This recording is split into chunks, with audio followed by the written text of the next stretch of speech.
As the first rays of morning sunlight filtered through the ornate windows of a magnificent hall nestled at the northern foot of Qingqing Mountain, they illuminated a young boy. Within, the youth, approximately 16 years of age, possessed a delicate and handsome visage, with distinct features and deep-set eyes that, while not conventionally striking, exuded a certain charm. His slender frame was draped in a somewhat worn azure robe, adorned on the left side with an intricate embroidery of a lively white dragon soaring through the skies, beneath which lay a depiction of a rare medicinal herb. The white dragon motif signified the boy's status as a disciple of the esteemed Bailong Pavilion, while the herb indicated his role as an apprentice herbalist. Surrounding the hall were countless herbs meticulously arranged, and at its center stood a furnace half the height of a man, flames roaring beneath it, releasing fragrant plumes of smoke that lingered in the air. Clearly, this hall served as an alchemical chamber where a delicate elixir was currently being refined within the furnace. At this critical juncture of the process, the flames required precise regulation. Even the slightest misstep could result in the complete destruction of the concoction. Yet, the young herbalist, seated cross-legged on a mat beside the furnace, had his head bowed and eyes shut, emitting a series of soft snores, occasionally mumbling incoherent words as he slumbered soundly. One could hardly blame the apprentice for his laziness after all. He had toiled tirelessly for an entire day and night without rest to assist in the creation of this elixir. Exhausted to the core, he had intended to seize the opportunity for a brief nap while his supervising herbalist had stepped away for urgent matters, but he had unexpectedly succumbed to deep sleep. Moments later, the furnace began to emit a hissing sound, followed by wisps of green smoke and a sharp, burnt odor. Just then, a figure appeared at the entrance of the Hala man in his 60s, with hair and beard flecked with gray, hurriedly entered. Despite his age, the elder appeared remarkably youthful, his spirit vibrant. More importantly, the chest area of his robe bore an even more elaborate, an imposing white dragon and a lifelike representation of a medicinal herb, indicative of his esteemed status as a herbalist within the Bailong Pavilion in the Tianyuan Continent. Martial artists were abundant, yet herbalists were exceedingly rare. For every 10,000 martial artists, scarcely one herbalist could be found. The elixirs crafted by these herbalists were essential to martial practitioners. Thus their status was revered wherever they went. Many would prefer to offend a powerful adversary rather than bear ill will towards a herbalist. My elixir! My elixir! Upon entering the hall and witnessing the curling smoke and smelling the acrid odor, the elder's countenance shifted dramatically, and with a cry of despair, he rushed to the furnace, hastily lifting the lid, only to find the precious herbs had been reduced to a charred, shapeless mass. Lin Fan, you little rascal, get up this instant. Seeing the apprentice still lost in slumber, the elder erupted in anger, exclaiming loudly as he raised his hand to strike the boy's head. The elder, known as Genjutsu, though only possessing the cultivation of the spirit concentration stage, held a position within the Bailong Pavilion that was comparable to that of the elders due to his identity as a herbalist, even earning the respect of the pavilion's master. The sleeping apprentice, Lin Fan, was an orphan by birth, and having displayed some potential, he had traveled great distances years prior to join the Bailong Pavilion as an outer disciple, having been selected from thousands of candidates for his decent aptitude. However, by the age of 16, he remained stagnant at the second level of qi refinement, indicating a lack of affinity for martial arts, which led to the pavilion ceasing his training and relegating him to the role of an apprentice herbalist that a month prior, while foraging for herbs with Tianyuan on the mountain, Lin Fan had been struck on the head by a falling rock and remained unconscious for 2 days. Upon awakening, he seemed somewhat dazed, often gazing vacantly at the sky and mumbling nonsensical phrases, only recently returning to a semblance of normalcy, though he appeared less intimidated by Tianyuan than before. Tianyuan, while appearing stern, possessed a warm heart and treated Lin Fan with a degree of leniency, especially after the latter's head injury. On occasions when Lin Fan erred, he would merely offer gentle reprimands and let it go. Earlier, while refining the elixir, Tianyuan had to leave urgently, repeatedly instructing Lin Fan to keep a vigilant eye on the furnace and maintain the appropriate heat without any negligence. Regrettably, the boy had disregarded these warnings and succumbed to sleep, resulting in the complete destruction of the elixir, justifying the elder's outrage. Elder, why did you hit me? Lin Fan, roused from his deep slumber by the sharp slap, stood up, rubbing his head and gazing at Tianyuan with bleary eyes, appearing utterly bewildered. Why did I hit you? Tianyuan, observing the boy's innocent expression, was nearly amused in his ire. Pointing at the ruined elixir, he exclaimed furiously, "You little brat! What happened to the elixir? I instructed you to monitor the heat. What did you do?" Lin Fan's gaze drifted to the pile of charred remnants within the furnace, his expression stiffening as he realized he had erred, scratching his head. He muttered softly, "How could this happen? I merely dozed off for a moment." Tianyuan was tempted to send Lin Fan flying from the alchemical chamber. Wishing to rid himself of the sight of him, he stomped his foot and shouted, "You little rascal! You've ruined my work. You infuriate me." The elixir was mere hours away from completion, and Tianyuan had planned to present it to the pavilion master, allowing himself a few days of leisure. Now, however, the elixir was destroyed, rendering his painstaking efforts futile, and he would have to start anew. "You have ruined my elixir, and I shall punish you by sending you to the rear mountain to gather 30 fire lotuses, 30 blue grasses, and 30 purple ginsengs." Tianyuan rapidly listed numerous herbs, adding, "You must present these to me by sunset tomorrow. I require them to reforge the elixir. If you fail to deliver, the pavilion master and the elders will hold you accountable. I, however, will be unscathed. You will face dire consequences and be expelled from the Bailon Pavilion, and no one will be able to save you." Lin Fan understood that Tianyuan's words were not mere threats. Should the outer disciples' martial arts tournament commence in a few days and the alchemical chamber fail to produce an elixir, he could very well find himself expelled. When Lin Fan had initially become a disciple of the Bailon Pavilion, he had been hailed as a youthful genius, a prodigy if he were to be shamefully cast out now. He could only imagine the cold stares and mocking expressions that awaited him, leading to a bleak future, one far worse than his current existence as a mere apprentice herbalist. Gather hundreds of herbs within 2 days. How many mountains must I climb? How much hardship must I endure? This is akin to tormenting a blossoming youth. Such inhumanity. Tianyuan, you old rascal. Lin Fan thought bitterly, retreating to the corner of the hall, grabbing a large basket and slinging it over his shoulder, defiantly raising a middle finger at Tianyuan's back, before striding out of the alchemical chamber. Upon exiting, a cool mountain breeze invigorated him, lifting his despondent spirits, if it weren't for that accident, I would have ascended to greater heights in another world, enjoying promotions and accolades, becoming a CEO, marrying a wealthy beauty, and reaching the pinnacle of success. Alas, even in my previous life as a mere office worker, chasing after anime, I was far better off than I am. Now, as this wretched apprentice herbalist, Lin Fan stood atop the mountain peak, reminiscing about his past life, a look of melancholy etched upon his face. After a moment, he regained his composure, vigorously rubbed his face, and took several deep breaths of the remarkably fresh air in this world. Then, facing the rising sun, he descended the spirit herb peak step by step along the stone steps. Upon reaching the foot of the mountain, he hurried along a narrow path leading to the back mountain. The journey was adorned with lush greenery and flowing waters, enveloped in swirling mists, with exotic flowers and rare herbs visible at every turn. The beauty of the scenery resembled a paradise, truly deserving its reputation as a sacred place for martial arts.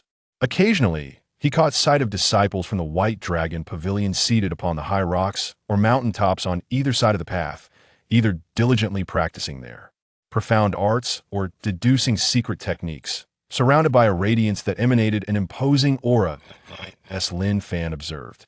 Those disciples engrossed in their practices, his eyes sparkled with envy, his heart filled with longing. He pondered whether he still harbored the hope of becoming one of them, stepping onto the path of martial arts, and pursuing the elusive concept of immortality. In this world, martial artists held a lofty stature, revered beyond measure. While ordinary people were regarded as insignificant, their lives as inconsequential as weeds. If he truly had no affinity for martial arts, then in this lifetime, he would merely be a nameless, mediocre herb gatherer. With a quiet sigh, a sense of despondency crept over Lin Fan, and his steps slowed.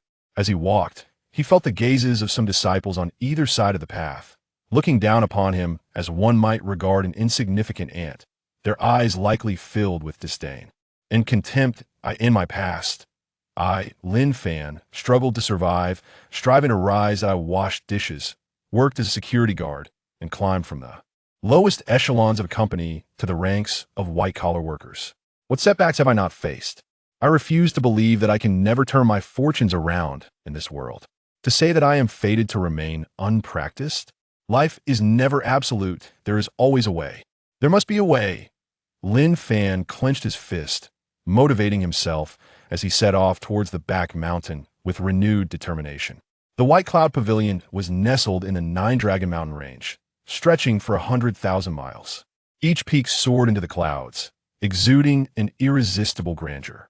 From the heavens, the Nine Dragon Mountain range appeared as 9 colossal dragons lying in repose, seemingly ready to soar into the sky at any moment.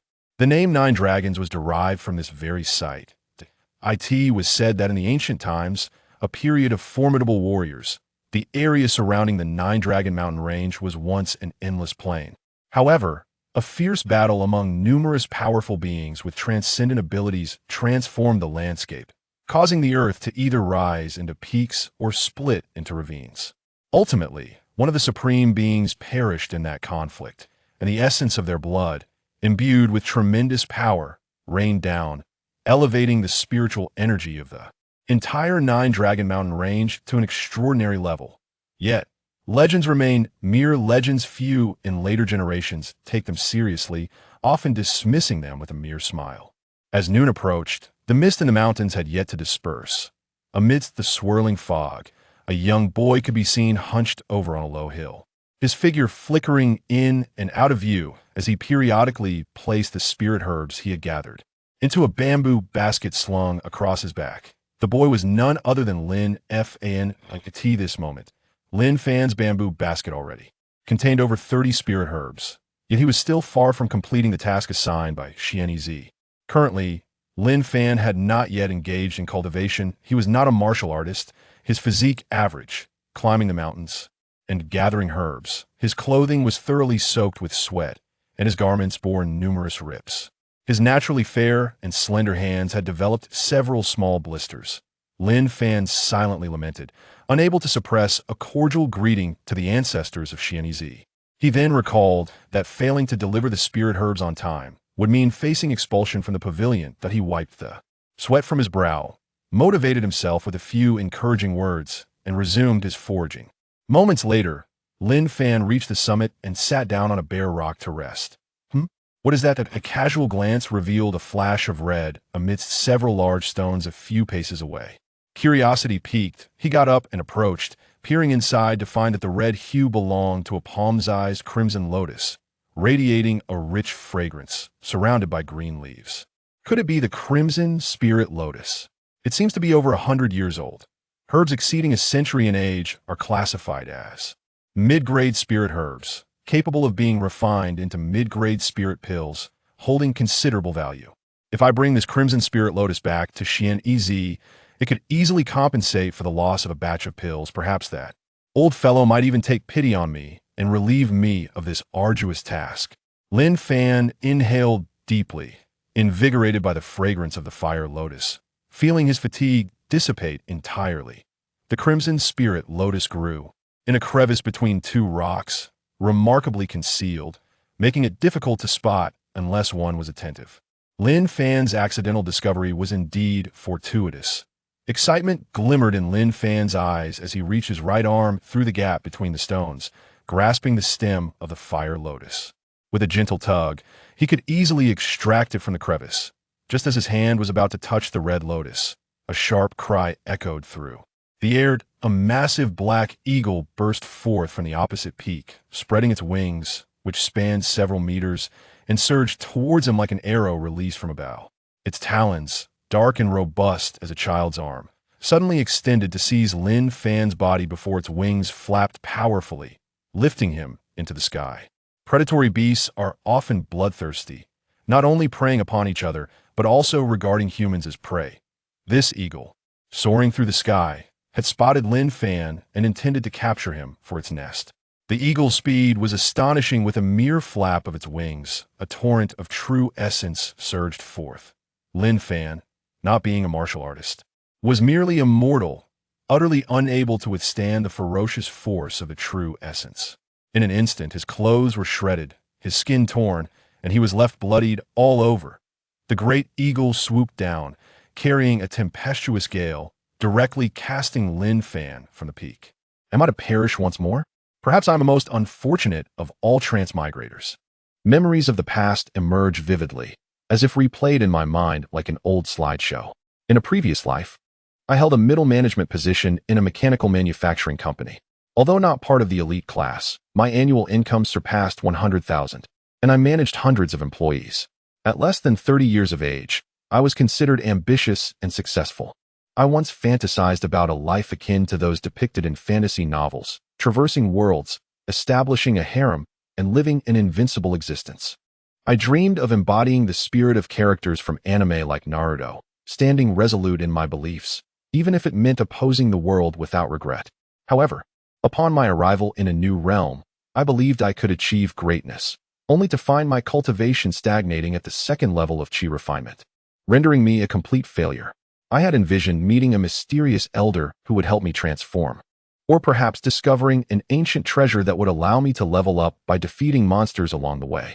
Yet, contrary to my expectations, I found myself perishing at the hands of a beast in a novice village. Just as I was prepared to accept my fate, a peculiar voice resonated within me. Boom. The host has reached the age of 16 and meets the installation requirements for the Naruto Store. Installation in progress. 10, 30, 70, 100. Installation complete. My consciousness transitioned into a vast white expanse, surrounded by a misty void, with only a large screen standing before me, shrouded in darkness. Hello, host Lin Fan. Welcome to the Naruto Store. A monotonous, robotic voice greeted me. Am I the first user of this Naruto Store? Why have I been chosen? I furrowed my brow, surveying my surroundings, a wave of familiarity washing over me. The origin of the store was unknown, but the term Naruto was no stranger to me. Having indulged in anime during my previous life, what boy hasn't he envisioned possessing the awe-inspiring Sharingan? What purpose does this Naruto Store serve? I inquired. The unfeeling machine voice explained. The Naruto Store encompasses all items, jutsu, and physical traits from the Naruto universe, available for trade. Please elaborate on the functions of this store. I requested, contemplating the implications. Certainly, host. The store contains every jutsu, genjutsu, taijutsu, and even forbidden techniques from the Naruto world. There are no prerequisites. As long as your strength suffices, you may learn at any time. The store also offers thousands of ninja tools, such as shurikens, explosive tags, and even sage techniques. After absorbing this information, I pondered, how can I acquire these items from the store? Simply complete tasks to earn growth points, which can be exchanged for items within the store. Tasks are randomly assigned. I grasped the concept. My initial understanding of the Naruto Store was forming. It became clear that mastering the jutsu, genjutsu, and taijutsu would require continuous practice to achieve proficiency. Subsequently, the store would be wholly accessible to me, with notifications for new tasks. Wait, this isn't what I expected from a system, I exclaimed, wishing to inquire further, but everything suddenly vanished, and my consciousness returned to the cliff in the Jiulong Mountains. Task: obtain a Scarlet Spirit Fire Lotus. Reward: Sharingan. The store grants a complimentary 1-hour use of the Sharingan. The mechanical notification echoed within me, and I recognized the significance of the Sharingan. My body trembled with excitement. This was the Sharingan, the very ability I longed for.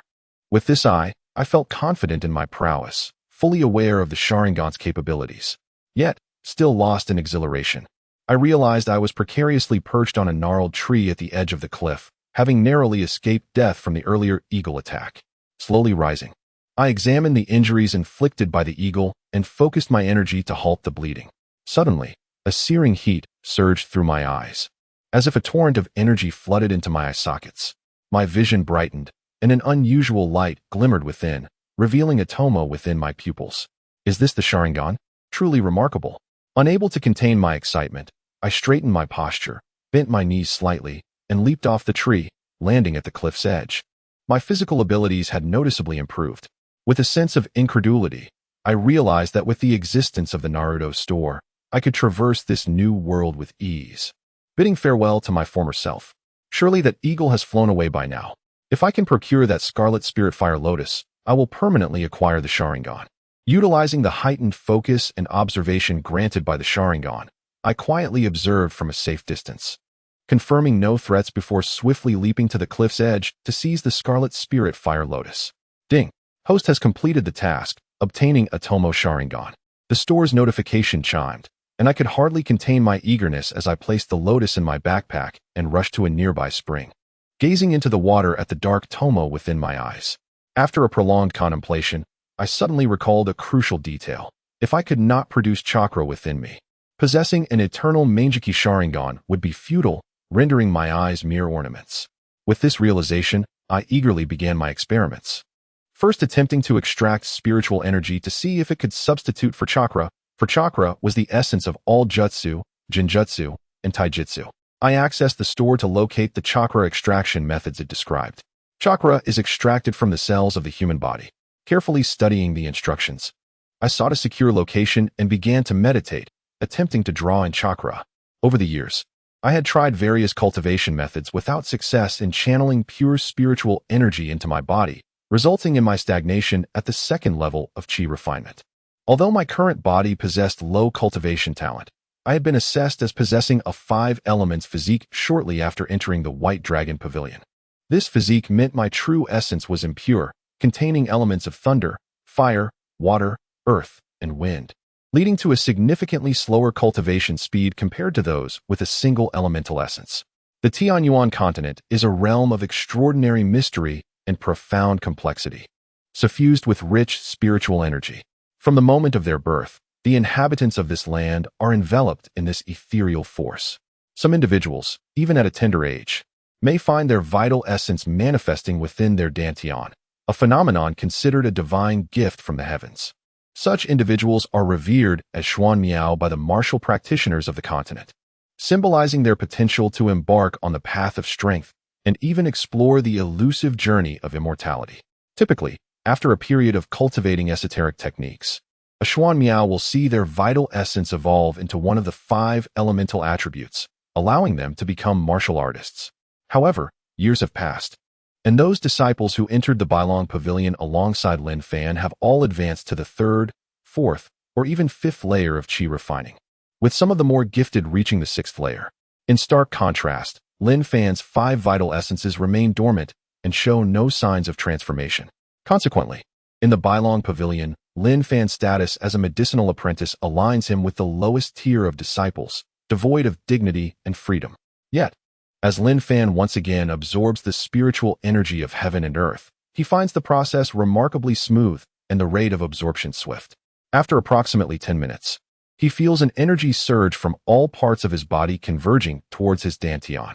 Time passes unnoticed, and before he realizes it, Lin Fan has been meditating for nearly 5 hours. It is only when a growl from his stomach interrupts his focus that he opens his eyes and rises to his feet. He pats his belly, aware that he is on the verge of starvation, a consequence of his intensive training. Lin Fan then ventures into the forest of the Jiulong mountain range. From his memories, he recalls that this area is not home to particularly formidable magical beasts. The large eagle he encountered earlier was merely a second-tier beast. Had it not been for his initial lack of strength, he would not have been knocked off the cliff. Now, Lin Fan feels confident enough to hunt a couple of first-tier magical beasts or ordinary wildlife. As he steps deeper into the woods, he swiftly searches for signs of wildlife. Soon, a white rabbit appears before him. At that moment, a faint white glow begins to coalesce around Lin Fan, emanating from his previously cultivated spiritual energy. However, the amount is minimal, almost imperceptible, and the glow flickers as if it might vanish at any moment. With a spirit of experimentation, Lin Fan concentrates the meager spiritual energy he possesses into his eyes. Upon feeling the surge of power, he suddenly opens his eyes wide, sensing an expansion in his pupils. The Sharingan. Remarkably, the spiritual energy of this realm can substitute for chakra. Lin Fan is convinced that with the extraordinary resources of this world, he can trample the arrogance of so-called prodigies beneath his feet. Even a humble medicinal apprentice can carve a path through the world. With the enhanced vision and insight granted by the Sharingan, he swiftly navigates the grass and rubble surrounding the rabbit, deftly moving beside it before unleashing a punch. With a resounding thud, Lin Fan's fist connects with the rabbit, sending it flying. The creature lies motionless on the ground, its legs twitching before it succumbs to unconsciousness.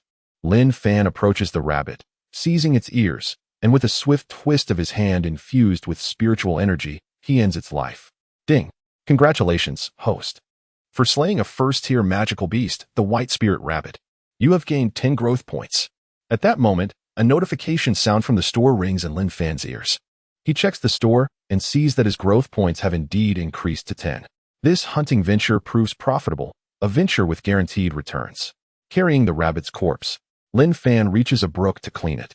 After skinning the rabbit, he is struck by a wave of frustration.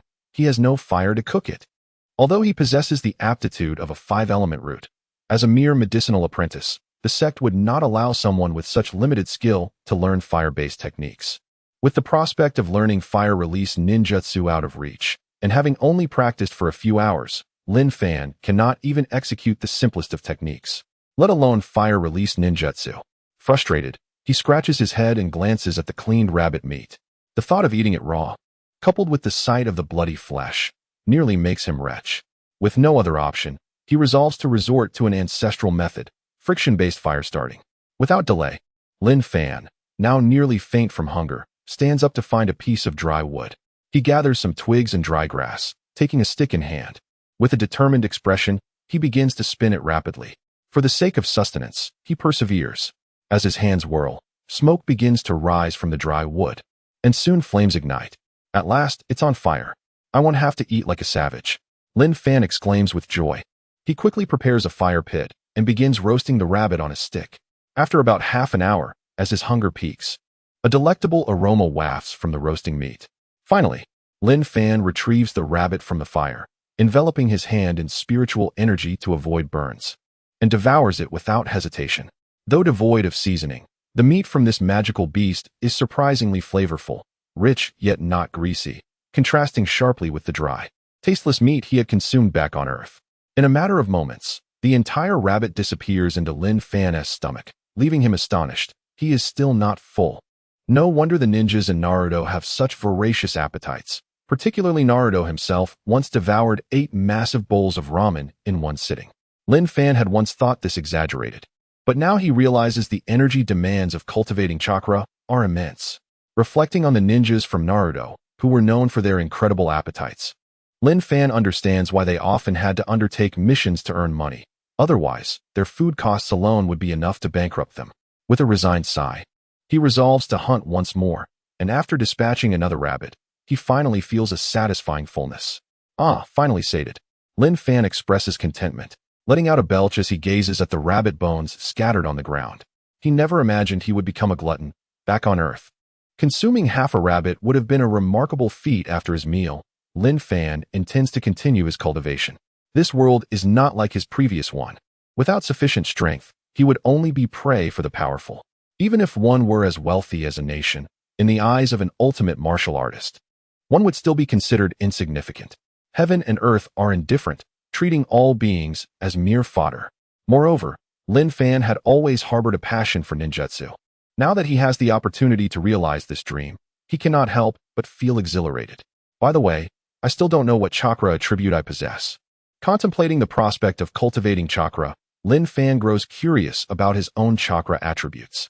If he is not mistaken, chakra testing paper should be able to determine the nature of his spiritual energy. After all, the principles are quite similar. However, he lacks the chakra testing paper. Once again, Lin Fan feels a wave of frustration. To test his chakra attributes, he must have the testing paper. Indeed, how foolish of me. I possess the Naruto system. Lin Fan suddenly smacked his forehead, cursing his own ignorance. He hastily opened the Naruto shop. Initially, as he was able to swiftly cultivate ninjutsu, he focused on absorbing spiritual energy from the surroundings and had not thoroughly examined the shop's offerings. Now, upon inspection, he discovered an astonishing array of items within the store. Essential ninja tools like kunai, shuriken, and explosive tags were present, and even the attire of all the prominent characters from the ninja world was available, such as Naruto's outfit, Sasuke's snake costume, Akatsuki's cloak, and Obito's mask. He even stumbled upon an item that made him blush with embarrassment: a lighter. Indeed, a lighter, far more convenient than flint. The exchange for the lighter required 2 points of growth value, which Lin Fan immediately redeemed. Although seemingly inconspicuous, in a world that revolves solely around cultivation, the ability to conjure fire from thin air rendered the lighter a veritable artifact for ordinary individuals. Next, he found the chakra attribute test paper, requiring 8 points of growth value, which he promptly exchanged for as well. His newly acquired growth value was swiftly depleted, but Lin Fan believed that ample opportunities to earn more would arise in the future. He took out the chakra attribute test paper he had just redeemed and slowly infused it with the faint spiritual energy he had cultivated. Since spiritual energy could substitute for chakra, he surmised that this chakra paper should also be able to test the attributes of his spiritual energy.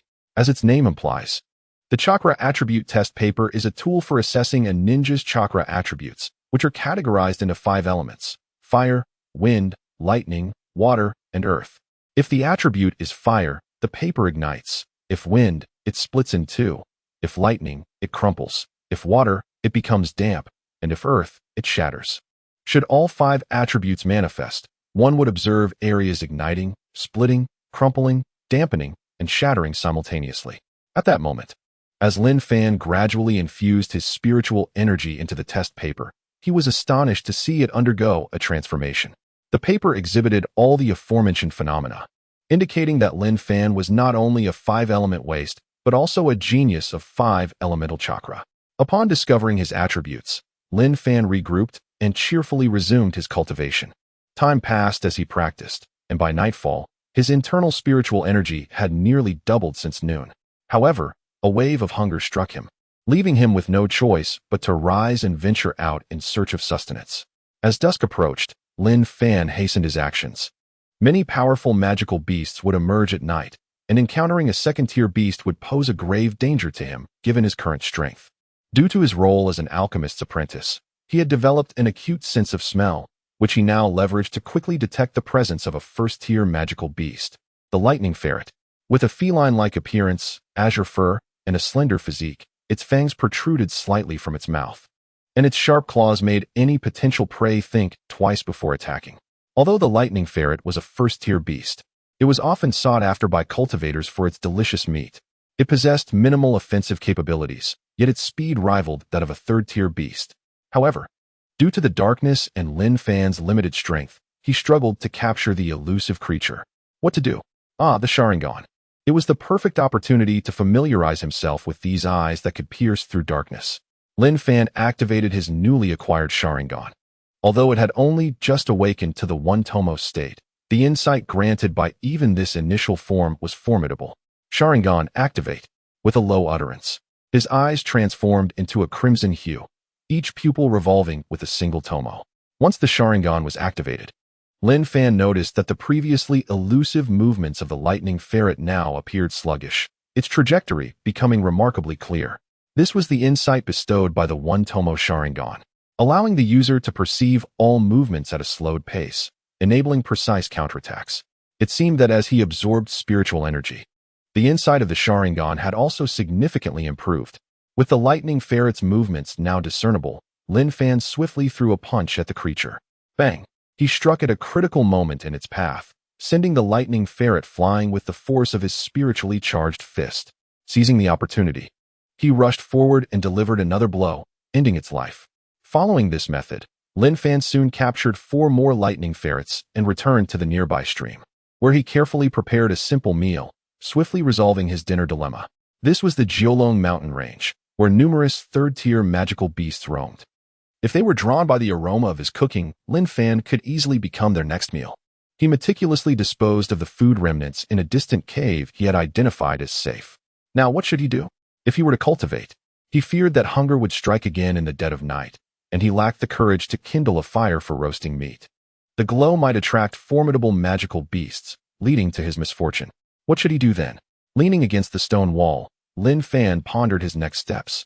In a world teeming with powerful beings, it was imperative to seize every moment to enhance his strength. He could practice hand seals. Although he could learn these ninjutsu techniques, without mastering the hand seals, they would be of no use. Some advanced ninjutsu required dozens of seals, and a lack of proficiency would render them ineffective. Without a doubt, mastering these hand seals was crucial. Resolute, Lin Fan swiftly accessed the section on hand seals within the Naruto shop and began to practice diligently. The basic hand seals for ninjutsu comprised 12 distinct forms: Chun, Cho, Hai, In, Shun, Si, Wei, Wu, Su, In, Yu, and Zi. These seals combined to form the various ninjutsu in Naruto, with some techniques demanding completion within a set time frame to avoid failure. For instance, the hand seal sequence for the Shuriken Shadow Clone technique is Cho, Su, Chun, Zi Su, Hai, Sin, requiring all 8 seals to be executed within 4 seconds. While some advanced techniques do not impose strict time limits, they often involve a multitude of seals, such as the water release, water dragon bullet technique, which requires a staggering 44 seals. Without proficiency in these seals, one could never hope to employ advanced ninjutsu, thus making mastery of hand seals of utmost importance. In his previous life, despite achieving success, Lin Fan remained an ardent fan of Naruto, fully aware of the significance of hand seals. Following the ninjutsu system's guidelines, he began practicing the basic hand seals with unwavering dedication. Time passed as Lin Fan continued his rigorous training. Not only did he focus on cultivation, but he also seized moments to search for the spiritual herbs entrusted to him by Xianyitsi in the back mountains to fulfill his tasks. Otherwise, expulsion from the sect would be inevitable. After careful consideration, Lin Fan resolved to lay a solid foundation first, then embark on numerous tasks to accumulate growth value. Aiming to evolve his one-tomo Sharingan into 2. The Sharingan was vital for enhancing a ninja's strength, so amassing growth value was of utmost urgency. Simultaneously, he needed to intensify his training in the hand seals, achieving complete mastery. Having meticulously devised an initial cultivation plan, Lin Fan commenced its implementation. He withdrew his thoughts from the external world, focusing intently on his practice to solidify his current realm. Unbeknownst to him, an entire day slipped by. Time seemed to stand still in the mountains, and Lin Fan lost track of how long he had lingered in this secluded area. He pondered that it was time to return. If Xianyitsi waited too long for him to gather spiritual herbs, he might become quite agitated. However, Lin Fan felt no apprehension at that moment. With his current strength, upon returning to the Golden Dragon Pavilion, he could easily become an official disciple by passing the test at the Martial Assessment Hall using the Starstone. At that point, Zhong Tian Kai would be powerless against him. Honestly, Lin Fan believed Xianyitsi had treated him with considerable kindness. Although he occasionally faced reprimands for his mistakes, he had never been subjected to physical punishment. It seemed that Lin Fan had reached the 4th level of chi refinement. Yet, he wondered about the true extent of power at this level. Shortly after entering the White Dragon Pavilion, he was assigned to the alchemy room as an assistant. Although he could occasionally interact with outer disciples, he had not encountered any disciples of the White Dragon Pavilion at the 4th level of chi refinement or higher, leaving him with little concept of their strength. On the north side of the cave, several stout trees grew, and Lin Fan felt a surge of excitement. He strode toward one of the trees, letting out a sharp shout as he raised his right fist and struck forward. He did not exert his full strength. Nonetheless, his fist collided with the trunk, producing a resounding crack as the tree exploded into a cloud of splinters. As he watched the wood particles drifting down like snowflakes, Lin Fan felt a mixture of astonishment and delight. The power within him did not wane. Instead, it surged even more vigorously. After gathering herbs in the back mountains for several days, it was time for him to return. Although he had never practiced any secret techniques, he was now at the 4th level of chi refinement, with abundant true essence flowing through him. He felt as light as a swallow, and with a single step, he covered several zhang, traversing the mountains with ease. As he ran, he felt increasingly invigorated, his blood coursing through him like a mighty river, unleashing his boundless potential and accelerating his speed until he nearly left behind a faint afterimage.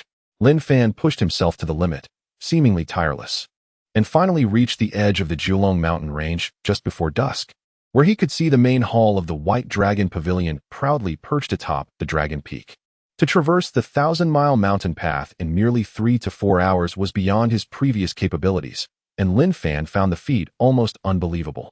This experience also illuminated the advantages of pursuing martial arts. Becoming a martial artist not only extended one's lifespan and ensured a life free of illness, but also elevated one's status far beyond that of ordinary citizens. It was no wonder that everyone in this world aspired to tread the path of martial arts and join their ranks. Lin Fan intended to utilize the Fire Shadow Shop to carve out a unique narrative, embarking on a distinct martial journey. As he followed a small path on the back mountain, preparing to return to his residence at the spiritual herb peak, Lin Fan realized that his clothes, worn from days spent in the wilderness, had become tattered. His immediate concern was to take a good bath and find a clean outfit to change into. Not long after he set off, he sensed several fluctuations of spiritual energy ahead. Recognizing them as disciples guarding the back mountain, Lin Fan approached confidently, without hesitation. Who goes there? Halt.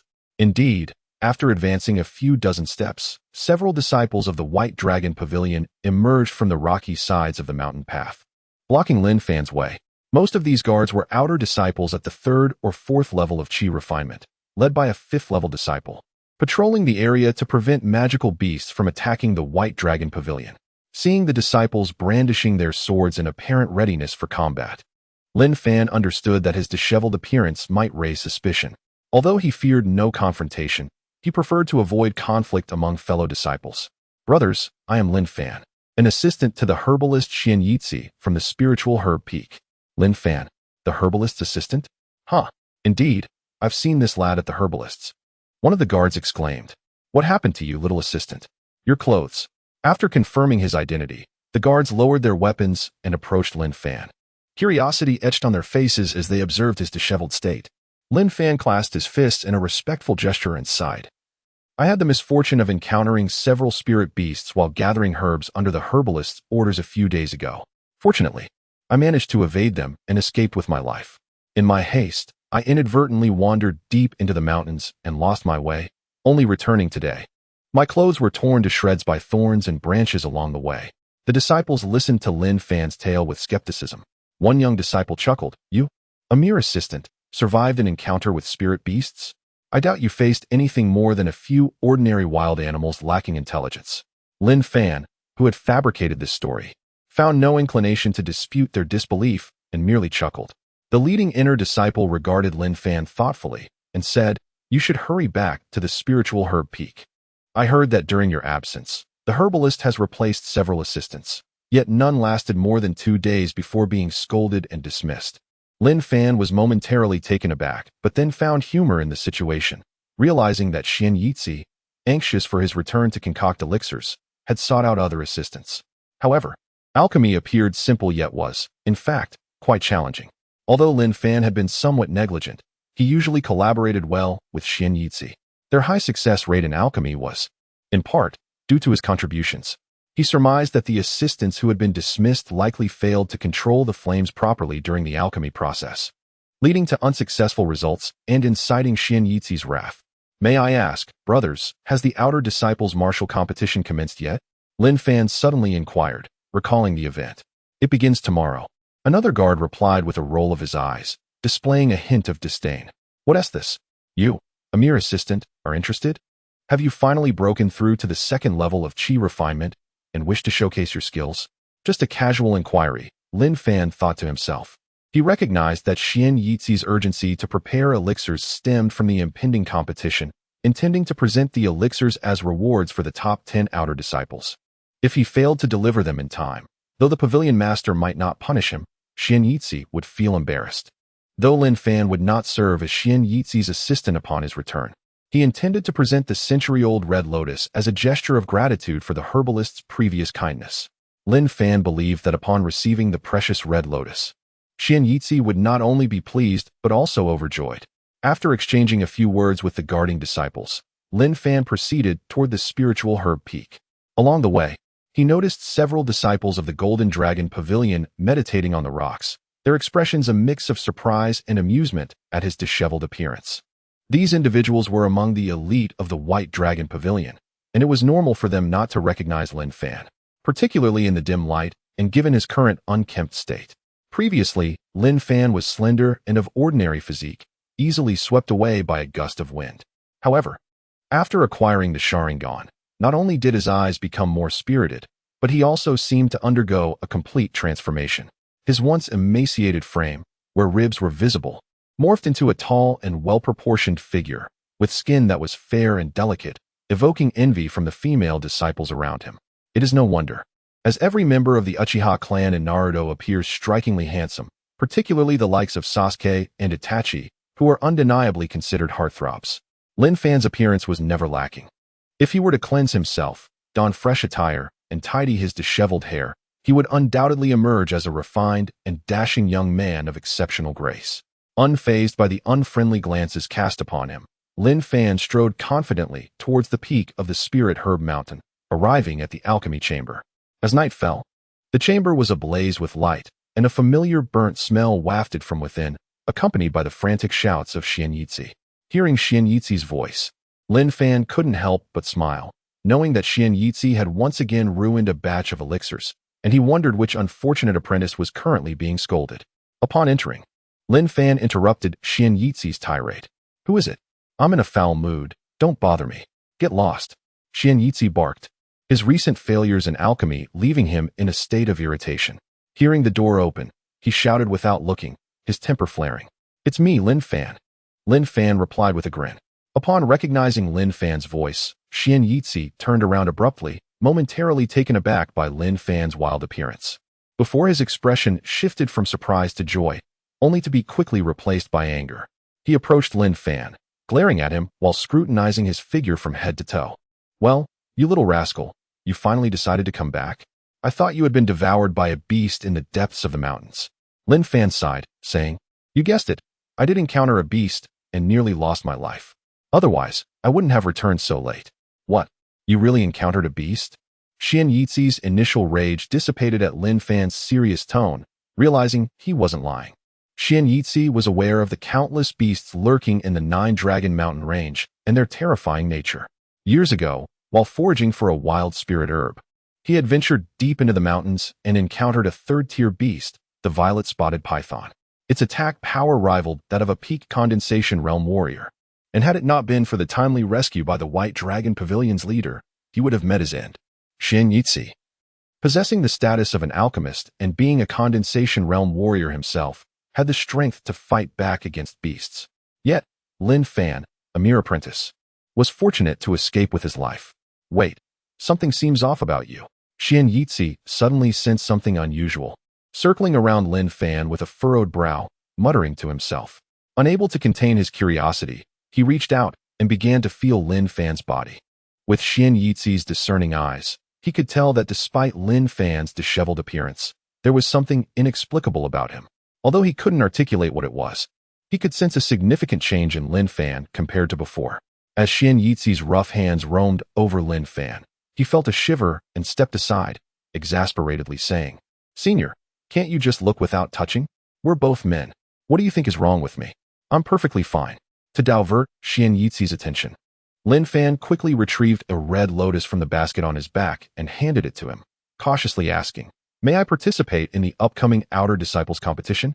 I don't want to remain an ordinary apprentice forever. I hope you can assist me." After speaking, Lin Fan glanced at Xianyitsi, who was still fixated on the red lotus, and quietly added, "Alchemist, I will return to my training now." He then turned to leave the alchemy chamber, leaving a bewildered Xianyitsi and a sobbing apprentice behind. What nonsense is this little rascal spouting? Does he believe that at the second level of chi refinement, he can qualify for the inner sect? Born with a 5-element waste physique, what else can he do but be an apprentice? Does he not wish to continue at the White Dragon Pavilion? Xianyitsi muttered, rolling his eyes at Lin Fan's retreating figure, dismissing his earlier words. However, that little brat had indeed presented him with a valuable item. Examining the red lotus in his hands closely, Xianyitsi's eyes sparkled with excitement, growing wider until he couldn't contain himself, exclaiming, "Crimson Spirit Red Lotus. It's the Crimson Spirit Red Lotus." Haraha. Holding the lotus aloft, he burst into laughter, completely shedding his usual serious demeanor. The apprentice nearby looked on, stupefied, scoffing inwardly. Isn't it just an ordinary red lotus? Why is he so thrilled?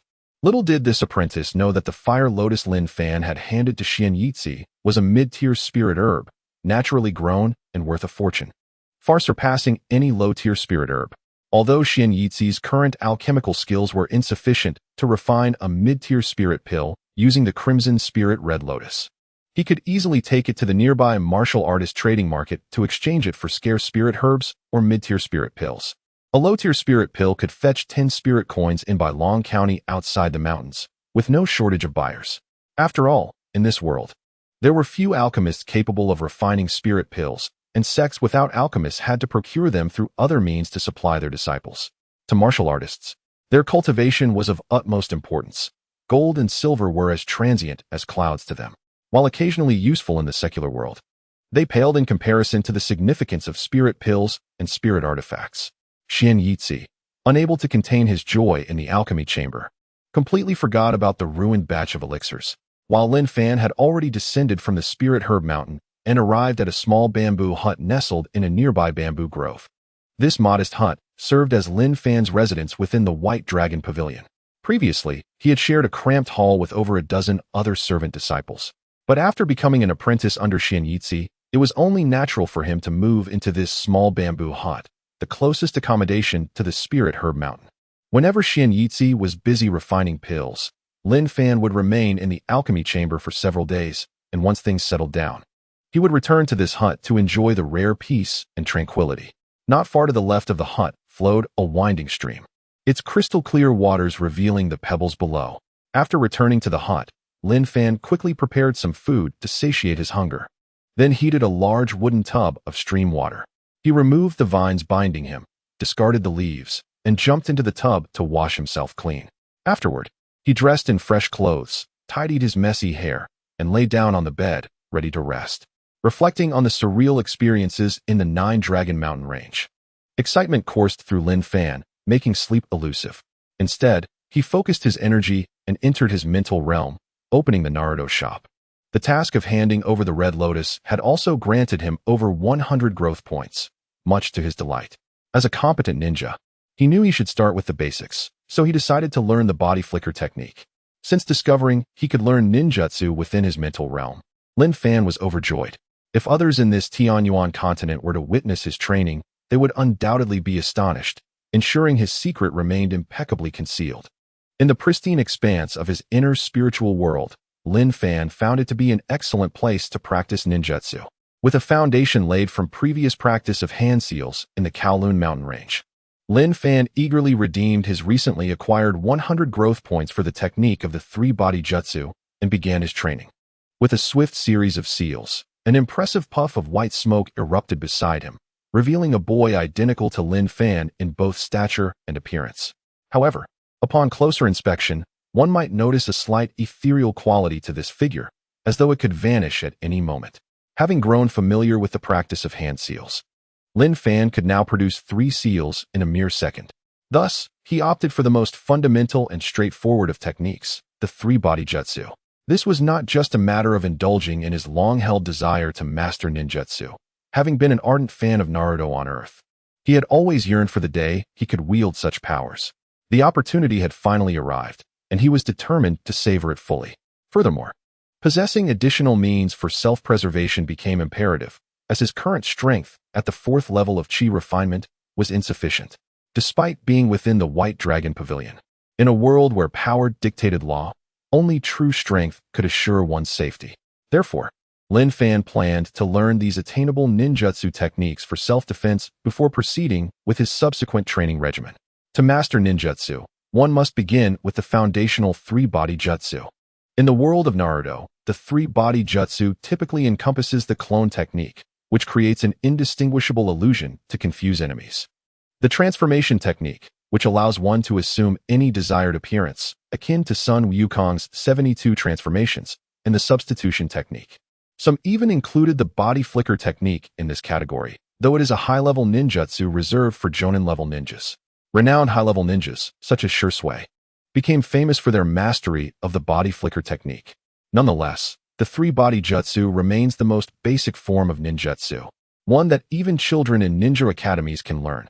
The technique Lin Fan had just practiced was indeed the clone technique. Many Naruto enthusiasts believe its utility is limited. However, it can not only create an illusion to mislead foes, but also allow the illusion to engage in conversation or explore perilous locations. Lin Fan gazed at his duplicate and, upon touching it, discovered his hand passed through without any resistance, confirming it was merely an illusion. Release, he declared, forming a seal to dispel the clone technique. Next, he employed the transformation technique, and with another burst of white smoke, an elderly man in the garb of a pharmacist from the White Dragon Pavilion appeared, his mentor, Xianyitsi.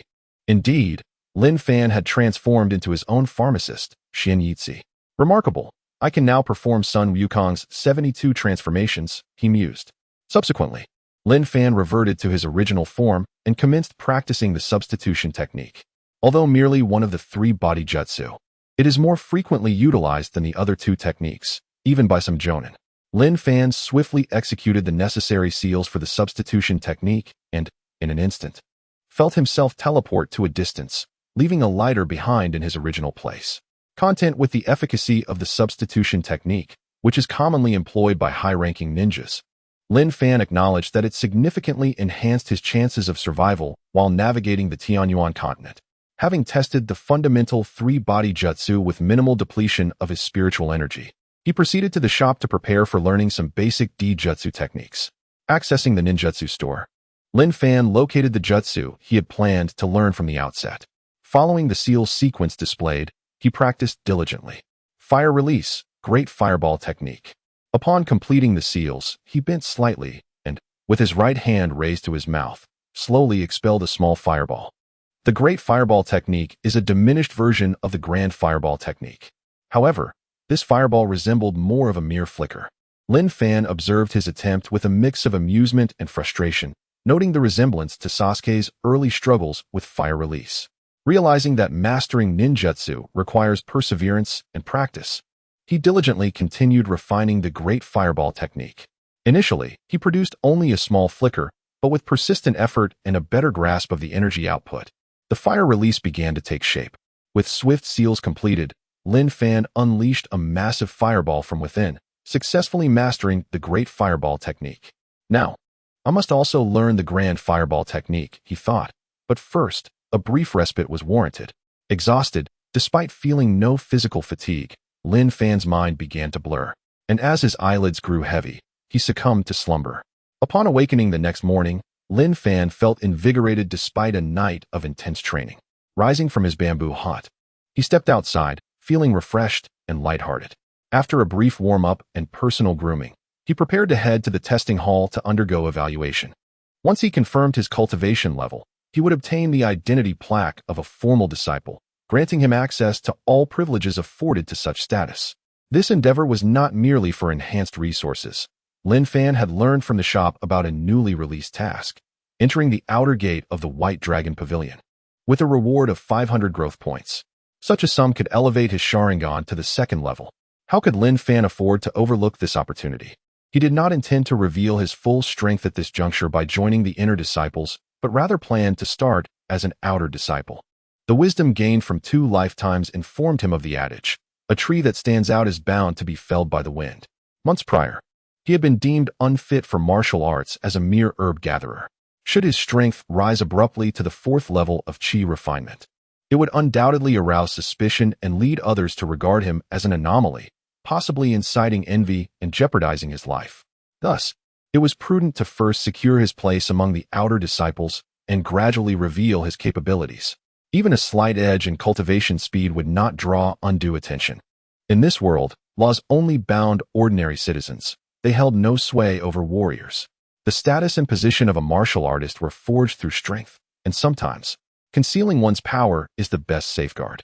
Lin Fan understood this principle well and would not risk losing his footing for fleeting advantage. As he exited the bamboo hut and rounded a bend, he encountered 2 young individuals approaching briskly, both slightly older than himself. Their attire bore an embroidered white dragon and 3 stars upon their chests, signifying their status as disciples of the White Dragon Pavilion, with their strength at the 3rd level of chi refinement. In the White Dragon Pavilion, disciples at the 1st to 5th levels of chi refinement are classified as outer disciples, while those at the 6th level to the spirit gathering realm are considered inner disciples. Disciples above the spirit gathering realm are regarded as core members, and most elders of the White Dragon Pavilion possess mastery at or near the pinnacle of the spirit gathering realm, with only the pavilion master, Long Tianqing, attaining the true spirit realm. Seeing their faces brought a warmth to Lin Fan's heart. In the story, there are two young siblings named Wen Bai and Wen Zhu, who have grown up alongside Lin Fan. They all hail from the same place, forming a bond of friendship since childhood. Years ago, Lin Fan and the Wen siblings arrived at the Bailong Pavilion, where they were eventually recognized as Xin Miao after going through rigorous selection processes. However, as time passed, the siblings' cultivation reached the third level of qi refinement, whereas Lin Fan, due to his lack of affinity for martial arts, was relegated to the role of a medicine boy. This increasing disparity in their statuses became more pronounced. Fortunately, both Wen Bai and Wen Zhu are compassionate individuals who did not allow their elevated status to diminish their regard for Lin Fan. They continued to care for him deeply. Recently, after Lin Fan was struck on the head by a falling stone and fell into a coma, the siblings visited him almost daily, offering warmth and concern, which provided Lin Fan with a sense of familial warmth in this foreign world, a kind of meticulous care that he deeply cherished. On several occasions, Lin Fan felt compelled to express his gratitude to the siblings. Wen Zhu, we recently sought you out. We heard from Elder Xian Yi that you went missing while gathering herbs on the back mountain. We were extremely worried when we encountered the elder earlier. He mentioned that you returned last night, which eased our concerns. What exactly happened? Wen Zhu asked, stepping in front of Lin Fan, her beautiful eyes blinking with curiosity. Although he appeared unchanged, she sensed a significant transformation in him. In her memory, Lin Fan had been slender and somewhat timid, but after a few days apart, he seemed much sturdier, exuding an otherworldly aura. Most striking were his eyes, which gleamed like mirrors, leaving an impression of inscrutability. Wen Zhu, a year older than Lin Fan, possessed fair skin, delicate features, and a graceful figure, embodying a lively spirit. She was widely regarded as the most beautiful female disciple outside the Bailong Pavilion and was the object of admiration for many male disciples. Lin Fan had often imagined that when he grew up, he would seek a partner as gentle and beautiful as Wen Zhu. It's really nothing. Lin Fan replied, recounting how he had inadvertently fallen asleep, ruined a batch of medicinal pills, and was subsequently punished by Elder Xian Yi to gather spiritual herbs on the back mountain, along with some fabricated details. Certain secrets, he decided, would remain buried within his heart, never to be shared with anyone. Fortunately, I escaped a calamity and by chance gathered 100-year-old Qi Ling fire red lotus to present to the pharmacist, which was a relief. Otherwise, I might have faced expulsion from the Bailong Pavilion. Wen Zhu tilted her head and smiled. This incident serves as a lesson. Let us see if you dare to be lazy and sleep in the future.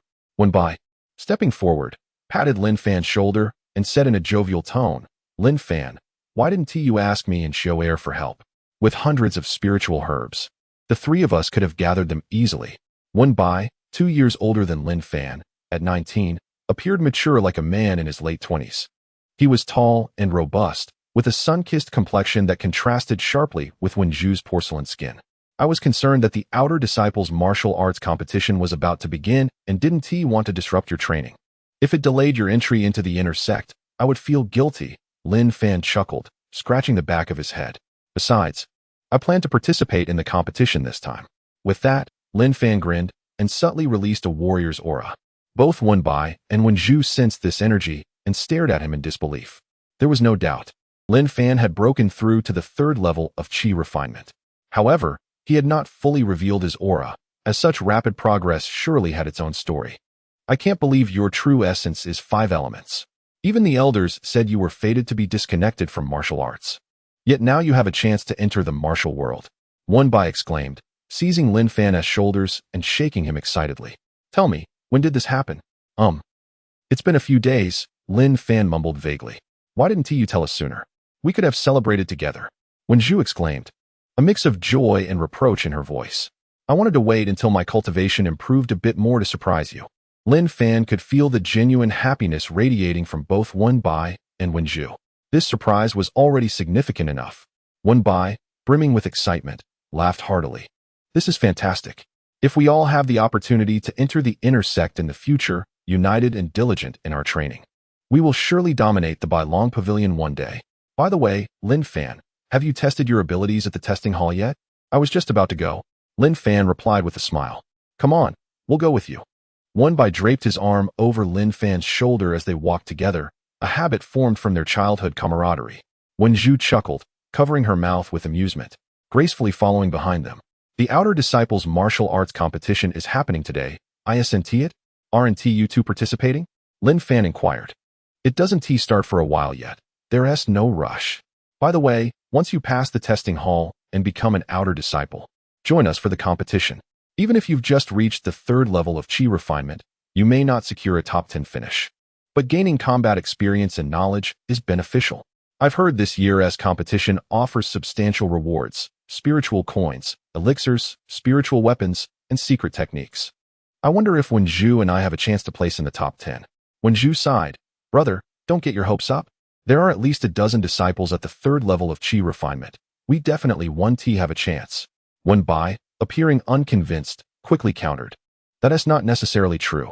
I'm just one step away from the 4th level of chi refinement.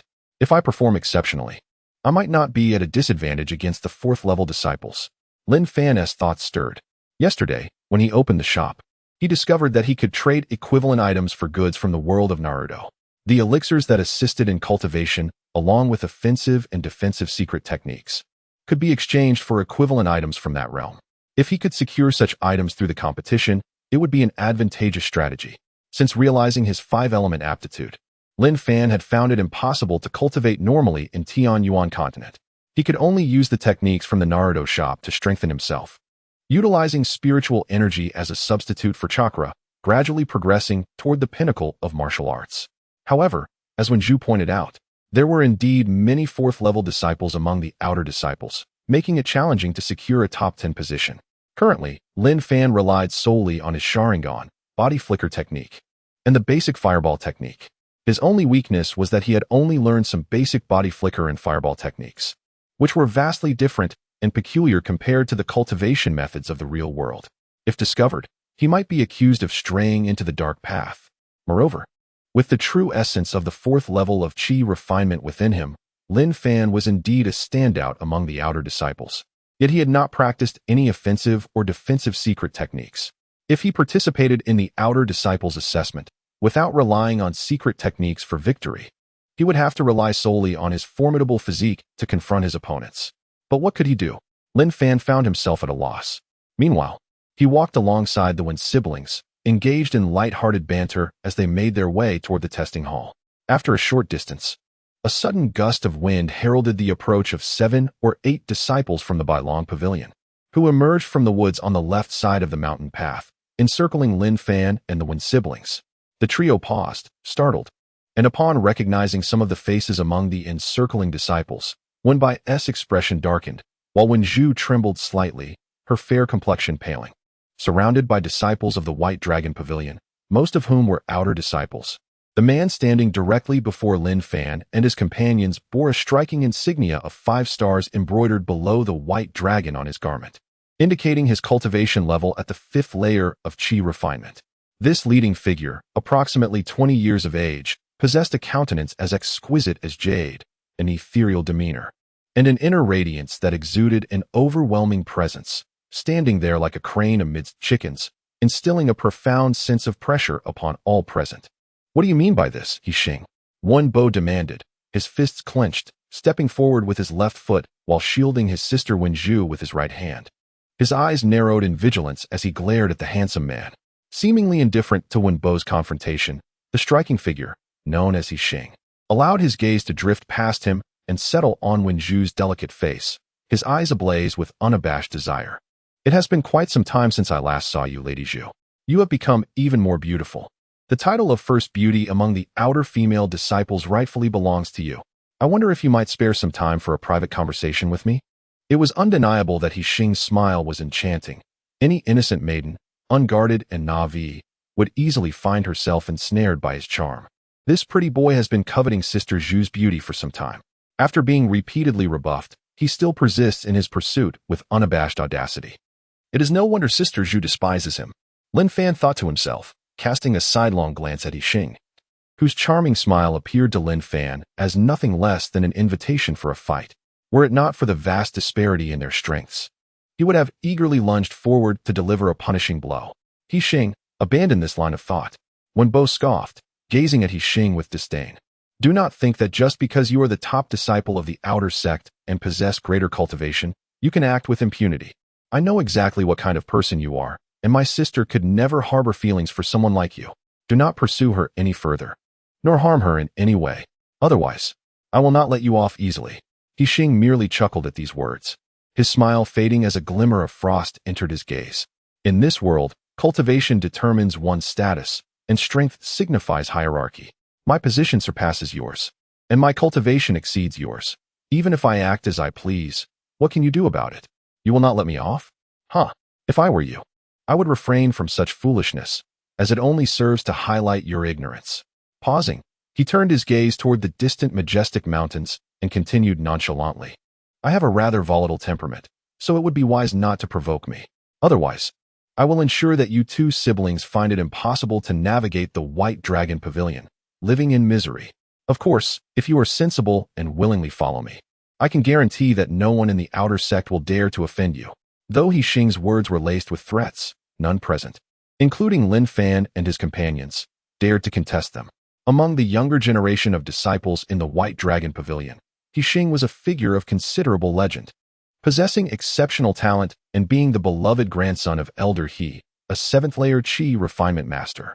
In just a few short years since joining the pavilion, he had rapidly ascended to the fifth layer of Qi refinement, reaching levels of advancement that rendered him the fastest in the outer sect, thus becoming a favored protege of the pavilion's higher-ups and the object of admiration and adoration among countless young disciples. However, it is often the case that prodigies exhibit a degree of arrogance, and He Xing was no exception. As his status and strength increased, bolstered by the protection of Elder He and the indulgence of other senior figures, he became increasingly domineering, treating others with disdain. Many outer disciples harbored resentment towards him, yet they remained silent, daunted by his prowess and connections. With his striking appearance, formidable strength, and promising future, He Xing undeniably attracted the attention of many female disciples at the White Dragon Pavilion. Some bold and reckless young women willingly sought his favor, eager to bask in his glory. However, He Xing was known for his callousness. Any female disciple he grew weary of would be unceremoniously cast aside, leaving many hearts shattered in his wake. In the world of martial artists, the principle of survival of the fittest prevails. For many, it is a natural order for the weak to cling to the strong, and for the strong to dominate the weak. Yet for Wenju, a man who discards women like worn-out shoes, regardless of his merits, is unworthy of lifelong devotion. Thus, her feelings towards He Xing were steeped in profound disdain. But as he continued to pursue her relentlessly, she could only endure in silence. Upon hearing He Xing's threat, Wenju's delicate face paled further, her pearly teeth biting down on her lip, her eyes glistening with unshed tears, evoking a surge of sympathy from those who beheld her. Wenbo, known for his fiery temperament and unwillingness to yield, felt a surge of unnameable anger upon witnessing his sister's distress. Clenching his teeth, he straightened his posture and shouted, "Do you think you can force my sister and me into submission? Not a chance. Humph, you bring this upon yourself." Refusing a toast and asking for a beating, He Xing's expression darkened, a cold snort escaping his lips as his demeanor shifted ominously. His eyes gleamed with intensity as an aura of martial prowess surged forth, crashing toward Wenbo like an unstoppable tide. As the foremost disciple of the outer sect, He Xing naturally possessed overwhelming superiority. The moment his pressure descended upon Wenbo, he felt an invisible wave crashing against him, as if he were being struck by a heavy blow. Breathless, he staggered back 4 or 5 steps, his complexion paling as he fought the urge to spew blood. "Today, I shall demonstrate the insurmountable chasm that lies between us," He Xing sneered, advancing step by step towards Wenbo. "Do not harm my brother." Wenju cried out in alarm, her heart racing as she positioned herself protectively in front of Wenbo, her slender arms outstretched, her countenance icy as she glared defiantly at He Xing. "Submit to me, He Xing, and I shall spare you both further torment." He Xing, though young, wielded a ruthless demeanor. While he temporarily tempered his aura, he maintained an undeniable pressure over the siblings. Though the White Dragon Pavilion, like many sects, forbade disciples from killing one another, it encouraged challenges among them, hoping to inspire diligence in their cultivation. While the threshold was set against fatality, injuries were permissible, as the pavilion had no shortage of healing elixirs. Even severe wounds could be mended with time and care. This culture thrived among the disciples, and when conflicts arose, it was common for them to issue challenges. seeking to teach their opponents a harsh lesson while asserting their dominance. Xing was particularly notorious for his ruthless approach, often flaunting his power and disregarding all. Having investigated the background of the Wen siblings, Xing was aware that they hailed from a small family in a town several hundred miles away, lacking any substantial backing. Thus, he felt emboldened to use force to compel their submission, intending to subdue them until they yielded. He firmly believed that there was no problem that could not be solved with a fist. As Xing closed in, his aura intensifying, Wenju stood resolute, unwilling to retreat, determined to protect her brother despite knowing she could not win. Just then, a figure materialized before Wenju, his gaze like lightning, fixed intently on Xing. The newcomer, while not towering over Xing, radiated a youthful vigor, standing tall and unwavering like a solid wall, refusing to yield even under Xing's oppressive presence. Lin Fan. Wenju gasped, recognizing the figure before her. "You'll get hurt. Step aside." Lin Fan did not hesitate to turn back, and he proclaimed in a steady voice, "Sister Zhuer, during my time as an alchemy apprentice, when I was ridiculed and bullied, it was you and Brother Bai who stood up for me. Now, it is my turn to protect you." Having lived 2 lives, Lin Fan, well aware of the wisdom that preserving the Green Mountains ensures a steady supply of firewood, could not endure the injustices faced by the Wen siblings. Their presence had provided him with a sense of belonging and warmth akin to that of family in this foreign realm. Lin Fan resolutely refused to remain a passive observer. Even in the face of overwhelming odds against Xing, he would fight with unwavering determination. Seeing the newcomer, merely 16 or 17 years old and clad in the garb of an apprentice, standing steadfast under his oppressive aura, Xing felt a flicker of surprise. Then, with a derisive sneer, he scoffed, "You, a mere apprentice, dare to protect them? Let us see how you manage that." Without any visible movement, Xing's figure suddenly appeared before Lin Fan, his right hand splayed like an eagle's talon, grasping towards Lin Fan's chest. What astonishing speed!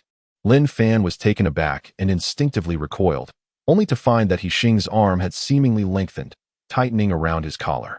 "Get lost!" Xing bellowed, his eyes flashing with menace as he exerted his strength, hurling Lin Fan's body towards a massive rock several paces away. Lin Fan's form was akin to a leaf caught in a tempest, hurtling towards the stone. Possessing the 5th level of qi refinement, Xing's might was such that even a bull weighing several hundred pounds could be flung several paces away. How much weaker was Lin Fan, this seemingly frail apprentice? Within the Golden Dragon Pavilion, apprentices held a lowly status. Offending a genius disciple like Luo Zhan could result in death, and the most one could hope for was a meager compensation from the pavilion to the victim's family. Lin Fan. Upon seeing Lin Fan in peril, Wen Bai and Wenju cried out in despair, their eyes filled with anguish. However, just as Lin Fan was about to collide with the rock, and all believed his demise was inevitable, Yi Luo's figure dissipated into a cloud of smoke, transforming into a wooden block that remained in place. Xing searched for Lin Fan's whereabouts, but found him standing firmly atop a nearby rock, fists clenched and chest outstretched, devoid of fear. Instead, his eyes shone with unyielding resolve and a fierce battle spirit. This young apprentice possessed remarkable capabilities. Xing's pupils constricted in astonishment as he gazed at Lin Fan upon the rock. It was noteworthy that Xing had exerted at least 40% of his strength in that throw. Even a robust man at the 2nd level of qi refinement would sustain injuries from such an action. He had assumed that dealing with a mere apprentice would suffice to end him, yet Lin Fan had concealed his true prowess. The means by which he had countered Xing's force remaining a mystery. "Do not think that just because you possess some skill, I will be unable to subdue you." Xing, feeling humiliated for failing to incapacitate Yi Luo, wore a dark expression. His garments began to flutter without wind, resonating ominously, while a faint white glow flickered around his clenched right fist, imbued with tremendous spiritual power. In that moment, the full force of his 5th level qi refinement was unleashed, making it evident to all that he harbored deadly intentions towards Lin Fan. This marked Lin Fan's first engagement since mastering the art of ninjutsu, and his opponent was a veritable powerhouse, the foremost disciple of the outer sect. He felt a mix of trepidation and exhilaration, channeling his internal spiritual energy and focusing intently, even observing the twitch of Xing's lips. Simultaneously, a notification echoed in his mental realm from the Hokage shop. New task triggered. Resolve the crisis of the Wen siblings. Successful completion grants 300 growth points. It seemed this battle was unavoidable. Die! He Xing roared in fury, his aura erupting like a tempest, casting a formidable pressure over Lin Fan as he surged forward, propelled by that very force. In midair, He Xing unleashed his right fist, striking like a bolt of lightning, aimed directly at the Lin Fan standing upon the rock. Lin Fan couldn't help but sigh inwardly. Is this the strength of the 5th level of Qi refinement? Before He Xing's fist even reached him, Lin Fan felt a fierce aura surging towards him, as if it would engulf him entirely. There was no choice but to confront it head-on. Lin Fan's heart tightened, his spirit coiled with tension, and the spiritual energy within him surged. His right fist suddenly clenched. A faint red glow emanating from his eyes, and a distinct hook-shaped pattern appeared in his pupils. The Sharingan activate. With the exceptional vision and extraordinary reflexes granted by the Sharingan, Lin Fan perceived He Xing's brutal assault as if it were moving in slow motion, akin to a snail. Every flaw and gap in He Xing's technique was laid bare before his eyes, impossible to evade. Is this truly the power of the Sharingan? It was hard to believe. Overwhelmed by the domineering prowess of the Sharingan, Lin Fan felt a renewed sense of confidence in his confrontation with the outer sect's top disciple, He Xing. Although He Xing's punch was undeniably forceful, it revealed vulnerabilities under the scrutiny of the Sharingan, specifically, a weakness just below his right shoulder. Lin Fan concentrated his spiritual energy, channeling it into his right fist, aiming directly at that chink in He Xing's armor, and struck fiercely. This was a strategy that would inflict mutual harm, without a doubt. He Xing's punch would severely injure Lin Fan, yet Lin Fan's retaliatory strike would also wound He Xing. But this was a desperate measure. Cease this at once. At that moment, a booming voice erupted like thunder in the ears of all present, accompanied by an overwhelming force. A potent wave of spiritual energy collided with Lin Fan, catching him off guard. He let out a muffled groan as his body was flung sideways, landing over 10 feet away, nearly losing his balance upon impact. He Xing was similarly pushed back several steps before he could stabilize himself. His strength ranked among the elite of the outer sect. To be repelled by mere spiritual energy was a feat not easily accomplished, even by inner sect disciples, who, then, possessed such formidable power. The onlookers turned their heads toward the source of the energy, and they beheld a slender, ethereal elder striding toward them from a distance. The elder, with a kindly demeanor and flowing robes, moved with the grace of a gentle breeze, appearing before them in the blink of an eye, his speed astonishing. Bailao. The slender elder was named Bai Zhan, one of the elders of the Bailong Pavilion, a genuine 7th-level practitioner of the spirit concentration realm. When Wen Bai and Wen Zhu, the sibling pair, successfully evolved their true essence into a profound seed, Bai Zhan, recognizing their potential, took them under his wing. However, a figure as formidable as Bai Zhan typically secluded himself in deep contemplation, rarely making an appearance. It was puzzling why he had suddenly shown up here. Outer sect disciple He Xing had encountered Elder Bai before. Although He Xing was arrogant and self-assured, he held a certain apprehension toward Bai Zhan, and his complexion shifted slightly upon seeing him. The outer sect disciples who accompanied He Xing quickly retreated a few steps, standing with their hands at their sides, visibly anxious. This was partly due to Bai Zhan's connection to He Xing's grandfather, who was an adversary, and partly because Wen Bai and Wen Zhu were Bai Zhan's disciples. Master, Wen Bai and Wen Zhu exclaimed joyfully upon spotting Bai Zhan, rushing toward him. Bai Zhan nodded slightly, his gaze sweeping over He Xing and the others. And he spoke in a grave tone. Why are you rascals fighting here? Had I not arrived in time, it might have turned fatal. He Xing and the others, having instigated the confrontation, felt the weight of guilt and exchanged glances, refraining from speaking. Master, it's like this. Wen Bai, ever the quick-tongued one, recounted the events in brief, concluding with indignation. He Xing intended to harm Zhu'er, which is truly despicable. Even more shamelessly, as the foremost disciple of the outer sect. He disregarded his status and attempted to kill Lin Fan. Lin Fan is not a warrior, merely an apothecary. His actions are a disgrace to martial artists. Heh, who says he is not a warrior? He Xing sneered, gesturing at the remnants of their earlier clash. If he were not a warrior, he would be dead by now.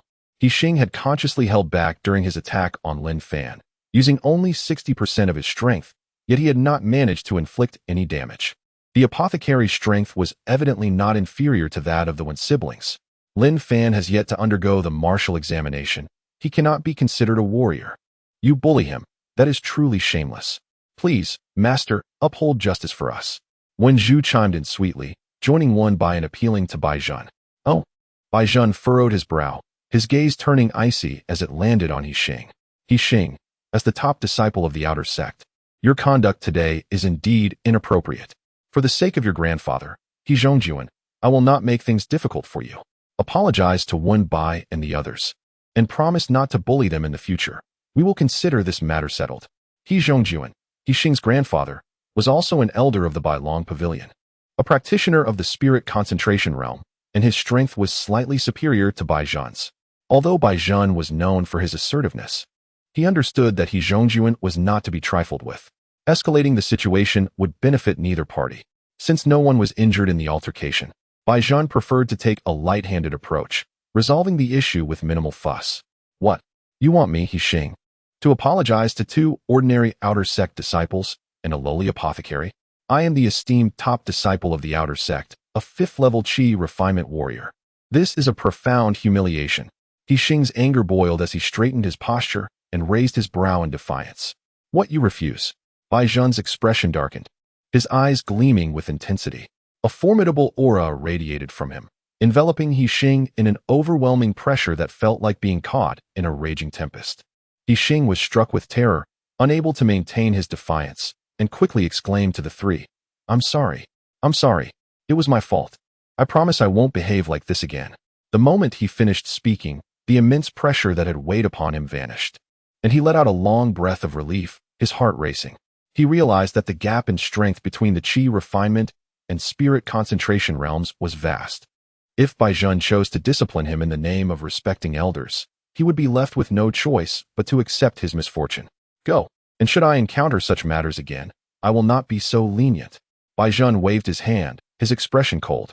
He Xing, who usually exuded authority, found himself humiliated today, yet faced with the elder's might, he had no choice but to concede.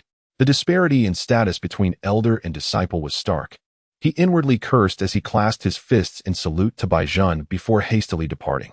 The disciples of the Bailong Pavilion, who had always followed He Xing, trembled as they bowed to Bai Zhen before quickly trailing after him. Lin Fan watched the group leave, and in his mind, the voice of the system rang out.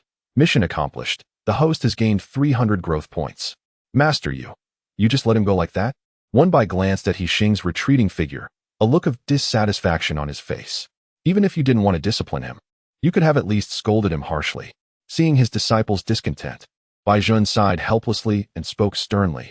It is not that I do not wish to teach He Xing a lesson, but I must consider his master, He Zhongjuan. His strength surpasses mine, and if it comes to blows, I am more likely to lose. Therefore, I prefer to avoid direct conflict unless absolutely necessary. Pausing for a moment, he continued, moreover, there is an unwritten rule in our Bailong Pavilion. Conflicts among the younger generation should be resolved by themselves, without interference from the elders. This fosters competition among the disciples, ensuring survival of the fittest, which is beneficial for the growth of the Bailong Pavilion. Thus, I hope you both will strive to cultivate diligently, aiming to one day defeat He Xing without relying on my protection. Can you do that? Certainly, with a firm posture. Wen Bai declared in a deep and powerful voice, a fierce determination gleaming in his eyes. Bai Zhen nodded appreciatively, stroking his beard with a satisfied smile. When his gaze suddenly landed on Lin Fan, he beckoned, saying, Come here, little one. Having met Elder Bai before, Lin Fan approached him respectfully and bowed. Bai Zhen merely chuckled, scrutinizing Lin Fan from head to toe, before unexpectedly seizing his wrist.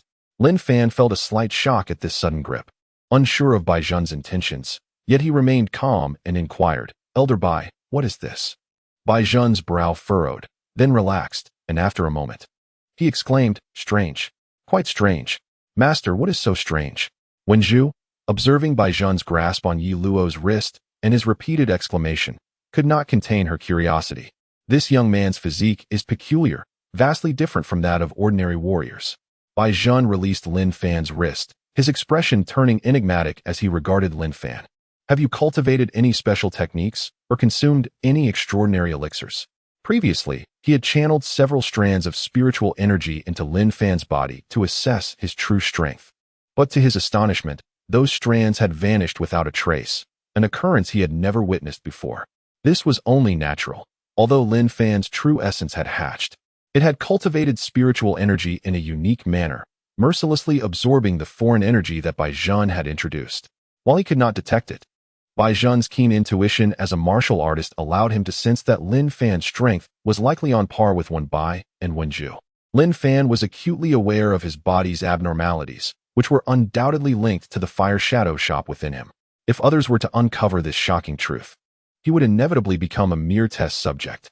Understanding the implications and hearing Bai Zhan's inquiry, Lin Fan casually replied, "Not long ago, I ventured to the back mountain to gather herbs and stumbled upon a small jade vial containing a spirit pill. The fragrance was invigorating, and upon swallowing it, I could not withstand its potency and fainted. When I awoke, I found that my true essence had transformed, allowing me to resume my cultivation." When Zhu and her brother exchanged incredulous glances, their eyes wide in disbelief. They had assumed Lin Fan became a martial artist through self-cultivation, never expecting such an extraordinary encounter. Bai Zhan pondered Lin Fan's words without skepticism, sighing, "I have heard that for several years prior, your true essence lay dormant, relegating you to the status of a mere herbalist. Now that you have finally entered the realm of martial arts, it seems fate has not forsaken you. This is indeed a blessing. Having received such an opportunity, you must cherish it and strive diligently. In the future, you may very well become a formidable warrior." Lin Fan committed Elder Bai's words to memory. Bai Zhan, twirling his beard with a smile, continued, "The external disciples' martial arts competition is approaching. I shall attend to observe. Do not forget to participate, as it is an excellent opportunity to accumulate combat experience and refine your techniques." "We will certainly participate, though we may not achieve a top 10 ranking. Please do not reprimand us, Master," Wen Bai said sheepishly, scratching his head. "Participation is what matters. It is not essential to secure a top 10 position." Bai Zhan waved his hand dismissively. "Very well. I must head to the arena to discuss matters with Lord Long and several other elders. Do not linger too long. We will accompany Lin Fan to the martial testing hall first, then proceed to the competition." "Agreed." Bai Zhan nodded to the trio, then with a flourish of his sleeve, he swiftly departed, vanishing in the blink of an eye. Watching Bai Zhan's rapidly receding figure, Lin Fan felt a surge of envy and murmured, "What incredible speed Elder Bai possesses. When will my strength reach such heights?" "We will undoubtedly surpass that level," he added, redirecting his attention to the Wen siblings as they set off towards the martial testing hall. The martial testing hall, located atop Ling Tian Peak, was adjacent to the Broken Sky Peak, where the White Dragon sect's leader resided. It served as the venue for disciples to assess their martial progress. Behind the testing hall stood a 3-story building known as the Tsang Tower, a place of utmost secrecy within the White Dragon sect. Within the Tsang Tower lay the culmination of the ancestors' efforts, including various secret techniques and spiritual artifacts. The guardian of the testing hall was the venerable Elder Wu Tian, the oldest and most formidable elder of the White Dragon sect. It was said that Elder Wu Tian had surpassed a century in age, possessing a tranquil disposition, rarely engaging in sect affairs or descending the mountain, instead choosing to sit cross-legged on a mat within the testing hall, silently guarding it and the Tsang Tower. Upon reaching the pinnacle of Ling Tian Peak, the trio beheld an ancient and majestic hall, weathered by the passage of time. The entrance was weathered, and the walls were draped in moss and vines, exuding an aura of age yet emanating an indomitable strength, as if no tempest could ever reduce it to ruin. Behind the hall stood the 3-story Tsang Tower, which shimmered a fiery red under the sun's rays. Though merely a lifeless structure, it radiated an imposing pressure that deterred any would-be intruders. The ancient hall was the martial testing hall, while the tower housed the Tsang secrets. When Zhu, aware that it was Lin Fan's first visit to the testing hall, smiled and softly explained, "I heard Master mention that when the forebears of the White Dragon sect constructed the Tsang Tower, they infused it with a special material called Starfall Stone and established numerous formations with abundant spiritual stones, rendering it impervious to even true spirit realm experts. Thus, the most critical techniques, artifacts, and elixirs of our White Dragon sect are securely stored within to prevent theft." As the trio approached the testing hall, they found the doors wide open. Inside the spacious hall sat a frail old man on a mat, his eyes slightly closed, exuding an air of solemnity, akin to a venerable monk in meditation. At first glance, the old man seemed as if a gust of wind could whisk him away, yet upon closer inspection, he resembled the unfathomable depths of the azure sea. His tattered garments, worn for countless years, remained immaculate, devoid of any emblem representing status or power. Nevertheless, Lin Fan and his companions recognized his esteemed position within the White Dragon sect, respected even by the sect leader, Long Tianqing. Indeed, this frail old man was Elder Wu Tian, the most legendary elder of the White Dragon sect, whose prowess, though rarely demonstrated in decades, commanded unwavering respect. Upon encountering Elder Wu Tian, Lin Fan and his companions immediately suppressed their playful expressions, adopting serious demeanors as they entered the grand hall, bowing respectfully and greetings. Elder Wu. Elder Wu Tian slowly opened his murky eyes, scanning the trio, and when his gaze fell upon Lin Fan, a unique brightness flickered in his eyes. "What brings you three to the martial testing hall?" he inquired, his tone calm yet authoritative. "I am Lin Fan, a medicinal apprentice. I have recently achieved a breakthrough in my cultivation and have come to test my abilities." "Excellent. The White Dragon sect is about to welcome a new warrior." With a subtle smile gracing the corners of Wu Tian's mouth, he gestured towards a towering stone, as dark as ink, standing beside him. "Place your palm upon the stone's surface and channel your internal spiritual energy into it unreservedly. The resulting illumination will reveal your cultivation level." The obsidian stone, approximately 10 feet high and cylindrical, bore several palm-sized, translucent white jade stones arranged vertically within it. Lin Fan understood that this stone was the star stone, utilized for assessing a martial artist's strength. He approached the star stone, inhaled deeply, extended his right hand, and gently laid it on the surface, gradually infusing it with a thread of spiritual energy. Moments later, a brilliant light emanated from within the star stone, illuminating the entire hall. "Wonderful!" exclaimed Wen Bai and Wen Zhu, standing behind Lin Fan, their faces alight with joy. They genuinely felt happiness for Lin Fan. Should he successfully pass the Starstone's test, he would become an official outer disciple of the White Dragon Pavilion, enjoying the same privileges as them. Henceforth, he could devote himself to cultivation without the burden of menial, derided tasks. As the saying goes, a tree that stands out will be uprooted by the wind. Lin Fan had come to the testing hall merely to acquire the status of an outer disciple, not intending to reveal his true strength. Upon witnessing the glowing light, a faint smile appeared on his lips as he withdrew his hand, causing the radiance to gradually fade and the star stone to revert to its original state. "Are you quite sure you do not wish to continue?" Wu Tian raised an eyebrow, regarding Lin Fan with a knowing smile. Lin Fan discerned the underlying implication in Wu Tian's words, feeling a slight surprise. Meeting Wu Tian's gaze, he sensed an uncanny sense of being seen through. Reflecting on the old man's reputation as a top-tier combatant of the White Dragon Pavilion, a title well-deserved, it seemed his efforts to conceal his strength would not evade Wu Tian's keen perception. However, Lin Fan's unique identity necessitated discretion regarding his abilities. "Elder Wu, the junior Lin Ling has completed the task," he replied with a grin. Wu Tian's smile deepened, his expression unchanged, as if everything had unfolded according to his expectations. Late stage of the Qi refinement, third layer. Wen Bai was dumbfounded, his eyes almost popping from their sockets as he regarded Lin Fan, who remained composed.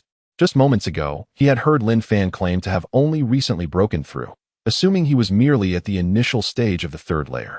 He could hardly fathom that this youth had silently advanced to the late stage, standing on equal footing with them. "Splendid, Lin Fan. I knew you could do it." When Zhu exclaimed, her petite fists clenched tightly, her excitement flushing her cheeks with a rosy hue, heightening her allure. Wu Tian gazed intently at Yiluo, his smile widening as he maintained his expectations for Lin Fan, believing the young man still had reserves yet to be revealed. Indeed, such composure is commendable.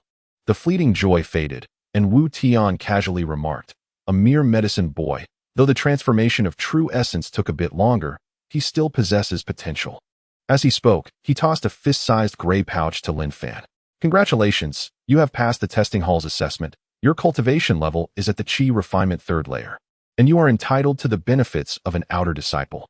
This Tianyuan pouch contains 2 sets of outer disciple garments, 21 yuan cultivation pills for the first 3 months, and 100 spirit coins. Take it." Lin Fan accepted the Tianyuan pouch, feeling its soft texture, curious about the material it was crafted from. Upon opening the pouch, he injected a thread of spiritual energy, discovering that this seemingly petite pouch contained an expansive space within. Glancing inside, He found 2 neatly folded azure robes, 3 jade vials, a small pile of spirit coins, and ample additional room. This treasure is truly remarkable. I can store anything within it. Lin Fan thought gleefully, securing the Tianyuan pouch within his robe. Thank you, Elder Wu. No need to thank me. This is what you deserve. Cultivate diligently, young man. The stronger you become, the more you shall gain. With a casual wave of his right arm, the heavy door to the side of the hall creaked open, revealing a corridor stretching several meters, leading to the concealed martial arts tower behind the testing hall. Yet Lin Fan was acutely aware that with a 5-element aptitude, he would undoubtedly face challenges on his martial path in the future. However, with the Fire Shadow Shop at his disposal, he could mitigate these shortcomings. Nevertheless, in the Tianyuan Continent, possessing no techniques would be utterly insurmountable. Even if he did not have anything of his own, Lin Fan could trade goods at the Fire Shadow Shop for equivalent ninjutsu. The martial arts tower was replete with various secret techniques. Being able to select one would perfectly fill the void in his cultivation. Given time, with diligent practice, his strength would surely ascend to new heights. Calming his racing heart, Lin Fan bowed respectfully to Wu Tian before striding confidently into the martial arts tower. The first floor of the martial arts tower was quite spacious, with shelves lining the walls, each adorned with scrolls exuding an ancient aura. Each scroll appeared slightly yellowed, emanating faint waves of true essence, indicating they were far from ordinary texts. These scrolls contained secret techniques, many of which had been painstakingly crafted by the predecessors of the White Dragon Pavilion, while others had been acquired through diverse channels, all housed in this tower for the benefit of future disciples. Lin Fan casually perused the scrolls and discovered that these techniques were indeed suitable for outer disciples. He pondered whether they would be appropriate for his true strength, which had already reached the 4th layer of qi refinement. Nevertheless, since he was there, he could not leave empty-handed.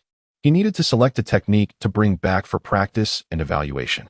Yi Luo's true essence was vigorous and forceful, necessitating a technique that would harmonize with his attributes. Having already acquired the Tai Shi Jing, he was not in a hurry to examine other profound techniques, opting instead to patiently sift through the scrolls related to secret techniques, silently evaluating their compatibility with his own abilities. Young man, every secret technique here is unique. You may only copy one to take with you. Touching is strictly forbidden. Furthermore, there is a time limit for each person entering the martial arts tower, and your time is running short, so hurry. Wu Tian's voice suddenly resonated in Lin Fan's ears. Only one copy to take. There is also a time limit. Lin Fan was initially taken aback, but soon a wave of delight washed over him.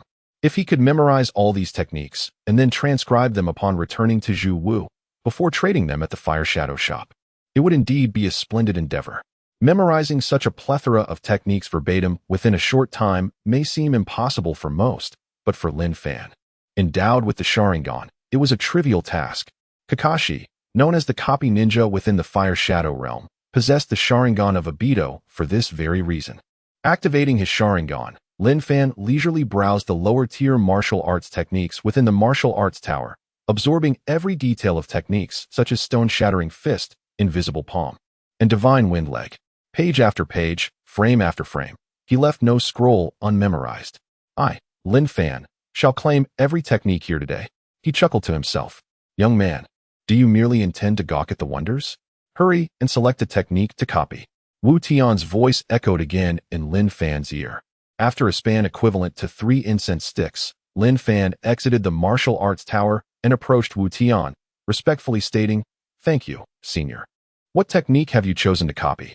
Wu Tian inquired, observing Lin Fan's empty hands with a hint of suspicion, though he feigned indifference. Lin Fan raised his right hand to gesture towards his head, grinning widely as he spoke. A true genius must possess extraordinary qualities. It seems you are quite confident in your memory, young man, as you have chosen not to take notes. Whatever you remember today is of no concern to me. Wu Tian observed Lin Fan's confidence and smiled. Indeed, the young mind is quite capable. You may leave now. Upon your return, focus on your training, and in the future, bring glory to our White Dragon Pavilion. Your disciple will remember this. Lin Fan replied as he exited the Kangwu Tower and made his way to the testing hall, where he was immediately greeted by Wen Bai and Wen Zhu. You clever lad, you've kept us in the dark. Wen Bai jokingly punched Lin Fan lightly on the chest and laughed heartily. Who would have thought you have secretly reached the 3rd level of qi refinement? What a delightful surprise. Indeed, Lin Fan has now joined us as an outer disciple of the White Dragon Pavilion, Wenju said with delight. Lin Fan retrieved a set of outer disciple robes from his chinkoan bag and changed in the hall, taking a moment to calm himself. Let's go to the martial arts arena. The competition should be starting soon. Elder Bai was right. All three of us must participate in the martial arts competition. Rankings are not the most important. What matters is that we can hone our skills through the competition, which will greatly aid our understanding and improvement in martial arts. He paused, grinning widely, revealing a row of bright white teeth. Of course, it would be even better if we could secure a place in the rankings. A notification from the shop echoed. The host has become an outer disciple of the White Dragon Pavilion, gaining 500 growth points. One Bai rubbed his fists together, saying, though there are many strong outer disciples, the three of us are not weak either. With our combined efforts, we might just have a chance to enter the top 10. Lin Fan, it seems Elder Wu takes a special interest in you. I truly hope you can surprise both me and Wenju at the competition. I will do my best. The three descended from Lingwu Peak, hastening towards the martial arts arena. Along the way, they encountered groups of outer disciples who were astonished to see Lin Fan, the newly admitted disciple. Upon learning that he had just passed the testing hall's assessment, they were filled with amazement. Most of these outer disciples knew that Wen Bai, Wenju, and Lin Fan hailed from the same place. A situation not uncommon among the outer disciples of the White Dragon Pavilion. As the morning sun streamed through the mountain gaps, it illuminated the martial arts arena on the western slope of the White Dragon Pavilion. This vast valley could accommodate thousands at that moment. Nearly 2,000 young men and women were seated upon the soft, level grass, all wearing identical martial artist robes, their expressions serious and silent. Each robe bore an embroidered white dragon across the chest, clearly marking them as disciples of the White Dragon Pavilion. In the center of the valley stood a massive stone platform, about 10 feet high and 10 feet wide, constructed from the toughest Huagang rock of the Jiolong mountain range. Surrounding it were array formations, rendering it impervious to any damage, even from peak experts at the spirit concentration realm. On a high ground to the north of the platform, 11 stone chairs were arranged in a row, each occupied by a martial artist, some male, some female, some young, and some old. Though they appeared relaxed, an invisible aura emanated from them, instilling a sense of formidable pressure among the outer disciples below. Seated in the center was a grand, white-haired elder, his prominent nose and wide mouth commanding attention, with piercing eyes that seemed to shine like lightning. The outer disciples instinctively straightened under his gaze, not daring to breathe. Behind the elder flew a large flag embroidered with a white dragon, fluttering in the morning breeze, upon which the words White Dragon Pavilion were elegantly inscribed. After Lin Fan and his companions entered the valley, they seated themselves in the southwest corner of the martial arts platform, gazing up at the 11 figures on the high platform with admiration. Though Lin Fan had only been in this world for a short time, he had diligently familiarized himself with the people and things around him. He recognized that the elder seated at the center of the high platform was Long Tianqing, the current leader of the White Dragon Pavilion, whose strength had reached the true spirit realm, making him a formidable figure in the region. Sadly, due to his advancing age and inherent limitations, Long Tianqing had reached his peak at the early true spirit realm, and without extraordinary fortune, further advancement seemed nearly impossible. Nevertheless, within a 1,000-mile radius, he remained one of the few powerful figures. Flanking Long Tianqing were 10 elders of the White Dragon Pavilion, all at the spirit concentration realm, revered by the outer disciples and holding a transcendent status within the pavilion. Among them sat Baizhan, the master of the Wen siblings, though he was positioned somewhat at the edge, indicating his lesser standing among the 10 elders. Except for one, each of the other 9 elders had a disciple standing respectfully behind them, all around 20 or 30 years old. These 9 disciples bore exquisite pins on their chests, signifying their status as core disciples at the 8th or 9th level of Qi refinement. In the White Dragon Pavilion, once inner disciples reached the 8th level of Qi refinement, they could be promoted to core disciples, typically possessing exceptional innate qualities and extraordinary cultivation talents. The most gifted among them might even be taken as direct disciples by the elders, potentially inheriting their teachings and becoming the new guardians of the White Dragon Pavilion in due time. Lin Fan's knowledge of the 10 elders was limited, with only a slight familiarity with Baizhan, while the others were merely names he had heard. This was his first time participating in such a grand occasion. and he felt fortunate to witness the true forms of the White Dragon Pavilion's upper echelon. Hey, have you heard? This year's Outer Disciple martial arts competition is different from previous years. Lin Fan's attention shifted to the elders when he suddenly overheard two disciples conversing quietly in front of him. His keen hearing allowed him to catch every word despite their low volume. Yes, I heard that too, replied the other disciple. It is said that anyone who makes it into the top 10 this year can choose any elder as their master while still enjoying the benefits of being an inner disciple. Indeed, having the opportunity to learn directly from an elder every day would be immensely beneficial for one's martial arts journey. Compared to that, rewards like spirit pills seem trivial. You're right, this opportunity is rare, and we must seize it. To enter the top 10 and have the chance to take an elder as a master? Lin Fan's heart stirred. The 10 elders atop the platform were figures to be revered, and being able to study under one of them would indeed be a tremendous blessing. It was important to note that among the over 2,000 outer disciples of the White Dragon Pavilion, only a select few with exceptional talent were taken as disciples by the elders. Wen Zhu and Wen Bai were fortunate to have been accepted by Baijian at such a young age, having reached the third level of qi refinement. The White Dragon Pavilion's Outer Disciple martial arts competition was held annually and operated on a voluntary registration basis. In previous years, disciples at the second or third levels of qi refinement, knowing they could not compete against those at the fourth level, had little enthusiasm for participation. However, this year was different. With the enticing rewards and the chance to take an elder as a master, everyone was eager to test their luck and prepare for a fierce contest on stage. As Lin Fan and his companions arrived at the registration point situated at the valley's entrance, the sight of the thick registration ledger made it evident that the number of outer disciples participating in the martial arts competition was unprecedented. Essentially, everyone was involved. The competition employed a draw for matchups, where the defeated were directly eliminated, while the victors advanced to the next round. While registering, Lin Fan and his friends also drew their opponents. Lin Fan was fortunate, facing a disciple at the second level of qi refinement, and he was scheduled to appear later, making his advancement virtually effortless. Conversely, Wen Bo and Wen Zhu were less fortunate, as both drew opponents at the third level, necessitating a grueling battle to ensure they would not be eliminated in the first round. Having been held for several hundred sessions, the procedures of the martial arts competition were well known to all.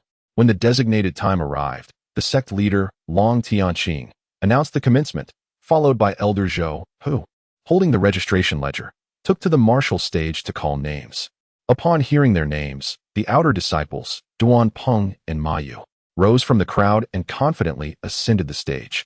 Duan Peng, Ma Yu, you are both well aware of the rules of engagement, so I shall not elaborate further. I only remind you to refrain from endangering your fellow disciples and oppos' lives.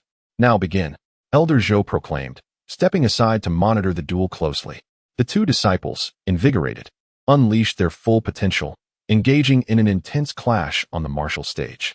Both were eager to secure a victory in this initial bout, exchanging blows and kicks with great fervor, creating a raucous spectacle. To the third-level qi refinement disciples watching below, such a match lacked appeal. They either wore expressions of boredom, whispering to their companions, or sat cross-legged, focusing on their cultivation, striving to maintain their optimal state. For Lin Fan, this was his inaugural participation in such a competition, and lacking combat experience, he was fully engrossed in the duel before him. He meticulously observed each movement, committing them to memory, and silently strategized to identify the strengths of others while compensating for his own shortcomings. Now, let me check the growth value I have accumulated. Upon entering his mental realm, Lin Fan accessed the Naruto shop and discovered he had amassed 900 growth points. Wow, 900 growth points. I wonder what I can exchange them for. Driven by curiosity, he browsed the various items available in the shop. To evolve the 1-Tomo Sharingan into the 2-Tomo Sharingan required 1,000 growth points.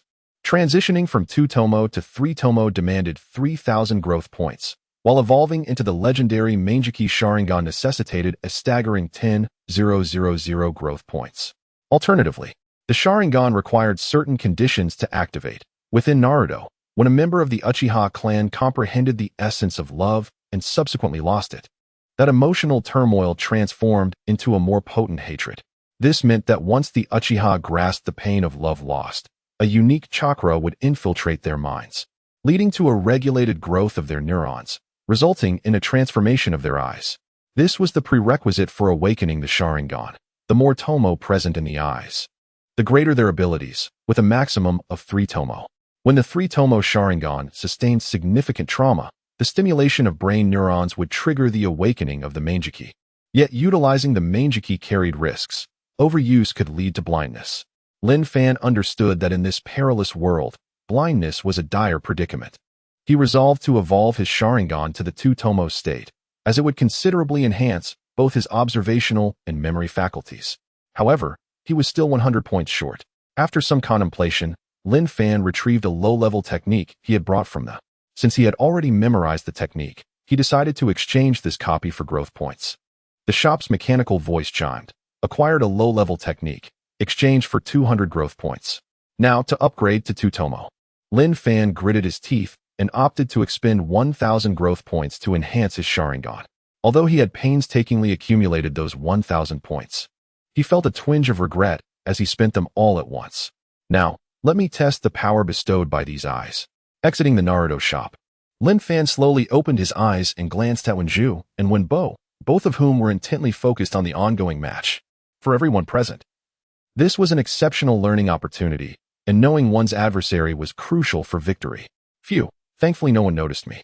Lin Fan silently rejoiced, realizing that if anyone caught him meditating in such a setting, it would appear rather presumptuous.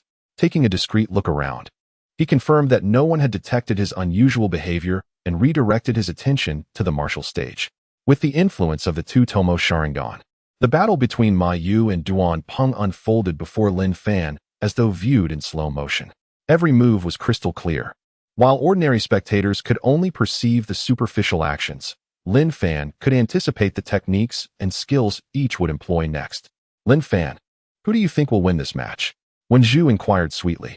From my perspective, Ma Yu possesses the upper hand, Lin Fan replied nonchalantly. How boastful. You, a mere novice outer disciple, claim such insight? A few arrogant outer disciples scoffed, deriding Lin Fan for his audacity to speak so grandly. Let us wait and see. Lin Fan replied, uninterested in engaging with such frivolous characters, and shifted his focus back to the martial stage. Down you go.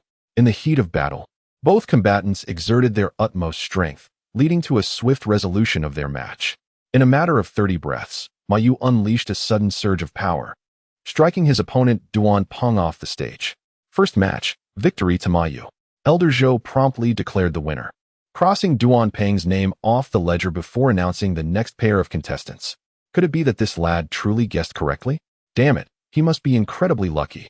One spectator glared at Lin Fan, seething with resentment when he noticed Lin Fan was unfazed by their disdain, only intensifying his anger. From the outset of the martial arts competition, each bout was brief yet intense, rarely exceeding 100 breaths. By midday, hundreds of outer disciples had contested and determined the outcomes, with victors reveling in their triumph while the defeated hung their heads in disappointment. After a 1-hour break for lunch, the elders and disciples reconvened in the valley, and the competition resumed. By dusk, Wenbo, Wenju, and Lin Fan took their turns on stage. Although Wenbo and Wenju were formidable, their opponents were also at the 3rd level of chi refinement. After a grueling struggle, they barely secured their advancement. In contrast, Lin Fan faced his opponent without employing any secret techniques. Each of his opponent's strikes was deftly evaded, and he consistently seized the opportunity to counterattack, targeting their weaknesses with precision. Ultimately, with a casual yet decisive punch, Lin Fan sent his 2nd-level opponent crashing off the martial stage, effortlessly advancing to the next round. Now a 3rd-level disciple in chi refinement, Lin Fan's victory over a 2nd-level disciple was entirely expected, thus drawing little attention from those around him. As darkness enveloped the valley, the luminous stone lanterns embedded in the surrounding cliffs flickered to life, illuminating the entire expanse as if it were day. Over 1,000 elite disciples from the outer sect, having drawn lots to determine their opponents, proceeded to engage in the 2nd round of duels. In this round, luck favored Lin Fan and his companions, as they were once again matched against opponents of the same realm. Unsurprisingly, all 3 triumphed, sending their adversaries tumbling from the stage to advance to the 3rd round.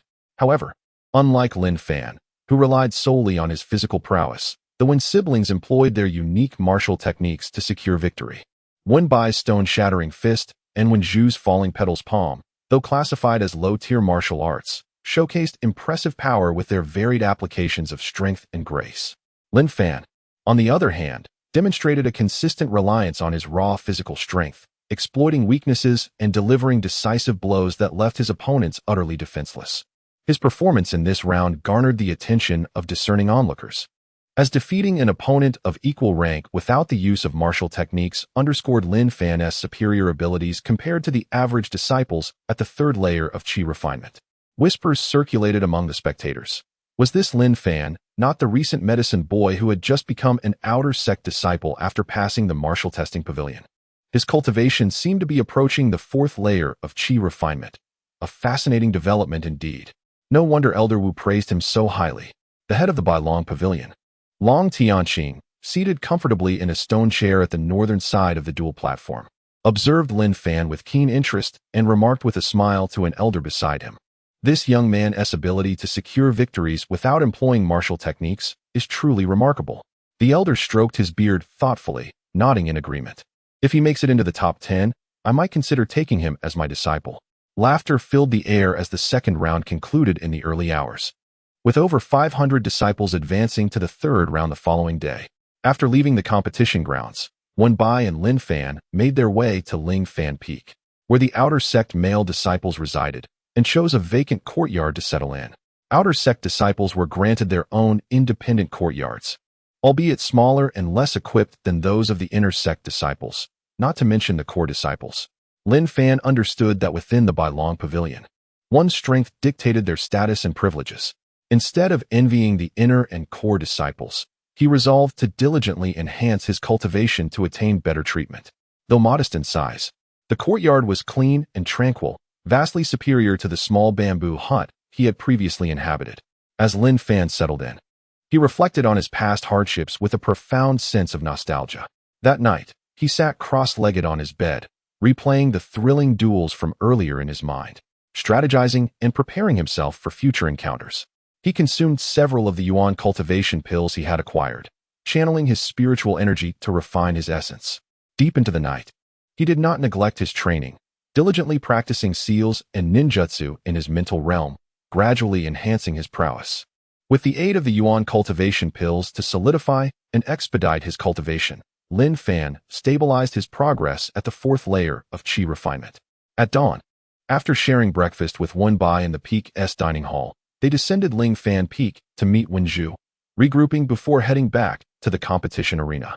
The previous day's intense duels had eliminated a majority of the disciples, thus the progress of the next day's matches was markedly swift. By midday, the third round concluded, leaving only over 200 disciples from the initial 2,000 participants, including Lin Fan and his companions. Wen Bai faced another opponent of the same realm in this round. Despite a valiant effort, he suffered injuries and, upon defeat, immediately consumed restorative pills to recuperate for the next round's more intense battles.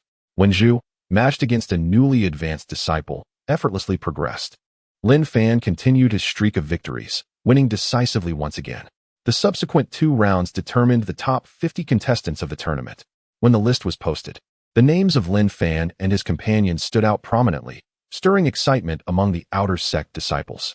Particularly noteworthy was the rise of Lin Fan, the former humble medicine boy, now a subject of much curiosity and speculation regarding how far he might progress in the tournament. On the third day, during the fierce contest for the top 20 positions, Wen Bai found himself pitted against He Yao, a disciple at the fourth layer of Qi refinement and a cousin of He Xing. It was evident that Wen Bai was at a disadvantage. After enduring 30 breaths, he attempted to concede, but He Yao ignored him, delivering a humiliating kick that sent Wen Bai crashing down from the stage. Severely injured, Wen Bai accepted his misfortune, knowing that as long as he did not endanger his opponent's life, no penalties would follow.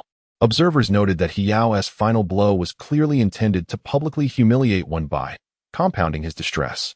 Connecting this incident to the earlier conflict between He Xing and the Wen siblings, Lin Fan surmised that He Xing was likely behind He Yao's actions, seeking to assert dominance over the Wen family. After his defeat, Wen Bai quickly consumed several healing and blood-replenishing pills, recovering somewhat as he glared at He Yao, seething. That scoundrel He Yao. I had already raised my hand to concede, yet he still chose to harm me. It's utterly despicable. If either of you faces him, Please teach him a lesson on my behalf. While Wen Zhu's strength was slightly superior to her brother's, it was still limited. She furrowed her brow and lamented. Regrettably, my strength is insufficient. If I encounter him, I fear I would also fall short. Wenbai scratched his head, his expression darkening. The He family members are formidable, one outdoing the other. I suppose I can only chalk this up as bad luck. Lin Fan placed a reassuring hand on Wenbai's shoulder. Don't worry. By Gu, if I face He Yao, I will avenge you. Having witnessed the duel between He Yao and Wenbai through his Sharingan, Lin Fan felt confident that he could exploit He Yao's weaknesses and secure victory. Before the contest for the top 20 began, Lin Fan and Wen Zhu drew their opponents, gathering together to discuss their respective matches. My opponent is Li Zi, Wen Zhu said, her expression clouded with concern. I've heard he is the fastest progressing disciple among the outer sect, with strength sufficient to contend for a top 3 spot. Defeating him seems nearly impossible. Alas, it appears we are all destined to fall short of the top 10, Wenbai despondently remarked, slapping his forehead. Not necessarily. There is still Lin Fan. Wen Zhu's gaze turned to Lin Fan, who remained silent after drawing his opponent. Lin Fan, who is your opponent? Wenbai inquired. Though not overly optimistic about Lin Fan's chances, he mused that if Lin Fan were fortunate enough to face a weaker opponent at the 3rd layer of Qi refinement, he might still have a chance to break into the top 20. However, as the tournament progressed, the strength of the opponents would only increase, making Lin Fan's aspirations for the top 10 seem increasingly unlikely.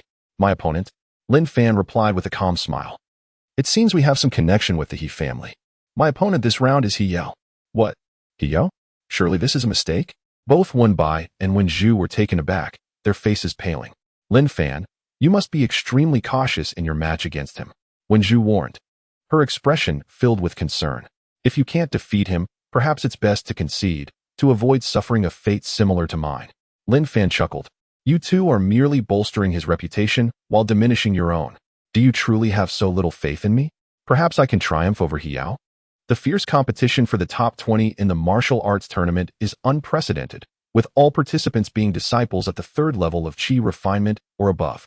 Each match has been intensely contested, with victories only determined after hundreds of breaths. When it was Wen Zhu's turn to compete, she faced the formidable Li Zi, who had been making waves recently. From the outset, she was overwhelmed, succumbing to his formidable earth-shattering palm after merely 10 exchanges. Now, the hope of the trio making it into the top 10 rests solely on Lin Fan's shoulders. Yet, Lin Fan appeared unfazed, calmly observing the matches while secretly activating his Sharingan and studying every duel on the stage, meticulously analyzing the secret techniques employed to enhance his own skills. Whenever he sensed a depletion of spiritual energy from overusing the Sharingan, he discreetly consumed a yang-enhancing pill to replenish his strength and vitality. Lin Fan, He Xing, step onto the stage. Elder Zhou's voice echoed in the ears of every disciple. As his words faded, a green figure emerged from the crowd, gliding onto the martial arts stage, none other than He Yao. Standing at 8 feet tall with a strikingly handsome appearance and possessing strength at the 4th level of Qi refinement, He Yao garnered quite a following among the outer disciples. His arrival on stage incited cheers from numerous male disciples and shrieks from several female disciples. He Xing, feeling quite confident, waved to the cheering crowd, exuding an air of assured victory. Lin Fan, it's your turn, Wenbai exclaimed, giving Yi Luo's shoulder a firm pat. Do your best. Just remember, there's no need to rush. Lin Fan rolled his eyes at Wenbai and retorted, why can't you offer me some genuine encouragement? All right, I wish you a victorious start. Knock that scoundrel He Yao off his feet. That is more like it. Lin Fan laughed heartily, standing tall as he approached the martial arts stage, confidently facing He Yao. Let the match begin, Elder Zhou declared, retreating gracefully to leave the arena for Lin Fan and He Yao. The two faced each other, one a disciple at the 4th level of Qi refinement and the other a newly initiated outer disciple.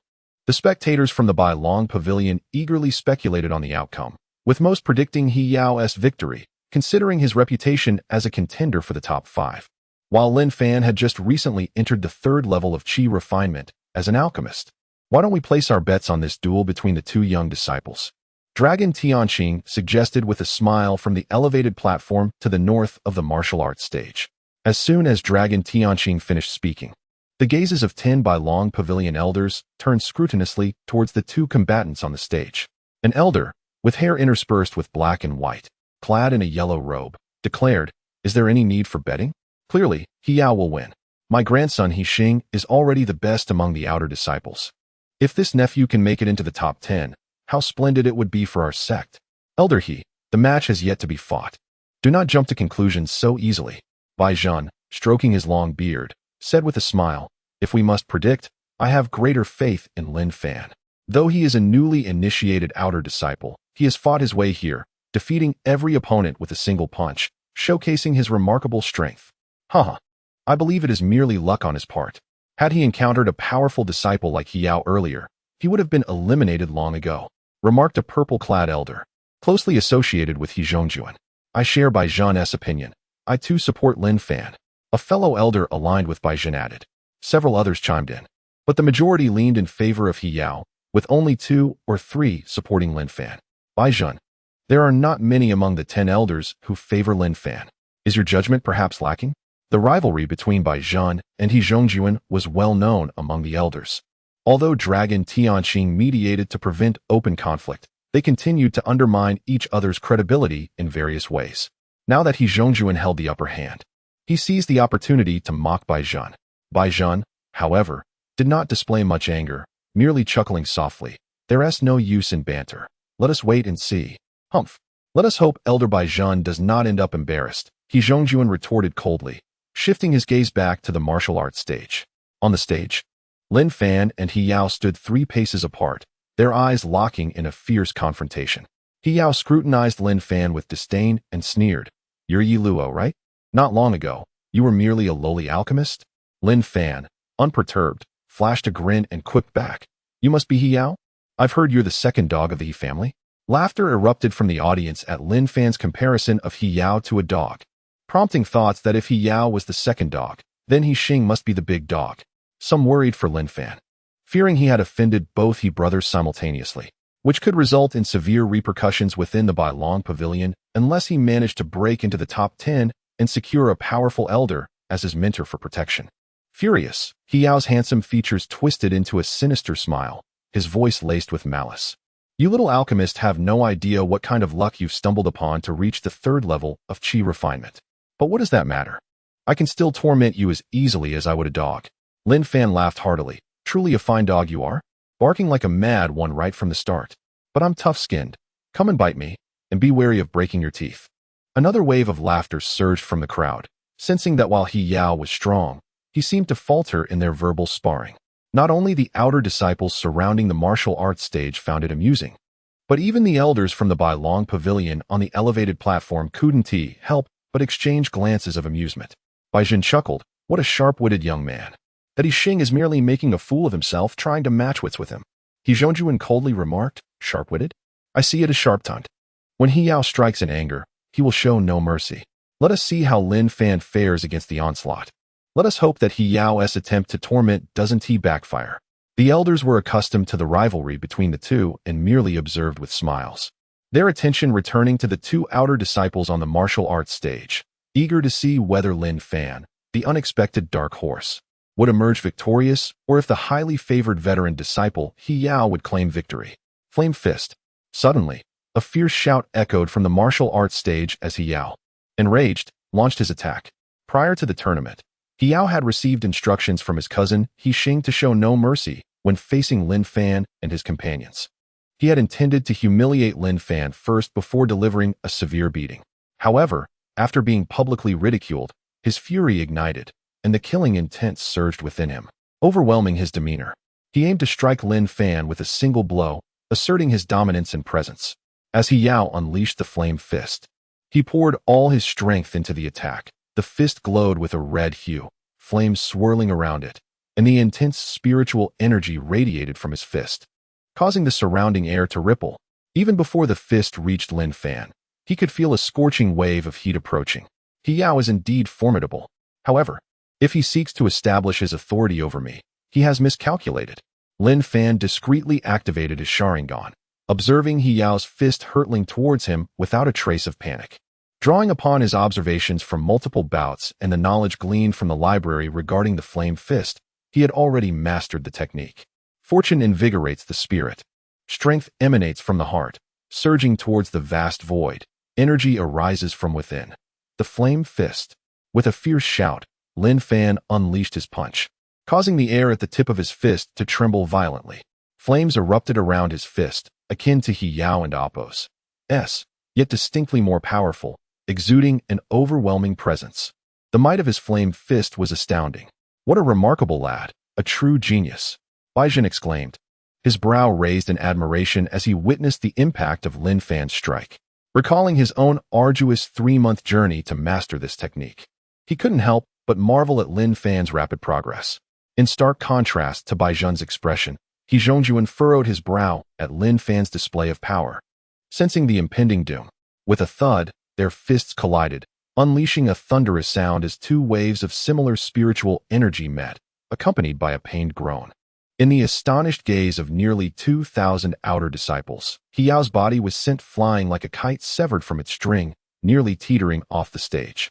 Blood spewed from Hiyao's mouth as he struggled to rise, his blood-red eyes glaring at Lin Fan with a vengeful fury. "You bastard, I will kill you," he vowed, wiping the blood from his lips as he prepared to unleash another technique. Gathering his spiritual energy into his hands, the flames surrounding Hiyao's fists morphed into a molten form. Observing this, Tianyuan nodded with satisfaction and proclaimed to Baizhen, "This is the dominant flame fist, one of the pinnacle techniques among outer disciples. Hiyao's prowess is truly commendable." "Oh, really?" It appears Lin Fan remains exceedingly composed, Baizhen retorted with a hint of disdain. On the martial stage, Hiyao swung his dominant flame fist towards Lin Fan, a searing heat enveloping the air, the temperature several times greater than before. "I and Appo's, never seen such a move, but can you evade my gaze?" Lin Fan and Appo's eyes, now bloodshot with crimson pupils and marked by two distinct tomo, rendered Hiyao's stance full of vulnerabilities. Despite the ferocity of the dominant flame fist, Hiyao's foundation was weak, a critical flaw in martial arts. Lin Fan swiftly searched his mind for a powerful leg technique, knowing that superior leg skills could exploit Hiyao's weakness. The technique whirlwind leg flashed in his thoughts, a mid-tier skill from the White Dragon Pavilion, emphasizing speed and agility, allowing its practitioner to move as swiftly as a shooting star. Reciting the incantation for whirlwind leg, Lin Fan propelled himself towards Hiyao, his speed intensifying as he gathered momentum. The onlookers believed Lin Fan had lost his senses, for Hiyao was radiant with power and the dominant flame fist was fearsome. To challenge him directly seemed an invitation to disaster. Yet, the next moment left everyone astounded. Just as Hiyao's fist was about to strike Lin Fan's waist, Lin Fan executed an incredible maneuver, deftly bending his body to evade the brutal blow. In that fleeting moment, he moved with a sinister grace, leaving behind only an illusion to the less skilled disciples. Hiyao, not one to be underestimated, realized his attack had missed and anticipated Lin Fan's counter to target his lower body. He promptly withdrew his assault. However, his mind raced faster than his body could respond. Seizing the opportunity, Lin Fan delivered a swift kick to Hiyao's calf, the force penetrating deeply and injuring his internals. Hiyao never expected such a seemingly feeble strike would possess such devastating power. Launched far from the stage, he struggled to regain his balance, but coughed up a mouthful of blood. With injuries like these, even with medicinal aid, complete recovery would take weeks. "Lin Fan, I will not spare you." With those final words, Hiyao and Appo's eyes glazed over as he succumbed to unconsciousness. Thus, in his battle against Lin Fan, Hiyao not only faced a crushing defeat, but also forfeited his chance to compete in the subsequent events. A strong contender for the top 3 in the martial competition, and even a possible challenger for second place, he was unexpectedly vanquished in such a disastrous manner. Even Gu Xinghua, the pavilion master of the White Dragon Pavilion, and the 10 elders seated on the northern platform were taken aback by this turn of events. A profound silence enveloped the valley as thousands of gazes converged upon Lin Fan. If there were any who had previously underestimated him, now all outer disciples regarded him with a newfound respect. Who would dare to challenge someone capable of sending Hiyao, a top disciple, flying with a single kick? Among the outer disciples gathered on the south side of the martial stage, Li Zi, the one with the highest acclaim for the championship, sat cross-legged, gazing up at Lin Fan with burning determination. In the eyes of the outer disciples, Li Zi, at the pinnacle of the 4th stage of Qi refinement, was a fervent fighter, He had challenged nearly all outer disciples, maintaining an unbeaten record, with the exception of Xing. Initially, Li Zi had set his sights on Xing, the top outer disciple, but now the emergence of Lin Fan stirred a surge of excitement within him. Did he just win? In the southwest corner of the martial stage, the Wen siblings exchanged incredulous glances, their faces reflecting shock followed by an overwhelming elation. Lin Fan's victory over He Yao had thrust him into the top 10, and he might even contend for the championship title this year. When Bo, previously aggrieved by He Yao's earlier triumph, now felt a weight lift from his chest, and in his exhilaration, he rose and cupped his hands to his mouth, shouting, "Lin Fan, superb. This year's champion is undoubtedly yours." Standing on the martial stage, Lin Fan maintained a calm demeanor, devoid of the exuberance typically displayed by victors, as if defeating He Yao was merely a matter of course. Following Lin Fan's emphatic victory, Bai Zhen observed He Zhongyuan's darkening expression and felt an immense sense of satisfaction. Laughing heartily, "Elder He, how do you find my judgment now?" "Ha ha ha." He Zhongyuan's face flushed with rage upon witnessing He Yao's defeat, his nostrils flaring as he let out a cold snort. Claiming the championship won't be so simple. Don't forget, Li Zi and Xing are still standing in his way. They will inevitably cross paths. The outcome remains uncertain. Watching Lin Fan descend from the martial stage, whispering with two other outer disciples, Long Tianqing nodded slightly, saying, "This young man, previously inconspicuous, has suddenly risen today, truly remarkable. What is most commendable is his humility in victory, indicating a steady temperament. He deserves closer attention moving forward. If any elder wishes to take him under their wing, now is the time to consider how to win him over." Bai Zhen respectfully replied, "Lin Fan has two close friends who are currently under my tutelage. It would be most fitting for him to join my sect." Other elders, recognizing Lin Fan's exceptional talent, began to express their interest as well, engaging in discussion with Bai Zhen. In the wake of Lin Fan's triumph, several more pairs of outer disciples took to the stage for their contests. Within the span of less than an hour, the top 10 contenders of the martial competition were finally determined. The dusk had not yet descended, and time was ample. Following the emergence of the top 10 contenders, the fierce battle for the top 5 commenced. After a draw determined their opponents, the 10 outer disciples began a new round of dueling. Before nightfall, the outer disciples who would secure a spot in the top 5 emerged. Apart from Lin Fan, the unexpected dark horse, the rest were as anticipated. The most delighted were the siblings Wen Bai and Wen Zhu, who, upon Lin Fan's descent from the stage, congratulated him with a high five, exclaiming, "With you in the top 5, the rewards are plentiful, including a substantial amount of spirit coins. You must treat us to a grand feast in the county town outside the mountain." After the martial arts conference concluded, Lin Fan and his companions chatted jovially as they returned to their residence. Many outer disciples approached them, eager to befriend Lin Fan. Most of these disciples were mere early-stage practitioners of qi refinement, too weak to be accepted by the major factions of the outer sect, often subjected to bullying. However, after witnessing Lin Fan's formidable prowess, they were inspired to ally with him, seeking his protection.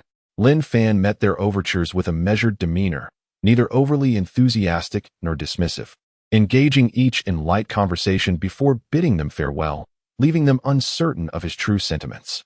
After parting ways with Wen Zhu, Lin Fan supported Wen Bai as they made their way toward Ling Fan Peak. A few steps into their journey, Wen Bai expressed his concern. "The He brothers are vengeful. Today, you knocked He Yao unconscious. I fear Xing will not let this slide easily. While he may refrain from causing trouble during the martial arts conference, he may not hold back afterward. Lin Fan, you must be cautious." Lin Fan's strongest cultivation level was at the 4th layer of qi refinement, and against Xing, who was at the 5th layer, he was undoubtedly at a disadvantage. However, he did not harbor fear towards Xing, responding, "When the soldiers come, I shall meet them. When the waters rise, I shall dam them. If Xing seeks trouble, I shall confront him. Here in the White Dragon Pavilion, he wouldn't dare take my life." Just then, a disdainful snort pierced the air, prompting the two to look up and see a figure standing ominously at the foot of Ling Fan Peak. Xing. Upon recognizing the figure, both men exchanged wary glances. Xing's appearance, following Lin Fan's earlier confrontation with He Yao, signified ill intent. Xing's countenance was dark, his gaze sharp as a blade, advancing step by step towards them. With each step, the pressure upon Lin Fan and Wen Bai intensified. "He and Oppos, as clearly coming for you. Lin Fan, I'll hold him off." You hurry up the mountain. Once you're on Lin Fan Peak, he won't dare act. Tomorrow marked the final day of the martial arts conference, where the top 10 outer disciples would fiercely contest for the championship. Currently, Lin Fan was a leading contender, and any injury before this crucial battle could result in his absence. Yixing's intentions might well be sinister. Under the immense pressure emanating from Yixing, Wenbai felt a tightening in his chest, struggling to breathe, his voice trembling. Yet, he stood firm before Lin Fan, gritting his teeth, fists clenched, glaring defiantly at Yixing. However, Yixing disregarded Wenbai entirely, his gaze focused solely on Lin Fan as he approached with unwavering determination. The oppressive aura he exuded bore down heavily on Wenbai, who had only just begun to recover from his internal injuries, causing blood to seep from his lips as he swayed precariously. Wenbai, step aside. He seeks me. Lin Fan stepped forward, shielding Wenbai behind him, meeting Yixing's gaze with calm defiance. As Yixing's pressure bore down upon him, Lin Fan's inner energy surged like a torrent, flowing fiercely. Threads of spiritual power radiated from his body through the 720 acupoints, forming miniature whirlwinds around him, dissipating Yixing's formidable pressure into nothingness. Even Wenbai, standing behind Lin Fan, suddenly felt a wave of relief wash over him, exhaling softly as he hastily consumed a healing pill. Seeing Lin Fan maintain his composure under his oppressive aura surprised Yixing. Just days prior, he had sensed Lin Fan's extraordinary nature, and now, he felt a hint of threat emanating from him. A trivial threat, yet one that instilled caution in Yixing and Appo's heart. If he could, Yixing would crush Lin Fan in his infancy, yet he realized that Lin Fan had already attracted the attention of the higher-ups at the White Dragon Pavilion. Any action against him might provoke their ire. Lin Fan, I'm quite angered by your actions against my cousin, he yelled. Yixing halted a mere 10 feet from Lin Fan, his cold gaze fixated on him, his voice dripping with menace. As if it were a chilling whisper from the depths of hell, Lin Fan shrugged nonchalantly. Likewise, Hiao injured my companion Wenbai, which equally infuriates me. Upon hearing this, Yixing's fury briefly flickered before he replied icily, I can overlook your incapacitation of Hiao. However, if we meet in tomorrow's top 10 battle, I expect you to concede willingly. Do you believe that's a possibility? Lin Fan retorted with sardonic disdain. If you wish to keep your life, it becomes a possibility. Realizing the conversation was escalating, Wenbai interjected angrily. Yixing, you scoundrel. If you dare harm Lin Fan, I'll call upon our master and report you to the pavilion master, who will surely punish you severely. Yixing ignored him, his gaze unwaveringly fixed on Lin Fan. Yixing, are you threatening me? If you perceive it as a threat, then so be it. You've been in the White Dragon Pavilion long enough to know what kind of man I am. Lin Fan sighed. I know what kind of man you are, but you remain oblivious to who I am. I'm a person who does not bow to pressure. Had you knelt and clung to my leg, weeping and begging, perhaps I would show mercy. But with your current approach, you best pray we do not cross paths tomorrow. Otherwise, you may find yourself in a predicament akin to Hiao. Wenbai, let us depart. With that, Lin Fan gripped one of Wenbai's arms and confidently strode past Yixing, ascending the stone steps toward Lin Fan Peak. As twilight deepened and the night breeze picked up, Yixing stood in the wind, his expression dark and still for a long moment. Suddenly, his garments billowed, and with a swift motion, he struck a nearby boulder with a punch, shattering it into fragments. Lin Fan, I will see your demise. Yixing roared, his fists tightening into a series of cracking sounds, turning suddenly to stare in the direction Lin Fan had taken, a menacing glint igniting in his eyes. Lin Fan, prepare to die. Yixing unexpectedly launched a brutal attack, throwing a punch aimed at Lin Fan's back.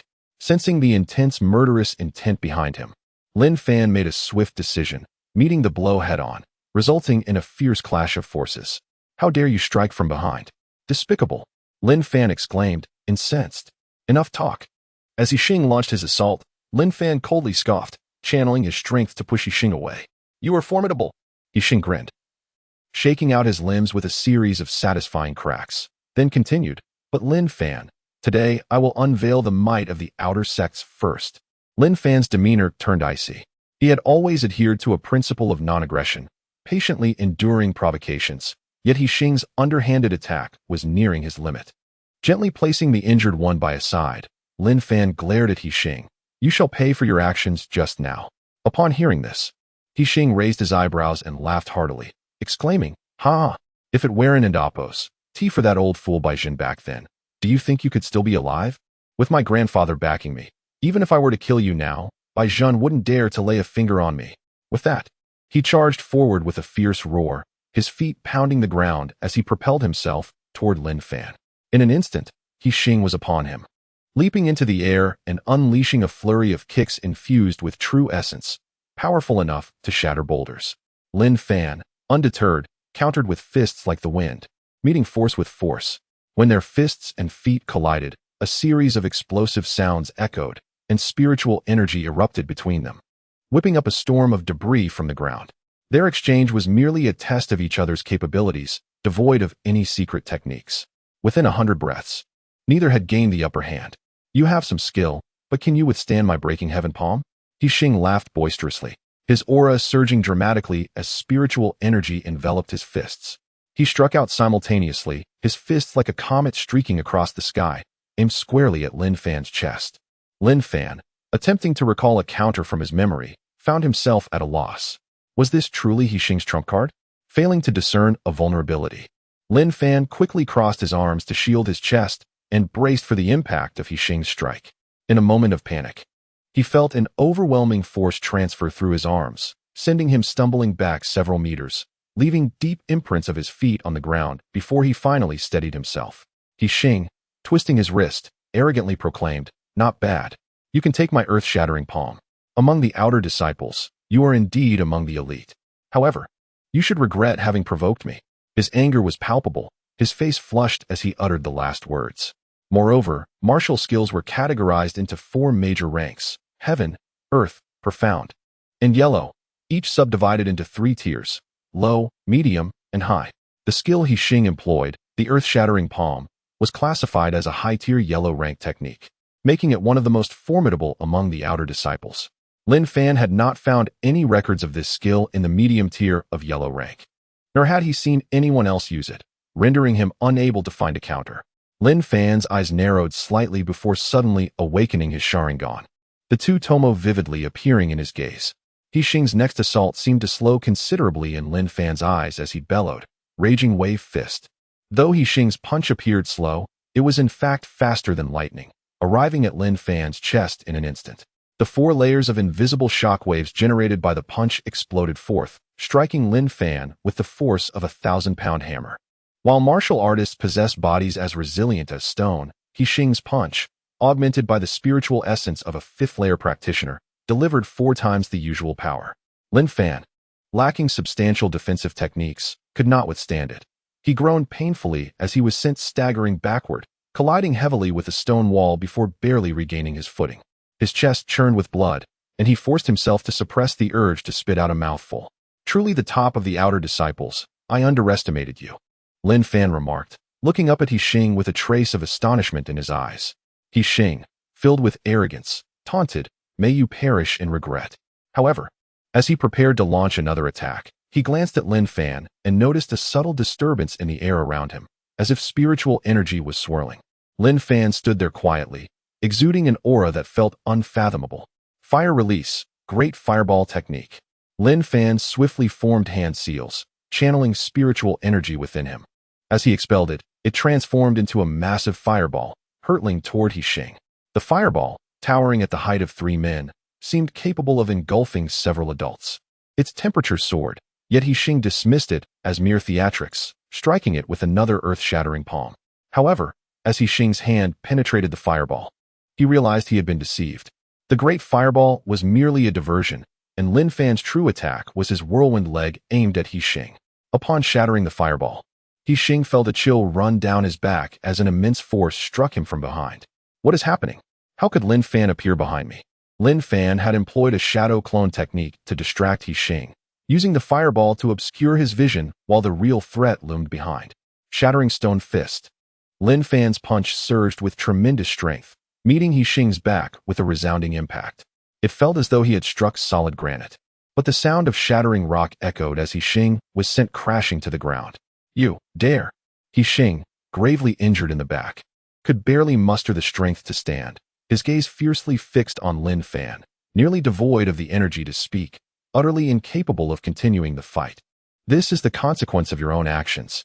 In the deep of night, beneath a sky studded with stars and a hazy moon, Lin Fan settled himself on his small bed after ensuring Wen Buofeng was comfortably situated. He consumed a vitality pill and began to circulate his spiritual energy. Reflecting on his battle with Yixing, where he had engaged multiple martial techniques for the first time, he felt a sense of enlightenment. As he repeatedly simulated the techniques in his mind, he increasingly recognized that while these methods were low-tier secrets, their true brilliance and power emerged when mastered to perfection. He meticulously replayed the shattering stone fist and whirlwind leg in his mind, each iteration deepening his understanding of the essence of these techniques. Time slipped away until, suddenly, Lin Fan opened his eyes and thrust a fist forward. Accompanied by a thunderous roar, invisible shockwaves rapidly accumulated at his fist's tip, erupting outward in an instant. Boom! It resonated like a clap of thunder, the force of the shockwaves causing the space within several feet of his fist to seem to fracture violently. A tremor rippling through the air, carrying the scent of scorched remnants. What a powerful punch! Lin Fan marveled inwardly, but he reflected on his battle with Yixing. Had it not been for Yixing's underestimation, he would not have found an opportunity to outmaneuver him, and he feared he might not achieve victory again in the future. He must elevate his strength. Resolute, Lin Fan quietly rose. Retrieving paper and ink to meticulously document the techniques he had captured with his Sharingan from the hidden martial pavilion, shattering stone fist, whirlwind leg, earth-shattering palm, tyrant spear, and many others. As the moon traversed the dark sky, he transcribed each technique with care, only to later exchange them for growth value at the shop. Upon detecting dozens of low to mid-tier yellow rank techniques, the system announced, "Congratulations, host. You have received 1,500 growth points. Is this all for such effort? Alas, there is nothing to be done but save it for later," Lin Fan sighed, glancing at the once documented techniques now reverted to blank pages. "I truly feel a bit reluctant to part with them." Initially, he intended to cultivate all these techniques, but realized that doing so might raise suspicions from the Bailong Pavilion. Moreover, mastering martial skills required focus. Spreading oneself too thin would render them ineffective. After closing the shop, Lin Fan resumed his cultivation. Strangely, every time he operated the mystical technique, he felt his body becoming immensely vast and empty, craving the absorption of a substantial amount of spiritual energy from the heavens and the earth to attain a sense of comfort and fulfillment. However, relying solely on the natural absorption of spiritual energy was intolerably slow for him. Thus, he resorted to consuming yuan-boosting pills to expedite the process. According to common wisdom, practitioners of Lin Fan's level should consume a yuan-boosting pill every 3 to 4 days, as frequent intake could potentially damage or even collapse their dantian due to the overwhelming power of the elixir. Yet, Lin Fan's body seemed like an insatiable abyss. A single yuan-boosting pill would vanish without a trace, and only after consuming 4 or 5 could he truly appreciate the invigorating rush of spiritual essence entering his body. A few days prior, after passing the martial arts examination, he became an official outer disciple of the White Dragon Pavilion and received a total of 21 yuan-boosting pills. While these pills could last other disciples for 3 months, Lin Fan had already consumed more than half within just 2 nights. Yuan-boosting pills. How can I procure more? Without them, my future cultivation progress will undoubtedly suffer. Perhaps I should shamelessly request some from Xianyutsu? No, I no longer serve under that old man. He might be harboring resentment against me after dawn. Lin Fan concluded his practice and, upon checking his Tianyuan bag, discovered only a few yuan-boosting pills remaining, eliciting a bitter smile. Shortly thereafter, Wenbai arrived. After hastily refreshing himself, Lin Fan joined Wenbai for breakfast in the dining hall atop Lin Fan Peak, and together they headed to the martial arts arena. The final day of the martial arts competition had arrived, where the top 10 outer disciples would vie for the first place. Thus, this day promised to be the most exciting and fiercely contested since the competition began. Nearly 2,000 outer disciples had gathered early in the valley beneath the arena, sitting cross-legged, exchanging whispers with eager expressions, speculating on who would seize the coveted first place. At the hour of Chun, the top 10 outer disciples began to arrive at the arena, yet only Yixing, the first among them, was notably absent.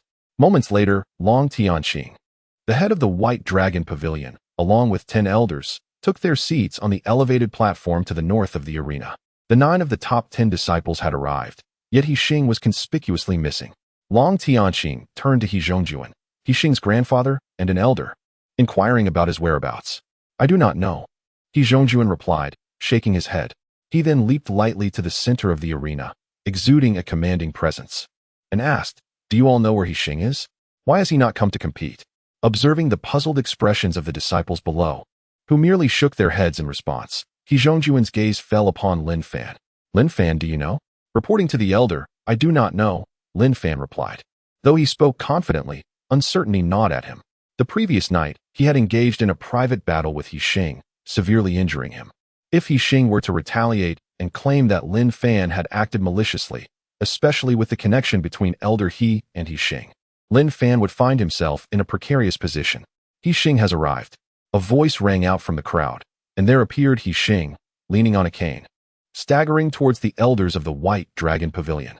At that moment, Xing was wrapped in bandages, a far cry from the charming figure he once was, resembling more a stray dog than the dashing youth he had been. Aside from a tinge of amusement, the outer disciples were puzzled. Xing had always held the title of the first among outer disciples, his prowess well known. To be so grievously injured, the assailant must surely possess the strength of at least an inner disciple. Initially seated casually, Zhongjuan rushed to his beloved grandson's side upon seeing him in such a state, disregarding his dignity as an elder. My dear grandson, who has harmed you so? Tell grandfather, and I shall not let him go unpunished. Grandfather, I was merely seeking counsel from a fellow disciple last night, but inadvertently discovered some of his secrets. He then launched a surprise attack with lethal intent. Had it not been for my considerable strength, I fear you would not see me now, Xing lamented, wiping away tears as he spoke. The onlookers began to believe him, yet Lin Fan recognized the deception in his words. Who is it? After a brief moment of smug satisfaction, Xing feigned sorrow, weakly pointing a finger at Lin Fan, who appeared grave. It was Lin Fan. What? It was Lin Fan. How could this be? The crowd buzzed with disbelief. How could Lin Fan, a newly appointed outer disciple, have defeated Xing? What would Elder He do in response to this situation? The disciples watching the spectacle were intrigued. A mere medicine boy had managed to injure the first among outer disciples, making Lin Fan the de facto champion of the outer disciples. Yet, in the face of such potential talent, how would Elder He choose between retribution for his grandson and nurturing a promising disciple? So it is you, little rascal. How dare you injure my beloved grandson? Upon uttering these words, Lin Fan felt as if he were standing at the mouth of an erupting volcano, the scorching waves of fury crashing upon him, infused with a chilling intent akin to blades slicing through his very being. Elder He was intent on killing Lin Fan. You little thief. Possessing late-stage concentration realm strength, Zhongjuan unleashed a tremendous force that Lin Fan, as a mere chi refinement junior, could not hope to resist. In an instant, Lin Fan found himself pinned to the ground, unable to move. Under this overwhelming pressure, even the simplest act of speaking became an arduous task for Lin Fan. All he could do was glare defiantly at Zhongjuan, whose eyes reflected a murderous intent. Elder He, is this truly wise? A voice interjected, resonating with a gentle yet firm aura that enveloped Lin Fan, pushing back against the oppressive force emanating from Zhongjuan. Realizing who had intervened, Zhongjuan turned. Recognizing the voice of Baizhen, why do you stop me? Baizhen rose and replied, I am preventing you from wrongfully killing a great talent of our White Dragon Pavilion. Shouldn't I? He continued, even as an elder, you cannot indiscriminately harm our disciples. Absurd. This boy launched a treacherous surprise attack on my dear grandson and acted with lethal intent. He is no righteous person. By eliminating him now, I am safeguarding our sect from future troubles. Zhongjuan declared, angrily shaking his left sleeve. Elder He, your words are rather audacious. Baizhen retorted, clearly not as eloquent as Zhongjuan. The other elders remained silent, choosing to observe the unfolding conflict, while Long Tianqing, the head of the pavilion, maintained his silence. Oh, Elder He, is it not our custom in the White Dragon Pavilion to encourage friendly sparring among fellow disciples? Your grandson is simply outmatched. How can you lay the blame at my feet? He claims I ambushed him, but that is merely one side of the story. Moreover, I am not so arrogant as to resort to ambush. If I were to confront Xing head-on, I would not fear him. With great effort, Lin Fan propped himself up from the ground, his chest swelling with pride, unwavering in the face of Zhongjuan's oppressive aura. You little thief. No matter how you twist your words today, you cannot escape the punishment of our sect. He Zhongjuan's aura intensified, and with a grunt, he unleashed a beam of spiritual energy directed at Lin Fan. Elder He, you truly lack shame. Bai Zhen would not stand idly by. He moved swiftly to position himself before Lin Fan, waving his right hand to dissipate the incoming beam of energy. Today, I, Bai Zhen, shall protect this young man. Should you dare to act against him again, do not blame me for being impolite. He Zhongjuan has always placed great importance on the etiquette of status and the distinction between ranks. If he were to engage in a battle with Bai Zhen in front of the multitude of disciples, it would likely result in a loss of face. Furthermore, he had gleaned from He Xing's words that Lin Fan bore another charge against him. Contemplating this, He Zhongjuan smiled and said, Old Bai, even if we disregard the matter of my grandson's injury, it seems my grandson has more to say. As he spoke, He Zhongjuan glanced at He Xing, giving a slight nod to indicate him to proceed. He Xing slowly spoke. Lin Fan has been stealing martial arts from the library of martial techniques. Last night, during our battle, I discovered he utilized no less than 3 different techniques, along with numerous other unique methods. Pray tell, how could a newly appointed outer disciple possess such a plethora of advanced skills? Upon hearing He Xing's assertions, the disciples below erupted into fervent discussions. Indeed, Lin Fan's remarkable achievements over the past few days were astonishing. Those who had fought against him had been defeated in a single move, as he had discerned the flaws in their techniques. If one were to attribute this to experience, it would still be improbable, for he had only recently become an outer disciple. Such a feat was unparalleled. Surveying the scene, Lin Fan understood the gravity of the situation should he fail to respond adequately. His life could very well be forfeit. Lin Fan, do you admit to stealing the martial techniques from the library? The headmaster, Long Tianqing, uttered coldly. If this young man he held in high regard turned out to be a thief, then Long Tianqing's decades of leadership would have been in vain. In response to the headmaster, I did not steal anything. I have only been an outer disciple for a mere 3 days, and my expertise lies solely in the whirlwind leg technique. Observing the headmaster's inquiry, Bai Zhen and He Zhongjuan refrained from intervening, standing aside as Lin Fan's fate hinged solely on his own merit. Oh, but you are clearly aware that our Bai Long sect possesses numerous low and mid-tier yellow-grade martial techniques. If you had not memorized them thoroughly, how could you possibly know how to counter them? The old man retorted, eager to see how Lin Fan would respond. Wen Bai and Wen Zhu, the brother and sister duo, watched Lin Fan find himself in a precarious situation, their hearts racing with anxiety as they silently prayed for the worst not to come to pass, whispering, Lin Fan, please be safe. Lin Fan first offered a respectful bow to Long Tianqing, then slowly replied, all I have stated is what I recorded in the library of martial techniques, and the methods of countering were derived from these recent battles. Upon hearing this, He Zhongjuan's anger flared, and he scolded, preposterous. How could an outer disciple, having entered the library for such a short time, possibly memorize so many martial techniques? Is having a good memory a flaw? Lin Fan retorted. A flicker of rage crossed He Zhongjuan's eyes as he swiftly bypassed Long Tianqing, approaching Lin Fan and delivering a fierce slap across his face. How dare you speak to me in such a manner? With that blow, Lin Fan was knocked off the stage, feeling a sharp pain on his cheek, as a strange spiritual energy coursed through the imprint left by the strike, infiltrating his body.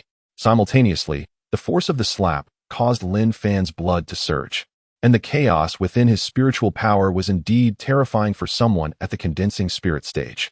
Wiping the blood from the corner of his mouth, Lin Fan addressed Long Tianqing. What I have said is entirely true. If you do not believe me, you may verify it. Oh. Long Tianqing stroked his beard thoughtfully and said, very well. Someone, fetch me a high-level yellow-grade martial technique from the library using my token. I wish to see if this young man speaks the truth. A few disciples, dressed in various garbs, leapt forward, kneeling before Long Tianqing and taking the headmaster's token to the library.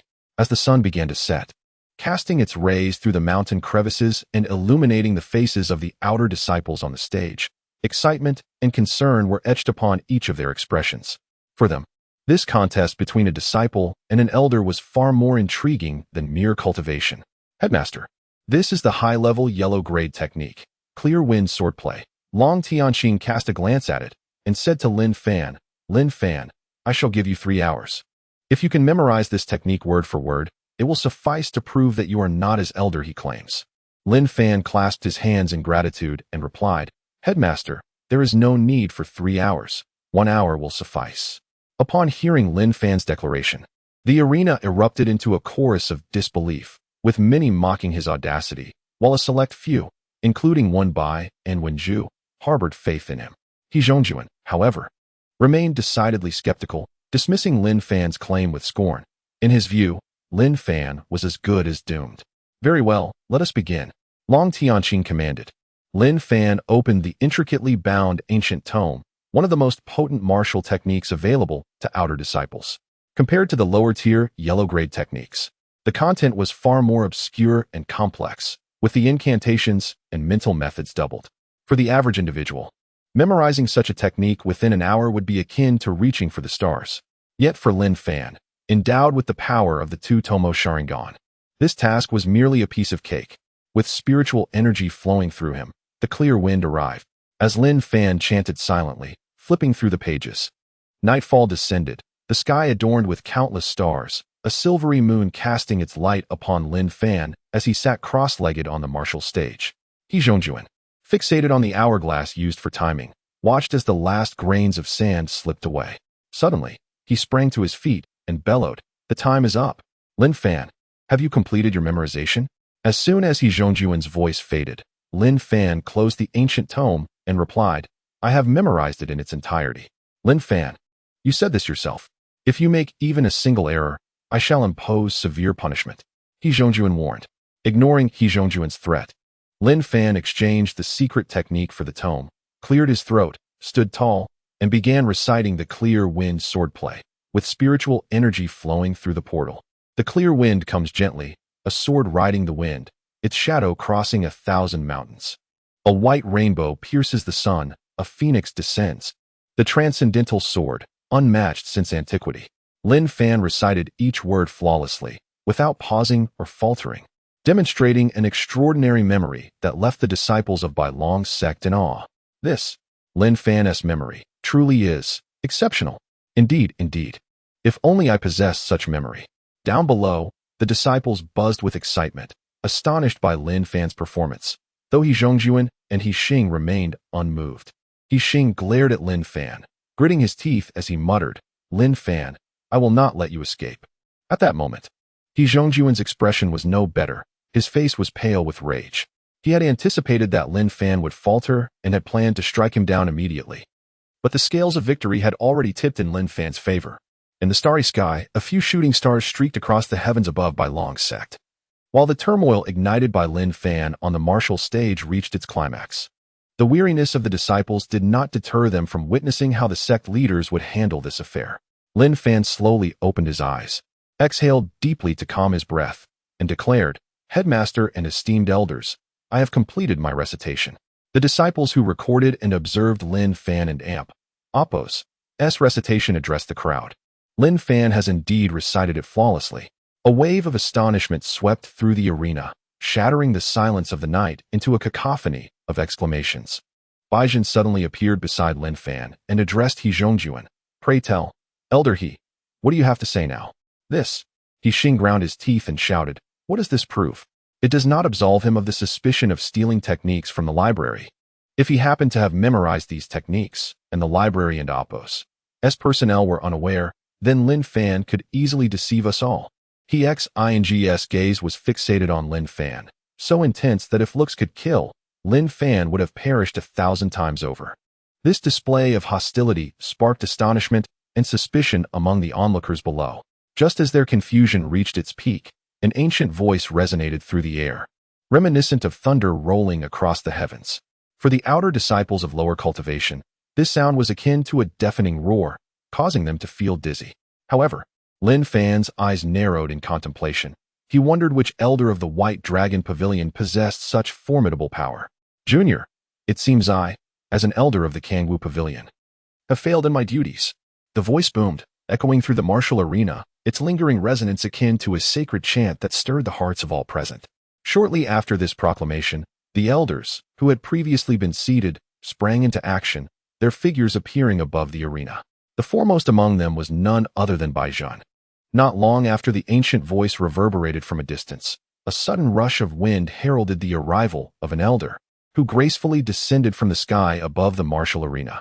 Lin Fan's gaze fell upon the newcomer, an elderly man clad in a white robe adorned with intricately woven dragons. His gaunt visage resembled that of a skeleton, with sunken eyes that seemed to pierce through the very fabric of reality. The elder hovered effortlessly in the air, his deep-set eyes coldly observing the scene below. Each time his robe fluttered in the breeze, subtle ripples coursed through the surrounding space. Elder Wu, the crowd intoned in unison, their voices filled with reverence. Indeed, the newcomer was none other than Wu Tian, the most senior and venerable elder of the White Dragon Pavilion, who also served as the managing elder of the Kangwu Pavilion. Wu Tian floated gracefully, and in mere moments, he stood before Hixing, radiating an oppressive aura akin to several mountains pressing down upon him, rendering Hixing utterly immobile. Breathing laboriously, Hixing struggled as beads of sweat trickled down his face, each drop hitting the ground with a soft splat. The pressure emanating from Wu Tian was even more daunting than that of the pavilion master, Long Tianqing. Upon witnessing Wu Tian's arrival, Long Tianqing approached him respectfully, inquiring, "Elder Wu, what brings you here?" In response, Wu Tian erupted into laughter, his voice raspy yet commanding. "There are those within the White Dragon Pavilion who have criticized my negligence. If I do not make an appearance now, I risk giving them grounds for further gossip. At my age, I cannot bear to have others speak ill of me behind my back. Who could possibly not know Elder Wu in the White Dragon Pavilion?" He Zhongjuan interjected, attempting to ingratiate himself with a nervous smile. "Is that so?" Wu Tian's tone shifted abruptly, his aura intensifying and sending Hixing hurtling backward. Upon regaining his balance, Hixing coughed up a mouthful of blood and fainted.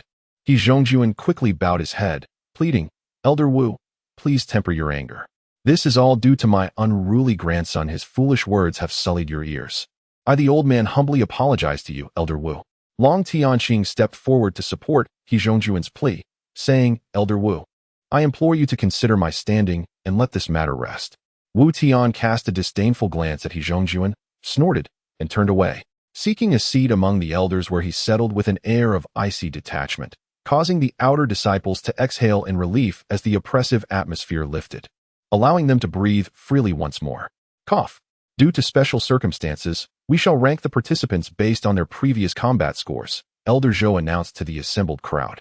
First place, Li Zi. Second place, Lin Fan. Third place, Hixing 49th. Wenju, 50th. When by as Elder Zhou recited the names, excitement surged through those mentioned, with Lin Fan's name eliciting particular astonishment and disbelief. The top 10 disciples were permitted to choose an elder as their mentor, with the stipulation that they must reach the 5th level of qi refinement within a year. Failure to meet this requirement would result in a loss of their opportunity to become inner disciples, relegating them back to the outer ranks. The 10 elders, each a powerful figure at the condensing spirit realm, were revered figures whom the outer disciples aspired to learn from. The prospect of gaining mentorship from one of them was immensely beneficial for the disciples. However, the elders usually kept to themselves, shrouded in mystery, with the outer disciples' knowledge of them limited to mere surface-level rumors. As a result, when it came time to choose, many disciples hesitated, proceeding with great caution. The elders were not idle either. They eagerly courted the outer disciples they found promising, striving to persuade them to join their ranks. Naturally, Lin Fan and Li Zi, being the strongest among the outer disciples, became the prime targets of several elders, including Bai Zhan, who jostled for Lin Fan's attention. Only Wu Tian remained silent, seemingly indifferent to the proceedings. He sat at one end of the arena, exuding an aura of coldness that deterred any from approaching. Lin Fan found it perplexing that such a powerful and esteemed elder had no one vying for his mentorship, not even Li Zi, who occasionally cast a respectful glance in Wu Tian's direction. After a brief moment, the 10 outer disciples, save for Lin Fan, made their selections and positioned themselves behind their chosen elders, signaling their desire to join their ranks. He Zhongjuan and Bai Jin each garnered the most disciples, with 3 apiece, their faces beaming with joy. The remaining 3 disciples were claimed by 3 other elders, while those left without disciples wore expressions of disappointment. Lin Fan, have you not made your decision yet? Elder Zhou inquired, noticing Lin Fan still in contemplation. Each of our 10 elders possesses a cultivation level at the condensing spirit realm. No matter whom you choose, you will receive their utmost guidance. If you are unfamiliar with them, I can offer a brief introduction as Elder Zhou spoke. He eagerly detailed each elder, particularly emphasizing his own qualifications, hoping Lin Fan would choose him. When he reached Wu Tian, he cast Lin Fan a meaningful glance. His expression tinged with peculiarities. Elder Wu is the most senior among us in the White Dragon Pavilion, regarded as the foremost figure within our ranks. Do not be deceived by his frail appearance. His strength rivals that of the rest of us, even as a mere guardian elder, but indeed, he is the first among the masters beneath the pavilion master. Lin Fan, the choice lies in your hands. Decide who shall be your mentor. Elder Zhou encouraged, stroking his beard with anticipation. If Elder Zhou were aware that Lin Fan, appearing harmless and innocent, was solely preoccupied with acquiring growth points and had not even considered him as an option, he might have choked on his own words in shock. I choose him, Lin Fan declared, pointing decisively at Wu Tian. I wish to become Elder Wu's disciple. At his proclamation, an eerie silence enveloped the arena, quickly followed by a wave of commotion. The reactions were unanimous. Nearly everyone, including Wu Tian himself, was taken aback by Lin Fan's unexpected choice. The gazes of the outer disciples now ranged from pity and anxiety to mockery and schadenfreude, ignoring the myriad of complex and peculiar looks directed at him. Lin Fan strode confidently towards Wu Tian, flashing a smile before taking his place behind the elder. Oh no, what has Lin Fan done? Has he taken leave of his senses by choosing Elder Wu as his master? This is a path to ruin. Humph. It must be that he sees Elder Wu as a person of great renown and wishes to ascend rapidly by taking him as a master. He must be bewitched. While Elder Wu is indeed formidable, no one has informed him that the elder is quite fierce with his disciples. Over the past 2 years, countless exceptional students have been ruined under Elder Wu's tutelage. Aside from the murmurs of the crowd, Wen Bai and Wen Zhu whispered among themselves. What should we do? Perhaps we should call Lin Fan down and advise him against taking Elder Wu as his master? Come on, if we anger Elder Wu, we would be in dire straits. Watching Lin Fan, who stood behind Wu Tian with a smile radiant as a blooming flower, the siblings exchanged worried glances, their faces turning pale as they whispered, unsure of how to proceed. The White Dragon Pavilion is well aware of Wu Tian's might. He is undoubtedly the most powerful among the elders. Yet his actions are peculiar and his character inscrutable. In recent years, many unenlightened outer disciples sought to gain favor with him, only to be subjected to his relentless training methods, leaving them in tears and suffering.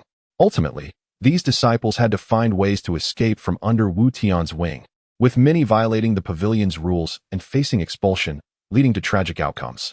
After discussions among the pavilion's leader, Long Tianqing, and several elders, those disciples taken in by Wu Tian were reassigned to other elders. The tales of Wu Tian's harsh treatment of his students spread rapidly through the White Dragon Pavilion, instilling fear in everyone, deterring them from seeking him as a master. Consequently, he was relegated to a position of a mere guard elder at the Kangwu Pavilion. Last year's outer disciples competition saw Wu Tian fail to recruit a single disciple, and this year, to everyone's astonishment, Lin Fan unexpectedly wished to take Wu Tian as his master, thus becoming his sole disciple. Lin Fan had heard of Wu Tian's reputation for being harsh from Wen Bai and Wen Zhu, yet he believed that the rumors must be exaggerated. How severe could it truly be? Lin Fan pondered the growth points he could acquire upon completing his tasks, completely forgetting about the warnings. Meanwhile, Wen Bai and Wen Zhu were anxiously waving their arms at Lin Fan, trying to catch his attention. Suddenly, they noticed Wu Tian's cold gaze directed their way, causing them to shudder and immediately cease their movements.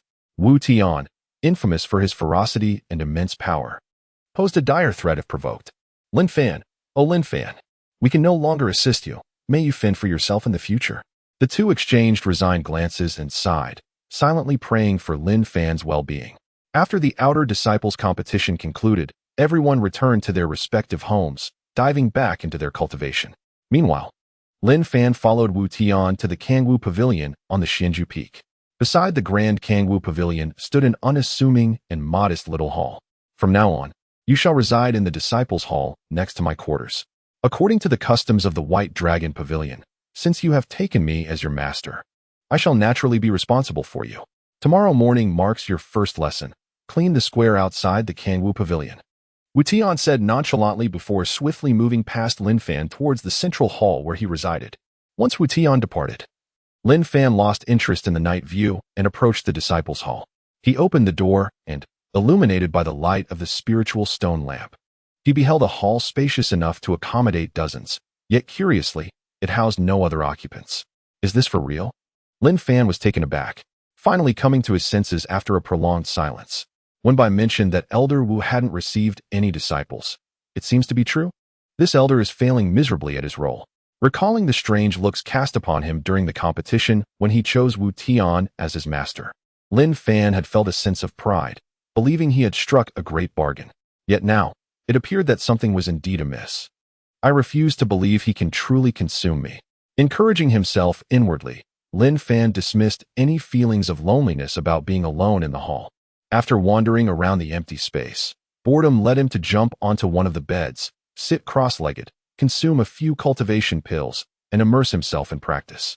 Once again, he opened the Naruto shop and, with the growth points earned from completing the Outer Disciples competition task, Lin Fan resolved to acquire a formidable and visually striking jutsu. What should he learn? Lin Fan found himself in a dilemma. Should he continue accumulating points to unlock the 3-tomo Sharingan, learn a powerful A-rank jutsu, or acquire some forbidden texts, among other options? Ultimately, Lin Fan set his sights on the 2,000-point Chidori.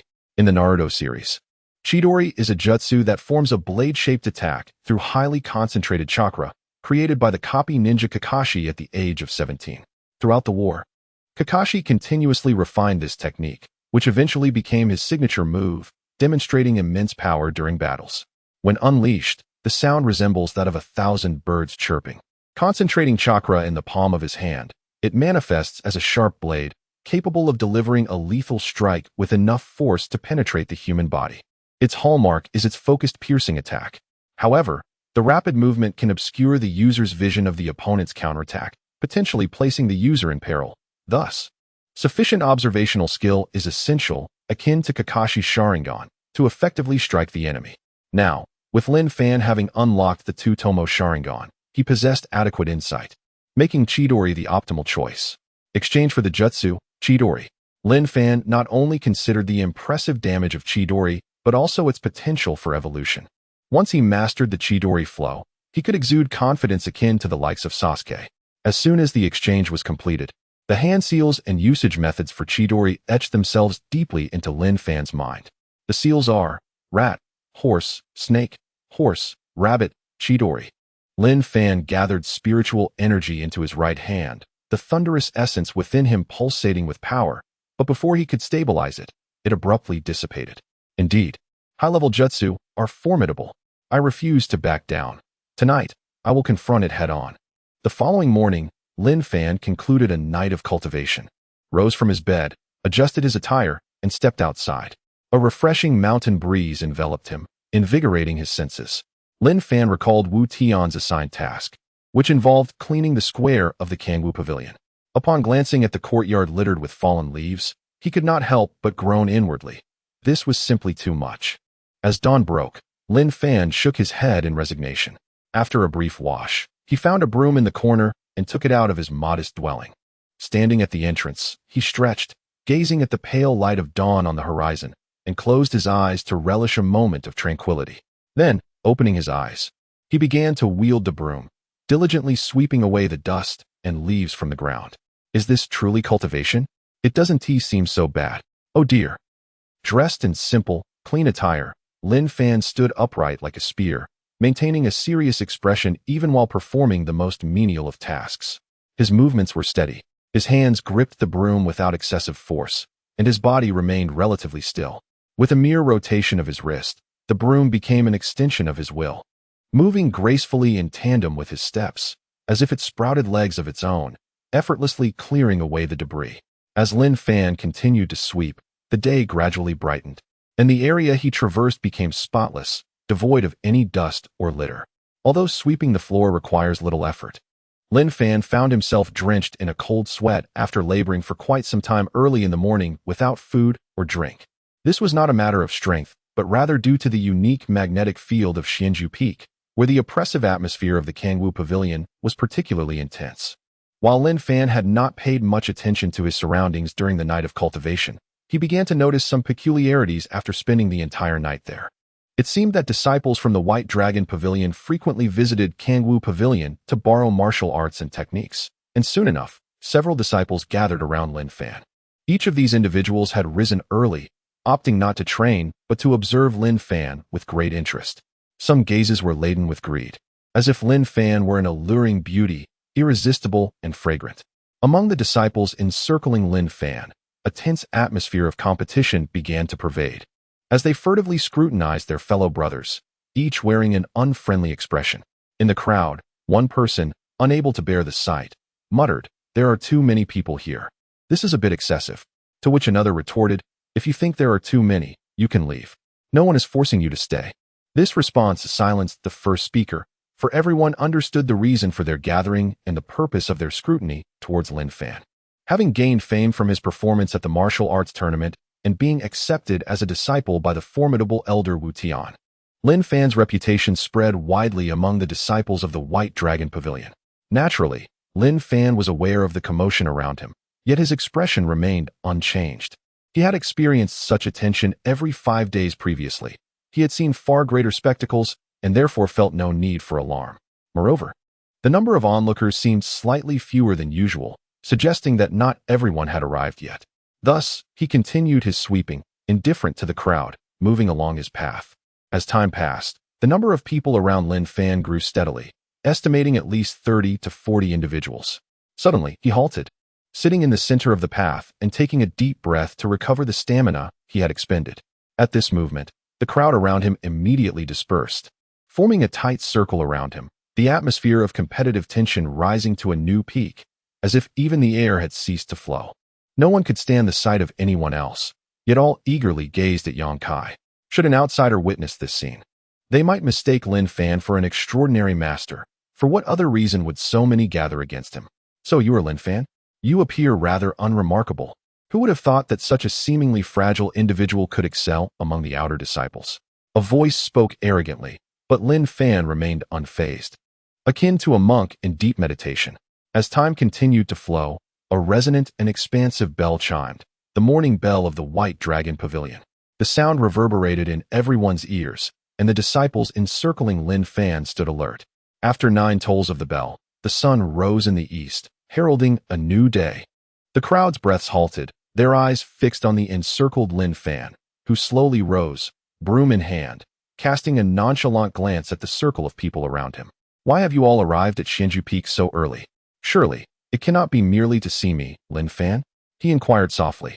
Upon his words, the scene erupted into a cacophony, akin to market vendors hawking their fresh produce, each competing to proclaim their superiority. "We have come to witness the prowess of brother Lin Fan. What astonishing talent could lead you to sweep the floor at Kangwu Pavilion? First a medicine boy, now a sweeper. What a twist of fate. Haraha. Therefore, we humbly request brother Lin Fan to demonstrate a few techniques." Lin Fan chuckled lightly and tossed the broom into the air.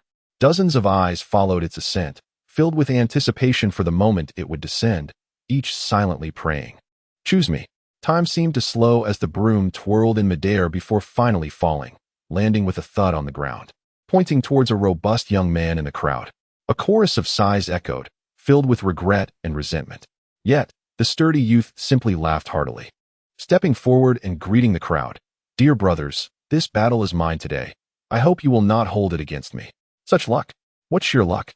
came the envious remarks from the crowd.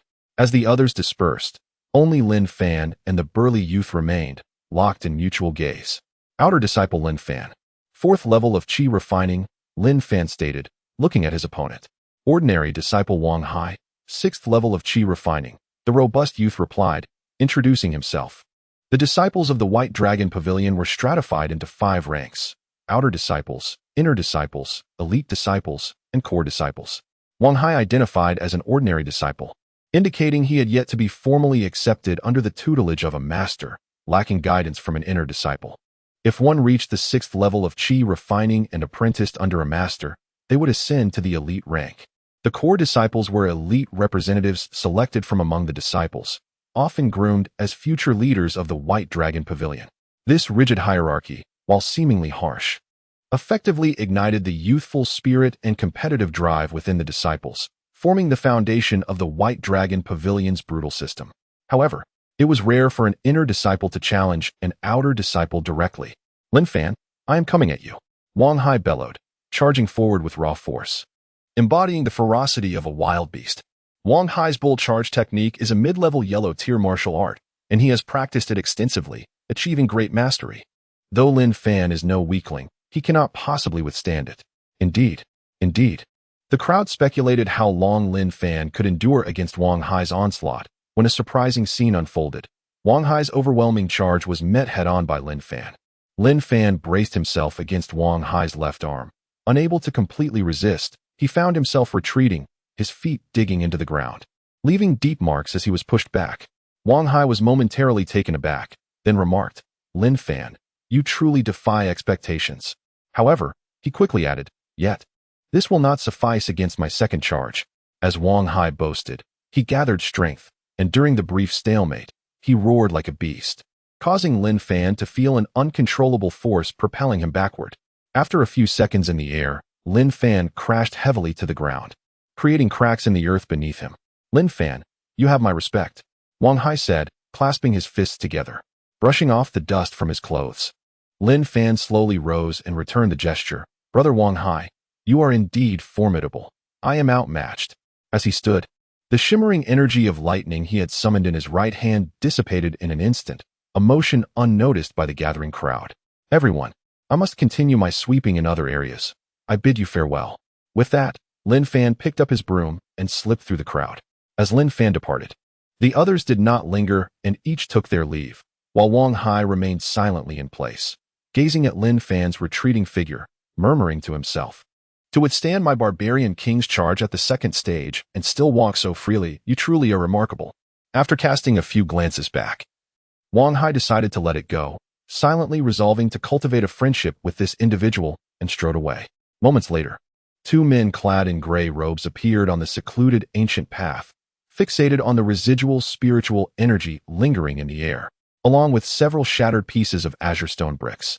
Humph, to think they would engage in a brawl right under our noses. The students these days are becoming increasingly unruly. These two were none other than Wu Tian, an elder of the Kangwu Pavilion, and Xian Yitzi, an apothecary from the White Dragon Pavilion.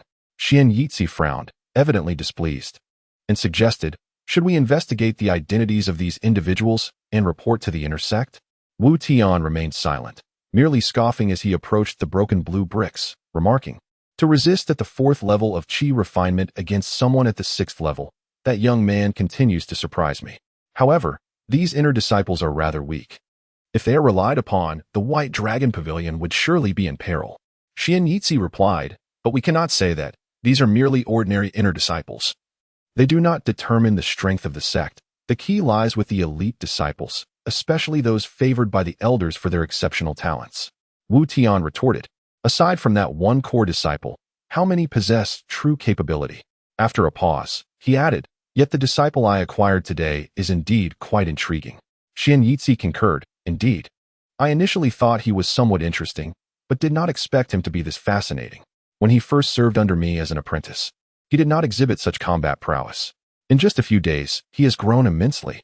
Wu Tian noted, "This person is extraordinary, if I am not mistaken.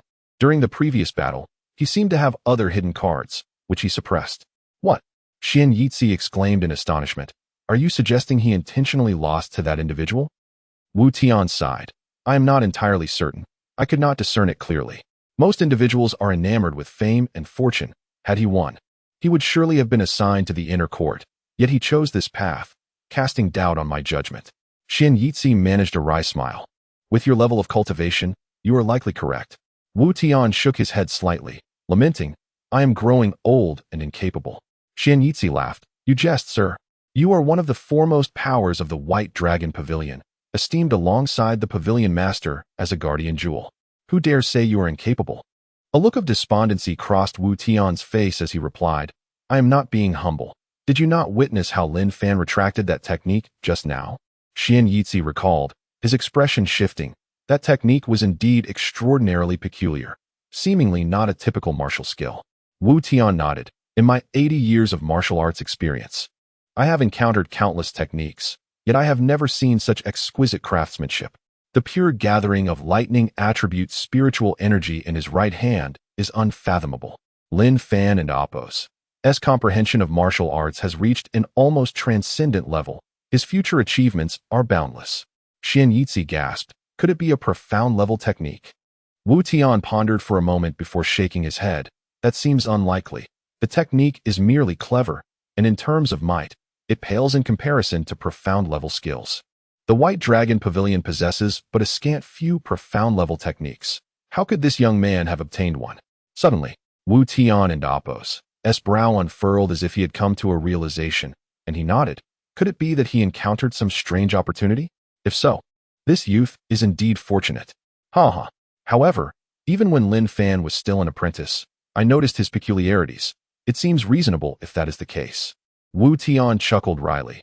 I too have sensed something amiss, but when he selected martial skills at the Kangwu Pavilion, we felt something was off, as if he had been discovered. You witnessed the battle just now, to conquer the strong with the weak and to deliberately suppress his strength. Combined with such a formidable understanding of martial intent, it becomes quite plausible. Xian Yitzi was momentarily speechless, before muttering, if that is truly the case, then Lin Fan may be utterly terrifying. A glimmer of excitement flickered in Wu Tian's eyes as he chuckled. Terrifying? No, rather, he is interesting. These past few years, the White Dragon Pavilion has been lifeless, with disciples predominantly lacking in capability. Infusing some intriguing individuals is essential to rejuvenating the sect. I shall take my leave now. I must seek out some fine wine. Things are becoming increasingly interesting. Wu Tian snorted and vanished in a flash, leaving Xian Yitzi behind, who could only smile wryly in resignation. After meticulously cleaning the Kangwu Pavilion, Lin Fan resolved to venture once more into the heart of the Jiulong mountain range for further training, for it is through trials and tribulations that true strength is forged. The Jiulong mountain range is adorned with many majestic peaks, where disciples of the White Dragon Pavilion can seek out hidden realms to devote themselves to cultivation.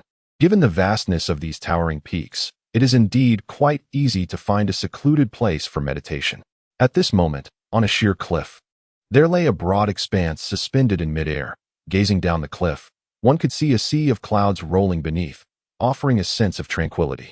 However, Lin Fan was not in the mood to appreciate the view. Drenched in sweat, he repeated a single action, forming seals. Bang! Another explosive sound erupted as stones from the cliff shattered, leaving a slender fissure embedded within the rock face, the result of the explosive surge of spiritual energy. Lin Fan had been diligently practicing here for 7 hours. The cliff bore countless scars of varying depths, chaotic and formless. The technique Lin Fan was currently mastering was the Chidori, which pursued two fundamental aspects: speed, unparalleled speed, and power, erupting with immeasurable might at the instant of successful seal formation. The accuracy of the Chidori, however, relied upon Lin Fan's Sharingan. Ding! Sharingan. Upon activating the Two-Tomo Sharingan, his perception surged, rendering the surroundings crystal clear in his eyes. The Chidori, comprised of gathered spiritual energy, resonated with the sound of 1,000 birds chirping, targeting a weak point on the stone wall before being unleashed. Boom! Boom! The Chidori Lin Fan executed plunged deeply into the stone wall. Thus, undeterred by sweat streaming down his body, Lin Fan continued to repeat the Chidori technique. The enhancement of one's power is not an overnight endeavor. Only through perseverance and an indomitable will can one become a formidable martial artist. Lin Fan, having been reborn, remained acutely aware of this, never daring to forget. Though this world is filled with passion and fervor, it is equally fraught with peril. Without strength, one risks annihilation. After a considerable time, the dark shadows behind Lin Fan began to fade, and his spirit grew somewhat disoriented, prompting him to cease his seal formations and withdraw his spiritual energy. The Chidori was exceedingly taxing on spiritual energy, which is the foundation for martial artists. Prolonged use resulted in significant mental fatigue. Upon halting his Chidori practice, Lin Fan flickered away like a fleeting shadow and began to practice previously learned ninjutsu and techniques such as the whirlwind leg and rock-shattering fist acquired from the Kangwu Pavilion. As the sun gradually transformed into the setting sun, Lin Fan leaned against the cliff, gazing at the rolling sea of clouds ahead, a radiant smile adorning his face. Reviewing the past to gain new insights, it was time to seek out a cave for cultivation. After resting for a moment, Lin Fan rose and ventured into the mountains. A cave rich in spiritual energy would significantly expedite his training. Before long, Lin Fan encountered several caves, but each was occupied. At that moment, he arrived at a mountain ravine, and as he peered down the ravine, his gaze sharpened. Ahead stood a towering peak that appeared to have been cleaved in two by a sword, revealing a narrow path wide enough for two to traverse. From a distance, it resembled a sliver of sky. Curiosity piqued. Lin Fan felt compelled to explore the narrow passage, noticing that the water flowing through the ravine seemed to originate from below. In the distance, two inner disciples noticed Lin Fan entering the gorge and couldn't help but chuckle quietly. The recent rising star, Lin Fan, seems to be in for some trouble. Who doesn't he know that this is Sister Yun Yu's territory? How dare he venture in here? They whispered, acknowledging Yun Yu's superior strength, which placed her among the elite disciples, a true paragon of excellence. As they continued their hushed conversation, Lin Fan had already traversed several hundred meters and suddenly found himself in a breathtaking expanse. To his astonishment, it revealed an enchanting scene, remarkably spacious. With a massive lake to the left, wisps of steam rose from the surface, indicating it was a natural hot spring. What a splendid place. Having just exerted himself in training, a refreshing bath was just what he needed. The sweat clung to his clothes, leaving him quite uncomfortable. After shedding his upper garments, he dove directly into the soothing waters of the hot spring. This feels delightful, Lin Fan exclaimed in bliss. However, at that moment, a rustling sound echoed from the opposite side of the spring. Suddenly, a cascade of silky black hair flung out of the water, and Lin Fan caught sight of a beautiful visage. A girl of about 15 or 16, with willow-shaped eyebrows and a delicate, oval face, radiated exquisite beauty. In this world, due to the practice of cultivation, people's skin was flawless and required no adornment, embodying natural beauty that surpassed even that of Wenju. Yet, the girl's gaze was far from amiable. Her eyes burned with fiery anger. Wei Yu was submerged, cultivating her inner energy, completely unprepared for a disciple to intrude upon her bathing spot in such a brazen manner. I apologize, I was unaware someone was here. Lin Fan replied with an apologetic smile, hastily rising to leave, recognizing the elite disciples of the White Dragon sect. However, Wei Yu's expression did not soften.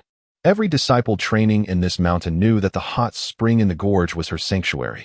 This audacious intruder surely intended to offend her. Lin Fan genuinely had no knowledge of her presence, having spent most of his time previously in alchemy or herb gathering, never having trained in this region of the mountains. Though struck by her stunning beauty, Lin Fan merely felt a fleeting ripple in his heart, devoid of any further thoughts, and quickly dressed to depart. Do you intend to leave? Just as Lin Fan approached the exit of the cave, a cold voice pierced the air. Turning around, he met Wei Yu, her palms thrusting forward, unleashing a surge of power directed at him. Sister Wei, I truly had no idea you were here. I did not mean to offend. Lin Fan protested fervently, feeling bewildered as she launched an attack without provocation. Without uttering a word, Wei Yu and Appo's lithe form moved, and her palm strike surged forth, a shrill whistle accompanying it, as a golden imprint sliced through the air, aimed precisely at Lin Fan. How formidable! Lin Fan's gaze flickered. Without hesitation, he swiftly formed hand seals, unleashing a barrage of energy. Wei Yu's palm technique was immensely powerful, causing the very space to resonate ominously. As the palm strike approached, Lin Fan's right hand met it with a fierce counter, yet the formidable force of her strike engulfed him, only to dissipate after a moment of resistance. Sister, do you truly wish to kill me? Lin Fan's voice began to brim with anger. The force behind her strike was akin to 1,000 pounds. Had it been the Lin Fan of the past, he would have already succumbed. And if I do? Lin Fan felt a chill creep into his heart. It was a rare ice-based true essence, and Wei Yu possessed exceptional mastery over it, which was precisely why the White Dragon sect nurtured her with such vigor. With a thunderous boom, the palm strike neared. 1,000 birds. Lin Fan's body retreated 10 meters, accelerating as he unleashed another wave of energy to counter the incoming attack. Yet, this time, it merely slowed its momentum, the buzzing sound reverberating, striking directly at Lin Fan's forehead. His body was propelled backward, crashing to the ground. But Wei Yu showed no signs of relenting. An ice sword materialized in her hand, poised to strike Lin Fan once more. Wait! Lin Fan shouted. A brilliant flash of white light illuminating the scene, vanishing in an instant. Sister Wei, forgive me. A voice echoed from a distance, leaving Wei Yu momentarily stunned as her ice palm was cleaved in two, and Lin Fan's figure had already disappeared from the cave, his speed astonishing. What martial art was that? Lightning? Wei Yu murmured, quickly pursuing him. Not far from the cave entrance, the two onlookers were taken aback when they saw Lin Fan escape. He got away? Wei Yu didn't even detain him? They were bewildered, expecting at least a severe punishment for the audacious intruder. Perhaps Wei Yu chose not to pursue the matter further. At that moment, they witnessed Wei Yu emerge from the cave, her attire clinging to her form, exuding an alluring charm that made them swallow hard, yet they dared not utter a word, peeking from behind cover to savor the rare sight. It was common knowledge that Wei Yu was not only powerful, but also had numerous admirers within the White Dragon sect, including formidable inner disciples and elite members. They knew they were not worthy of her attention. Should anyone discover they had witnessed her alluring figure, the consequences would be dire. Arriving at an open space, Lin Fan felt a slight chill. This world revered the strong, viewing lives as inconsequential. Killing was as simple as a whim, as long as one possessed strength. He had merely stumbled into the cave and turned away after a fleeting glimpse, yet Wei Yu harbored murderous intent toward him, even though they were of the same sect. It seemed his pace of increasing strength was still insufficiently rapid. By the time Lin Fan returned to Xianju Peak, evening had fallen. He slowly ascended the steps, and as soon as he stepped into the Kangwu Pavilion, Wu Tian appeared like a specter. His hair was disheveled. An aura of alcohol emanated from him, and remnants of a chicken leg clung to the corner of his mouth, presenting a lazy demeanor. Seeing Lin Fan, Wu Tian languidly inquired, "Youngster, where have you been all day? Off slacking, I presume?" "Master, I have not been idle. I was seeking a tranquil place for focused cultivation in the back mountain and lost track of time, returning later than intended," Lin Fan responded. "Have you completed the task I entrusted to you?" Wu Tian asked with a raised eyebrow. "Of course," Lin Fan replied confidently, grinning. "Oh, then what is this?" Wu Tian's gaze swept to the sides, and Lin Fan immediately noticed the once spotless floor now covered in a thick layer of dust and fallen leaves. Lin Fan was momentarily at a loss for words, his face betraying embarrassment. "This, clean it up before you can rest," Wu Tian declared, turning to wobble back to his room. Gazing at the littered ground, Lin Fan could only smile wryly, reluctantly picking up a broom to begin tidying up once more. As the moon rose quietly, casting its silvery light upon Lin Fan and Appo's diligent figure, he adhered to Wu Tian and Appo's demands meticulously, finally managing to restore the area to its former cleanliness by the early hours of dawn. Wiping the sweat from his brow, Lin Fan thought he could finally enjoy a well-deserved rest after a long day of toil. A warm current suddenly enveloped Lin Fan, washing away his fatigue. "The child shows promise.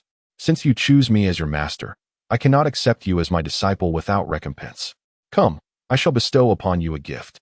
Wu Tian and Appo's voice resonated beside him, as the old man seemingly appeared out of nowhere. This warm sensation must surely be Wu Tian and Appo's doing. All right, Lin Fan thought, considering it a boon that should not be turned down, and thus followed Wu Tian down Xianju Peak. In the secluded valley, the gentle sounds of flowing water accompanied them. After walking a short distance, they arrived at a deep, azure pool, from which plumes of white mist rose, swirling with abundant spiritual energy.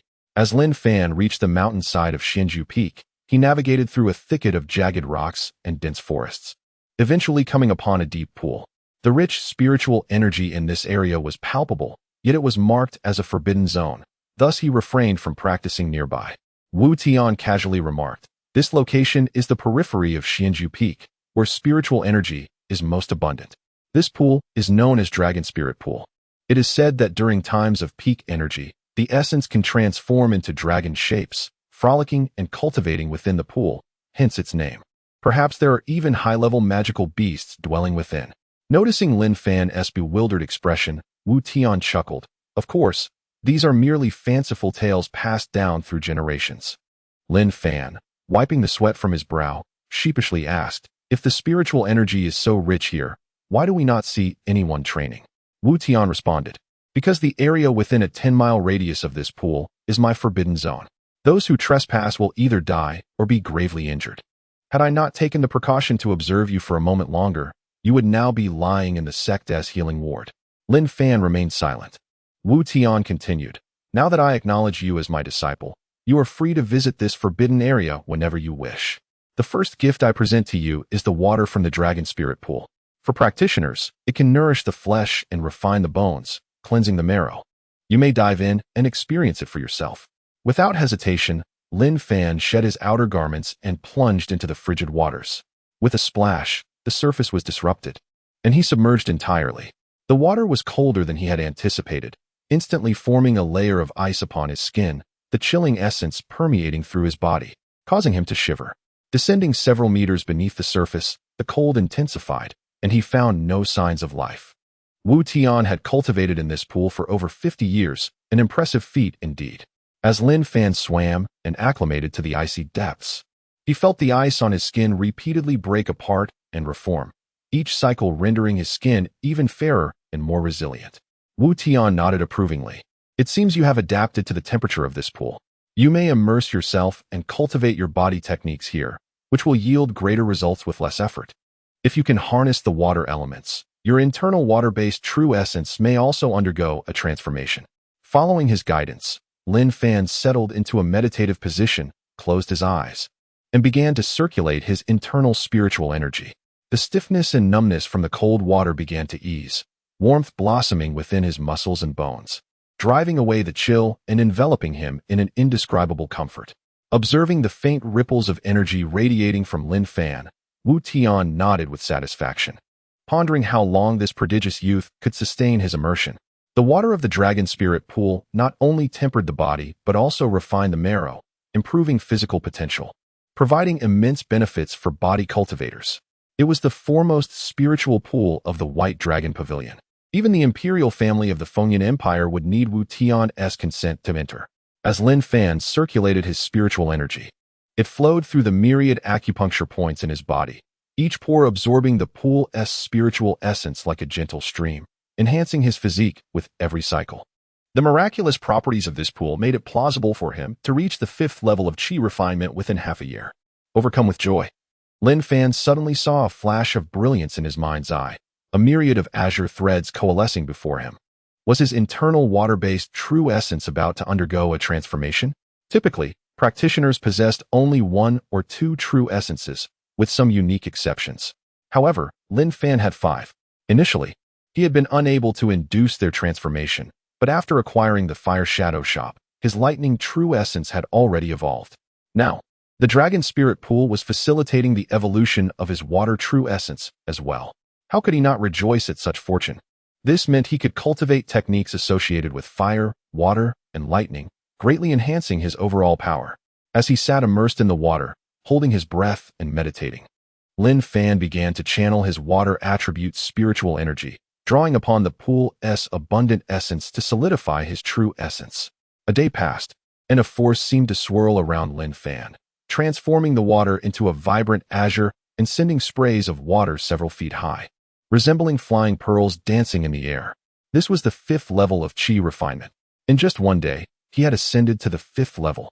The frigid waters continued to assault him, yet Wu Tian felt colder than the pool itself, astonished by such a terrifying talent. He gazed at Lin Fan with wide eyes. As if he had discovered a great treasure, his face flushed with excitement. Another day went by, and Lin Fan, who had remained perfectly still, suddenly formed a hand seal. His muscles contracted, and his palms turned upward. With the initiation of this hand seal, the surrounding waters began to bubble vigorously, spiraling around him and erupting into a towering water column. Wu Tian's eyes widened in astonishment. Ultimately, 7 water columns burst forth, creating waves that crashed against Wu Tian's protective barrier, dispersing into mist. Wu Tian, ignoring the chaos around him, focused intently on Lin Fan, sensing remnants of water attribute spiritual energy still lingering in his limbs. Boom! He gasped in disbelief, exclaiming, "Your aura is like mountains and rivers, immovable as a mountain. You have truly reached the 5th level of qi refinement." In that moment, Lin Fan's skin gleamed as if coated in a layer of oil, radiating a gentle luster. With each breath, it seemed as if the sound of war drums echoed, resonating with the flowing waters. Lin Fan opened his eyes, a brilliant light shining forth, filled with joy and excitement. Wu Tian hurriedly inquired, "5th level of qi refinement. You have achieved it. How do you feel?" He had initially intended to observe how long Lin Fan could endure in the cold pool, only to be astonished that he had catapulted from the 4th to the 5th level. Moreover, it appeared that he could remain indefinitely. a talent so prodigious that it both challenged Wu Tian's resolve and thrilled him to witness the growth of such a genius. After a moment of contemplation, Lin Fan replied, I feel fantastic. Not only has my internal water true essence transformed, but my physical strength seems to have gained a pure enhancement as well. Wu Tian asked, is there anything unusual within you? Unusual? Lin Fan paused, carefully sensing his body. It feels as if my muscles and bones are filled with a certain power, connecting the various systems of my body, distinctly different from my spiritual energy. Xuanli. Haha. Indeed, you have reached the 5th level of qi refinement, giving birth to Xuanli. Wu Tian laughed heartily, a spark of intrigue glimmering in his eyes. Lin Fan eagerly inquired, what is Xuanli? Wu Tian explained, martial practitioners are divided into qi refinement and body refinement, as you know. Though their paths differ, their essence remains the same. They both absorb the world's spiritual energy. One refines the body with spiritual energy, while the other directly transforms spiritual energy into true essence, manifesting as internal spiritual power. For a long time, humans could only cultivate body refinement to create Xuanli. During that era, body cultivators could move mountains and seas, pluck stars from the sky. It was only later that the method of qi refinement was gradually developed, deemed more suitable for humanity. Hence the power gained from it is referred to as Zhenli. Wu Tian's expression turned somewhat melancholic, tinged with disdain as he scoffed, in truth. Body cultivators are not inferior to qi refiners. They may even surpass them significantly. It is merely that the path of body refinement is far more arduous. Lin Fan exclaimed, if I cultivate both body and qi refinement simultaneously, possessing both Xuanli and Zhenli within me, will there be any conflict? Wu Tian's expression was somewhat grave as he nodded and said, I am not entirely certain about this matter either. However, during the Middle Ages, when the methods of qi cultivation were just emerging and gaining popularity, many powerful practitioners indeed mastered both paths. Yet now, I have scarcely heard of anyone who successfully cultivates both. It seems that there is indeed a significant issue at hand. Therefore, you must make a choice soon and focus on a single path. Lin Fan replied, I understand, and I will consider this carefully. Wu Tian's expression was filled with expectation. Naturally, he hoped Lin Fan would choose body cultivation. Your talent for body refinement is rare in a millennium. Should you choose the path of physical cultivation, your future achievements will undoubtedly surpass mine. Moreover, with your 5 genuine essences, the path of qi cultivation cannot sustain you for long. However, if you pursue body cultivation, Lin Fan chuckled inwardly. Although body refinement was appealing, possessing 5 essences made pure cultivation impossible for him. If he truly chose body cultivation, he could purchase the forbidden technique, 8 Gates of Duanjia, from the Naruto shop, which was far superior to these methods. Yet, Wu Tian's eager gaze made him reluctant to disappoint. So Lin Fan said, I will make a decision after reaching the spirit gathering realm. Wu Tian's eyes dimmed slightly, but he did not despair. He nodded and said, very well. After you reach the spirit gathering realm, you will surely understand the benefits of body cultivation. He continued, you should return to the academy now. I will present you with the 2nd gift in a few days, and the 3rd gift will be given once you achieve complete mastery in the qi cultivation's 10th layer. By the way, he added, if you encounter any insurmountable issues in the White Dragon Pavilion, come directly to me. If anyone dares to bully you, I will personally tear them apart to show them the might of a body cultivator. His eyes sparkled with intensity. Lin Fan had become the apple of his eye, and he felt compelled to nurture him in body cultivation with utmost care. Lin Fan, feeling somewhat awkward, replied, thank you, Elder Wu, for your concern. I will take my leave now. Wu Tian nodded, you may go. You can practice at the Dragon Spirit Pool at any time. Although the effects will diminish over time, it is still better than having no opportunity at all. Lin Fan felt grateful and clasped his hands in respect before departing. I will grant you a few days off today. You can rest well during this time. There is no need for you to clean around the hidden martial pavilion. Wu Tian said slowly as Lin Fan walked away. As Lin Fan bid farewell to Wu Tian by the Dragon Spirit Pool, he contemplated whether he should first strengthen his physical constitution before seeking breakthroughs in qi cultivation. However, if he were to consult Wu Tian, he would undoubtedly be persuaded to pursue body cultivation, which might not yield the best results. Not far from Lin Fan, several figures appeared. Among them were the Wen siblings. That person over there seems to be Lin Fan. Let's invite him to join us. Having an extra person means more strength, Wenbai suggested. But I wonder what his cultivation level is. A burly young man grinned, showing no opposition. He is the second place in the outer sect competition, so his strength is certainly superior to that of my sister and me, Wen Zhu remarked to the burly youth. As they approached Lin Fan, another young woman among them noticed him shirtless and couldn't help but blush slightly, whispering, "Hello, could you please put on a shirt?" Lin Fan glanced at the girl. Although she was not as stunning as Wen Bai or Wei Yu, her features were elegant and delicate, her skin smooth and fair, making her quite enchanting. She would undoubtedly be considered a beauty in his past life. Sure, Lin Fan replied, as he was not difficult to talk to. On the contrary, having endured hardships since childhood, he was simple and easygoing, making him very approachable. Wen Bai leaned toward Lin Fan, teasingly asking, "How's your progress training with Elder Wu? Have you felt his terrifying power?" Lin Fan shot a glance at Wen Bai and replied, "Elder Wu has been quite kind to me and allowed me to enter the Dragon Spirit Pool." "What? You mean Elder Wu permitted you to enter the Dragon Spirit Pool? Goodness, your cultivation must be advancing rapidly." Upon hearing this, the group was astonished. The notoriously unpredictable Elder Wu had treated Lin Fan so favorably, allowing him entry into the Dragon Spirit Pool. Even the geniuses of the Fengyan Empire would find it challenging to gain such permission, which made Lin Fan the object of envy for Wen Bai and the others. "I have already broken through to the 4th layer of Qi cultivation and stepped into the 5th layer," Lin Fan stated. The moment those words left his mouth, Wen Bai was left speechless, his jaw dropping in disbelief. If it hadn't been for Wen Zhu and Appos, as cough, he might have embarrassed himself further. "Is there something wrong?" Lin Fan chuckled lightly as he dressed and inquired of the approaching four. "We would like to venture to the Longhu Ridge in the Jiulong Mountains to hunt magical beasts and invite you to join us. We can share the beast cores equally. Are you interested?" The young man in the green shirt explained. "Join us, Lin Fan. My brother Wen has already reached the 4th layer of Qi cultivation." Wen Bai chimed in playfully. Longhu Ridge, located in the northern part of the Jiulong Mountains, was an expansive forest of magical beasts.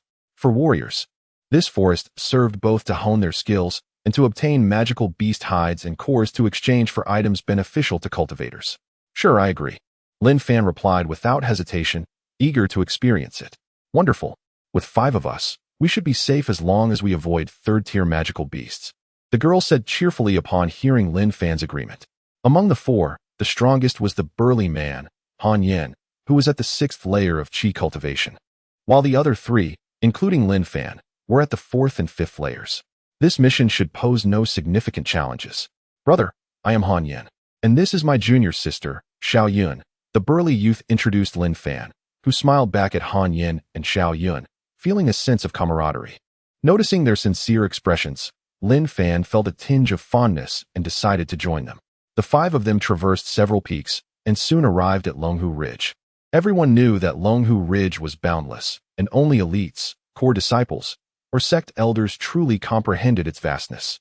They could only operate in the periphery and must not venture too deep. "You all are weaker, so stay close to me," Han Yan advised. Lin Fan nodded slightly. He understood that Han Yan was straightforward and meant no offense with his words. The terrain of Longhu Ridge was complex, filled with thorns and dense vegetation that provided ample cover, making it a paradise for magical beasts. It was rumored that within Longhu Ridge, there existed 5th-tier magical beasts capable of rivaling true spirit realm experts. These apex predators truly possessed the power to move mountains. "Catch that magical wolf," Han Yan suddenly exclaimed, as he spotted a pair of chilling eyes gleaming from the bushes ahead. Wen Zhu stepped forward, drawing her sword in an instant. The blade glimmered like moonlight, flowing like mercury, swift and elusive. With a soft sound, Wen Zhu's sword pierced the magical wolf's skull, swiftly ending the life of this 1st-tier beast. "Junior sister Wen's swordsmanship is impressive." Han Yan laughed heartily as he stepped forward to collect the beast core. After securing the core, the group continued their journey, encountering magical beasts at regular intervals. Fortunately, none exceeded the 3rd tier and were easily dispatched. "Haha, our bags are getting heavier. We must have collected 3 or 4 dozen beast cores by now. Not bad," Han Yan remarked, feeling the increasing weight of the bag as he grinned. "However, we have ventured several thousand meters into Longhu Ridge. The magical beasts ahead might become increasingly powerful, so we must be cautious. If things go awry, we should retreat," Xiao Yun cautioned. "Understood," Han Yan replied, but just as he spoke, his gaze froze. A second-tier magical beast, the divine arm ape. He murmured as he beheld the massive figure emerging before them. The raging gorilla was ferocious and immensely powerful, capable of tearing apart tigers and leopards, making it one of the most formidable beasts. When we act, you must remain calm. I will draw its attention, and you all should engage in guerrilla tactics. Han Yin cast a glance at the individuals beside him and quietly instructed them. Lin Fan looked at his companions standing in a row next to him. Feeling a warmth in his heart, and a gentle smile appeared in his eyes. Rubbing his nose, Lin Fan softly remarked, "Perhaps I can handle this magical beast." His words left the four in stunned silence as they exchanged bewildered glances, only to witness Lin Fan step forward with remarkable composure. "Lin Fan, this is not the time to show off," Wen Zhu urged anxiously. Although she was aware of Lin Fan's strength, she knew that with his cultivation level at most equal to the 6th layer of qi refining, it was implausible for him to confront a second-tier mature magical beast, the divine arm ape, alone. However, it seemed too late, as the divine arm ape, perceiving the human's audacity, forcefully kicked the ground, causing the earth to tremble, and charged directly at Lin Fan like a colossal mountain, shaking the very ground beneath. What startled Wen Zhu and Xiao Yun even more was Lin Fan's apparent ignorance of the beast's ferocity as he boldly charged forward, preparing to strike. Xiao Yun, envisioning the horrific scene of Lin Fan being trampled into pulp, instinctively closed her eyes. With a thunderous roar, a violent wave surged forth. Xiao Yun, with her eyes shut, distinctly felt the air tremble, followed by the piercing howl of the ape. When she finally opened her eyes, she was astonished to see the ape lying on its back 3 meters away, while Lin Fan stood unfazed beside her, his eyes sparkling with vitality, seemingly unscathed. How is this possible? Xiao Yun found it hard to believe her eyes. Lin Fan had emerged unscathed from the collision with the ape. Glancing at Wen Bo and Wen Zhu, she noticed their eyes were also wide open in disbelief, having witnessed Lin Fan's punch sending the ape staggering back. A shocking sight that reverberated in their minds. This was a magical beast renowned for its strength, without at least 8,000 pounds of force. One could hardly hope to move it. Indeed, this creature is remarkably resilient, Lin Fan mused internally. He had stabilized his cultivation at the 5th layer of qi refining, and with the addition of lightning attribute spiritual power to his stone-shattering fist, he possessed at least 9,000 pounds of force. Yet, the divine arm ape was already regaining its footing, roaring in fury. With a swift stride, Lin Fan approached the roaring ape, delivering a powerful punch. The beast, inherently violent and massive, had no choice but to withstand the blow. Ever since I emerged from the dragon spirit pool, I have felt an overflow of spiritual power. Today, I shall use you as a test of my strength, Lin Fan declared, continuing his assault with his left fist, unleashing a tempest of energy that seemed capable of obliterating everything in its path. Wen Zhu and the others stood in awe, for at that moment, Lin Fan appeared even more ferocious than the magical beast itself, his fists flying in a relentless barrage, creating waves of overwhelming force that rippled through the air for hundreds of meters. The winds of his fists are unyielding, capable of shattering stones. I have heard that the ultimate essence of the stone-shattering fist is not to be underestimated. Han Yin contemplated, impressed. A monster, Wen Bo muttered, exasperated, wiping his face with his hand. As the tremors of the space subsided, Lin Fan turned to the three, saying, "Come and collect the beast core. I am quite fatigued."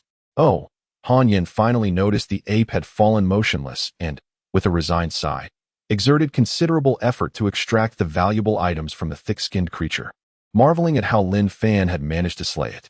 "Haha, with you, Lin Fan, as our ally, as long as we do not encounter a 3rd-tier mature beast, we can traverse these lands with confidence," Han Yin exclaimed, securing his bag onto his shoulder with a hearty laugh.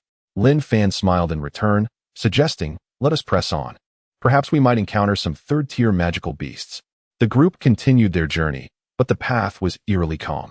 "Something feels amiss," Lin Fan murmured, sensing an unusual silence in the woods.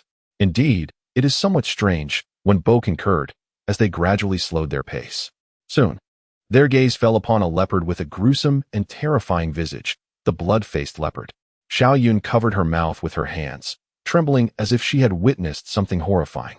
The blood-faced leopard, a 3rd-tier mature magical beast, is among the most brutal of creatures, notoriously bloodthirsty, relishing the act of devouring human flesh, piece by piece. Wenju's voice quivered slightly. For those like them, disciples entering the Longhu Ridge, dreaded encounters with the blood-faced leopard, known for its mercilessness and incredible speed, making escape nearly impossible. Lin Fan, it seems we must join forces, Wenbo said, stepping back, his expression grave. Han Yin exchanged glances with the others, signaling them to retreat sideways.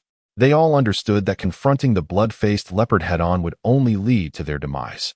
Han Yin drew a sharp sword from his storage bag, while the blood-faced leopard let out a low growl and lunged forward, its razor-sharp claws glinting ominously.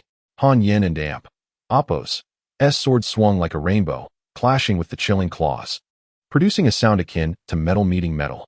What sharp claws, Lin Fan thought to himself, astonished at the prowess of the third-tier magical beast. As its claws pushed Han Yin back several meters, carving a deep trench in the ground, illustrating the immense force behind its attack. As soon as the claws touched the ground, the blood-faced leopard sprang back into action, lightning fast, leaving Han Yin no time to recover. The sword danced in Han Yin's hands, weaving an intricate web of defense, yet in the next moment, he realized the leopard had vanished from his sight. Monkey face. Han Yin felt a chill run down his spine. Without hesitation, he swung his sword backward, letting it fly as he hastily retreated. We must act. With a harrowing howl, the blood-faced leopard unleashed a chilling scream, its claws skimming the ground as its icy gaze fixated on Lin Fan and his companions, instilling dread in their hearts. What should we do? This beast doesn't kill immediately. It seeks to torment us cruelly. Han Yin gasped, fear etched on his face. Is there no weakness in this beast? Lin Fan suddenly inquired. Xiaoyan looked at him in disbelief. The blood-faced leopard is incredibly swift, with formidable attacks and slightly weaker defense, particularly vulnerable at the throat. Yet it guards this area fiercely with its claws. Attacking its neck would require neutralizing its claws first, Xiaoyan explained, beads of sweat forming on her forehead. Lin Fan's overwhelming strength was not based on agility. Evading the leopard's claw strikes to reach its weakness seemed nearly impossible. The throat. Lin Fan's gaze locked onto the blood-faced leopard as he took a small step forward. But this seemingly minor movement caused the hearts of Wenju and the others to leap into their throats. Lin Fan, what are you planning? This is a third-tier magical beast, one of the most ruthless creatures. Even many martial artists at the 7th or 8th layer of chi refining would only flee when faced with it. Without allowing them to ponder further, Lin Fan's actions made his intentions clear. He broke into a run, barehanded, charging towards the blood-faced leopard, his speed increasing exponentially. Witnessing this, Wenju and the others froze in place, their hearts racing. With a ferocious roar, the blood-faced leopard, seeing the human approach, its menacing face twisted into an even colder glare, as if it had emerged from the depths of hell. With a thunderous growl, the beast and Amp Appo's claws raked across the ground, its body transforming into a streak of crimson light, the claws poised threateningly before its throat, radiating an eerie glow. Lin Fan, come back, Wenbo shouted. But it seemed too late. Lin Fan's speed surged, a blur of motion, as swift as light. Han Yin and the others opened their mouths, their hearts seemingly ceasing to beat, with only one thought echoing in their minds. It was over. A brilliant flash of lightning streaked across the sky, dazzling yet fleeting. After the lightning, the space seemed to freeze. Lin Fan's body was hurled back by an overwhelming force. Had it not been for Wenbai's quick reflexes, Lin Fan would have surely collided with the granite. The blood leopard also descended to the ground. In the blink of an eye, as the blood leopard turned to glance at Lin Fan and the others, a bright light suddenly erupted from its neck, followed by a deafening explosion that resonated in their ears. Thick, black smoke billowed from beneath the blood leopard's neck. At this moment, the environment was eerily silent, a silence that instilled fear. Xiaoyan clasped her fists before her mouth, her eyes reflecting terror as she cautiously observed the blood leopard. Was it dead? A faint dripping sound echoed, jarringly out of place in the stillness. The blood leopard's neck lay in tatters, blood seeping out, devoid of life. The blood leopard was dead. Han Yin and Wenbai stood with their mouths agape, horrified at the scene before them. That fleeting flash of lightning was. Lin Fan, are you all right? Wenju called softly, looking at Lin Fan. He propped himself up, slowly turning around, his clear eyes radiating a brilliant smile. I'm fine. Lin Fan spread his arms, merely reminiscing about that perilous moment. Upon learning the blood leopard's weaknesses and characteristics, Lin Fan understood that confronting it head-on was futile. Thus, he discreetly accessed the Naruto shop interface and used his remaining growth points to purchase a powerful weapon, a detonation talisman. In the Naruto world, a detonation talisman is a type of charm that explodes after a certain time once ignited, wielding immense power, comparable to high-level fire ninjutsu released by elite shinobi. The talisman was also relatively expensive and not commonly used on a large scale. It could be employed in various clever ways, either in conjunction with shurikens or to set traps. Lin Fan charged directly at the blood leopard with the small and inconspicuous talisman, and in the instant they collided, he pressed the talisman against the blood leopard's neck, leading to the earlier explosion. All of them exhaled deeply, their taut hearts relaxing as if pulled back from the brink of a cliff. However, the trio remained silent, gazing at Lin Fan with astonishment. "Why are you looking at me like that?"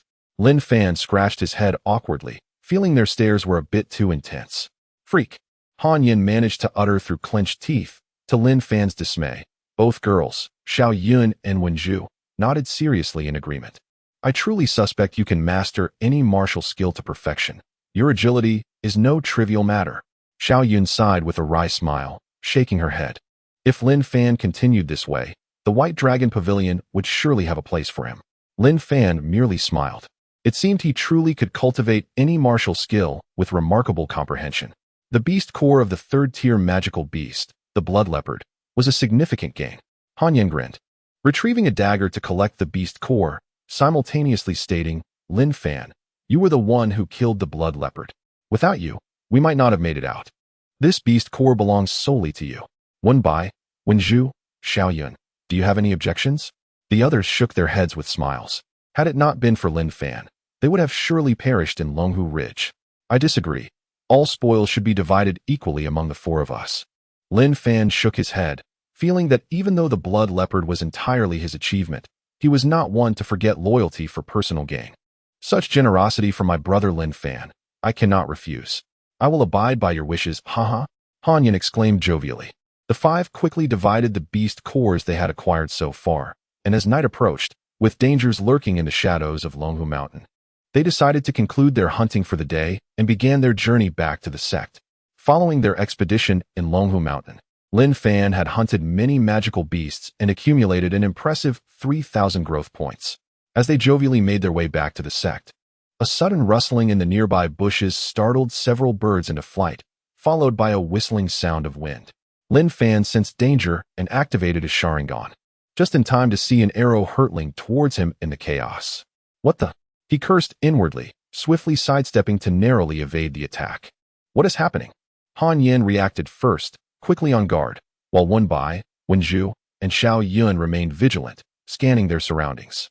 In mere moments, a woman leapt into view, wielding a crystalline bow, radiating an aura of authority as she confronted them. "Elite disciple, Wei Yu."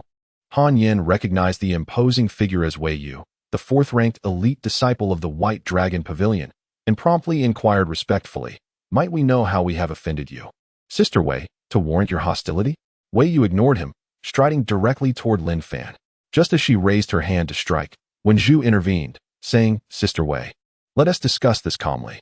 However, Wei Yu unleashed her spiritual force, sending Wenju flying. Had Wenbai not caught her midair, she would have sustained significant injuries. Wei Yu coldly declared, "I want the life of this lecher. Do not meddle in my affairs." "What? A lecher?" Lin Fan, Wenju and the others could hardly believe their ears. Wenbai hastily protested, "Sister Wei, there must be some misunderstanding. Lin Fan is not that kind of person." "Oh, so this lecher is this year's outer gate prodigy," Wei Yu said, her expression shifting as she struck out with her palm. If not for Lin Fan's keen perception through his Sharingan, that blow would have surely gravely injured him. Dodging Wei Yu's strike, Lin Fan leaped back, quickly creating distance. "Sister, I truly did not mean it last time. I had no idea anyone was there." "Humph." Wei Yu scoffed, her gaze icy as she fixed it on Lin Fan. "Intentional or not, I will kill you today." Lin Fan felt a chill run down his spine. This woman's temperament was indeed erratic. A mere accidental glance at her form could cost him his life. Such dominance reminded him of his former instructor. "Come at me." With another knocked arrow, a deadly projectile soared toward him. Damn it. Lin Fan narrowly avoided it again, The arrow barely inches from his vital points, causing turmoil within him. Do not push me too far, or I will retaliate. Lin Fan warned Wei Yu. Oh, what can a mere fifth-layer chi refinement cultivator like you do? Do not think that your momentary bravado in the outer gate can match me, Wei Yu sneered disdainfully. Lin Fan understood he was no match for her. Her ninth-layer chi refinement status placed him at a considerable disadvantage, one that could not be overcome by mere skill. Turning to Wen Bai and the others, he said, I'll take my leave. You all should return. This violent woman will not easily let me go. Violent woman. Wei Yu's murderous intent surged, and she unleashed 3 arrows in rapid succession. The arrows, imbued with a frigid aura, sliced through the air, producing a metallic tearing sound. However, unlike before, Lin Fan stood calmly, showing no sign of defense. Wen Bai and the others felt their hearts leap into their throats. An attack from a ninth-layer chi refinement cultivator was no trifling matter. Lin Fan, just as the arrows grazed his body, a resounding explosion echoed, and Lin Fan transformed into a cloud of smoke. When the smoke dissipated, only a small wooden block remained in his place. This was the art of the substitution technique. Violent woman, when we meet again, I shall not flee. The voice of Lin Fan echoed from behind, causing Wei Yu to pause momentarily before turning around, only to be met with an oddly inscribed talisman. His instincts warned him that this was no ordinary occurrence. He leapt gracefully into the air, just as the explosive talisman Lin Fan had thrown detonated. Although the explosion was far less potent than the force that could slay a blood-faced leopard, it was sufficient to delay Wei Yu, granting Lin Fan precious moments to escape. As the smoke dissipated and the surroundings fell silent, Wei Yu bellowed in fury, Lin Fan, I will kill you. 3 days later, amidst the dense forest, thunder roared, and the air crackled with the ominous sound of impending storms, astonishingly emanating from Lin Fan's hands. With a sizzling sound, he directed the energy, causing trees to splinter as arcs of lightning danced gracefully from his fingertips, akin to a startled swan or a soaring dragon, demonstrating immense power. Finally, he had mastered the Chidori technique. It seemed his innate talent was indeed commendable. At that moment, engaged in battle with the white-toothed wolf, the confrontation was decidedly one-sided. Infuriatingly, Lin Fan, possessing the ability to obliterate the beast outright, chose to toy with it, his strikes relentless and impenetrable. Even the white-toothed wolf, renowned for its speed, found itself ensnared and unable to flee. With a swift motion, Lin Fan's hand pierced the wolf's skull, resulting in its immediate demise. Satisfied, he wiped his hand clean, reveling in the power of his Chidori technique. The might of thunder, when fully unleashed, surpassed many advanced martial arts of the yellow tier. At that moment, Lin Fan stood tall, his youthful features now etched with determination and a newfound composure, having matured significantly since his arrival in this world. Following several days of battling magical beasts, he had amassed a considerable collection of beast cores and a substantial amount of growth points from the Fire Shadow shop. With a total of 5,000 growth points, Lin Fan resolved to indulge in a shopping spree at the Fire Shadow store. Exchanging 100 growth points for a standard explosive talisman, he promptly acquired 10. These were invaluable tools for offense, defense, or retreat, a true necessity for any ninja. The Fire Shadow store offered a comprehensive selection of ninjutsu, encompassing every technique ever encountered in the world of Fire Shadow, including forbidden and secret arts. Despite his currently modest strength, there remained numerous ninjutsu he could practice. However, Lin Fan focused primarily on lightning-based techniques, deciding to postpone the study of other ninjutsu, taijutsu, and genjutsu until he awakened his Sharingan to the 3-tomo level. While the Sharingan significantly enhances genjutsu capabilities, its true potential is only realized at the 3-tomo stage. The lower stages provide only a slight enhancement to the user's abilities. It was only upon awakening the Manjiki Sharingan that one could achieve mastery over genjutsu. Upon activation, the Manjiki Sharingan would ensnare others within its illusions, particularly with the potent Tsukuyami, which could inflict profound psychological damage, with the effects manifesting doubly in reality. Notably, within the world of Tsukuyami, 3 days could pass, while only a mere second elapsed in the outside world. However, this ability exacted a significant toll on the user's eyesight. Upon discovering this skill, Lin Fan had speculated whether it was truly invincible, as only those possessing the Manjiki Sharingan or the Rinnegan could resist it. Others would face certain doom. When Sasuke sought vengeance against Itachi, had Itachi not been gravely ill and intent on death, Sasuke would have surely perished at his hands, despite boasting that he could perceive all illusions. Once the Mangekyou Sharingan evolved into the eternal Mangekyou Sharingan, it would undergo an unknown transformation, becoming immune to the curse of blindness, while enhancing ocular power significantly, capable of taming even the formidable Nine Tails. Thus, Lin Fan deemed it unwise to squander time on inferior genjutsu. He resolved to wait until his Sharingan had matured before delving into such studies. Ultimately, Lin Fan turned his attention to the Chidori series of techniques, such as Chidori Sharp Spear, Chidori Stream, and Chidori Thousand Books. Having established a foundation in Chidori, he spent the remainder of his growth points acquiring these techniques. A week later, within the Longhu Ridge Forest, a nimble figure engaged in combat with a colossal wolf-type magical beast. The youth's eyes glowed a striking crimson, with two spinning tomo in each iris. The beast he faced was a third-tier magical creature, the Storm Wolf. This young man was Lin Fan, who had spent his days trading the growth points earned from slaying magical beasts for simpler ninjutsu, now beginning to learn some basic evasion techniques for self-defense. However, after attempting several evasion techniques, Lin Fan encountered a significant issue. His control over his spiritual energy was woefully inadequate. Each time he attempted to employ these techniques, he mismanaged the flow of energy, leading to a waste of valuable time and resources. Recognizing this flaw, Lin Fan promptly abandoned further study of ninjutsu, opting instead to focus on honing his control over his spiritual energy.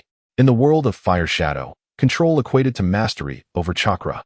A ninja channels chakra within their body through hand seals, releasing ninjutsu in a prescribed sequence, exemplifying control.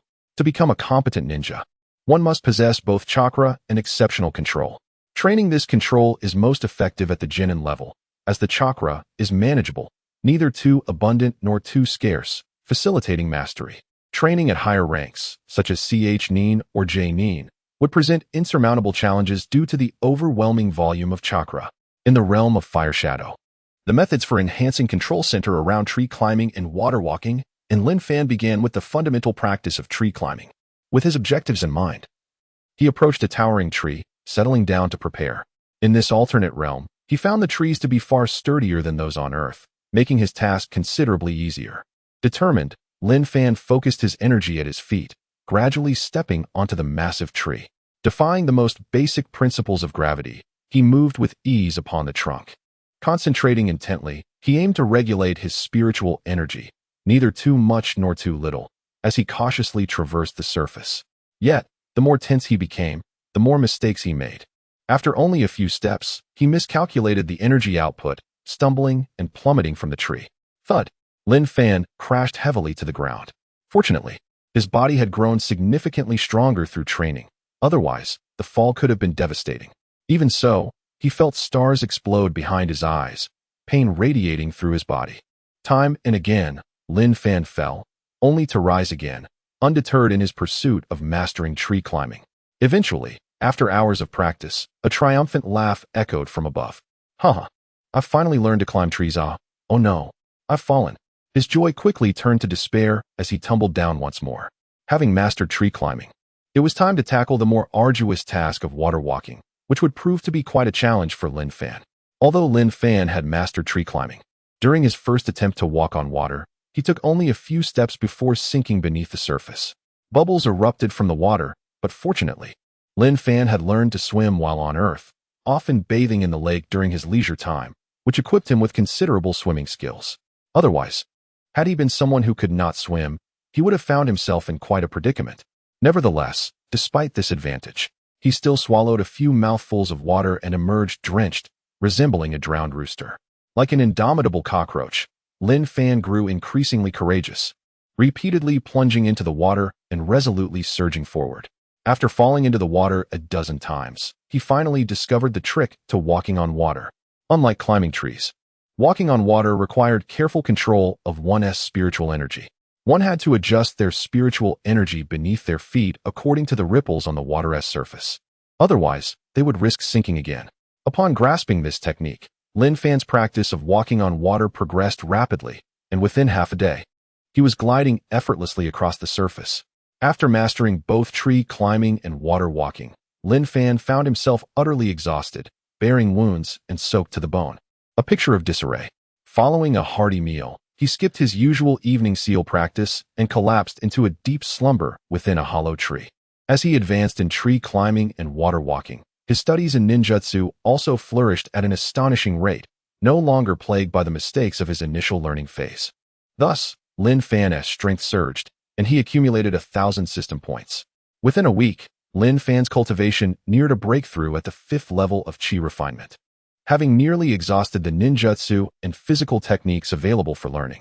Consequently, he began seeking magical beasts within the beast forest as combat targets, not only to enhance his battle experience, but also to test the extent of his newfound strength.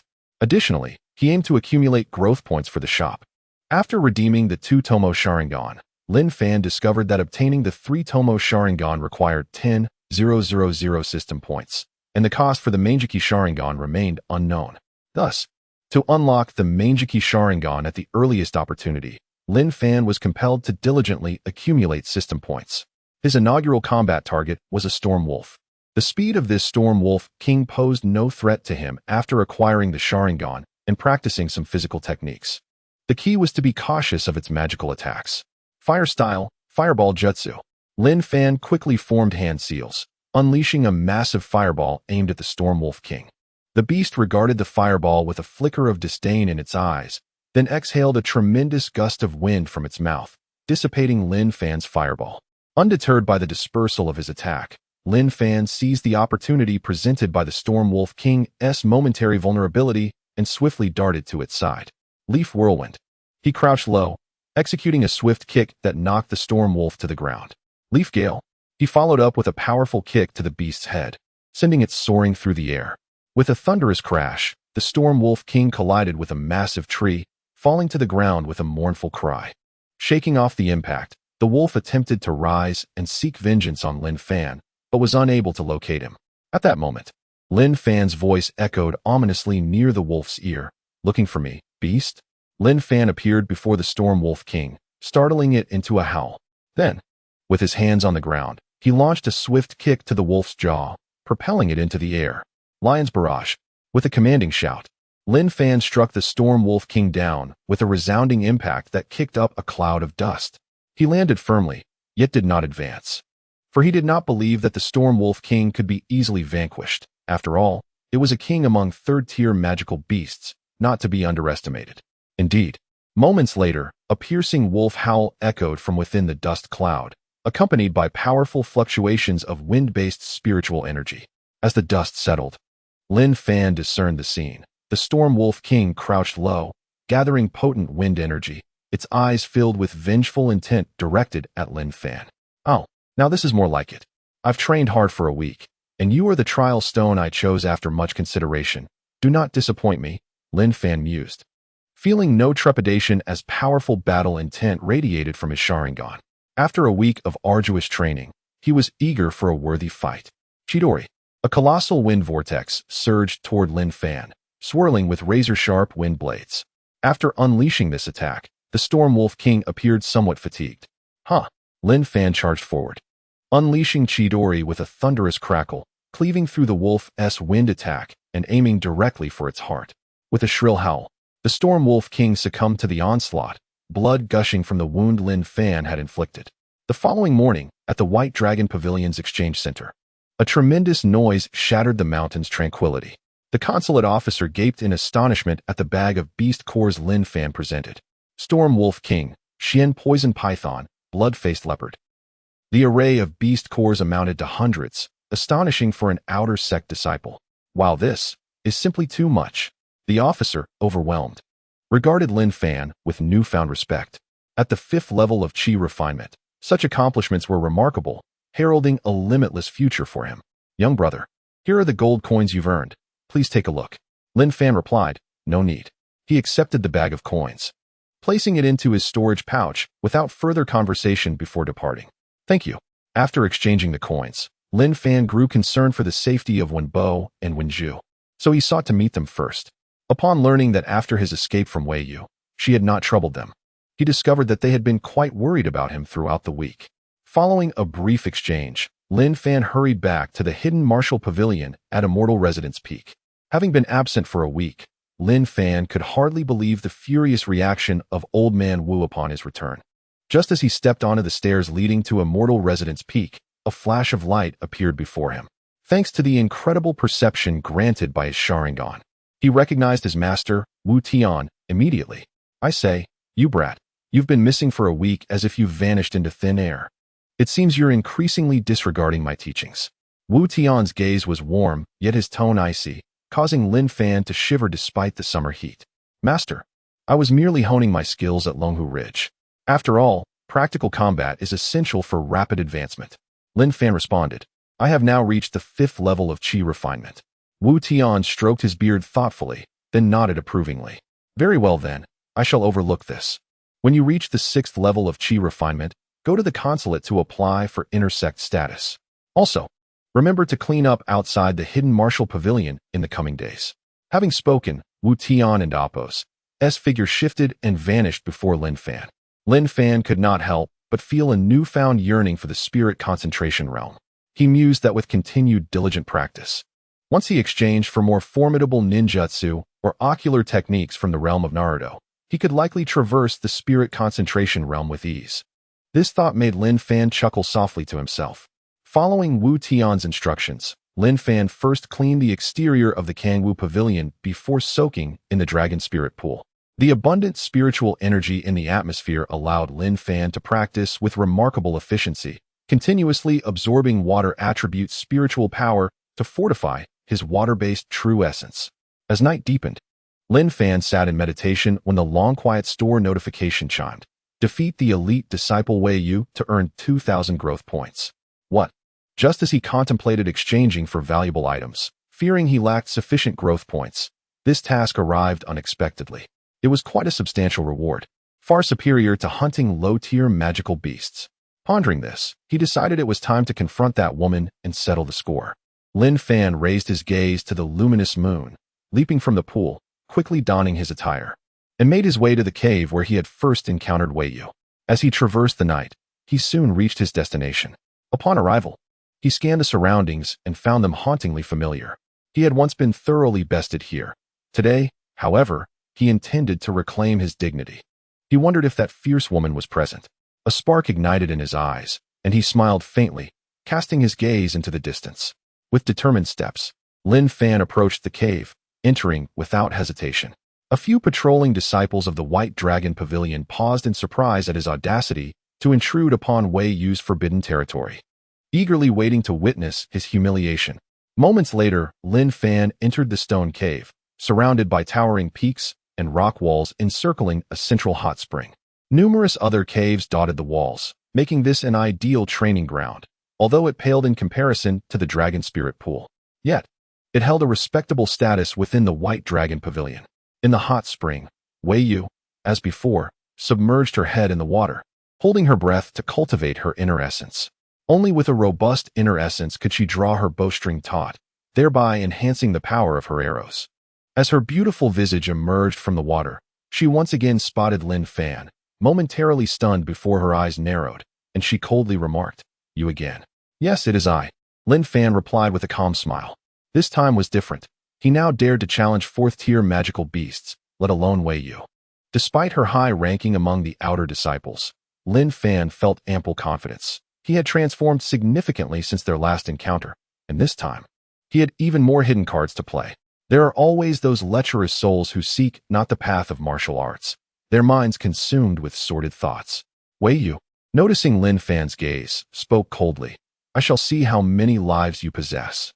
With that, she leapt from the hot spring, her clothes clinging to her alluring form, exuding an enticing aura that would have driven many to madness in a past life.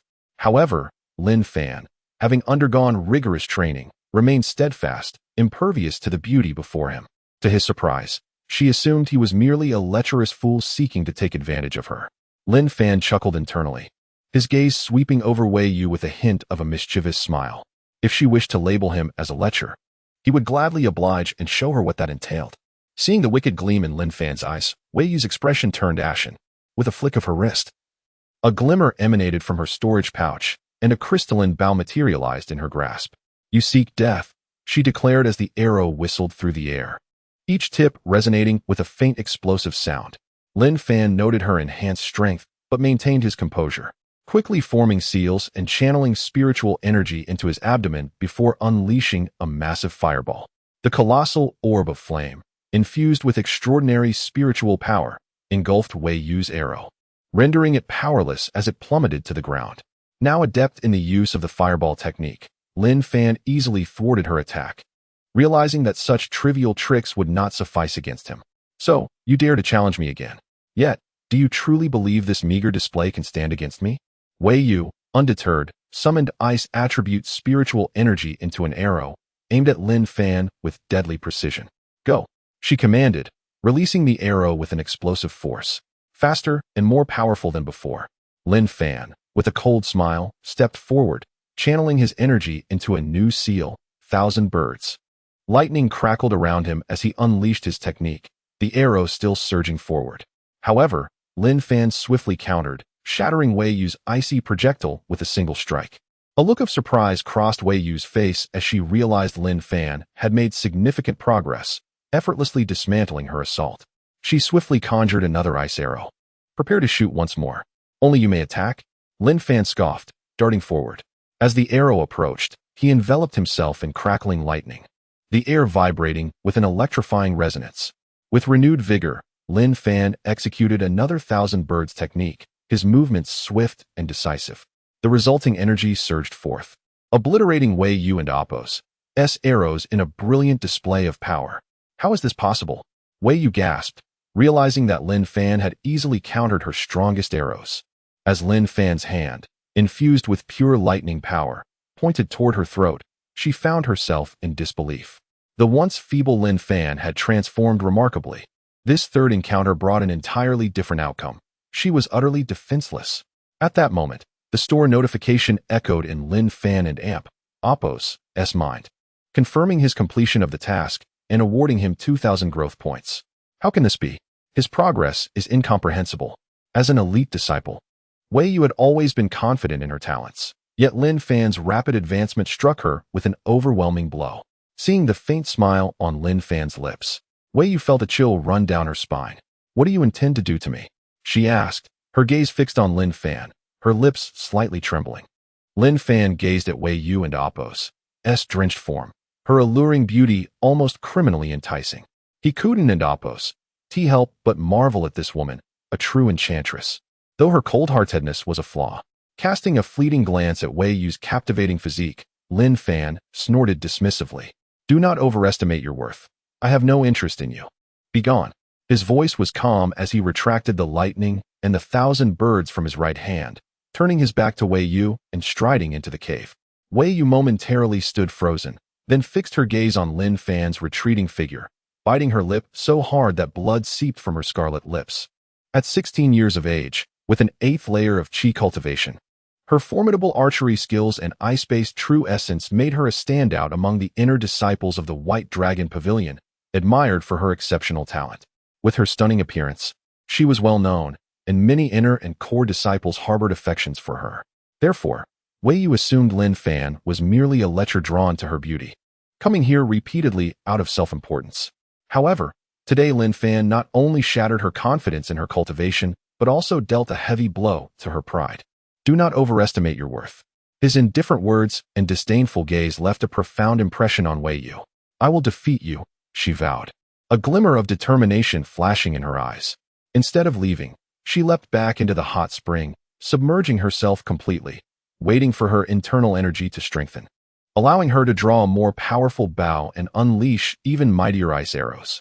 As night fell, wandering about recklessly would only invite suspicion, so Lin Fan chose to remain nearby. He entered a spacious cave, filled with a subtle fragrance. At the cave's depths lay a stone bed, covered with a clean cloth, clearly a place where Wei Yu had practiced. Lin Fan was quite pleased with this cave. The White Dragon Pavilion had existed for millennia, with generations of disciples utilizing these caves, which could be considered unclaimed territory. Thus, the seizing of cultivation caves was not uncommon. Sitting on the stone bed, Lin Fan released his lightning spiritual energy, extending his keen senses to the cave entrance, enabling him to detect any movement instantly. he swiftly entered a meditative state, and the spiritual energy of heaven and earth began to stir. Lin Fan commenced his cultivation. Time passed unnoticed. One day, the spiritual energy within the cave became tumultuous, and Lin Fan's body resembled an insatiable vortex, continuously devouring the milky glow around him.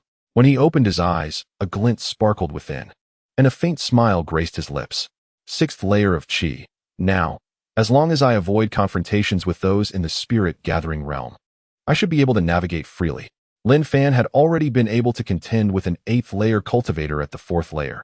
Now, having broken through again, he knew he could not yet claim the strength to face those in the spirit-gathering realm, especially with 3 such formidable disciples within the current generation of the White Dragon Pavilion.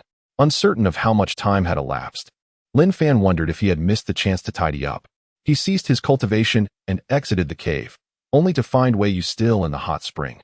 Momentarily taken aback, Wei Yu noticed Lin Fan too, casting a cold glance his way. Yet, she felt a subtle change in him, though she could not pinpoint its nature. How many days have I been cultivating?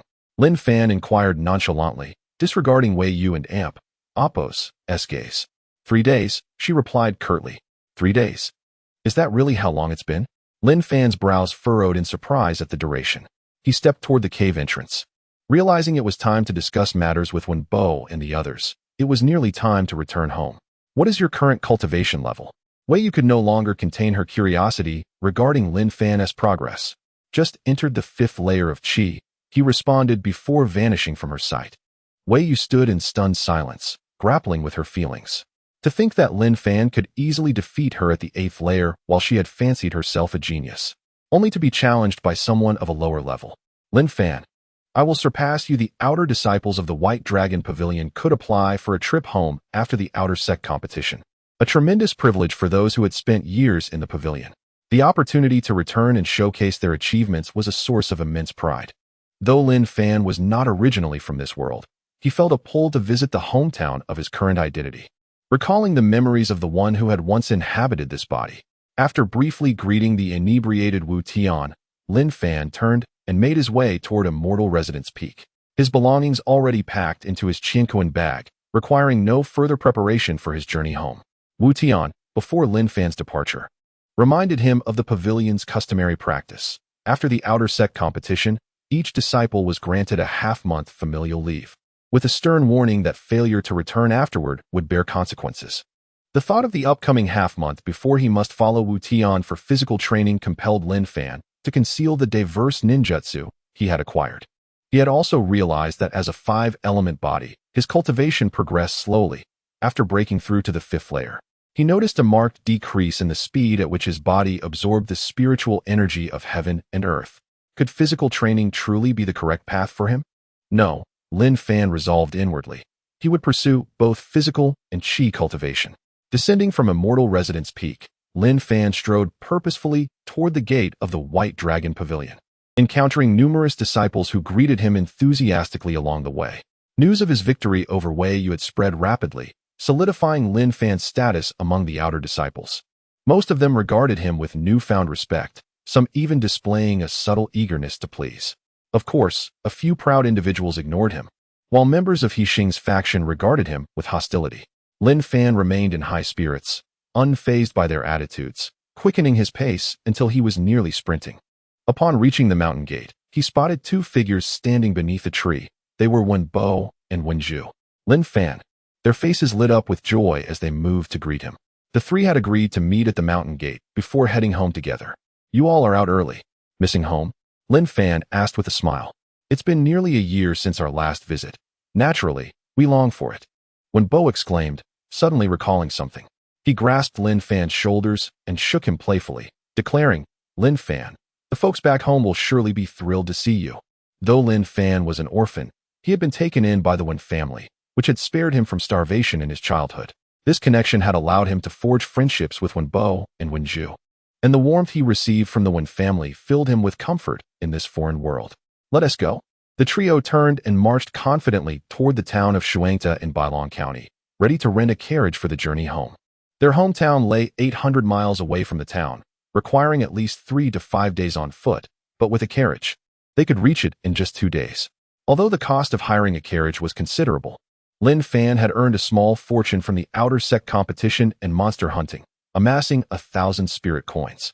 Thus, renting a carriage was well within his means. Bailong County was merely 40 to 50 miles from the White Dragon Pavilion, and the three moved swiftly, entering the town within half an hour after leaving the mountain gate. After satisfying their hunger at a breakfast shop within the city, the trio proceeded to a carriage rental establishment to select a spacious and comfortable carriage. The coachman, a robust man in his 40s wearing a straw hat, wore the sun-kissed skin indicative of a life spent outdoors. He was well acquainted with every town and market within a 1,000-mile radius. Upon hearing Lin Fan mention their destination, Shuangta Town, he swiftly cracked the whip, urging the horses to gallop in that direction. The carriage rattled along, and by dusk, they had traveled over 200 miles. Not far ahead lay a maple forest, rumored to sometimes harbor bandits who preyed on travelers. Uncertain of their fate, Wenju lifted the curtain of the carriage window, peering ahead with a quiet demeanor, her face devoid of fear. How delightful it would be to encounter a few foolish bandits, Wenji exclaimed, rubbing his hands together in excitement. Bandits often carry some wealth. Perhaps we could relieve them of their ill-gotten gains. Observing the siblings' enthusiasm at the mention of bandits, Lin Fan couldn't help but chuckle. You two are practically more akin to bandits than the bandits themselves. Should they cross paths with you, they would surely regret it. In this realm, bandits were often a ragtag group, targeting common folk with little to no martial prowess. Even the most formidable of these brigands, often numbering in the thousands, were typically led by individuals of only the third or fourth tier of cultivation.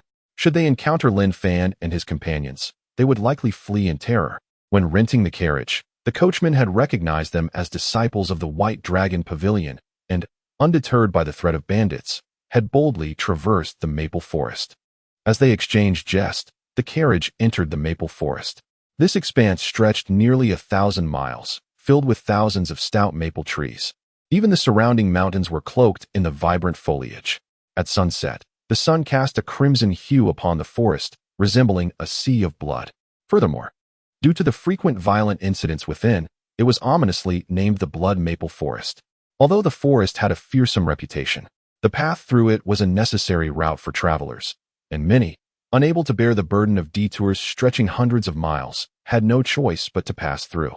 Ordinary folk were not overly concerned, considering their lives of little value and typically devoid of riches. However, wealthy merchants had to hire warriors for protection, fearing for their lives and fortunes. As Lin Fan's carriage entered the Blood Maple Forest, several other groups followed suit, comprising both common travelers and merchants transporting goods, along with a small band of 7 or 8 martial artists. This martial team included both men and women of various ages, all at the second or third tier of cultivation, mounted on sturdy horses, armed with swords and knives, and accompanied by 2 archers. They exuded an air of danger, their vigilant eyes scanning the surroundings with piercing intensity. Judging by their demeanor, this appeared to be a small hunting party specialized in slaying magical beasts. Wenji glanced at the martial team and quietly commented, "For warriors on the continent, magical beasts are treasures. Their meat is exquisite, far surpassing that of ordinary livestock, and consuming it regularly can unexpectedly enhance one's physique and strength. Their bones, when ground into powder and mixed in weapon forging, can significantly augment the sharpness and durability of the weapons. Additionally, their cores contain the essence of the world's energy, essential for crafting certain elixirs. Countless warriors on the continent relied on hunting magical beasts for their livelihoods, despite the perilous nature of the task, as many fell victim to these fierce creatures annually. Nonetheless, the lucrative rewards drew numerous warriors into the depths of the wilderness in pursuit of magical beasts, with even the weakest first-tier beasts fetching prices exceeding 1,000 spirit coins. It was no wonder so many warriors risked their lives for such endeavors. Wenju sighed, "Take our family as an example. To improve the living conditions of our kin, our warriors venture into the 9 Dragon Mountains every 6 months to hunt magical beasts. There are often casualties, yet for the sake of the entire clan, no one voices complaints. They continue to press on." The Wenju siblings belonged to a prominent family of over 1,000 members in their town, primarily sustaining themselves through the cultivation of medicinal herbs and the sale of elixirs, which was hardly sufficient. Therefore, the family organized teams of several martial artists each year to hunt magical beasts for additional support. The martial artists of the Wen's family were originally disciples of nearby sects, who, Upon reaching a certain age and finding no further progress in martial arts, chose to return to their family to contribute their remaining strength. The family's hunting teams, when fortunate, could capture several low-tier magical beasts. Yet, when luck was scarce, they might return empty-handed or face casualties, a situation that occurred almost every year. Should my path in martial arts become obstructed, I too shall return to the family and strive alongside our warriors for a better life, Wenji declared, clenching his fists. Wenju patted Wenji's shoulder, encouragingly saying, "Brother, I believe in you. Your future is bright. One day, when you become a formidable warrior at the spirit gathering or true spirit realm, or even ascend to higher realms, will we still need to worry about survival?" Wenji and Appos. S.I. sparkled. You and Appos. Rewrite. I shall devote myself to diligent cultivation, paving the way for a prosperous future for our family. As they ventured deeper into the blood maple forest, the rugged path forced the carriage to slow down, prompting the coachman to grumble incessantly about the road. The martial team trailing behind Lin Fan's carriage remained alert, scanning the sides of the forest, some gripping their weapons, ready for any sudden ambush. Wenji chuckled. Look at them. They're on edge. With 7 or 8 of them, all capable warriors, even if there are bandits, they wouldn't dare show themselves. Just then, Lin Fan sensed several fluctuations of spiritual energy emanating from deeper within the forest, indicating the presence of ambushers. He furrowed his brow and warned, "There are people lying in wait. Be cautious." Wenji leaned out to look around, laughing. "Where are they?" "Lin Fan, are you scaring yourself?" Before he could finish, a sharp whistle pierced the air as an arrow whizzed past, targeting his exposed head. The arrow and Appos' speed was astonishing, and Wenji and Appos' instinct to retract his head came too late, causing him to gasp in terror. Just as Lin Fan prepared to act, an arc of black flashed, followed by a metallic clang as the incoming arrow was deflected by another arrow shot from the rear, landing harmlessly on the ground. The savior was a female archer from the martial team, a young woman in her 20s, a 4th-tier warrior, her spirited demeanor evident in her features. While not as striking as Wenju, she was undeniably beautiful. "Thank you," Lin Fan exclaimed, pulling the dazed Wenji back into the carriage, then gesturing a bow of gratitude toward the female archer. She nodded, offering a faint smile, before her gaze shifted back to the left side of the forest, her expression alert and cautious. The arrow that just shot towards Wenji's head originated from that direction. A rapid series of gong sounds echoed along the mountain path, and with the clangor, hundreds of bandits wielding swords, axes, and other weapons emerged from the maple forest, surrounding several teams on the mountain road. My goodness, how could so many bandits suddenly appear? Wenji and Appos' eyes widened in shock. To his dismay, there were over a dozen martial artists among them, most at the 3rd level of chi refinement. This was indeed troublesome. Wenju's expression changed slightly. Not only they, but even the martial artists from the teams that followed were also visibly alarmed. Their combined forces numbered around 20. A formidable strength that should have deterred ordinary bandits from attacking. Yet, among the hundreds surrounding them, there were indeed over a dozen martial artists, most of whom were at the 3rd level of chi refinement, which explained their audacity. What further unsettled Wenji and the others was that the 2 leading martial artists among the bandits, one lean and monkey-like, the other portly as a pig, had bizarre appearances but were both at the 5th level of chi refinement, adding to the overwhelming presence of the bandit horde. Lin Fan and his companions leapt from their carriage, backs pressed together, spiritual energy circulating, preparing to face the bandit assault. As for the coachman, with danger looming, no one cared about his fate. Little did they expect that, amidst the tension of the standoff, the coachman sat leisurely, his eyes hidden beneath a straw hat, revealing a sinister glint. Lin Fan cast a glance at the coachman, his expression growing more serious. The 7 or 8 martial artists from the beast hunting team exchanged glances before swiftly approaching Lin Fan and his companions. One thin man in his 40s, seemingly the leader of the martial team, locked his gaze on Lin Fan and, in a low but urgent voice, addressed Yi Luo. "Young brother, the bandits are numerous. If we fight separately, we will likely be picked off one by one, leading to certain death. We must cooperate if we are to have a chance of survival. What say you, young brother?" The slender man, at the pinnacle of the 4th level of chi refinement, was the strongest among them. Yet as he observed Lin Fan and his companions, he could not discern Lin Fan's true strength.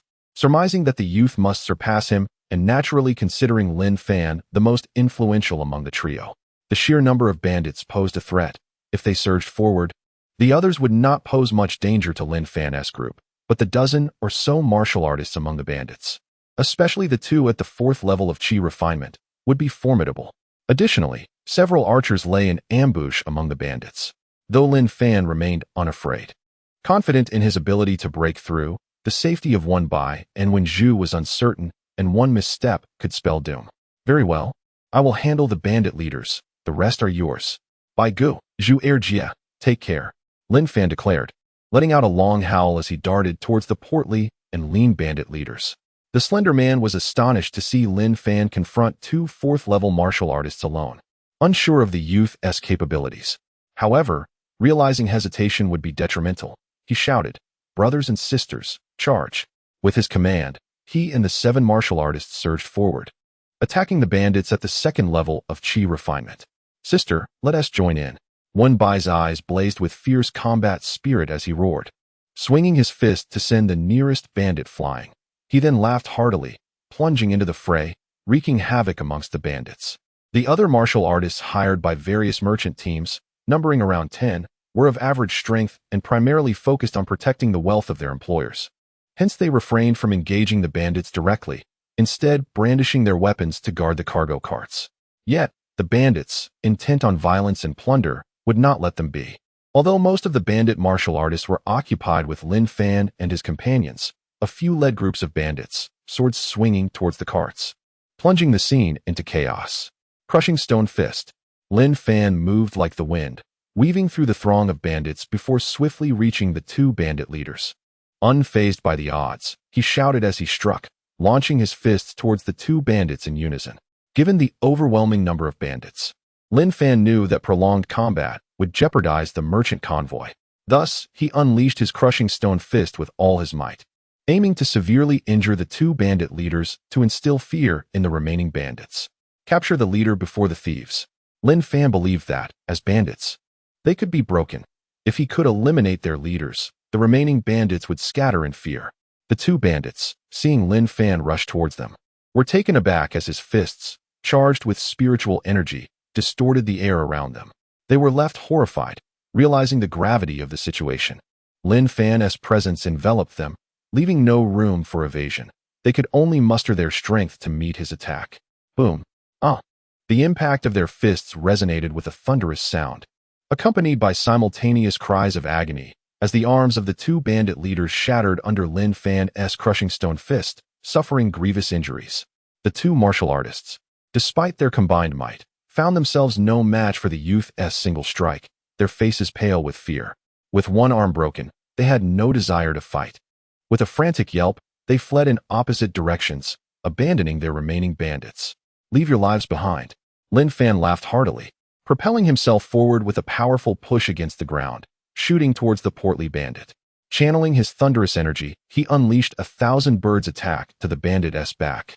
The explosive force of the attack, honed to perfection, was beyond the portly bandit's endurance. He was struck, a deep wound visibly marking his back, and he spewed blood, his hefty form tumbling forward, unable to rise again. One more to go? After dispatching the portly bandit, Lin Fan wasted no time, turning swiftly and, in mere moments, closing in on the lean bandit from behind. The lean bandit, taken by surprise, turned to see Lin Fan pursuing him and cried out in terror, "Don't kill me. I'll give you all my valuables. Spare my life. Kill you, and I shall claim your treasures." Lin Fan, resolute and unyielding towards the bloodied hands of these bandits, lifted his hand for another 1,000 bird strike, eliminating the lean bandit without hesitation. In less than 100 breaths, he had disposed of the 2 bandit leaders, leaving the surrounding bandits in shock and disbelief. "Big brother, second brother are dead. Brothers flee," someone shouted amidst the chaos, and hundreds of ordinary bandits, panic-stricken, scattered in all directions, wishing they had sprouted extra legs. The dozen bandits at the second level of chi refinement found themselves ensnared by one Bai, Wen Zhu, and the martial artists of the beast hunting team. Though filled with dread, they found no immediate escape. Having slain the 2 bandit leaders, Lin Fan glanced towards one Bai and Wen Zhu, reassured to see they were holding their own against the odds for the time being.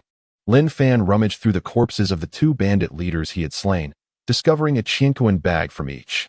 Upon infusing them with spiritual energy and glancing inside, he was astonished to find them filled with tens of thousands of spirit coins, hundreds of various spirit pills, and a dozen low-tier magical beast cores. His heart surged with joy. Who would have thought that bandits could be so affluent? It almost tempts me to join their ranks, Lin Fan murmured, carefully stowing the 2 Tianyuan bags, which represented a significant fortune for him. He casually captured a few ordinary bandits and searched them, but aside from a few spirit coins, he found nothing else. It dawned on him that the wealth of this bandit group must be concentrated in the 2 Tianyuan bags he had acquired. However, those bandits with some strength, considered minor leaders, should also possess some treasures. Lin Fan, come help us. We can hardly hold on. When Zhu and Wenbai were besieged by 5 bandits working together, initially, they managed to withstand the pressure, but soon found themselves struggling. Wenbai, stealing a glance, was both exasperated and amused to see Lin Fan leisurely scavenging the bandits' belongings. He couldn't help but shout out. The members of the beast hunting team, witnessing Lin Fan effortlessly dispatch 2 of the most formidable bandit leaders, felt a wave of relief wash over them. With the 2 powerful leaders gone, the morale of the bandits surrounding them wavered, turning the tide from an advantage to a disadvantage. He is coming. He is coming, Lin Fan responded, striding towards Wenbai and Wenju. The minor bandit leaders, already on edge due to the deaths of their 2 major leaders, felt their resolve crumble further upon seeing Lin Fan approach. Strangely, they did not flee but instead gathered around the cart rented by Lin Fan and his companions. Blood Boss, our big brother and second brother are dead. If you don't take action soon, we're all finished, a minor bandit leader shouted towards the cart, his tone laced with dissatisfaction. A bunch of useless fools. You deserve to die. A cold voice suddenly emanated from the cart. The eyes of Lin Fan and the others turned towards the speaker, their pupils narrowing in shock. The bandits referred to him as Blood Boss. Was he in cahoots with them? It must be so. They watched in astonishment as the coachman leapt down from the cart, slowly removing his hat to reveal a mane of half-white, half-black hair, and a face twisted into a sinister grin. Lin Fan, a resident of Shuangda Town, 17 years old, peak cultivation of Qi refinement level 4, and a disciple of the outer sect of the White Dragon Pavilion. It seems I've been misinformed. Your cultivation should be at the peak of Qi refinement level 5. Haha, it appears you've deliberately concealed your true strength at the White Dragon Pavilion. The coachman disregarded the presence of others, his gaze fixed on Lin Fan, his eyes glinting like venomous snakes. At such a young age, your power is remarkable, a true prodigy. However, today, this prodigy shall be extinguished by my blood slaughter. Lin Fan's eyelids twitched violently. This blood slaughter had thoroughly investigated him, indicating that he was specifically targeting Lin Fan. Yet, Lin Fan could not fathom why he would be pursued. He had never crossed paths with this man. Blood slaughter? You are from the blood-devouring sect? Exclaimed the lean leader of the beast hunting team behind Lin Fan in shock. The blood-devouring sect? Lin Fan furrowed his brow. He was unfamiliar with this faction and had never heard of it before. You actually know of the blood-devouring sect? Blood Slaughter shot a glance at the lean man, a mocking smile creeping onto his face.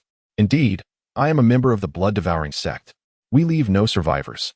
Unfortunately for you all present, you shall be buried alongside him today. The lean man was both astonished and furious, declaring, Do you not fear divine retribution for such wanton slaughter? Blood Slaughter laughed maniacally. Divine retribution? I have killed no fewer than 800 people. If there were to be divine retribution, it would have come long ago. For countless millennia, the rule of this Tianyuan Continent has been survival of the fittest. The strong thrive while the weak perish. This is the way of heaven. I abide by the way of heaven. So how could heaven punish me? Lin Fan took a deep breath, struggling to maintain his composure. Blood Slaughter, I bear you no grudge. Why do you seek my life? If I must die, I deserve to understand why. Blood Slaughter regarded Lin Fan with a gaze as if appraising a corpse, a sinister smile creeping onto his lips. Someone has offered 100,000 gold coins for your life and sought us out in the Blood Shadow sect. I have been sent by the sect leader to eliminate you. Who could harbor such hatred for him, to offer such a bounty for his head? Lin Fan's mind raced as he frowned in contemplation. He refrained from asking Blood Slaughter about this matter, knowing it would be futile. Blood Slaughter would not be foolish enough to reveal the identity of his employer. Lin Fan, it's time to die? Blood Slaughter clearly lacked the patience for further conversation. His eyes gleamed with malice as he extended his right hand, fingers curling into claws, slashing through the air towards Lin Fan. With a piercing shriek, 5 visible crimson claw strikes ripped through the air, aimed directly at Lin Fan's chest, distorting the surrounding atmosphere. A practitioner at the peak of Qi refinement level 9 could unleash their spiritual energy externally, extending their limbs several times over, delivering devastating attacks that were nearly impossible to defend against. However, it was apparent that Bloodslaughter was still somewhat inexperienced, as his technique bore flaws. Seeing the 5 claw strikes approaching at incredible speed, enveloping him entirely, Lin Fan was taken aback. He pushed off the ground with his heels, propelling himself backward with all his might, while simultaneously unleashing his technique, Thousand Birds. Lin Fan's true strength lay at the pinnacle of Qi refinement level 5, and the full power of his Thousand Birds attack was not to be underestimated. With a tearing sound akin to fabric being ripped, Bloodslaughter's 5 scarlet claws easily shattered Lin Fan's Thousand Birds technique, their momentum unabated as they struck Lin Fan's chest with lightning speed. Lin Fan felt a searing pain in his chest, as though a blade had viciously cut through him, his clothes shredding to reveal a large expanse of exposed skin. Due to the insight granted by the Sharingan, Lin Fan's chest bore only a few faint white marks from the 5 claw-like strikes, with no visible skin damage. He exhaled in relief, feeling fortunate while beginning to take his adversary seriously. Lin Fan was astonished, and Blood Fiend was equally taken aback. After missing his previous strike, Blood Fiend's eyes glinted with ferocity as he transformed into a shadow, lunging at Yi Luo like a ravenous wolf. You wish to kill me? Let's see if you possess that capability. Come and chase me if you dare. Lin Fan suddenly burst into laughter, his laughter resonating as his internal energy flowed, propelling him swiftly into the depths of the distant maple forest. You can't escape from my grasp. Blood Fiend initially thought Lin Fan intended to fight him to the death, only to be surprised when Lin Fan fled, causing him to hesitate momentarily before pursuing. Blood Fiend's primary goal was to eliminate Lin Fan. Though he intended to leave no survivors, he couldn't afford to let Lin Fan escape. Returning to the blood-devouring sect without accomplishing his mission would result in severe punishment. The 2 figures darted through the woods like lightning, disappearing from the sight of one by and the others in the blink of an eye. The mountain bandits, who had already lost their fighting spirit, scattered in disarray as Blood Fiend departed, quickly vanishing into the surrounding maple forest due to their familiarity with the terrain. In an instant, the previously chaotic mountain path returned to its original tranquility, the ground littered with corpses and the heavy scent of blood lingering in the air, a testament to the ferocity of the recent battle. The mountain bandits have fled. We're safe now, they exclaimed, thanking the heavens for their lives. We owe our survival to that young man. Had he not slain 2 bandit leaders, we would surely have perished. But what of him, being chased by Blood Fiend? I fear for his life. I doubt he stands a chance.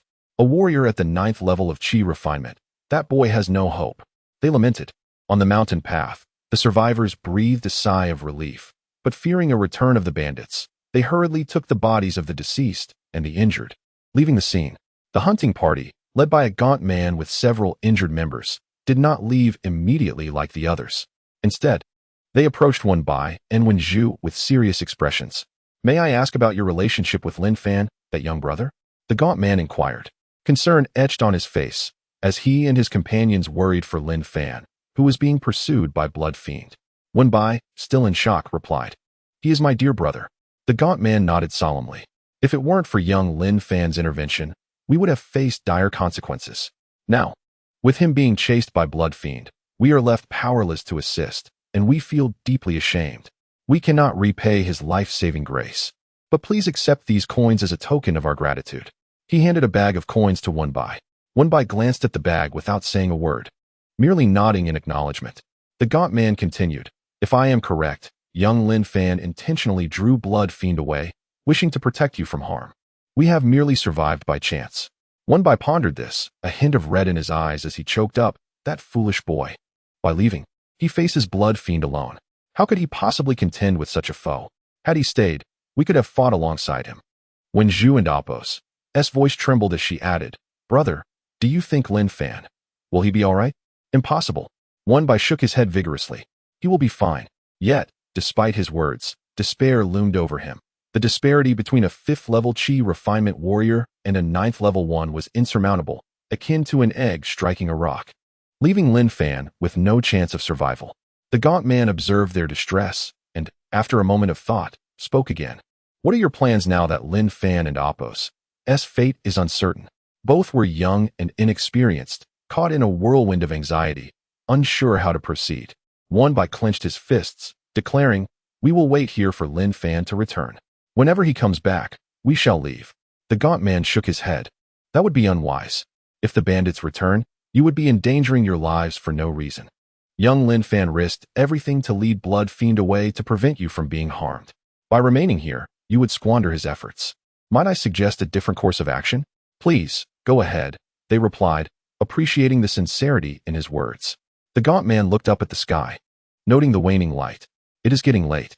I propose you accompany us out of this blood maple forest. A small town lies about 50 miles ahead, where we can take refuge until dawn, and then we can return together to search for young Lin Fan. What say you?"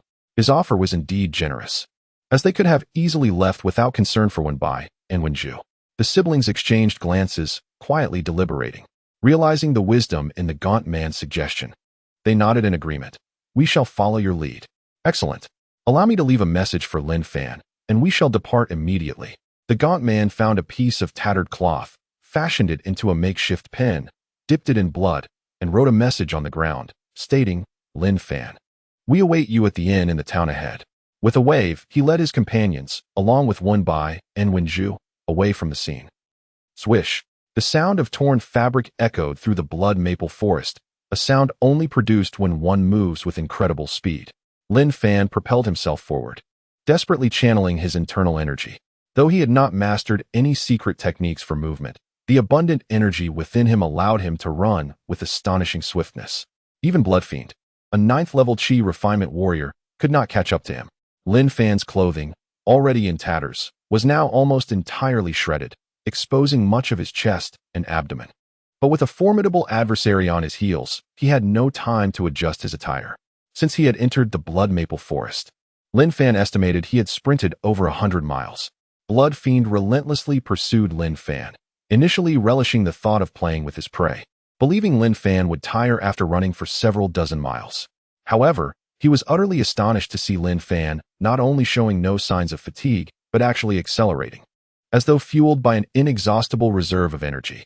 Damn it, is that kid even human? After running 100 miles, he shows no signs of exhaustion? Blood Fiend glared at the silhouette of the young man ahead, seething with frustration. However, it is often the case that geniuses possess a certain arrogance, and He Xing is no exception. With the elevation of his status and prowess, bolstered by the protection of his grandfather, Elder He, and the indulgence of other high-ranking figures, he conducts himself with an air of superiority and domineering arrogance. Many outer disciples harbor resentment towards him, yet they dare not voice their discontent, fearing his formidable skills and influential connections. He Xing, endowed with striking good looks and formidable strength, presents a promising future, undeniably captivating to some of the female disciples of the Dragon Pavilion. Some bold and indulgent women willingly seek his favor, eager to nestle under his wings. Yet, He Xing is a man devoid of loyalty and compassion. Any female disciple who becomes a source of annoyance to him is callously dismissed, leaving many hearts disheartened. In the realm of martial artists, the law of the jungle prevails. Many perceive the dependence of the weak on the strong, and the subjugation of the weak by the strong as a natural order. However, to Wenju, a man who is fickle and discards women like old shoes, regardless of his exceptional qualities, is certainly not worthy of lifelong devotion. Thus, her feelings towards He Xing are steeped in deep-seated aversion, yet constrained by her own inadequacies. She can only endure his persistent harassment in silence. Upon hearing He Xing's threat, her delicate face paled further, her pearly teeth clenched, and tears welled in her eyes, eliciting an instinctive sense of pity from onlookers. Wenbai, known for his fiery temperament, has never been one to easily submit, and witnessing his sister's distress ignited a surge of unnameable fury within him. Gritting his teeth and standing tall, he exclaimed with indignation, "Do you think I would allow you to subjugate me and my sister? Not a chance. Humph, you will regret your arrogance." The figure donned a grand robe, with deep blue hair and a visage reminiscent of a shark, complete with gills protruding from either shoulder. His skin tone, coupled with sharp teeth and golden irises, further accentuated his menacing demeanor. A ring inscribed with the character for south adorned his left ring finger, while he wielded a bizarre, bandaged great sword on his back. This individual was none other than Kisame Hashigaki from the Akatsuki organization. However, he was merely a summoned specter from the store, possessing only a third of his original power. Blood Fiend was taken aback, pondering when this figure had appeared, as he had not sensed his presence at all. More alarmingly, the grip around his wrist revealed that this being possessed no trace of spiritual energy, yet exhibited extraordinary strength, exuding an overwhelming aura. Cautiously, Blood Fiend inquired, "My friend, do you recognize this young man? He is a target of my blood-devouring sect. It would be prudent not to meddle." Before Blood Fiend could finish his sentence, Kisame swiftly unsheathed his sword, Samahata, and delivered a horizontal slash. The sudden motion caught Blood Fiend off guard, propelling his body several meters across the ground before he managed to stabilize himself. "Damn," he cursed while retreating, suddenly spreading his fingers wide and executing a rapid series of gestures. 10 crimson beams of light intersected and wove into a sharp web, ensnaring Kisame's position while he simultaneously utilized the wind secret technique to escape towards the distant maple grove. From the earlier encounter, Blood Fiend discerned that the fish-like man was far too formidable for him to confront directly. With a desperate grasp at the air, he sought merely to impede Kisame's advance, hoping to buy precious time for his escape. As the web of light approached, Kisame swung Samahata, causing the web to dissipate a mere foot from his form, without even ruffling the hem of his garment. Those familiar with the world of Naruto, like Lin Fan, understood that Kisame had triumphed over numerous adversaries through the prowess of Samahata. This sentient sword, bound in bandages, bore a deep blue blade adorned with barbs, capable of consuming the chakra of its foes and bestowing it upon its wielder. Resistance is futile. Humph, you think you can flee? Lin Fan observed Blood Fiend's subtle maneuvers keenly. With a mere flick of his finger, Kisame issued a low grunt, lifted his right arm, and conjured a shark-shaped water technique that surged towards Blood Fiend. As Blood Fiend fled towards the grove, he suddenly felt an overwhelming force of spiritual energy emerge behind him, as if an invisible hand had gripped him firmly, rendering him incapable of struggle. The water shark struck him squarely in the back, sending him plummeting to the ground, where he was promptly seized by Kisame and brought before Lin Fan. "Ah, please, my lord, spare my life. Have mercy," Blood Fiend cried out in desperation. Lin Fan, however, was a man of decisive action, his gaze cold and unwavering as he disregarded Blood Fiend's pleas. In an instant, a surge of lightning erupted from his right hand, and 1,000 birds piercing shot forth, resulting in a chilling, prolonged scream from Blood Fiend as the attack pierced his heart, silencing him shortly thereafter. Ding! Blood Fiend has been slain, earning 2,000 growth points. As the notification echoed, Kisame gradually faded from Lin Fan's side. Observing the void left by Kisame's departure, Lin Fan couldn't help but mutter to himself about the steep cost of such a summoning. With a sense of resignation, he began to scavenge for spoils. As a disciple of the blood-devouring sect, Blood Fiend naturally possessed valuable items. After a brief search, Lin Fan collected everything from Blood Fiend's bag and storage ring into his own. He also discovered some secret techniques, but decided to exchange them for growth points without a second thought. Once everything was tidied up, Lin Fan noticed that his attire had become tattered from his earlier frantic flight. Therefore, he purchased a replica of the Orochimaru outfit from the shop, along with a Kusanagi sword. After resting momentarily, Lin Fan stood still, gathering his spiritual energy before swiftly making his way along the path back towards the blood maple forest. His return was marked by a speed several-fold greater than his previous journey, and soon he found himself on the very path where he had battled the mountain bandits. Where are they? Though night had fallen, Lin Fan activated his Sharingan, leveraging his extraordinary vision alongside the moonlight to clearly perceive his surroundings. The path was strewn with corpses and blood, all belonging to the bandits, yet the siblings Wan Bai and Wenju, along with their companions, were nowhere to be found. Live men are to be seen, and the dead must be accounted for. Yet, not even a shadow remains. What could have happened?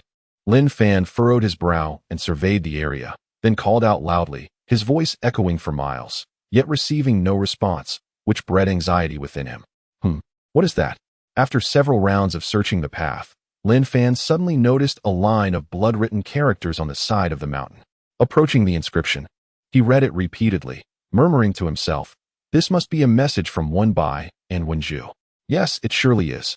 They must be waiting for me at the inn in the nearby town. I shall hasten to meet them. Concerned for the safety of Wenbai and Wenju, Lin Fan propelled himself through the night towards the town 50 miles away. Red Maple Town is nestled on the plains, 50 miles south of the Blood Maple Forest.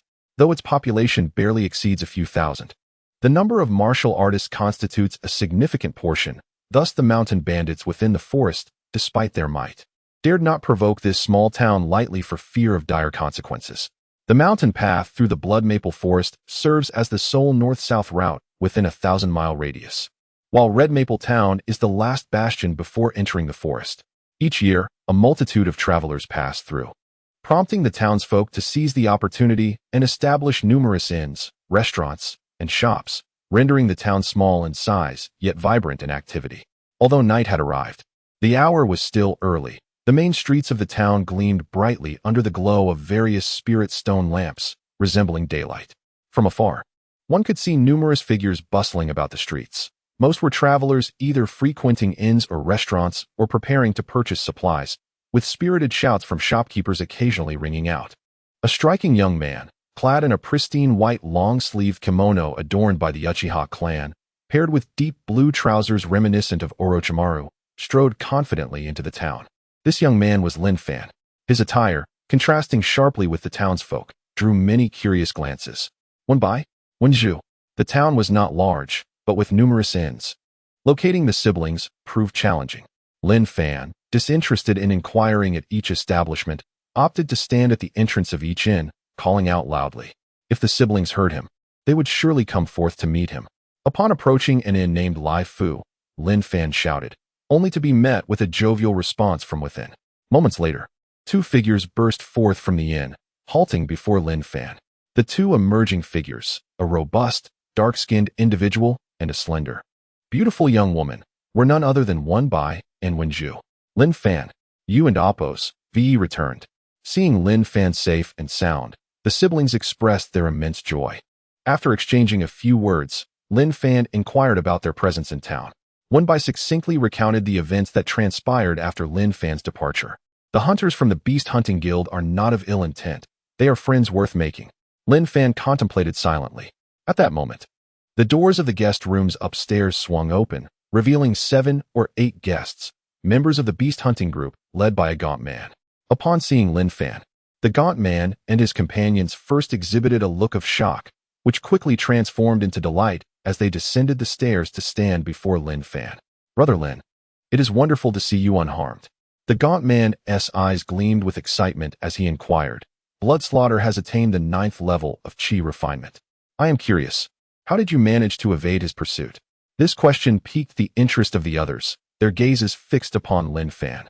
Naturally, Lin Fan was reluctant to divulge that he had summoned a formidable ally to vanquish the foe, so he cleared his throat and, with a steady heart and calm demeanor, boasted, as for Bloodslaughter, I naturally dispatched him. Upon hearing this, including the siblings Wenbo and Wenju, there was a palpable skepticism. It was not that they wished to doubt Lin Fan, but rather, given his displayed cultivation of merely the 5th level of chi refinement, the prospect of triumphing over Bloodslaughter, who was at the 9th level, seemed implausible unless Lin Fan possessed some extraordinary secret weapon.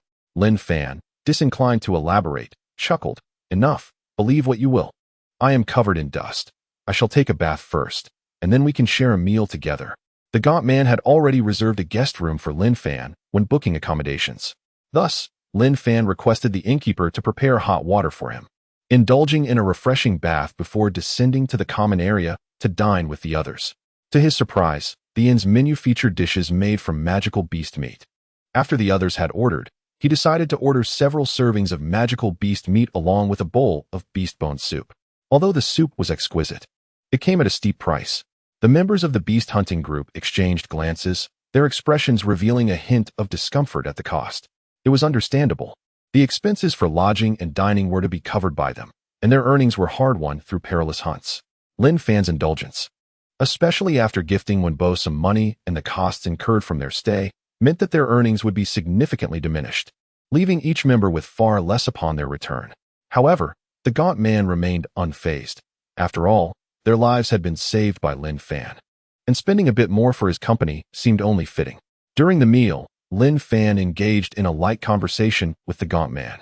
Learning that his name was Ding Chong, 35 years of age, and a cultivator at the 3rd level of Qi refinement, leading the beast hunting team known as the Sharp Blade. Ding Chong explained that the team ventured out every 6 months to hunt magical beasts in the Jiulong mountain range. Due to their limited strength, they only dared to hunt at the periphery of the mountains, where, with a stroke of luck, they could slay a few lower-tier beasts and earn a modest sum of gold coins, which, when divided among them, resulted in only a few thousand each. If fortune did not favor them, they could return empty-handed. On this expedition, their luck was average, netting them around 20 to 30,000 gold coins. However, after deducting travel expenses, gifting Wenbo 10,000 coins, and covering their accommodations and meals, they had already spent a significant portion of their earnings. You reside in Ping'an Town? That is not far from our Shuangda town, perhaps just 100 miles away. Lin Fan remarked after savoring a piece of magical beast meat and sipping the exquisite soup. Brother Ding, you and your companions are welcome to visit Shuangda town whenever you have the time. Ding Chong laughed heartily, thumping his thigh. Excellent. Brother Lin, we also extend an invitation for you to visit our home in Ping'an town. Wenbo grinned. Brother Ding, I must say, from the moment I first laid eyes on you, I felt an instant connection. Haha. Earlier, after defeating 2 bandit leaders, Wenbo had found 2 spatial bags filled with valuable items. Brother Ding, take this bag. Share its contents with the brothers and sisters of the Sharp Blade. Lin Fan said, handing a spatial bag to Ding Chong. Ding Chong infused the bag with a trace of spiritual energy, and, upon glimpsing its contents, his hands trembled in disbelief. This is too much. Brother Lin, we cannot accept such valuable gifts. Lin Fan frowned, insisting, you shall take it, Brother Ding. You are not one to dither. After a moment's hesitation, Ding Chong nodded firmly. Very well. On behalf of the Sharp Blade brothers and sisters, I thank you. Seeing Ding Chong accept the spatial bag, Lin Fan finally smiled. All right, it is getting late. I shall retire to my room for rest. Until tomorrow. He then left with Wenbo and Wenju, each returning to their respective quarters, while Ding Chong retained the remaining members of the Sharp Blade. Brother, what do you wish to discuss with us? The only female warrior in blue, Ding Chang's sister, Ding Xiang, inquired with wide eyes. At the age of 20, Ding Xiang, also a 3rd-level Qi refinement cultivator, possessed striking beauty and an air of confidence. It was she who had shot an arrow just in time to save Wenbo's life during their perilous encounter in the Blood Maple Forest, for which Wenbo had previously expressed his gratitude. Do you know what was inside the spatial bag that Brother Lin gifted me? Ding Chong scanned the faces of Ding Xiang and the others, his voice trembling with excitement. Perhaps it contains gold coins, as he mentioned acquiring it from the bandits? Ding Xiang speculated. Not merely gold coins. Come, see for yourselves. Ding Chong sighed, opening the spatial bag and addressing Ding Xiang and the others. Brother Lin is indeed a generous man. It is a privilege to forge a friendship with him. Ding Xiang eagerly leaned in to peer into the spatial bag, her eyes widening in astonishment as a gasp escaped her lips. One by one, the other members of the Sharp Blade followed suit, their expressions mirroring Ding Xiang and Appo's shock. Ding Chong proclaimed, there are approximately 4,000 to 5,000 gold coins within, and the pills and beast cores are even more precious. I estimate the total value exceeds 200,000. Divided among us 8, each would receive around 30,000 gold coins. This means we could sustain our families for 5 years without needing to venture out. While 30,000 gold coins might seem trivial to the affluent, for the members of the Sharp Blade, it represented a significant sum. They gazed at the spatial bag in Ding Chong and Appo's hands, their faces alight with excitement. Ding Chong declared, let us divide this wealth now. Brother Lin has shown us such generosity. Should he encounter any difficulties in the future, we must rally to his aid without hesitation. Indeed, Ding Xiang and the others agreed fervently. That night, Lin Fan diligently cultivated his spiritual energy in his room, solidifying his position at the pinnacle of the 5th level of Qi refinement. Within his mental realm, he resumed his training in ninjutsu, particularly the Chider series, which he had mastered with ease. Coupled with some useful elemental escape techniques, Lin Fan felt confident that if he were to encounter a powerful adversary like Bloodslaughter again, he might not emerge victorious, but he would be able to withstand several exchanges without succumbing. As his ninjutsu skills continued to advance, Lin Fan gradually sensed the elemental energy within him, particularly the fire element, beginning to show signs of transformation. Adding to this the lightning element he had previously developed and the water element acquired at the Dragon Spirit Pond. He now noticed the fire element also beginning to exhibit signs of evolution. A practitioner of the 5 elements body, upon fully cultivating all 5 elements, could traverse the martial path with ease, akin to an ordinary person. Although such a path would not match the speed of a single elemental practitioner, it was nonetheless a source of joy for Lin Fan. The 5 elements body, while slow to cultivate, allowed for the storage of greater spiritual energy within, enabling Lin Fan to explore the depths of ninjutsu even further. The following morning, the group gathered on the first floor of the inn. Lin Fan could distinctly perceive the gratitude and respect in the gazes of Ding Chong and his companions directed towards him. After partaking in breakfast and settling their dues, they departed the small town together.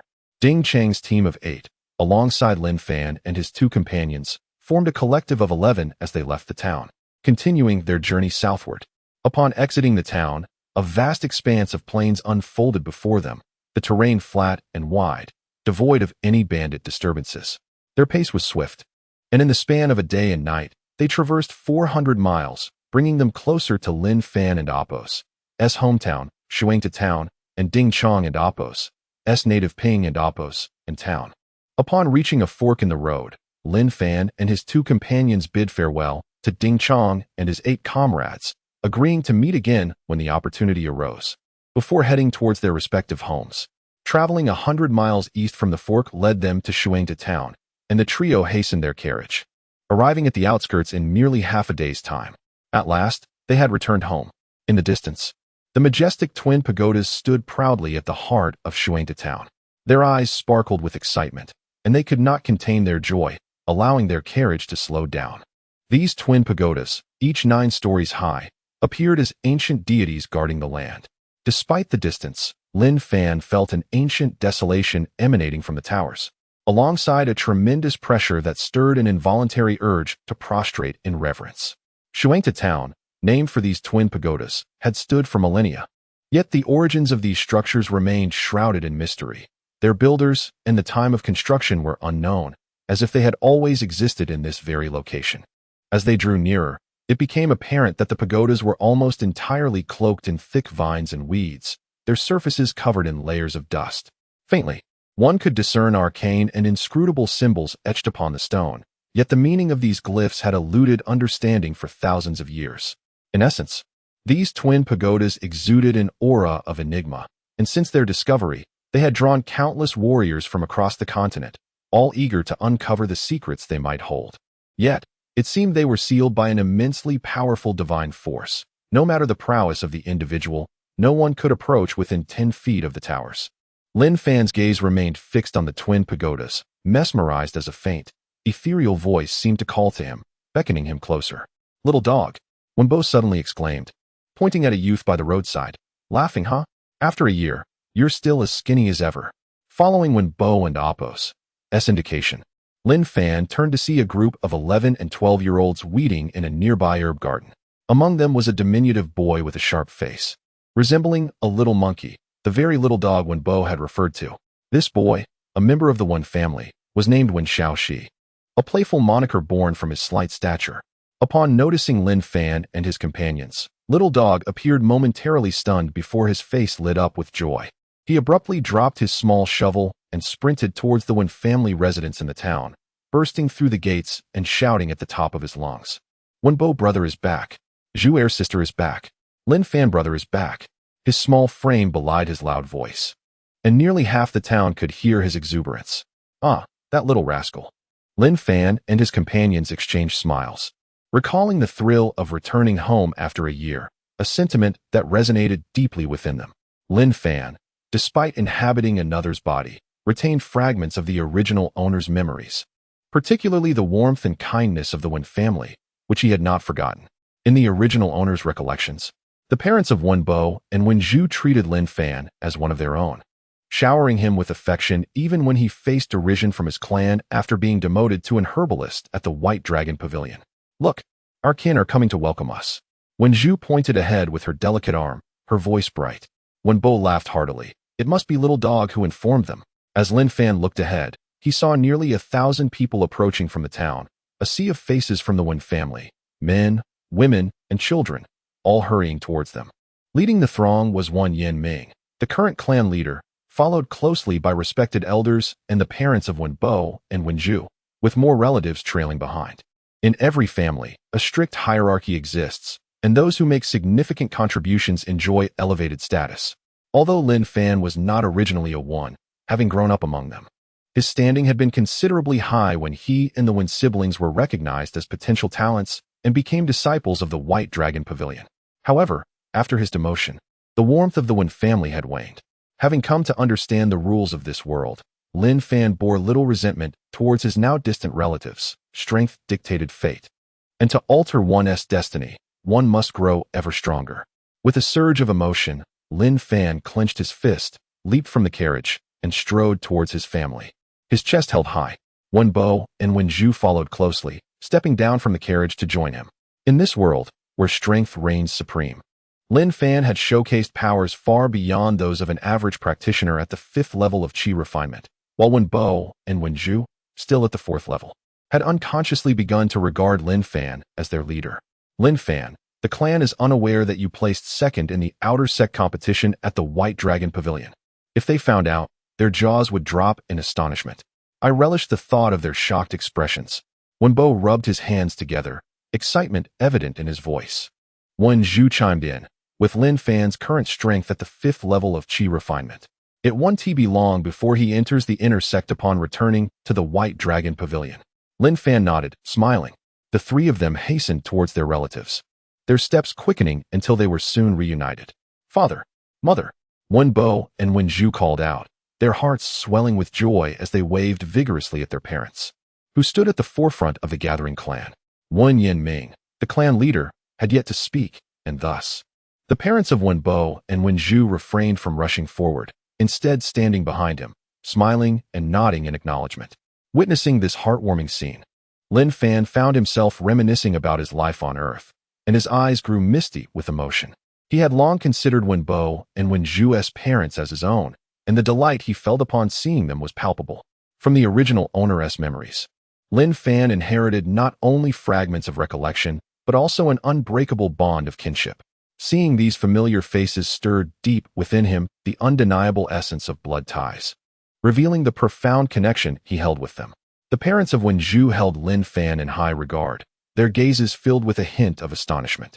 They observed that Lin Fan had returned markedly transformed, as if he had undergone a profound metamorphosis, radiating an aura that overshadowed even Wen Bai and Wen Zhu who stood beside him, rendering them mere embellishments to his presence.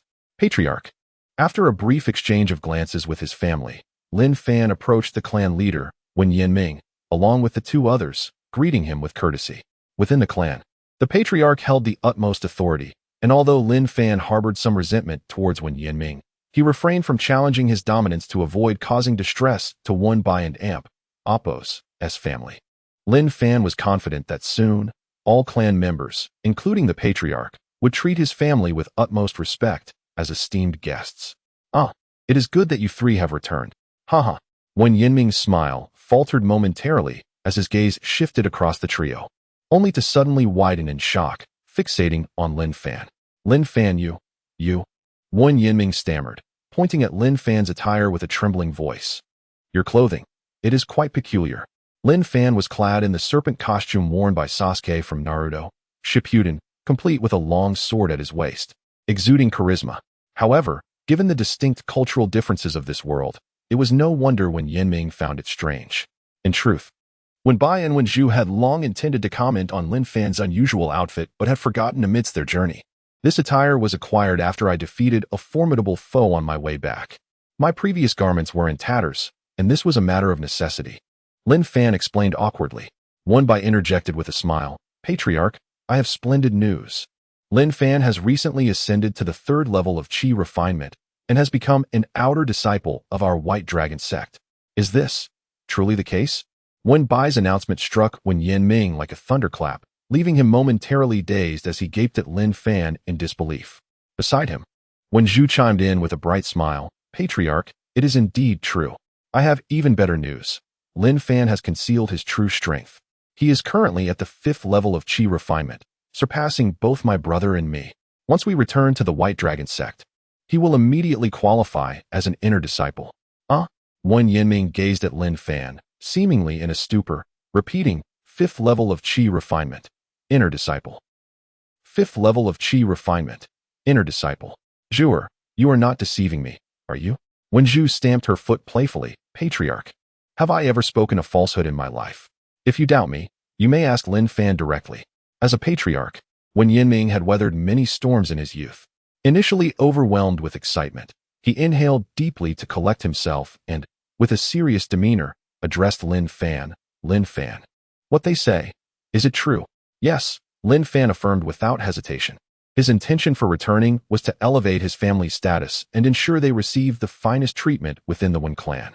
Despite being an outsider, the Wen couple had treated him with such kindness that he had long since cast aside any notions of familial distinction, determined to secure a comfortable life for his parents. Understanding that mere words might not suffice to convince the clan, Lin Fan decided to demonstrate his prowess, releasing a trace of his martial aura. Wen Yinming, who had once been an outer disciple of the White Dragon sect, had reached a plateau at the 6th level of qi refinement by the age of 30. Realizing his martial journey had concluded, he voluntarily withdrew from the sect to serve his clan and was later elected by his peers as patriarch due to his numerous contributions. Wen Yinming, along with 4 other elders of the Wen clan, also possessed the 6th level of qi refinement, representing the clan's strongest guardians. Additionally, there were several family members at the 4th and 5th levels, former outer disciples of various sects who had returned due to stagnation in their martial development. The Wen clan had persisted through generations thanks to these warriors. Though they had never reached great heights, they had not fallen into decline, establishing themselves as a prominent family in the Twin Towers town. Every few years, the Wen clan would send their young members to nearby sects in hopes of nurturing exceptional talents that could advance in martial arts, thereby facilitating the clan's resurgence. Currently, including Lin Fan, Wen Bai, and Wen Zhu, there were 8 individuals practicing in these sects, with Wen Bai and Wen Zhu considered the most promising among them. In recent days, the young disciples from the Wen clan had begun returning to reunite with their families, with Lin Fan and his companions being the last to arrive. Yet they brought back the astonishing news of Lin Fan's ascension to the 5th level of qi refinement, a revelation that astounded the entire clan. Upon sensing the martial aura emanating from Lin Fan, the warriors behind Wen Yinming were struck with surprise and joy, while Wen Yinming himself was even more expressive. Tears of joy streaming down his face as he grasped Lin Fan's hand, exclaiming, "Excellent, truly excellent. Although you are not of our bloodline, you are well aware of how the Wen clan has treated you. I hope you will repay our kindness in due time." Lin Fan, at just 17, you have achieved the 5th level of qi refinement and are on the brink of becoming an inner disciple of the White Dragon sect. Haha, the Wen clan may yet see a revival. Come, let us speak further at home. Lin Fan's meteoric rise from a mere herbal apprentice at the White Dragon sect to a 5th level martial artist spread like wildfire, leaving many in Twin Towers town astounded. No one had anticipated that the once discarded talent would suddenly shine so brilliantly. Almost everyone understood the implications of a 17-year-old at the 5th level of qi refinement. Barring any significant setbacks, Lin Fan was destined to reach the pinnacle of the spirit-gathering realm and likely aim for the true spirit realm. A true spirit realm expert was exceedingly rare throughout the Fengyan Empire, and when that time came, the entire Wen clan would rise alongside Lin Fan's burgeoning power. Not only would they become a formidable family in Twin Towers town, but they might even ascend to prominence within the White Dragon Nation. From this moment onward, every clan member recognized that the status and treatment of Lin Fan's family within the clan would undergo a monumental transformation, their eyes filled with envy as they regarded them. Particularly when looking at Lin Fan, a sense of reverence permeated their gazes. A throng of nearly 1,000 members of the Wen clan surrounded Patriarch Wen Yinming and Lin Fan's family as they returned to the Grand Estate. Upon their return, the first order of business for Wen Yinming was to instruct some of the young and vigorous clan members to clean a spacious courtyard near the Patriarch and Amp, Appo's residence for Wen Bai and Amp, Appo's family, ensuring that they would enjoy the same privileges as the elders of the clan henceforth. No one dared voice dissent over the Patriarch's decisions. To do so would be tantamount to offending Lin Fan, and offending him equated to antagonizing a future powerhouse. Before long, Lin Fan's family settled into their new home, which quickly became the most lively spot in the entire Wen clan. Relatives flocked to pay their respects, bringing gifts and congratulating Lin Fan's parents, proclaiming their good fortune and foresight, predicting that they would soon bask in the glow of their son's success. Surrounded by the envious gazes of their kin and listening to their flattering remarks, Wen Bai's parents were moved to tears, still feeling as though they were in a dream after all the hardships they had endured over the years. The following morning, the clan gathered at the ancestral hall to burn incense and pay homage to their ancestors, seeking their blessings. Subsequently, the clan leader Wen Yinming and several elders of the clan seized Lin Fan and Appo's arms, inquiring about his experiences at the White Dragon Pavilion, showering him with warmth and courtesy. Soon after, a number of younger clan members and other martial artists gathered around Lin Fan, seeking his insights on martial arts cultivation. This continued unabated until midday, when Lin Fan finally found some respite. To celebrate Lin Fan's advancement to the 5th level of Qi refinement, marking his impending status as an inner disciple of the White Dragon Pavilion, that very noon, clan leader Wen Yinming hosted a banquet in his courtyard, inviting a few clan elders and core martial artists to join, along with Wen Bo and Wen Zhu. During the feast, Wen Yinming encouraged Lin Fan and the others to diligently pursue their cultivation, striving to bring honor to their clan.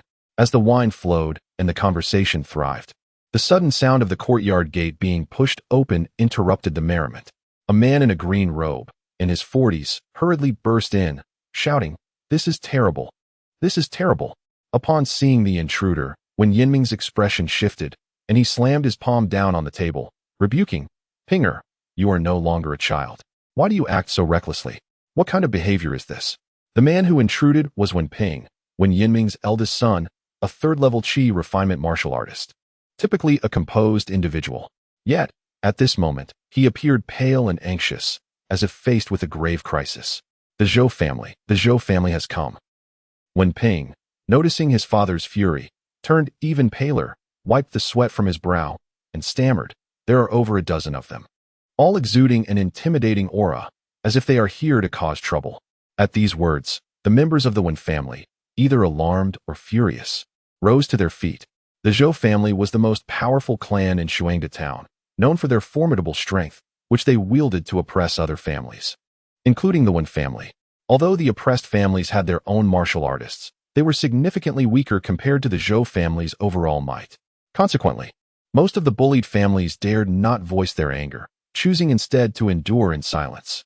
However, the audacity of the Zhou family to brazenly invade the Wen family's territory in broad daylight was a blatant provocation, a clear insult that breached the threshold of tolerance for any clan. Even the weakest family would not tolerate such behavior.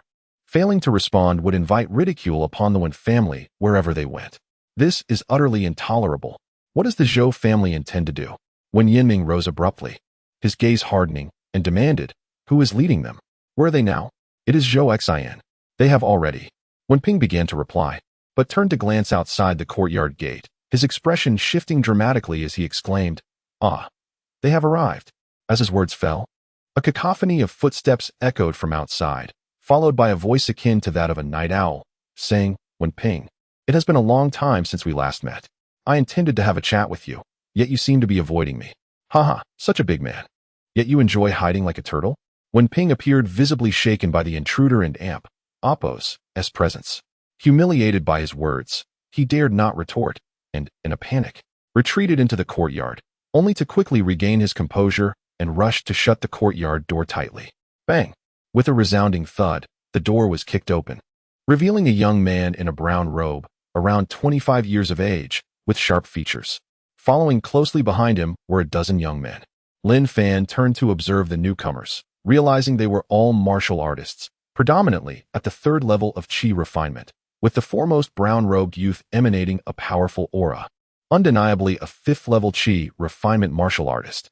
The group of Zhou family members formed a line within the Wen family's courtyard, their demeanor haughty, standing a few paces away from the Wen clan and Appo's martial artists in a tense standoff. The air crackled with tension as their eyes met, a silent battle of wills igniting without a word spoken. Lin Fan furrowed his brow, scrutinizing the uninvited guests, ultimately fixing his gaze on the young man named Zhou Xian. Searching his memory, he found no recollection of this individual. Noticing Wen Bo and Appo's clenched fists and furious expression, he quietly remarked, "Brother Wenbo, Zhou Xn seems rather arrogant. What is his relation to the Zhou family? Apologies, but my memory can be quite poor at times." Zhou Xin, 25 years old, a 5th-level Qi refinement practitioner, is the foremost young talent of the Zhou family and currently an inner disciple of the Fang sect, Wenbo whispered to Lin Fan. His eyes ablaze with fury as he glared at Zhou Xin, his fists tightly balled. A 5th-level practitioner? Lin Fan found the situation somewhat peculiar, then smirked and said, "In our Shuangda town, 5th-level martial artists are scarce. No wonder he displays such arrogance. It is unfortunate that I am not his match at present, or I would not allow him to act so brazenly in our clan." When Bo's spirit surged with determination, his eyes gleaming with resolve, as he declared, "But I am younger than him. One day, I shall surpass him and trample him beneath my feet." Although Zhou Xin and Apos' strength exceeded Wenbo and Apos' by a small margin, he was 6 years older. If Wenbo dedicated himself to his cultivation and seized fortuitous opportunities, catching up to Zhou Xin within 6 years was not an impossible feat. As Zhou Xin entered the courtyard, his gaze lingered on Lin Fan, leading Lin Fan to suspect that their sudden arrival was indeed closely tied to him. "Zhou Xin, what is the meaning of your intrusion into my courtyard?" As the clan leader, Wen Yinming exuded an air of authority. He rose from the banquet, his eyes glinting with menace, and stepped towards Zhou Xin, coldly stating, "If you do not clarify your intentions today, do not expect to leave this courtyard." This courtyard served as the heart of the clan, a place for discussing confidential matters. Zhou Xin and Apos' brazen entry was a clear affront, an act of disrespect towards the entire Wen family. Although Wen Yinming was aging, he was still a 6th-level Qi refinement warrior. His anger directed at Zhou Xin created an immense pressure upon him. Zhou Xin, a 5th-level practitioner, felt the weight of Wen Yinming's presence and, though he was not easily intimidated, forced a laugh and said, "Clan leader Wen, please do not misunderstand. I heard that your clan has produced a young prodigy, a mere youth already possessing the strength of 5th-level Qi refinement. So I came to see for myself and extend my congratulations." "Oh, is that so? We cannot afford the congratulations of the Zhou family." Wen Yinming scoffed angrily, his tone icy. Wen Yinming was acutely aware that the Zhou family's visit concealed ulterior motives.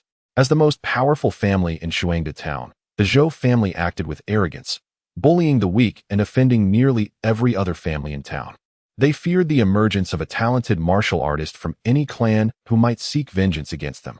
Thus, whenever they caught wind of a promising warrior, they would feign congratulations under various pretenses. Of course, their ostensible congratulations masked a desire to probe for weaknesses. If the rumored prodigy proved to be a mere illusion, they would dismiss it.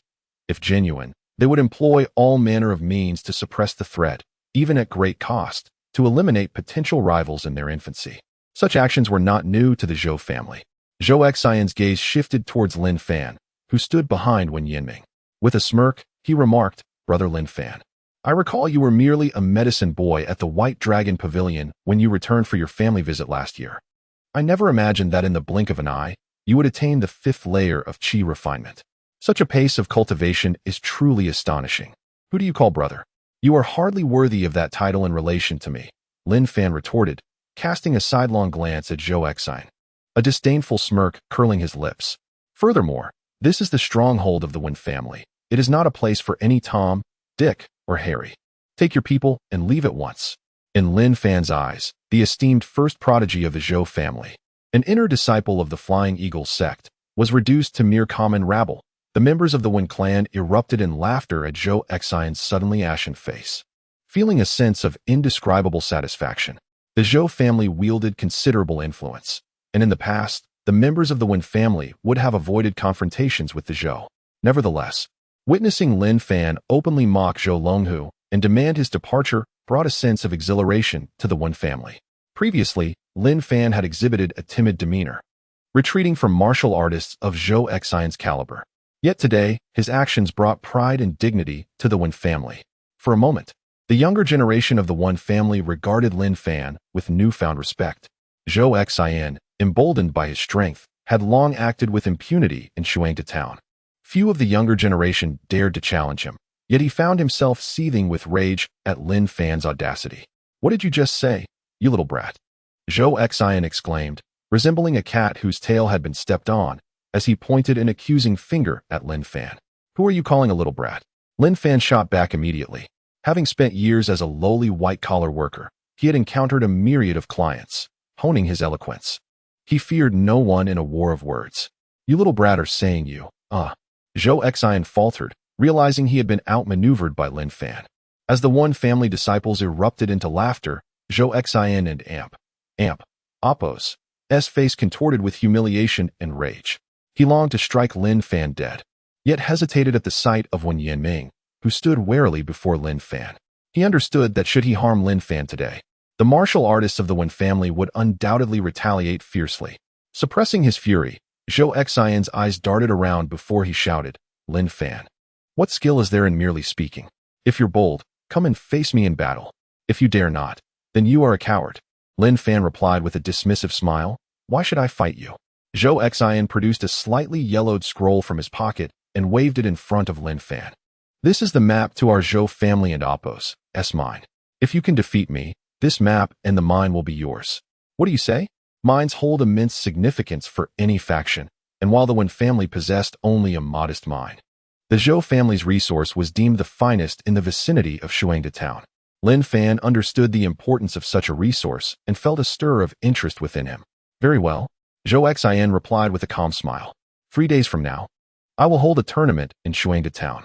I will personally ensure your demise." He. With that, Zhou Xian led his companions away, leaving the Wen family members seething with anger, some of them spitting in contempt. As the disciples returned home for family visits, Shuangda town became vibrant with activity. Many disciples from various sects reunited with their families, and during this time, grand events were customary, ranging from national celebrations to family gatherings, all centered around martial prowess. Every year, the families in Shuangda town held internal meetings to assess the cultivation progress of their junior disciples. Occasionally, joint events among the families would take place to showcase their strengths and weaknesses. The largest tavern in Shuangda town, the Snow Moon Tower, became a gathering place for the elite disciples of various families to indulge in revelry. Upon hearing that siblings Wen Bai and Wen Zhu of the One family had reached the 4th layer of qi refinement and become outer disciples of the White Dragon Pavilion, a youth holding a folding fan inquired of Wen Ping, "Is this true?" All eyes turned to Wen Ping, curiosity evident among the crowd. "This is indeed true. Our Wen family's strength has greatly increased. Should the Zhou family challenge us, I believe we will shine brightly and achieve an effortless victory," Wen Ping replied with a smile. Naturally speaking from the perspective of the Wen family, as the clan leader's son, they are merely 2 outer disciples. Zhou Xian has been at the 5th layer of qi refinement for 6 months now. No one from your Wen family can compete with him," sneered a young man in a yellow robe seated across from Wen Ping.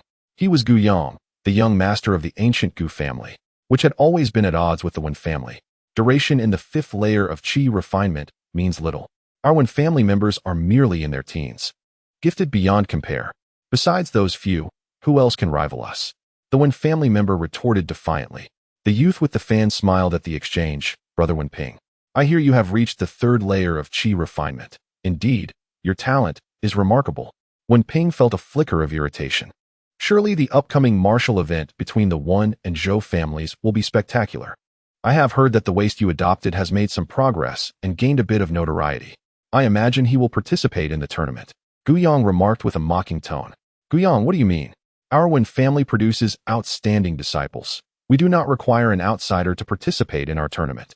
Wen Ping replied, fully aware of whom Gu Yang was referring to, and the insinuation that Lin Fan would participate was a direct mockery of the Wen family's younger generation's capabilities. "Such a designation may not please your father. Surely you sense the impropriety in this," Gu Yang replied nonchalantly. "An outsider is merely an outsider. What is improper about it?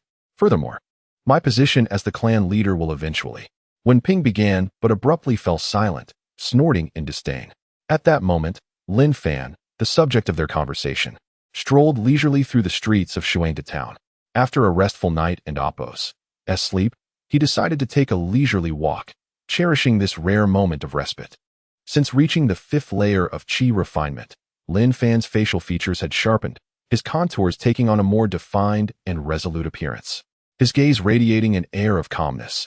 Adorned with the Chao Ji sword at his waist, a purple belt, and peculiar shoes, Lin Fan attracted the attention of many passers-by, who regarded him as a spirited young scion returning from a prestigious family. As Lin Fan passed the tavern, a soft sound caught his attention. Although faint, his keen hearing allowed him to discern a gaze fixed upon him. Ah, how delightful! Is that not the rising star of the one family, Lin Fan? What a coincidence! A mocking expression shone in the speaker's eyes, and moments later, several familiar faces appeared at the second-floor window, one of which Lin Fan recognized with some familiarity, though it bore a rather sullen demeanor. When Ping, Lin Fan muttered softly, recognizing him as the clan leader's son, whose cultivation was at the third layer of qi refinement, albeit with limited prospects in the martial realm. When Ping offered no courtesy, his brows furrowed in disdain. He had not anticipated encountering Lin Fan here, and he braced himself for the ridicule that would surely ensue. Lin Fan, our families are gathered here for a meeting. Since we have crossed paths, why not join us? Indeed, Guyang promptly extended an invitation to Lin Fan, seemingly harboring ill intentions. Lin Fan, after such a long journey, you should return to your family and rest. Preparing for the arena battle in a few days, when Ping said with evident reluctance. Lin Fan couldn't help but scoff internally. Despite Wen Ping being the son of the one family patriarch, he lacked any semblance of decorum. Shouldn't he at least greet Lin Fan? Instead, Wen Ping merely regarded him with cold indifference and even attempted to interfere with his actions. Lin Fan thought to himself, do I need to heed your whims? He then turned to Guyang and said, I will come up now. Wait, Wen Ping and Appo's voice grew noticeably colder. Lin Fan, this is not a place for you. You should obediently return home. How presumptuous, Lin Fan retorted, raising his gaze to meet Wen Ping's, his tone frosty. Do not mistake your status as the patriarch's son for invulnerability. I am not afraid to act against you, even if you are merely at the third level of qi refinement. The Lin Fan of today was no longer the timid figure of the past. He could not tolerate Wen Ping's arrogance any longer. If he did not assert his authority, Wen Ping might truly believe he could bully him at will. Wen Ping was momentarily taken aback by Lin Fan's outburst, clearly unprepared for this sudden display of audacity. His face flushed crimson, yet he was at a loss for words. Ah, this is the demeanor a young master of the Wen family ought to possess, Guyang remarked with a smirk, relishing the tension that deepened Wen Ping's scowl. At this moment, Lin Fan had dismounted and slowly approached the tavern, making his way to a private room on the second floor. Seated at the table were several young disciples, 7 or 8 in total.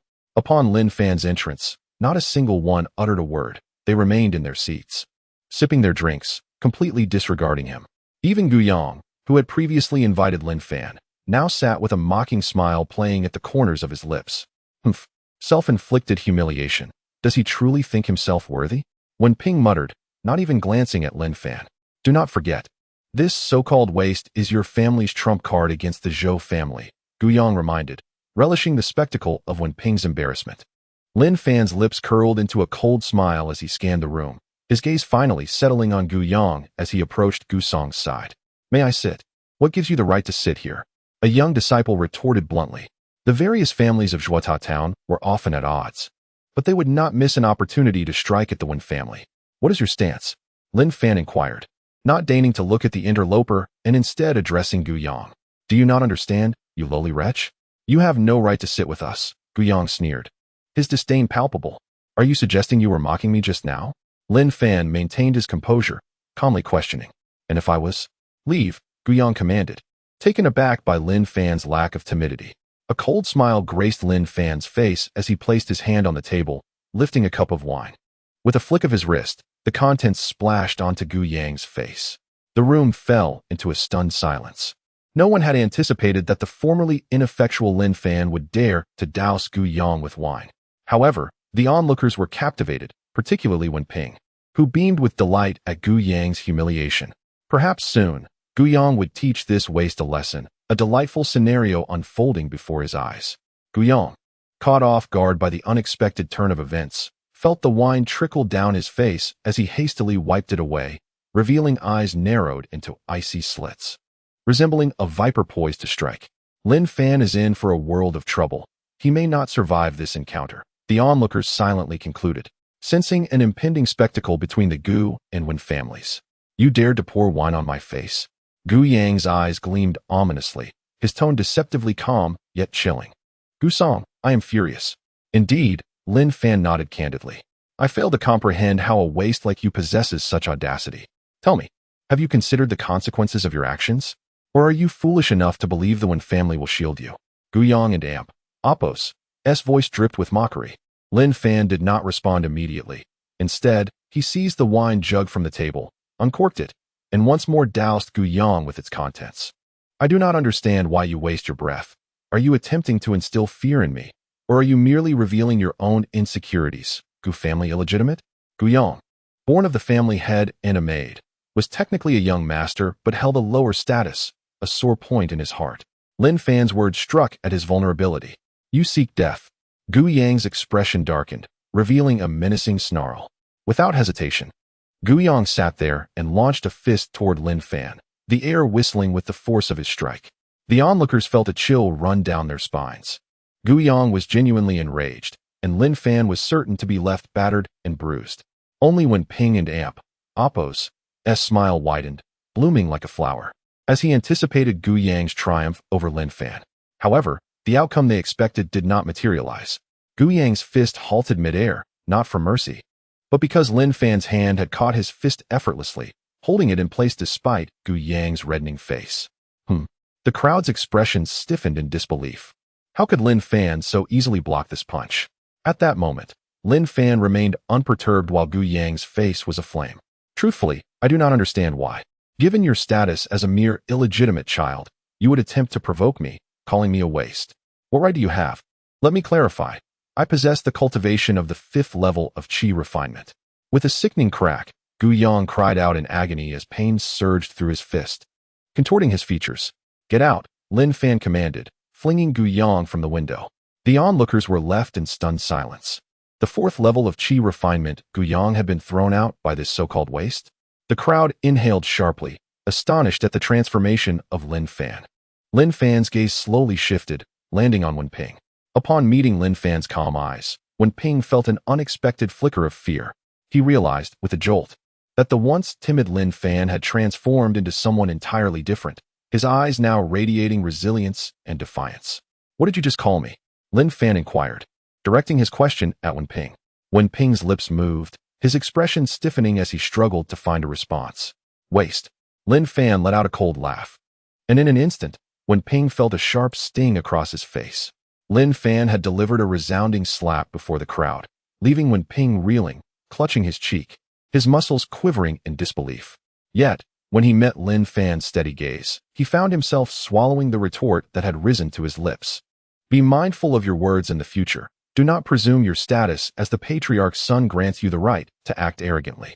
Lin Fan spoke coldly, then disregarded Wen Ping entirely, walking past him to stand before the man he had previously confronted. What do you intend to do? The man watched Lin Fan warily, acutely aware of his formidable power, having witnessed him effortlessly throw Gu Yang down from the building. Are you afraid? Lin Fan taunted. The man hesitated, just about to speak, when an icy aura emanated from Lin Fan, causing him to stiffen momentarily. Swallowing hard, he lowered his gaze, his face reddening in humiliation, much like Gu Yang's had. Yet he dared not utter another word. Pathetic, Lin Fan muttered, retracting his aura and striding out without a backward glance. Ah, the man growled, crushing his wine glass in his hand. Although Lin Fan had not physically harmed him, the scornful humiliation burned deeply within him. He had chastised Lin Fan for lacking the stature to sit with them. Yet in Lin Fan's presence, he found himself utterly cowed, unable even to utter a sound. His pride, like the shattered glass, lay in ruins. At that moment, Wen Ping's mood was hardly better, a 5-finger imprint marred his face. Why did Lin Fan's mere presence rob him of his courage to resist? The others at the table fell silent, having intended to mock Lin Fan, but instead found themselves thoroughly humiliated. Among them were self-proclaimed elite youths of Double Tower Town.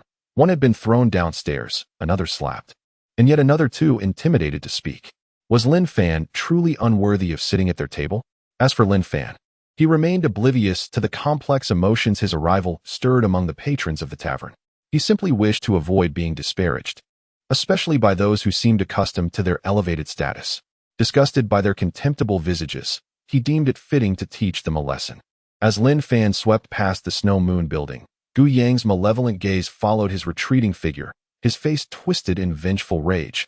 He vowed to repay this insult. After a day of wandering, Lin Fan sat quietly on his bed that evening in the Wen family residence. The swirling spiritual energy continuously flowed into him. A pure white aura flickering at the brink of emergence, indicative of his peak at the 5th level of Qi refinement. Once this energy could burst forth from within him, he would transition into the 6th level, capable of lethal strikes from 100 paces away, killing without a trace.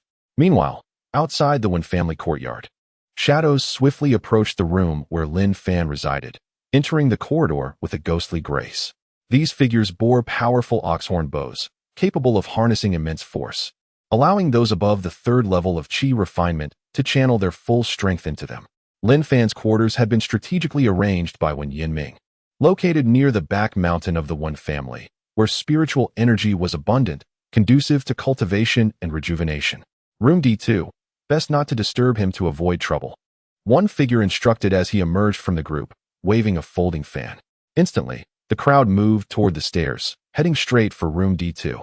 Moments later, a dozen figures stood silently outside, their movements so light they barely made a sound, revealing their exceptional prowess. Crack! The sound of bowstrings being drawn echoed as the group readied their oxhorn bows, arrows knocked. Release! Buzz, buzz, buzz! The vibrating bowstrings sang a chilling tune as the powerful arrows shot forth, crashing through the door, followed by a tumult of noise from within. Enter! The leader barked, and the group burst through the door, kicking it open. The room lay empty, the exquisite wooden bed reduced to splinters by the force of the arrows. Yet, there was no sign of Lin Fan. Two figures stepped cautiously inside, alert and on guard. Thousand Birds' sharp spear. A cold voice rang out suddenly, accompanied by a flash of lightning, followed by two pained screams as the intruders collapsed. Lin Fan had sensed their approach the moment they entered the Wen family grounds, but he had initially disregarded it until he heard the mention of room D2, which sparked his alarm. It appeared they were targeting him. Therefore, he had concealed himself in a corner near the entrance, relying on the wall as cover, a blind spot where they could not harm him before entering, facilitating his ambush. As arrows whistled through the air, Lin Fan felt fortunate to have anticipated this ambush. Had he not hidden in that corner, he would have undoubtedly been struck down. Yet, amidst his relief, a chill of murderous intent coursed through him as he swiftly dispatched the two assailants. Who seeks to kill me? Lin Fan unleashed a fierce thousand-bird sharp spear, eliciting more screams from outside. Simultaneously, he activated his flickering shadows technique, leaping through the window before the remaining assailants could react. Now, amidst the uncertainty of friend or foe, revealing himself recklessly could lead to his downfall. After escaping the room, Lin Fan dashed toward the back mountain, harboring his own plans alongside the uncertainty. Pursue! The leader commanded, his expression darkening. The crowd transformed into a whirlwind, leaping from windows and landing on the ground. On this rainy night, the world was shrouded in darkness, the light dimmed to a mere whisper. Without the keen sight of a martial artist, navigating the path would be nearly impossible, especially at such speed. However, this posed little challenge for Lin Fan, who, endowed with the two hooks of the Sharingan, not only excelled in cultivation but possessed remarkably sharp vision, allowing him to discern the road ahead despite the obscuring night. The pursuers followed closely, their footsteps splashing in the puddles, echoing in the stillness. Swish! Lin Fan tilted his head just in time to evade an arrow that whizzed past, the fierce wind stinging his ear. The archer's strength was surely at the 5th level of Qi refinement, nearly on par with Wei Yu. A chill swept through Lin Fan. Wei Yu was at the 8th level, wielding formidable ice essence, and the arrows he loosed were devastating. The fact that the pursuer's arrows could rival Wei Yu's indicated they were no weaklings. Lin Fan never expected such a group to attempt to assassinate him in the dead of night. Buzz, buzz! Two more arrows sliced through the air. Lin Fan crouched low, narrowly avoiding the projectiles, his mind racing with confusion. Not only were these assailants powerful, but they also seemed highly trained, their arrows striking with uncanny precision and perfect timing. This one do. I'll eventually tire out and be hit, Lin Fan thought, dodging yet another arrow. It dawned on him that most of these attackers were at the 4th level of Qi refinement, adept in archery, working seamlessly as a unit. Despite his advantage in agility, he found it increasingly difficult to shake them off. As he sprinted, muddy water splashed onto his serpent robe, the relentless rain soaking him through. Lin Fan sidestepped another arrow, then abruptly halted and pivoted. Thousand birds, thousand roots. Kill! In that fleeting moment, Lin Fan not only ceased his advance, but also gracefully returned, his right hand crackling with lightning as countless tiny lightning needles erupted toward his pursuers. The thunderous clash melded with the rain, and a splash of blood mingled with the downpour. The foremost attacker, caught off guard, was struck by the thousand roots, piercing his body and killing him instantly. Others quickly dodged away, retreating several meters back, their cold gazes fixated on Lin Fan, tinged with a hint of vigilance. This youthful figure, strikingly handsome, had already slain several of their comrades. Through the descending raindrops, Lin Fan surveyed the group before him, ultimately locking his gaze on an individual at the center. Clad in a black raincoat and wielding a folding fan. Guiyang. Lin Fan's expression hardened, each syllable pronounced with chilling clarity. The owner of the fan was indeed Guiyang. With a sweeping glance over the crowd, Lin Fan sneered, such a gathering of experts. Only a few families in Double Tower Town possess such influence. Yet, given your standing, you shouldn't be able to command so many skilled fighters. Guiyang, standing amidst the throng, revealed a hint of mockery in his eyes upon hearing Lin Fan and Appo's words. Indeed, your talent is exceptional, and your adaptability is remarkable. You are clever and astute. But alas, what a pity. What a pity that you have offended the Zhou family and me. Thus, even if you are a genius, no one will remember you. Guiyang's tone dripped with malice. Dead, no matter how talented, you will ultimately remain dead. Is it truly such hatred over a trivial dispute that young Master Gu would dispatch these professional assassins to end my life? Lin Fan and Appo's voice carried a note of derision. These individuals were well-trained, clearly connected to the underworld. If you intend to kill me, then make your move. His pupils transformed to a crimson hue, two obsidian tomo appearing within his gaze as he quietly activated his Sharingan. In the darkness, no one discerned the change in Lin Fan and Appo's eyes. Death is of no consequence. Lin Fan was eager to witness how these individuals would ensure his demise. The Sharingan seemed to grant him several pairs of eyes, allowing him to perceive everything around him, with any movement within his vicinity unable to escape his sight. Whoosh! An arrow whizzed past Lin Fan's ear. He merely tilted his head slightly, causing the archer to freeze, a chill creeping up his spine as he beheld Lin Fan's eerily calm, luminous eyes. Perhaps Lin Fan himself was unaware of how composed and self-assured he had become at that moment. This overwhelming sense of control allowed him merely to shift his head as the arrow flew towards him. Without immense confidence and unparalleled calm, who could achieve such composure? With a firm step, Lin Fan and Appo's form darted forward, appearing before the crowd, rendering their arrows ineffective. Swiftly drawing his Kusanagi sword, he struck with precision that was almost otherworldly. One warrior attempted to evade, only to find a blade from the heavens slicing toward him, unavoidable. With one stroke, he was obliterated. Unleash your true essence and kill him, Guiyang shouted, retreating frantically. When Lin Fan approached him, an instinctual fear welled within, especially upon meeting Lin Fan's eerily calm gaze, which made his soul tremble. Hearing Guiyang's command, the onlookers snapped back to reality, unleashing their true essence, illuminating the night. One individual, wielding fire-based essence, believed Lin Fan to be oblivious to his covert maneuver. As he charged up to unleash a fireball toward Lin Fan's back, he felt a blinding radiance pierce his eyes. Shortly before his life was consumed by the sword's light, the sword moved with unparalleled speed, with a precision so exact it was ruthless. With each swing, Lin Fan and Appo's movements did not cease. The sword light cut through the night, splattering blood as another fell in the shadows. At this moment, warriors at the 3rd and 4th levels of energy cultivation fell before Lin Fan's Kusanagi, sword and mirror exchanges. His Sharingan afforded him an accuracy and swiftness that rendered their dodges futile. A meteor hammer whistled from behind Lin Fan, aimed directly at his head. Should he be struck, he would surely perish or lose the will to fight. Just as he prepared to evade, a spear hurtled toward him from the front, its force tremendous, executing a perfect pincer movement that seemed certain to seal Lin Fan's fate. Drink. The Sharingan spun wildly in Lin Fan's eyes as he uttered a sharp command. Releasing the Kusanagi sword, which lodged itself into the chest of the person before him, the man stood rigidly, staring blankly at the sword embedded in his chest, unable to fathom that Lin Fan would dare to abandon his weapon in such a moment. Despite Lin Fan's superior cultivation, the sheer number of adversaries posed a grave threat.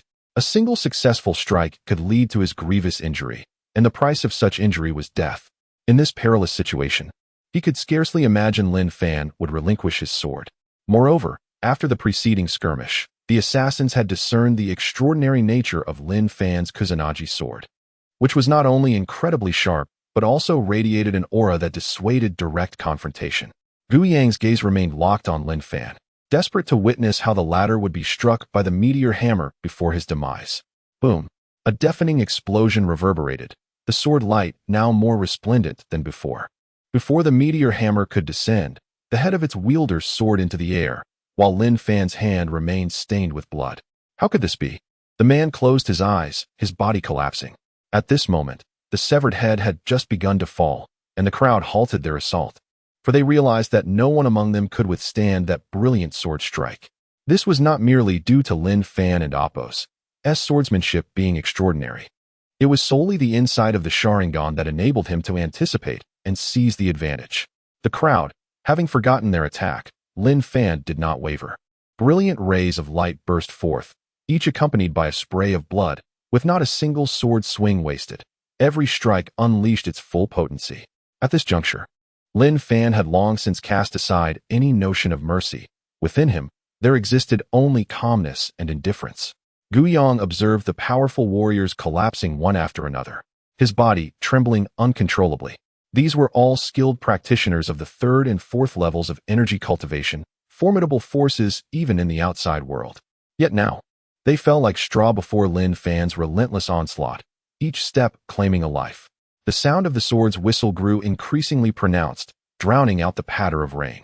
In the space ahead, it seemed only the slicing sword energy remained, with nothing else present, and this sword energy continued to intensify.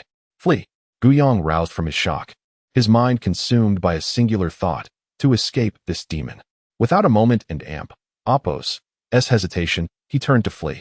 ISN and Appo's a tad late to be thinking of escape? The mocking voice cut through the night, the sound of the sword suddenly vanishing, leaving only Lin Fan's footsteps echoing in the puddles. Gu Yang's steps faltered, facing Lin Fan, forcing a smile more grotesque than tears. Lin Fan, you know this matter has nothing to do with me. It is the Zhou family that seeks your life. I am merely following orders. You are aware of the Zhou family's might. I know, Lin Fan nodded, causing a flicker of hope in Gu Yang's heart. So, a mere dog, dead or alive, is of no consequence. Lin Fan and Appo's next words rendered Gu Yang rigid, and he beheld the last gleam of light in his life, one that consumed him. Lin Fan and Appo's right hand unleashed 1,000 birds piercing through Gu Yang and Appo's heart.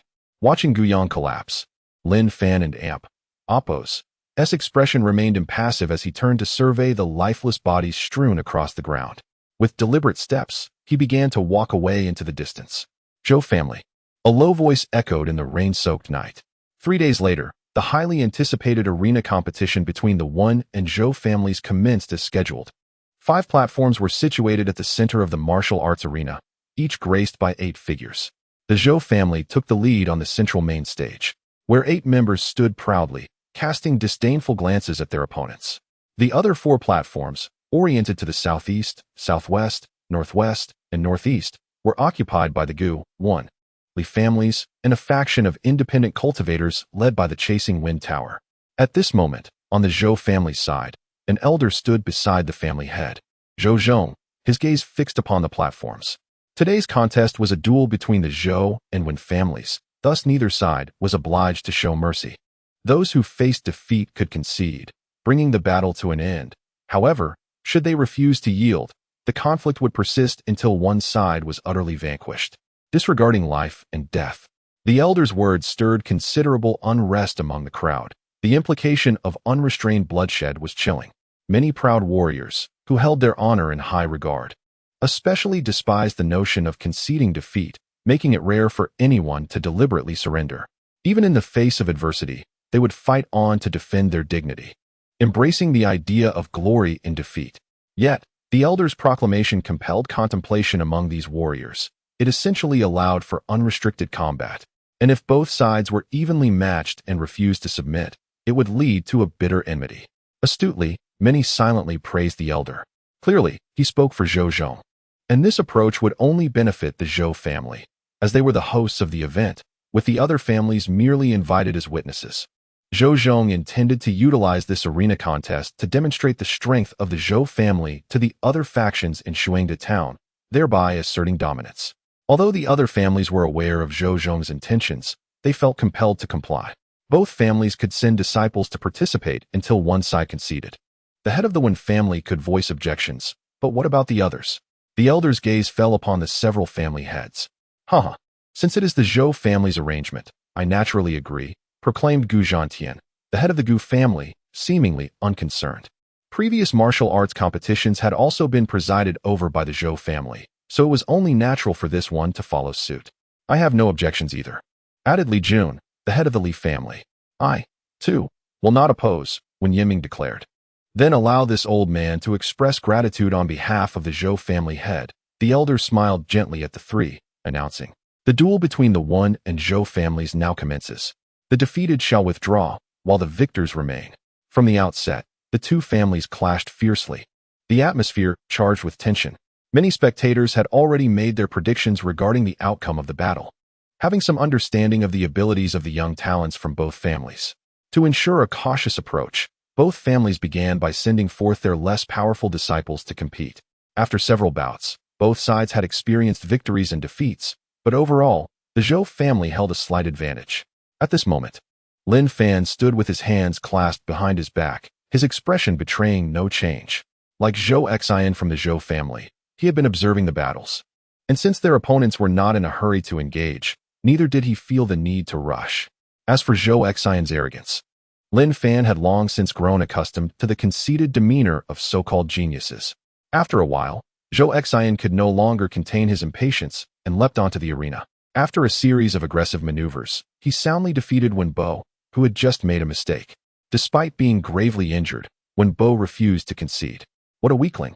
Zhou Xian scoffed, preparing to finish off Wen Bo. With a punch infused with fiery energy aimed directly at Wen Bo and Amp Oppo's abdomen, he struck, only for his fist to be caught mere centimeters from its target. No need to go all out, Zhou young master, Lin Fan said indignantly. The crowd was taken aback by Lin Fan's unwavering stance against Zhou Xian's force. As the prospective heir of the Zhou family, Zhou Xian possessed average talent. Yet the family and Oppo's vast resources allowed for accelerated cultivation. Oh, I say, Lin Fan, you truly came here today to witness my prowess, Zhou Xian taunted. What if you lose? Lin Fan replied, casually glancing at the map of the mine in Zhou Xian's hand. Impossible, Zhou Xian retorted. Lin Fan, contemplating for a moment, simply stated, let us raise the stakes. I want to see what you'll do if you lose. Lose. Zhou Xian stroked his chin, grinning maliciously. If you lose, you will stand in the center square of Shuangde town and shout at the top of your lungs. The Zhou family is the best in town. The Wen family is a bunch of fools. This declaration ignited fury among the Wen family members, who vociferously condemned Zhou Xian while urging Lin Fan not to engage with him. In their eyes, although Lin Fan was indeed talented, he was merely at the 5th level of qi refining, significantly weaker than Zhou Xian. Zhou Xian had produced the map knowing Lin Fan could never obtain it, intending merely to humiliate the Wen family. Lin Fan, don't fall for his tricks. Wen Zhu stepped forward, standing beside Lin Fan, her voice a blend of anger and urgency. These Zhou family brats are clearly trying to use this opportunity to ridicule us. Zhou Xian, with a provocative gaze fixed on Lin Fan, challenged, if you're a man, gamble with me.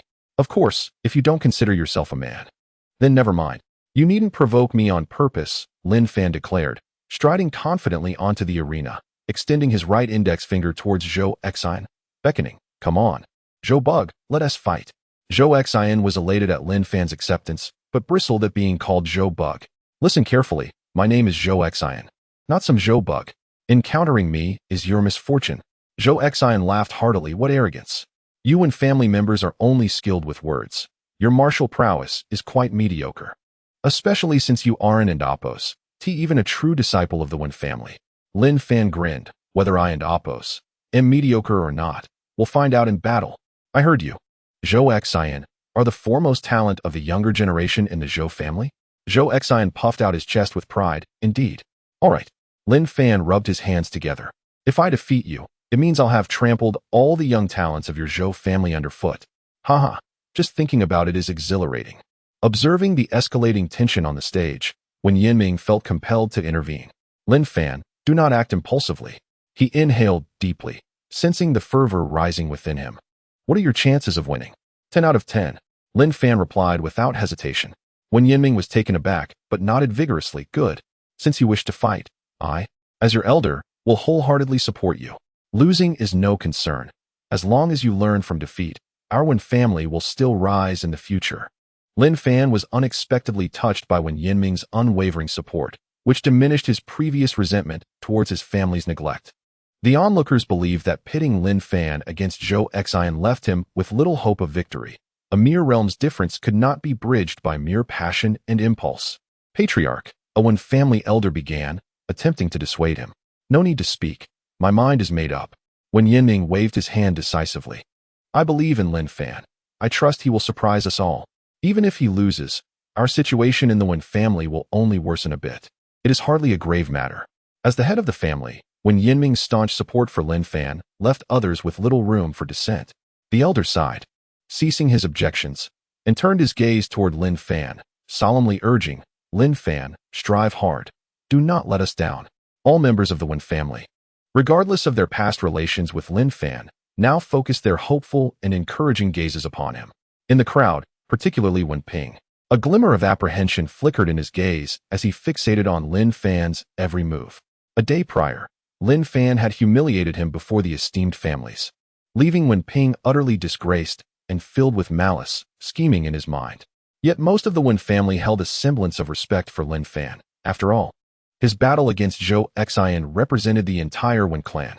Should Lin Fan falter, they too would suffer shame. If he triumphed, they would bask in his glory. The clan members wore solemn expressions, anxious and uneasy, while Lin Fan, seemingly unfazed, grinned broadly and beckoned Zhou Xian with his index finger, saying, Come, come. Let me witness the prowess of the Zhou family's prodigy. Lin Fan's gesture was laced with disdain, and Zhou Xian, suppressing his fury, replied sharply, As you wish. With a series of crisp cracks from his knuckles, Zhou Xian flexed his hands. Then, with a thunderous roar, he propelled himself forward, closing the distance between them from several feet to mere inches. He maintained his momentum, sweeping his left hand across the air while thrusting his right palm forward.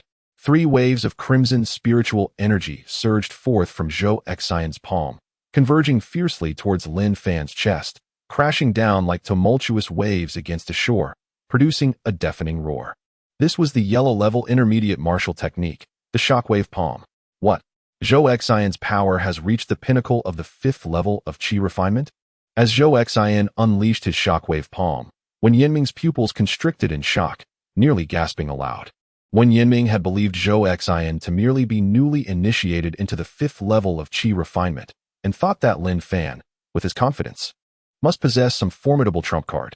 However, the peak power of the 5th level was significantly more formidable. Even if Lin Fan had an ace up his sleeve, it would be difficult for him to withstand. At that moment, Lin Fan had already ascended to the status of the Wen family's foremost genius, and Wen Yinming would not allow him to be harmed. Suddenly sensing a powerful aura emanating from Lin Fan that subtly overpowered Zhou Xian and Appo's, he felt the pressure force the surrounding clan members to stagger and retreat. This aura. Wen Yinming stared at Lin Fan, utterly astonished. But soon an overwhelming joy surged within him, as he thought, the 6th level of qi refinement. Indeed, only a warrior of the 6th level can exude such an imposing presence. Ha! The rise of our Wen family is nigh. Wen Yinming could not contain his elation, bursting into laughter. The clan members of the Wen family, initially startled by Zhou Xian's formidable strike, were taken aback by Wen Yinming's sudden merriment, wondering if their leader had lost his mind, laughing at such a moment.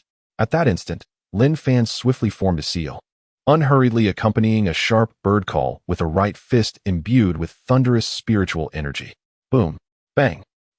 A muffled thud was followed by a cry of agony, as amidst the swirling dust, a figure was sent hurtling backward, crashing into a tree thick as a leg, snapping it in two. The onlookers, including Zhou family's warriors, Wen clan members, and the spectators from Shuangde town, gaped in disbelief at the figure being thrown back, their mouths agape in astonishment. The one hurled back was none other than Zhou Xian. In a single move, Zhou Xian had been defeated. A profound silence enveloped the arena, each breath audible. The outcome had utterly exceeded all expectations.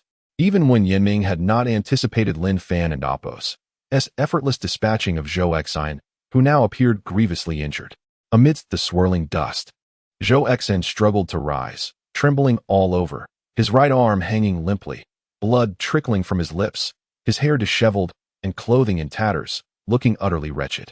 With bloodshot eyes, Zhou Xian gazed vacantly at the tranquil Lin Fan opposite him, muttering in disbelief, "Impossible, impossible. You lost, you worthless fool. Hand over the mining map." Lin Fan grinned, beckoning Zhou Xian once more with his finger. "You cannot defeat me. It's impossible." Zhou Xian and Appo's heart was filled with anguish, frustration, and regret. He pointed an accusing finger at Lin Fan, shouting vehemently, "Your strength, how could it have suddenly surged to the 6th level of qi refinement? You must have consumed a burst pill, enhancing your power instantaneously. This is cheating. I refuse to accept it. Whether I cheated or not is irrelevant. Winning is all that matters." Lin Fan, disinterested in Zhou Xian and Appo's protests, replied, "A bet is a bet. You lost and must face the consequences." The mining site was the Zhou family and Appo's prized possession, securing their status as the foremost family in Shuangda town.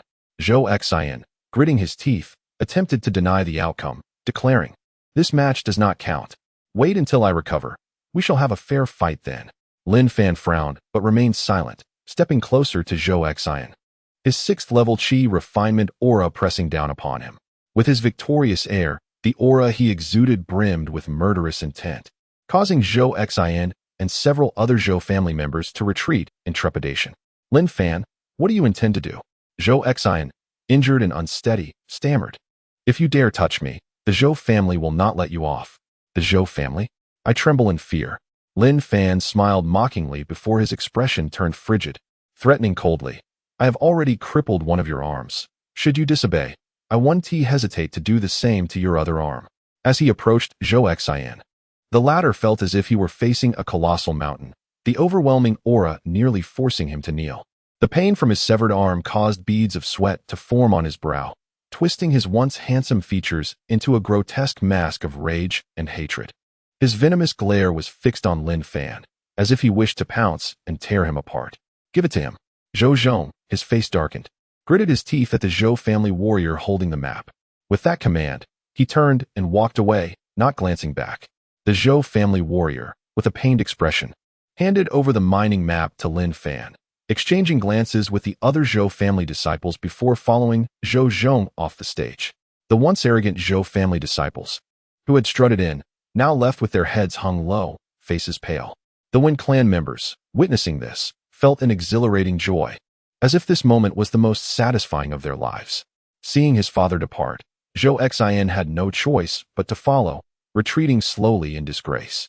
The younger members of the Wen family erupted in cheers, surrounding Lin Fan, their eyes brimming with fervor and adoration. Meanwhile, the elder members of the Yi family, led by one Yinming, stood motionless, their eyes glistening with unshed tears. For countless years, the Wen family had been suppressed by the Zhou family, their disciples unable to hold their heads high before their rivals. Never before had they felt such vindication as they did now. Zhou Xian, at the age of 25, a 5th-level qi refinement cultivator heralded as the Zhou family and Appo's greatest young talent, was rendered insignificant before Lin Fan, who at merely 17 had already achieved the 6th level of qi refinement. If Lin Fan continued on this trajectory, the resurgence of the Wen family in Shuangda town would be unstoppable. As they walked a short distance, Zhou Zhong halted abruptly, turning back to declare loudly, "When Yinming, today's humiliation shall be repaid in kind. I shall reclaim that mining site from your grasp." The crowd remained silent, and Lin Fan simply raised his middle finger in response. Although Zhou Zhong was perplexed by the gesture, he discerned a trace of disdain and mockery in Lin Fan's smile. "Very well, just you wait." Witnessing Lin Fan's blatant disrespect towards his father, Zhou Xian cursed under his breath, turned, and stormed off. As he took a few steps, he stumbled over a raised patch of ground, nearly losing his balance. A young member of the Zhou family rushed to assist him, but was forcefully pushed away amidst Zhou Xian's furious outburst. As the Zhou family's martial artists disappeared from view like lost souls, the youthful members of the Wen family erupted in joyous cheers, exultantly lifting Lin Fan into the air repeatedly. Each time Lin Fan was tossed aloft, the Wen disciples would shout in unison, their voices growing increasingly harmonious and resonant. Echoing throughout the arena, many onlookers gradually dispersed, and the Li family, along with the chasing Wind Pavilion, also returned home, leaving only the head of the Gu family standing still. Gu Zhantian, with his fiery red hair and bushy beard, clad in a dark red robe, embodied a formidable presence at the 6th level of qi refining, and was also Gu Yang's father. With a tone tinged with anger, Gu Zhantian stammered, "Lin Fan, you encountered my son, Gu Yang, a few days ago." As he spoke, a wave of scorching energy began to emanate from him. Had Wen Yinming not intervened with his spiritual power, the multitude of Wen disciples would likely have suffered injuries. "Have you lost your mind, Gu Zhantian?" Wen Yinming shouted in indignation, perplexed by Gu Zhantian's sudden aggression. Gu Zhantian retorted, "My son Gu Yang was murdered near the back mountain of the Wen family a few days ago, and the injuries he sustained are identical to the techniques employed by this beast just now. If I were to kill this brat on the spot, you, Wen Yinming, would have no justification to stop me, would you?" "What? Gu Yang is dead?" Wen Yinming could scarcely believe his ears, astonished that the head of the Gu family would accuse Lin Fan of being his son's murderer. Not only was Wen Yinming shocked, but many distinguished figures present from Twin Towers Town also gaped in disbelief. Lin Fan remained unfazed, simply stating, "Gu Yang trespassed into the Wen family and Appo's stronghold under the cover of night and attacked me. I acted in self-defense and killed him." "Very well. You dare to kill my family's only heir. I shall take your life today." Gu Zhantian's voice thundered, unleashing a wave of scorching energy directed at Lin Fan. The spiritual energy transformed into flames, rushing towards Lin Fan. Gu Zhantian, a genuine master at the 6th level of qi refining, had years of experience and a robust reservoir of spiritual power, leading Wen Yinming to believe that Lin Fan could not possibly withstand this ferocious assault. However, just as Wen Yinming prepared to intervene on Lin Fan's behalf, he heard Wen Bai exclaim in astonishment, "Look, Lin Fan has blocked it." At that moment, Wen Yinming's gaze shifted to Lin Fan. Surrounding him was a crackling aura of blue lightning, which emitted a piercing sound as it intertwined. Upon closer inspection, it became evident that Lin Fan was controlling the lightning, which was emanating from various points on his body. Indeed, Lin Fan and Appo's technique was none other than the Thousand Birds Flow, a skill mastered by the character Sasuke from the anime Naruto. The near-complete coverage of the Thousand Birds Flow effectively countered the fiery wave unleashed by Gu Zhantian. Beneath the flames, Lin Fan's eyes glinted coldly as he slowly drew the Kusanagi sword from his waist. In the sunlight, the sword gleamed with a deadly sharpness, exuding a palpable aura of menace. "Old man, do not overreach. Had your son not attempted to kill me first, he would not have met his fate." Lin Fan began, but was abruptly interrupted by the irate Gu Zhantian, who charged forward with a furious fist, declaring, "You insolent wretch. I swear to slay you. Gu Zhantian, you shameless fool." Wen Yinming could no longer remain passive, swiftly positioning himself in front of Lin Fan to shield him from Gu Zhantian's wrath. "Wen Yinming, get out of my way. An outsider from your family has killed my son, and I shall certainly take his life today," Gu Zhantian bellowed, casting a fierce glare at Lin Fan. Wen Yinming would not permit the hope of his family's resurgence to be extinguished by Gu Zhantian, asserting firmly, "As long as I am here today, you shall not lay a finger on Lin Fan." "You." Gu Zhantian was momentarily at a loss for words. After a brief contemplation, he proposed, "Wen Yinming, let us make a compromise. How about a wager? I will duel this brat, and if I cannot defeat him within 10 moves, I shall cease my pursuit of him from this day forth. What do you say?" While Wen Yinming pondered whether to agree, Lin Fan, with narrowed eyes, revealed a sinister smile. "Very well. You show some courage," Gu Zhantian exclaimed, a flicker of surprise crossing his face. Wen Yinming sought to counsel Lin Fan against impulsiveness, but Lin Fan waved him off, signaling for him to remain calm. Turning his gaze back to Gu Zhantian, he scoffed, "Gu Zhantian, your calculations may very well fail. Arrogant fool." Gu Zhantian roared in anger, 10 moves, prepare yourself." As soon as he finished speaking, Gu Zhantian lunged at Lin Fan, unleashing his formidable 6th level qi refining aura without restraint. Yet Lin Fan remained unperturbed, standing resolutely in place. Gu Zhantian's brow twitched slightly, a quiet realization dawning upon him. However, before Gu Zhantian could reach Lin Fan, the latter suddenly surged forward, not retreating but charging ahead.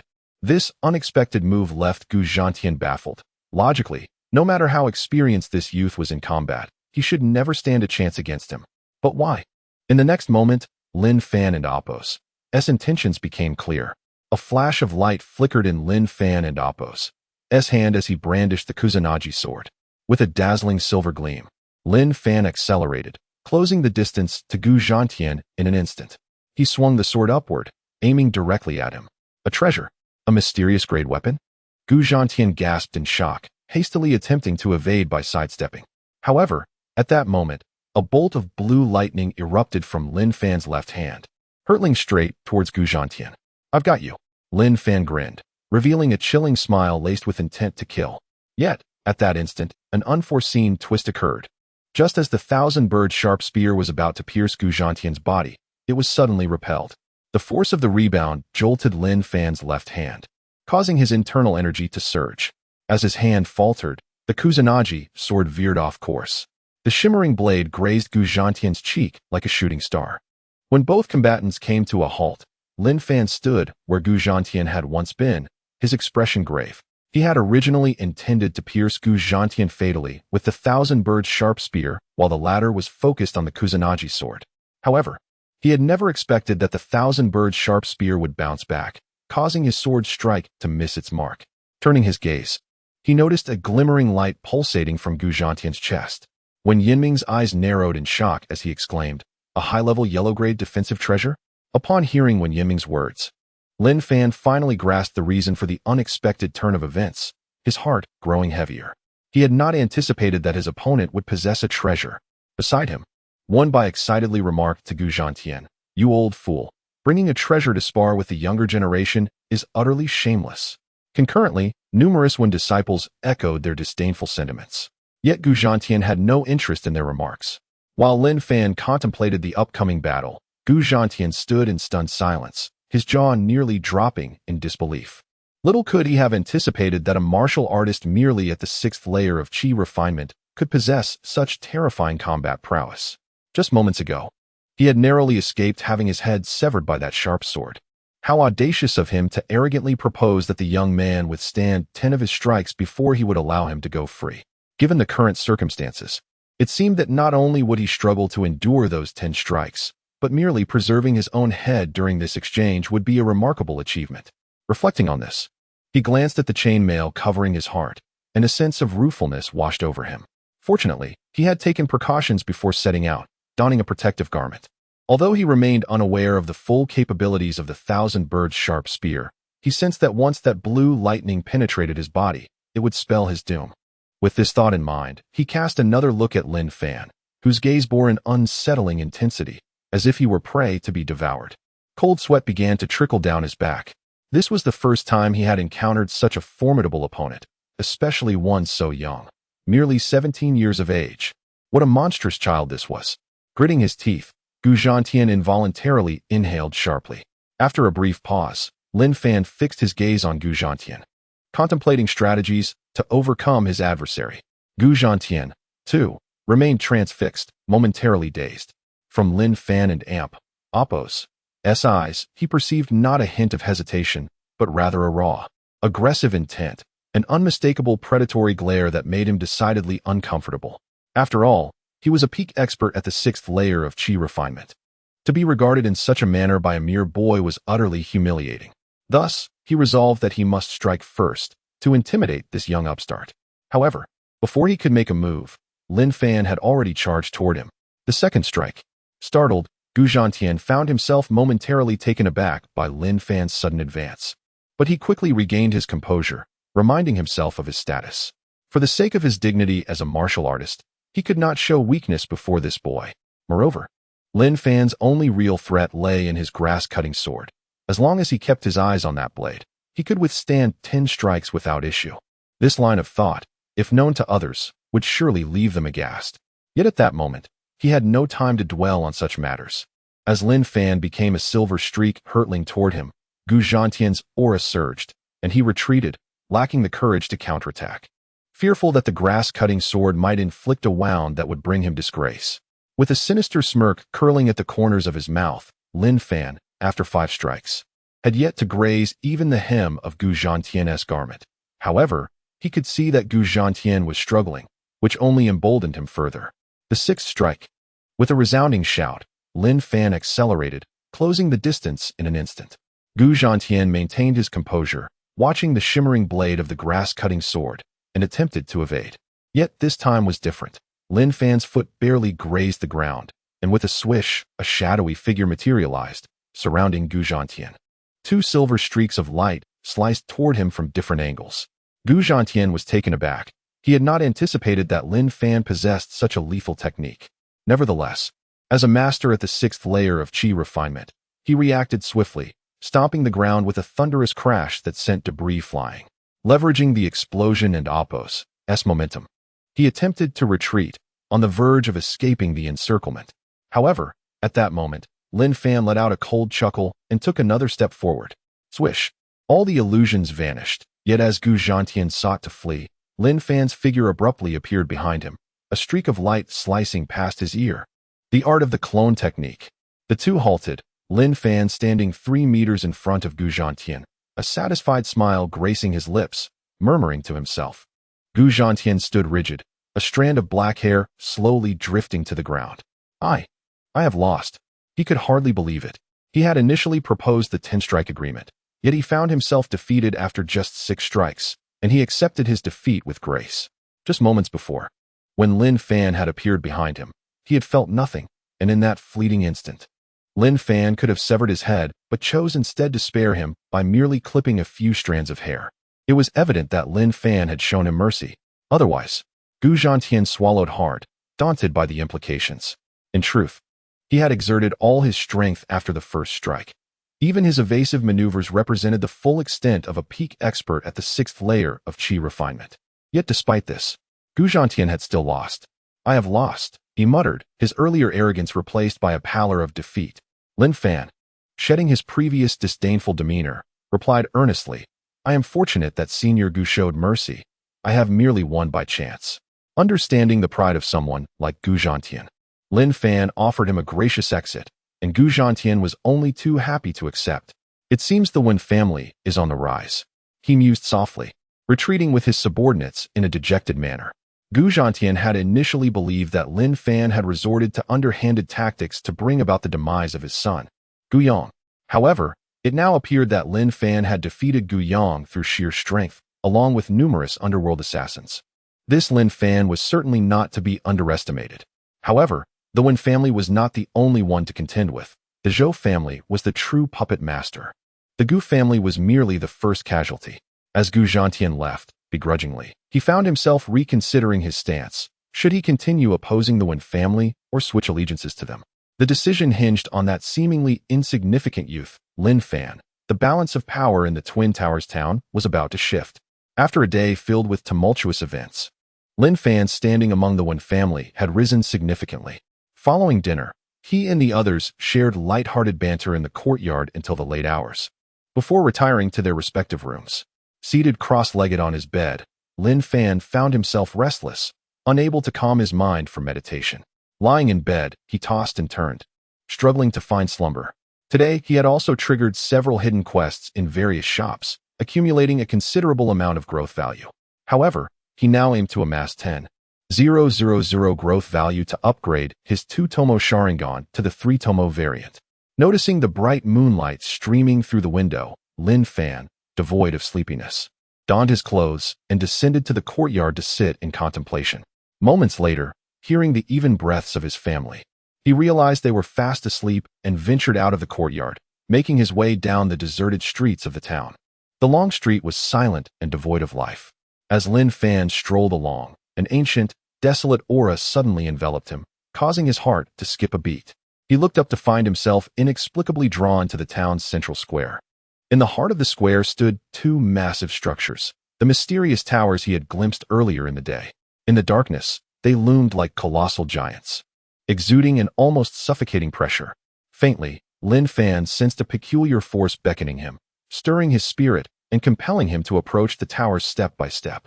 Since their discovery, countless martial artists had attempted to penetrate these towers, yet none, regardless of their strength, had succeeded in breaking through the invisible barriers surrounding them.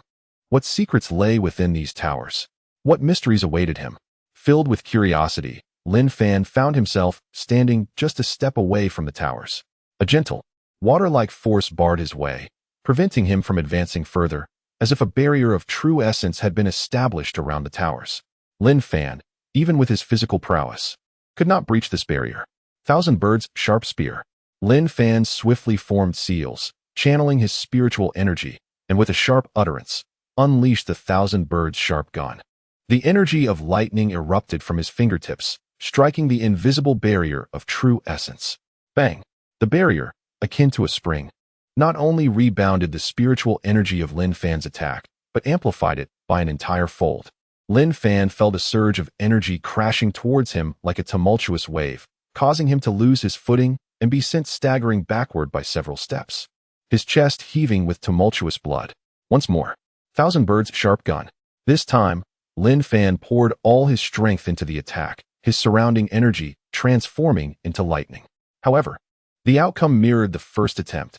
The Thousand Birds struck the tower and Oppo's spiritual defense barrier, immediately met with a force twice as powerful in return. Lin Fan, filled with indignation, repeated his efforts several times, each resulting in the same. On the final strike, he was nearly sent reeling with blood spitting forth from his mouth. The defense of this tower is truly peculiar. Regardless of the force exerted, it always rebounds with double the strength. No wonder, over the years, no martial artist has successfully entered the tower to investigate. Lin Fan managed to suppress his churning blood and return to the spiritual barrier. His true energy swirling violently within him, his right fist slowly raised. One last attempt. If this fails, I shall return home to sleep. Lin Fan took a deep breath, his eyes shimmering with determination. When the spiritual energy at the tip of his fist reached its peak, he struck out with lightning speed, surpassing the sound barrier with a piercing sonic boom. Thousand Birds. This strike, the first directed at a specific target since Lin Fan learned the technique, was his most formidable blow yet, illuminating the entire fist with a radiant white light, akin to a meteor streaking across the sky, thunder roaring and lightning surging. Lin Fan believed that this strike had the potential to repel even a martial artist at the 9th level of chi refinement. Boom! Lin Fan's formidable strike collided with the tower's spiritual barrier, producing a deep resonance that sent violent ripples through the barrier. Yet, this assault still failed to breach the barrier. The tremendous rebound force struck Lin Fan, causing him to spew forth blood and be flung backward. Lin Fan found himself crashing onto the ground several feet away, blood spilling into the night sky. After wiping the blood from the corner of his mouth, he struggled to stand. Why has the barrier vanished? No matter. After being propelled by the force of his own attack, Lin Fan was astonished to find that the barrier had indeed disappeared. He stood in place for a moment, hesitating, before cautiously stepping forward. This time, he encountered no resistance and easily approached the base of one of the two towers. The entrance of this tower was covered in thick, green vines. As he pulled them away, he was met with a door that bore the markings of age and wear. The door appeared mottled and heavy, the material indiscernible, and it was shrouded in dust. Under the moonlight, he could discern peculiar runes carved into the door, reminiscent of those on the tower itself. Upon returning from the White Dragon Pavilion to Twin Tower Town, Lin Fan felt an inexplicable sense of familiarity upon first sighting the two towers, as if they were reminiscent of something from his past, compelling him to approach and touch them. Now that the tower loomed before him, that feeling intensified. Standing at the base, he slowly extended his hand to gently wipe away the dust from the runes, examining them closely and murmuring, "These runes seem to embody profound mysteries, yet alas, I cannot decipher them." As Lin Fan and Oppo's hand brushed against the runes, the once dim symbols suddenly radiated light, twinkling like stars in the night sky. Lin Fan furrowed his brow, instinctively sensing something amiss, and attempted to withdraw his hand. However, it felt as if the door had firmly adhered to him, producing a strange and powerful pull that surged into his palm, penetrating his consciousness. Before he could react, a deafening roar echoed in his mind, and he felt an overwhelming sensation of his soul being extracted from his body. Darkness enveloped him, and he instantly lost consciousness. Time passed, and when Lin Fan regained awareness, He found himself in a confined space, several feet in circumference, surrounded by cold, dark walls. Aside from that, there was nothing else, and the silence was eerily unsettling. Where am I? Wasn't I just standing outside the tower? Have I perished again? Lin Fan surveyed his surroundings, anxiety gnawing at him. He unleashed the 1,000 birds and the fire release. Great fireball technique against the walls, yet his attacks, capable of repelling a 7th-level Qi refinement warrior, produced no more effect than a stone sinking into the ocean, stirring not a ripple. After countless years, has someone finally entered this chaotic tower? Suddenly, a faint voice broke through the darkness, as if it floated down from the heavens, yet it reached Lin Fan's ears with startling clarity. Who are you? Lin Fan gasped, summoning his spiritual energy for protection, his senses alert, scanning the area as he called out loudly. Young man, do not be concerned. And there is no need for fear. You are in the left tower of the chaotic twin towers. Welcome. The voice grew slightly louder, and upon closer listening, it appeared to belong to an elder. Lin Fan widened his eyes, concentrating his vision, yet he discerned no figure. He called out, You speak of the chaotic twin towers. Are they the 2 towers in Twin Tower Town? Twin Tower Town?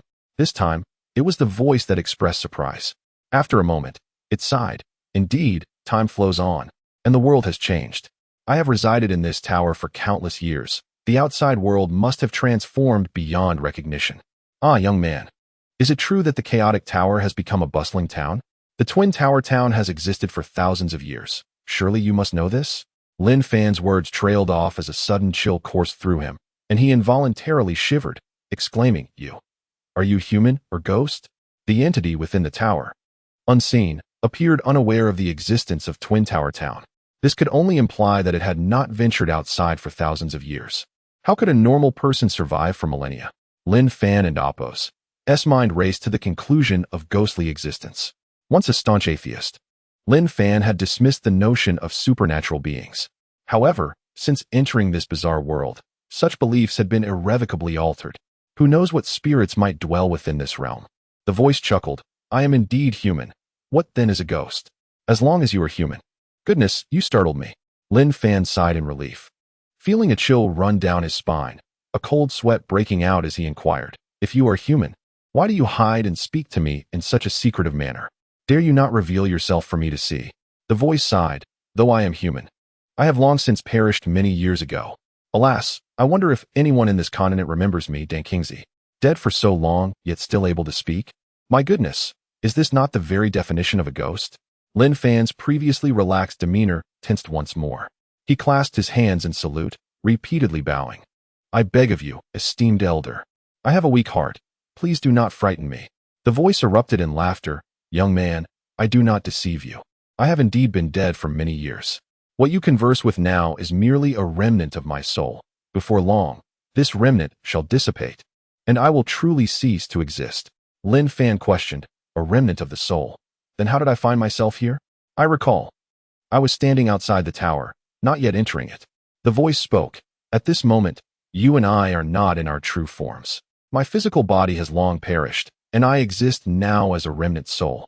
You, too, are but a fragment of consciousness that has entered this tower. Your body remains outside. What? Lin Fan exclaimed in shock. If my consciousness is detached from my body, wouldn't that mean I would perish? The voice reassured him. Do not worry. Your consciousness has merely been temporarily summoned. Once you accept the inheritance within this chaos tower, your consciousness will break free from its constraints and return to your body. Inheritance? Lin Fan furrowed his brow. What do you mean? The voice explained. The inheritance refers to the runes inscribed upon this tower. Lin Fan recalled the strange, cryptic runes on the tower's surface and felt a headache coming on. You mean those incomprehensible symbols? I cannot make sense of them at all. How am I to accept them? Please, it's pitch dark here. It is not at all enjoyable. Just let me out. I promise to offer incense for you outside the tower another day. The voice chuckled softly. I would like to release you as well, but the power of the runes on this tower far surpasses my own, leaving me powerless. Do not glare at me. Know that over the years, countless warriors have sought to enter this tower, but failed. You are, aside from me, the second person to breach its barriers and enter this Chaos Twin Tower. The voice paused before continuing. To enter the Chaos Twin Tower signifies a connection between you and these runes. Young one, Do not underestimate their significance. I tell you plainly, even if you grasp but a fraction of their profound meaning, it will benefit you for a lifetime. Lin Fan fell silent. He had no other choice. According to the voice, the only way to escape this cursed tower was to delve into those perplexing runes. And in a state of agitation, he knew he could accomplish nothing. Although he was physically only 17, his mental maturity exceeded that age. Faced with urgent matters, he felt an impulsive fervor. Yet he also possessed the wisdom and composure of an adult. He understood that impatience would not serve him now. Only by calming himself could he think critically and resolve the issues at hand. From your voice, you seem to have lived for quite some time. How should I address you? Lin Fan asked, curiosity piqued regarding the voice's owner. The voice replied, you may call me Dan Kingsley. Gazing into the surrounding darkness, Lin Fan sighed softly. Dan Kingsley, since you exist only as a remnant soul, can you manifest so we may converse face to face? Speaking to thin air feels quite awkward. Dan Kingsley laughed heartily. Ah, young one, I understand your desire to see my appearance. Very well, I shall indulge your curiosity. As the words left his lips, a sphere of white light abruptly appeared before Lin Fan.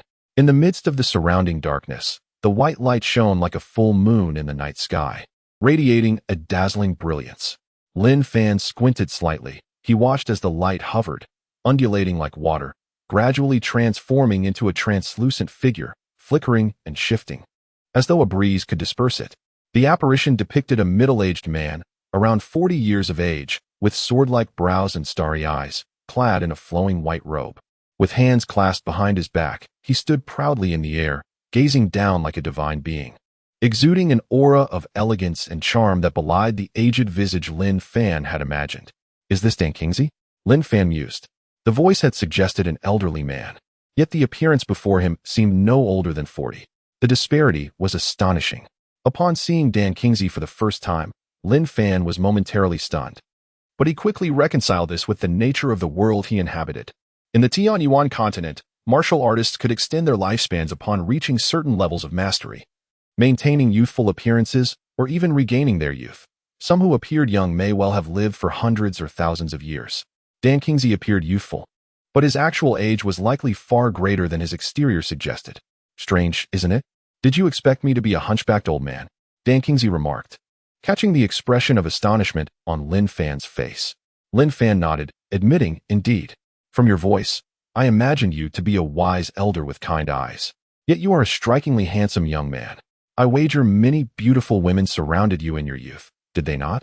Though Dan Kingsley did not understand Lin Fan's term for handsome, he recognized the compliment and laughed heartily. You are correct. In my youth, I certainly had many beautiful companions. We practiced techniques, engaged in discussions of secrets, and roamed through mountains and rivers. Life was truly carefree and joyous, however. As he spoke, a shadow of melancholy crossed his face, and he sighed.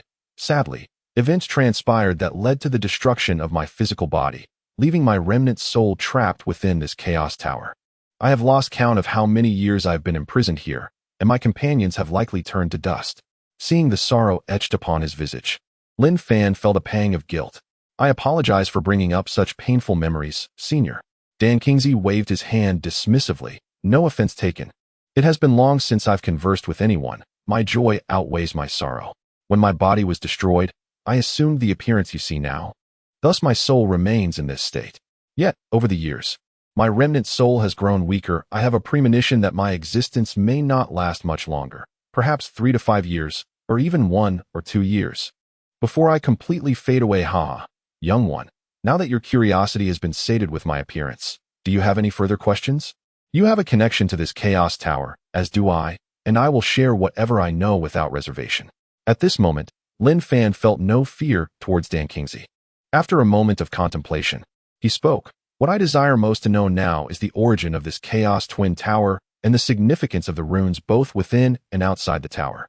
Having existed here for many years, you must have studied these runes extensively, right? Dan Kingsley nodded. As for the origin of the chaos twin tower, I cannot say for certain. However, based on my deductions, it should have stood here since ancient times. Regarding the runes inscribed upon the tower, through years of contemplation, I believe they comprise a set of profound techniques and secret arts. Profound techniques. Secret arts. Lin Fan's eyes brightened at the implications. If, as Dan Kingsley claimed, These towers originated from ancient times. Then the runes etched upon them were surely not mere ordinary techniques. Dan Kingzi continued. The runes on the left tower represent the profound technique known as the Amp, Appos, Shantian Sutra, and Amp, Appos, while the right tower's runes denote the secret art called the Amp, Appos, Shantian Chi refinement technique, and Amp, Appos. The individual who left behind these profound techniques was undoubtedly an exceptionally talented figure of great power. It is no exaggeration to say that even a glimpse of this profound technique could allow one to dominate the realm. At this point, Dan Kingzi glanced at Lin Fan, surprised to see him remain unfazed. Young man, upon hearing this, should you not display excitement and enthusiasm? Lin Fan, possessing his own fire shadow shop, only needed sufficient growth value to ascend to the pinnacle of martial arts. He had no need for these secret arts. However, he could not divulge this to Dan Kingzi. Instead, he simply replied, such formidable, profound techniques and secret arts must be exceedingly difficult to master. I shall refrain from becoming overly excited until I have mastered the necessary skills. Dan Kingzi remarked, young man, you are not lacking in intellect.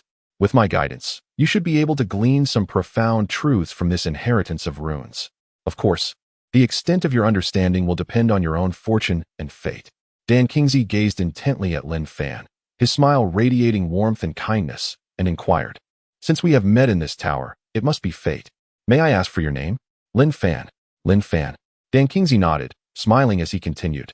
Do you know why your consciousness has manifested within this chaos tower? I do not, Lin Fan replied, his expression troubled as he looked at the ethereal figure of Dan Kingzi hovering midair. I merely touched the runes on the tower's door, and then I suddenly lost all awareness. When I regained my senses, I found myself here. Those runes are indeed peculiar. Dan Kingzi responded, your presence here is undoubtedly linked to those runes, and one could say it is connected to the Chaos Twin Towers. Heh, you must sense that these runes and the Chaos Twin Towers are no ordinary entities, correct? Indeed. Lin Fan nodded.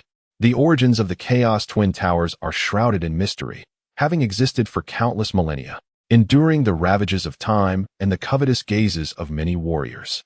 Their resilience and lack of destruction attest to their extraordinary nature. The strange runes etched upon the tower emanate an ancient and overwhelming pressure, clearly signifying their significance. Dan Kingzi studied Lin Fan closely, stating, in you, I seem to see a reflection of my younger self. As I mentioned before, a tremendous opportunity lies before you. If you accept the inheritance of the Chaos Tower and comprehend its mysteries, you are destined to become an unparalleled powerhouse, illuminating the annals of history. Dan Kingzi's words stirred something within Lin Fan, yet he maintained his composure and asked with a smile, I would like to know if there are any conditions tied to your generous assistance? From what you've said, it seems you were the one who brought me here. Haha, you are quite astute, young man. Dan Kingzi chuckled slyly. Indeed, I do have a condition. I hope that once you leave here, you will undertake a task for me. As expected, there are no free lunches in this world. Lin Fan, keeping a calm countenance, replied, do tell. As long as it does not exceed my capabilities, I may consider your request. Dan Kingzi stated, I need you to destroy a sect. A sect? Precisely. This sect is known as the blood-devouring sect.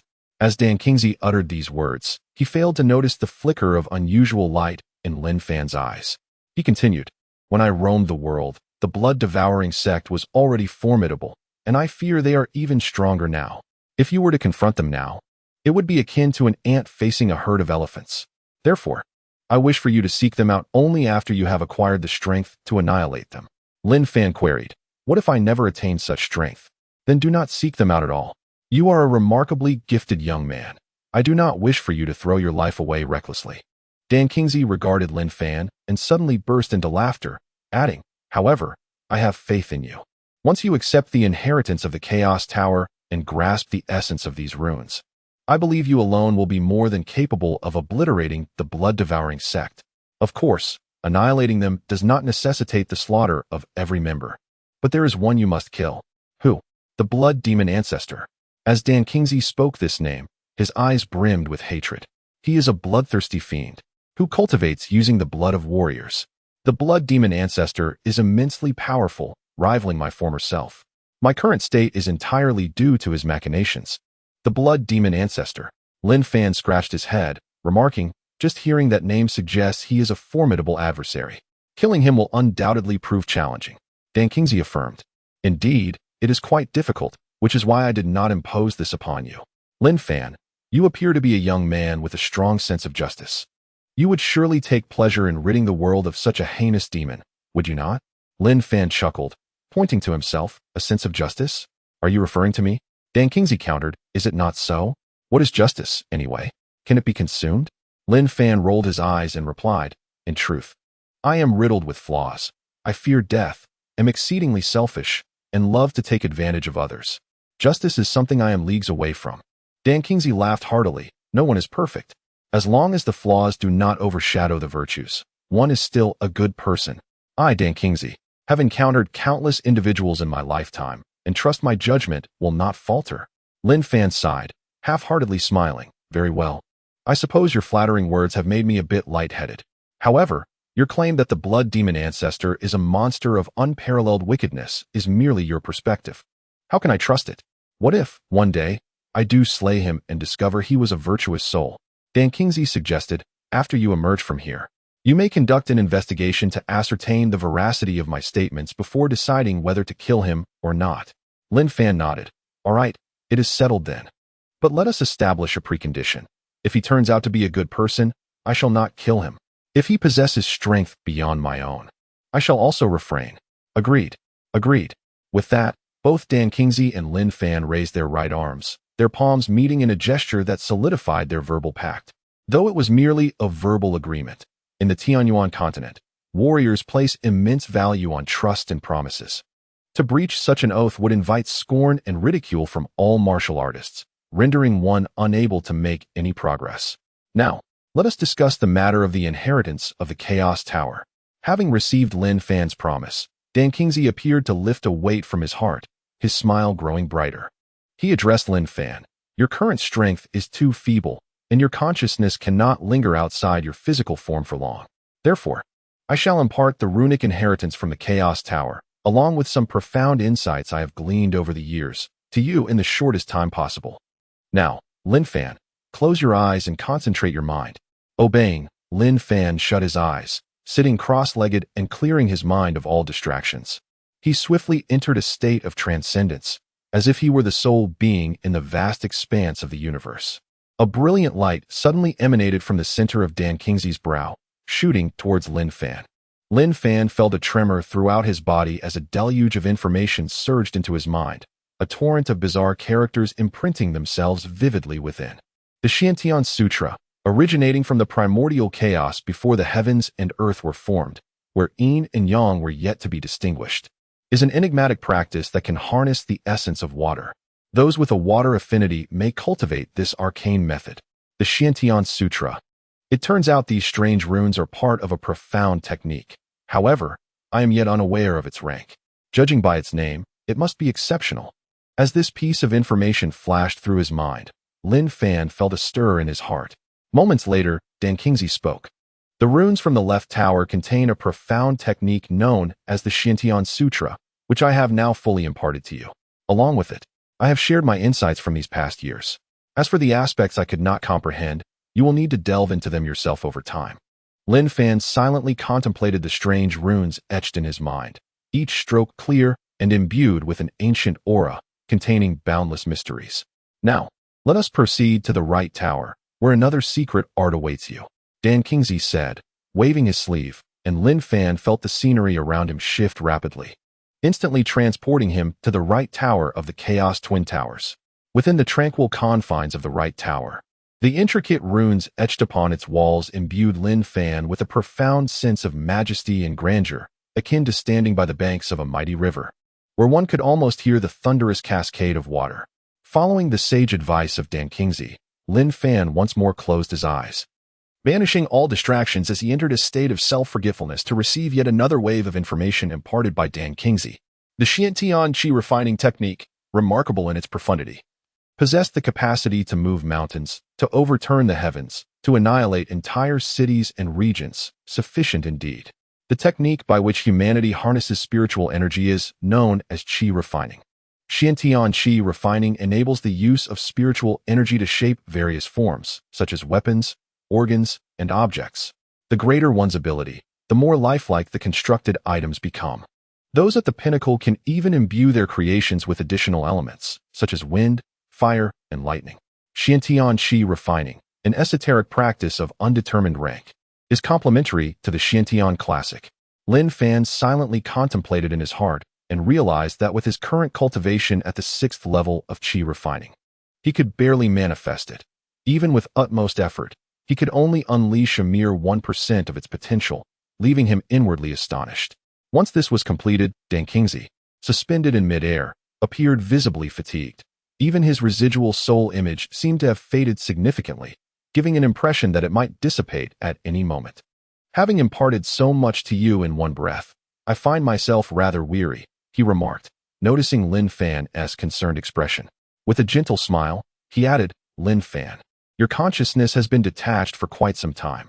It is time for you to depart and return to your corporeal form. We shall meet again. Lin Fan rose slowly, gazing at Dan Kingsley, a sudden pang of reluctance surging within him. Dan Kingsley, this world is so wondrous. Is there any way for you to regain your humanity? For instance, could we find you a suitable vessel for your residual soul to inhabit? Indeed, that is a possibility, and the only feasible one, Dan Kingsley replied with a melancholic sigh. However, finding an appropriate body is no simple task.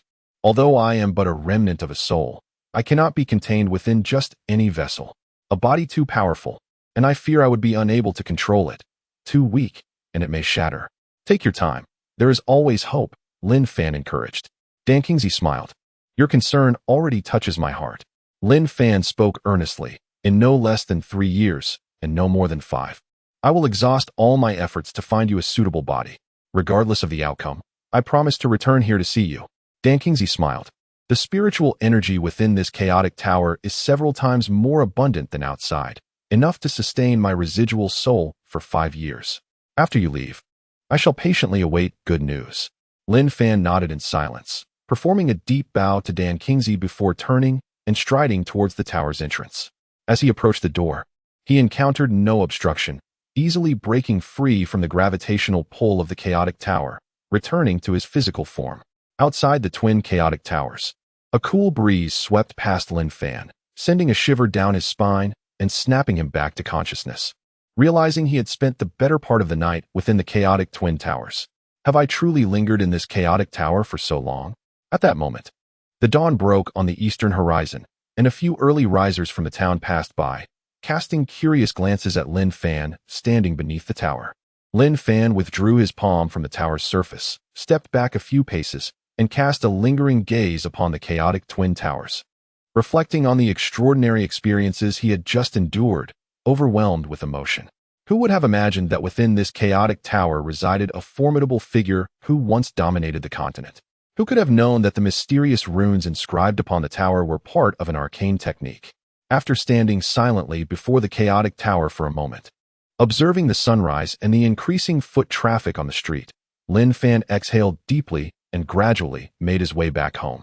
As he walked along the street leading to the Wen family, he occasionally encountered some martial artists from the town, most of whom were offspring of prominent families. Upon seeing Lin Fan, their eyes reflected a mixture of respect and awe. Lin Fan understood that news of his confrontation with Zhou Xian of the Zhou family and Gu Zhantian, the head of the Gu family, had spread throughout the entire Twin Towers town. It was no wonder they regarded him with such reverence. In this world, it is only the strong who can live with dignity and command respect. However, the Zhou family had always been known for their vendettas. With Zhou Xian suffering a significant loss at his hands and having relinquished a vast mine, it was unlikely they would let the matter rest. He chuckled softly, thinking that if they sought trouble, he would ensure they were thoroughly subdued. Turning the corner ahead, he encountered several Zhou family members walking shoulder to shoulder. In the past, Lin Fan would have instinctively averted his gaze and circumvented them, but now he approached them fearlessly, head held high.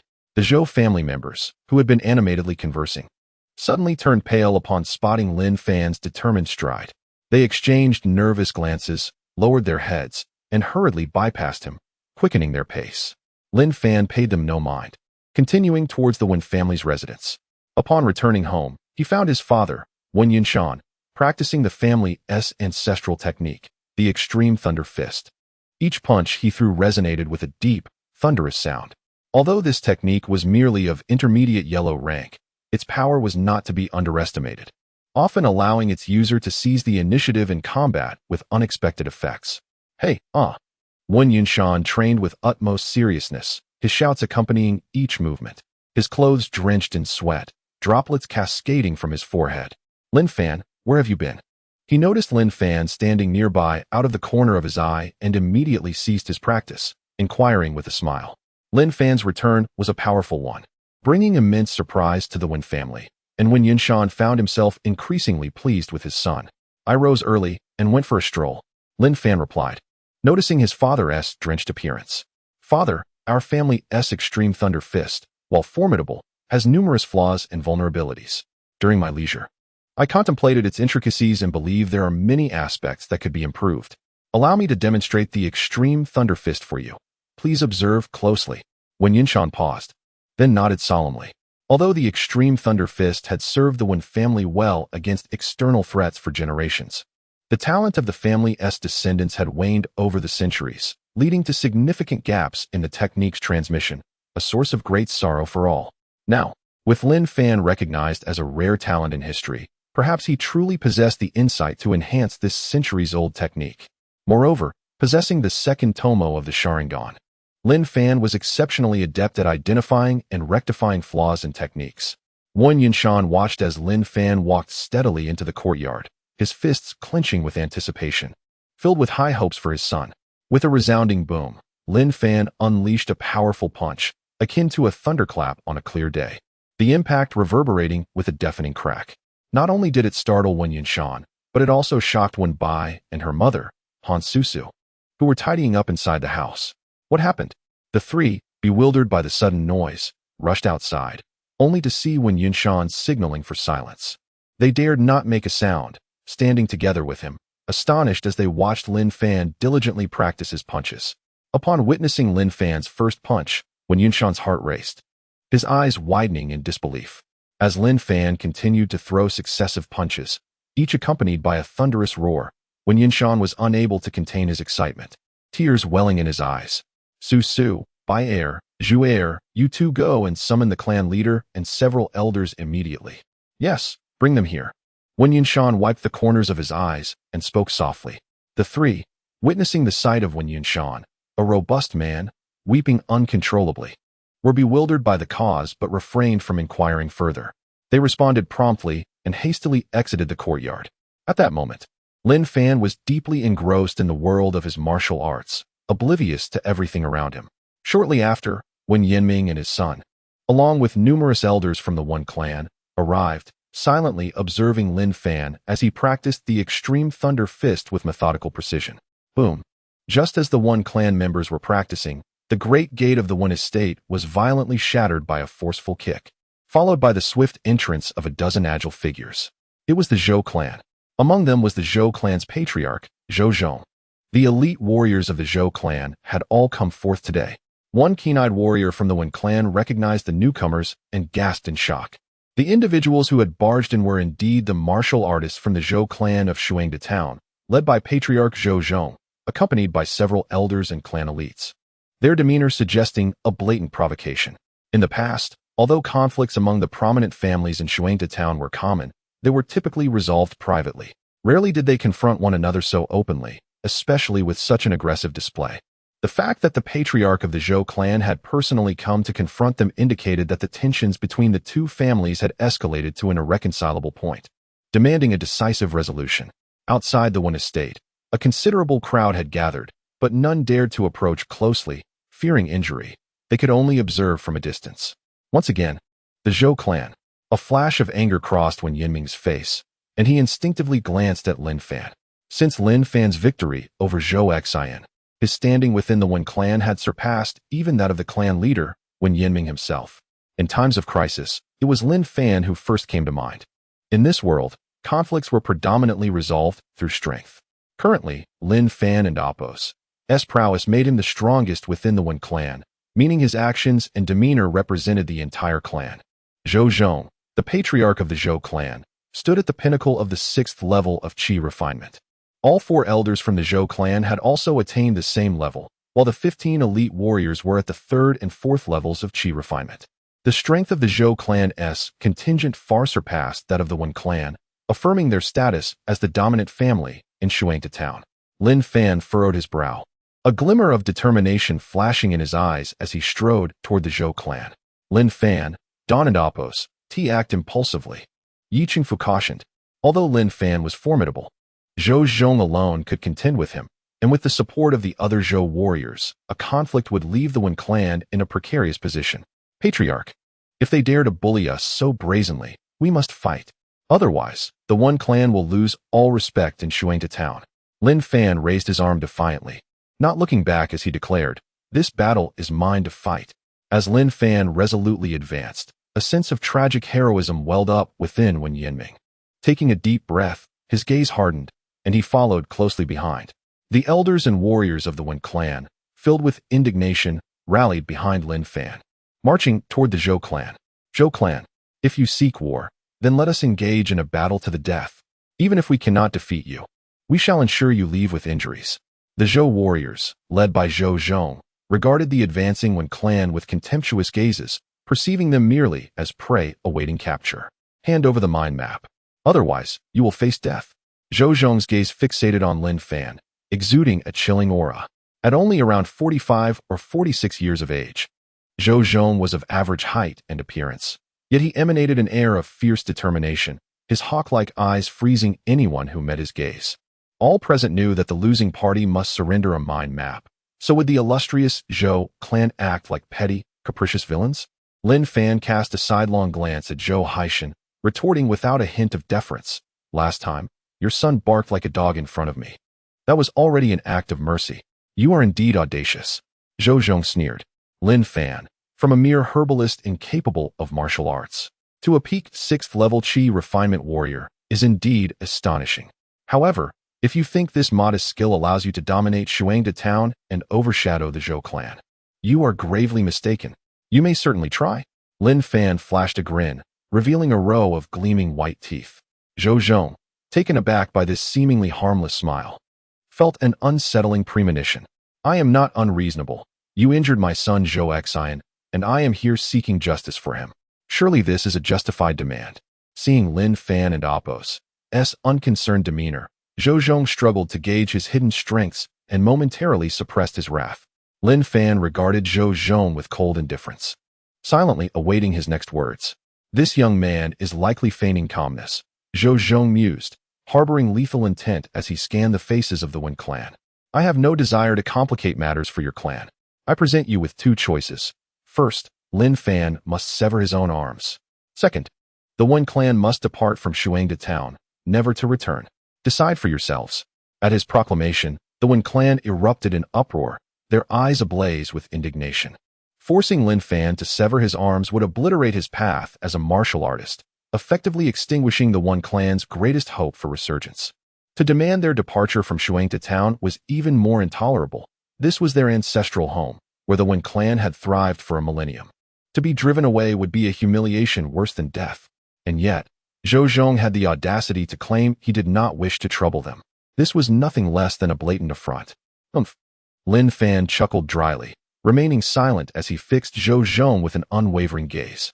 Zhou Zhong, unnerved by this scrutiny, shifted his focus to Wen Yinming and asserted, Wen Yinming, as the clan leader, you must make a decision.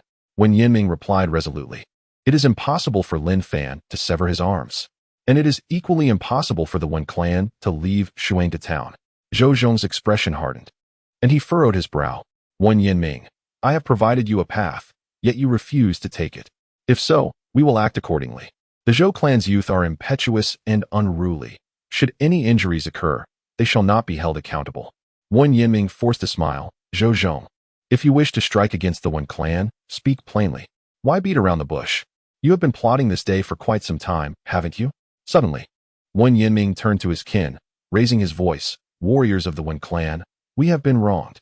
Our kin's lives are threatened, and we are being driven from our homeland. What shall we do? Fight! Fight! Fight!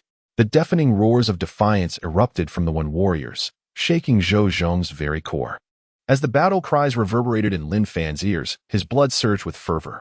In that moment, Lin Fan resolved to dedicate his life to protect the entire Wen clan and every single clansman. Zhou, do you see this? The two paths you offer us. We shall not choose. Lin Fan articulated clearly. The fate of the Wen family must be in our own hands. We shall tread the path we select. The Wen family appears ready to fight with resolve. Observing the fiery eyes of the Wen warriors behind Lin Fan, feeling the surge of their battle spirit, Zhou found himself wavering. Although the 10 or so Zhou family disciples he led surpassed the Wen warriors in individual strength, the sheer number of the Wen warriors posed a significant threat. In the event of a conflict, 100 Wen warriors against a mere dozen from his side would undoubtedly cause considerable trouble. Inflicting 1,000 wounds upon the enemy while suffering 800 in return was a course of action Zhou would never take. Had he known, he would have brought every warrior from his family to deliver a decisive blow to the Wen family and Appo's arrogance. Regret washed over him, yet at this moment, retreat was not an option. To withdraw would signify submission, a loss of face for the Zhou family, and the derision of all the townsfolk in Shuangda town. Now, I present you with two choices. First, each of you must sever an arm and leave the Wen family estate. Second, before sunset, your entire Zhou family must vacate Shuangda town, never to enter again. Lin Fan mirrored Zhou's earlier words, even more ruthlessly. Arrogant boy, shameless thief, audacious to the extreme. How dare you suggest we sever an arm? For the Zhou family to abandon Shuangda town? Huh? Do the Wen family members speak so boldly? Have they considered their own worth? Master, allow me to take the lead. I shall incapacitate him. The Zhou warriors clamored, eager for action. Zhou waved his hand to silence the ruckus, squinting at Lin Fan with a sly smile. At such a tender age, you possess the strength of the 6th level of qi refining. However, you are still an outsider. Why not join the Zhou family and gain abundant resources? Old fool, your attempt to buy me off is quite costly. Even if you offer the position of the Zhou family head, I might consider it, Lin Fan retorted. Very well. You are indeed impressive. No wonder you are hailed as the greatest talent of the Wen family in a millennium. However, your 6th level of qi refining is likely the pinnacle of the Wen family's strength, is it not? Lin Fan frowned. Zhou, what exactly do you wish to convey? Speak plainly. Is it not uncomfortable to hold back? Zhou's expression turned icy as he replied ominously. What I mean is, once you are defeated, the Wen family will be leaderless, and we shall manipulate them at will.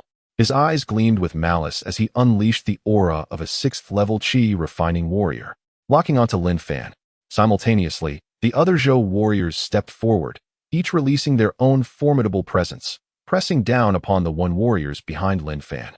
In an instant, the training ground of the Wen family was enveloped in spiritual energy, the winds swirling violently, causing the weaker Wen warriors to feel as if they were caught in a tempest, struggling to maintain their footing. 7th level of qi refining? How? Is this possible? Zhou and Appo's strength had evidently advanced to such heights. Did he consume some miraculous elixir? Wen Yinming strained against the pressure from the Zhou warriors, his heart filled with dread.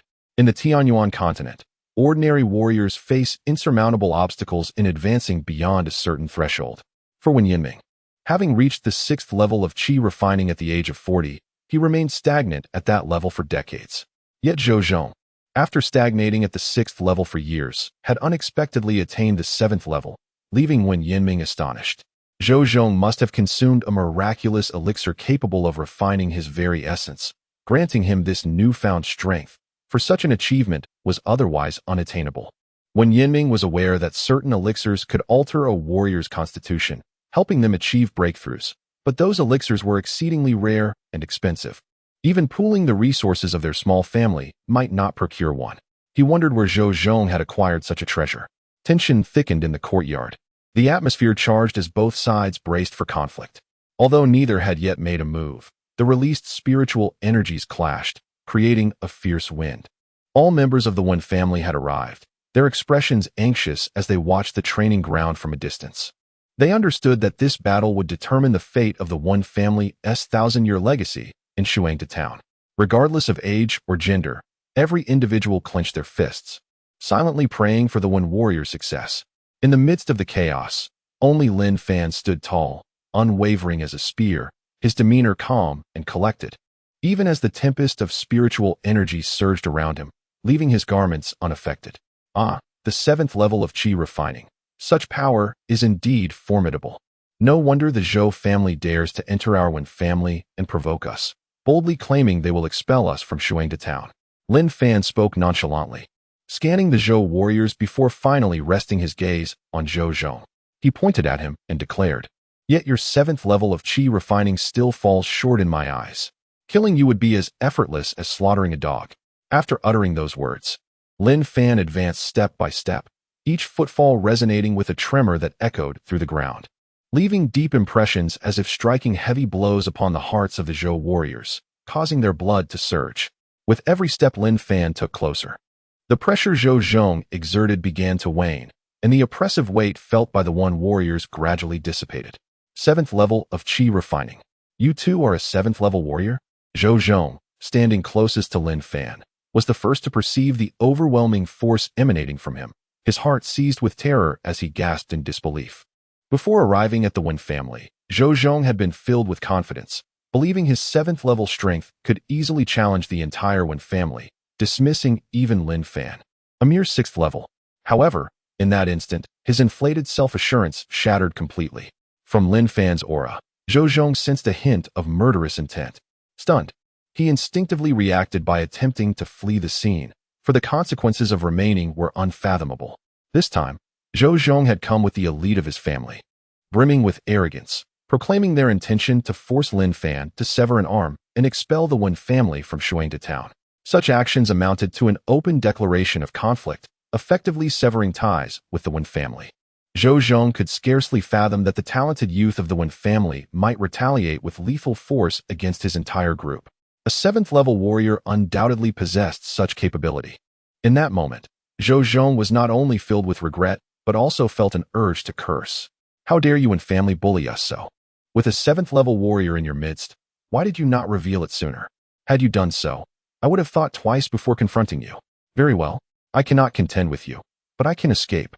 Preserving my life ensures future opportunities. I shall take my leave.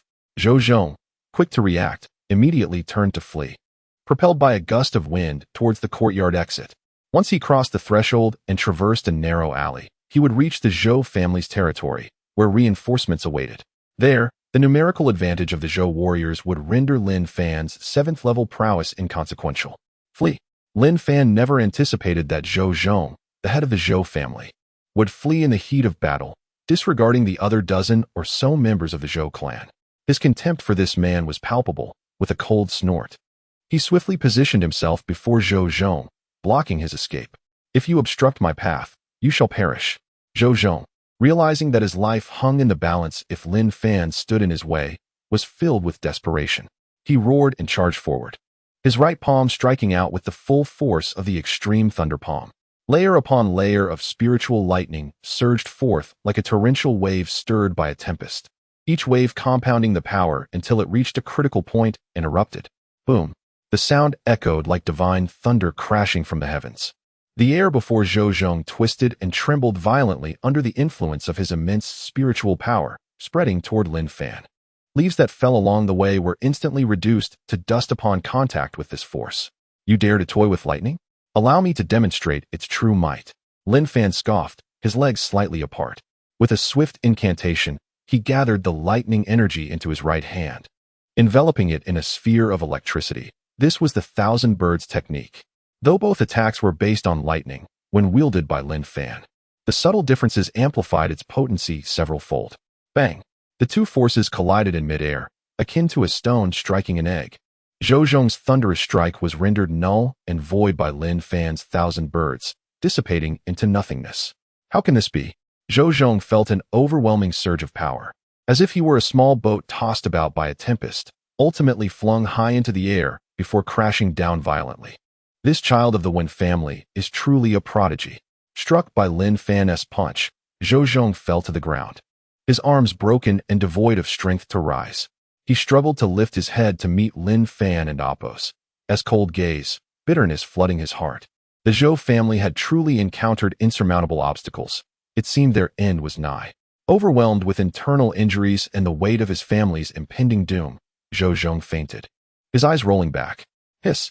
Witnessing Zhou Zhong's unconsciousness, the onlookers gasped in disbelief. The head of the Zhou family, a 7th-level Qi refinement warrior, had been defeated in a single move by a mere 17-year-old boy, succumbing to grave injuries. If it were not witnessed firsthand, who would dare to believe such a spectacle? Wen Yinming stared blankly at Lin Fan, his mind momentarily blank. All he could think was, this lad. What astonishing surprises he has brought upon our return home. His strength has surged from the 4th to the 7th level of Qi refinement. Just how many secrets does he conceal?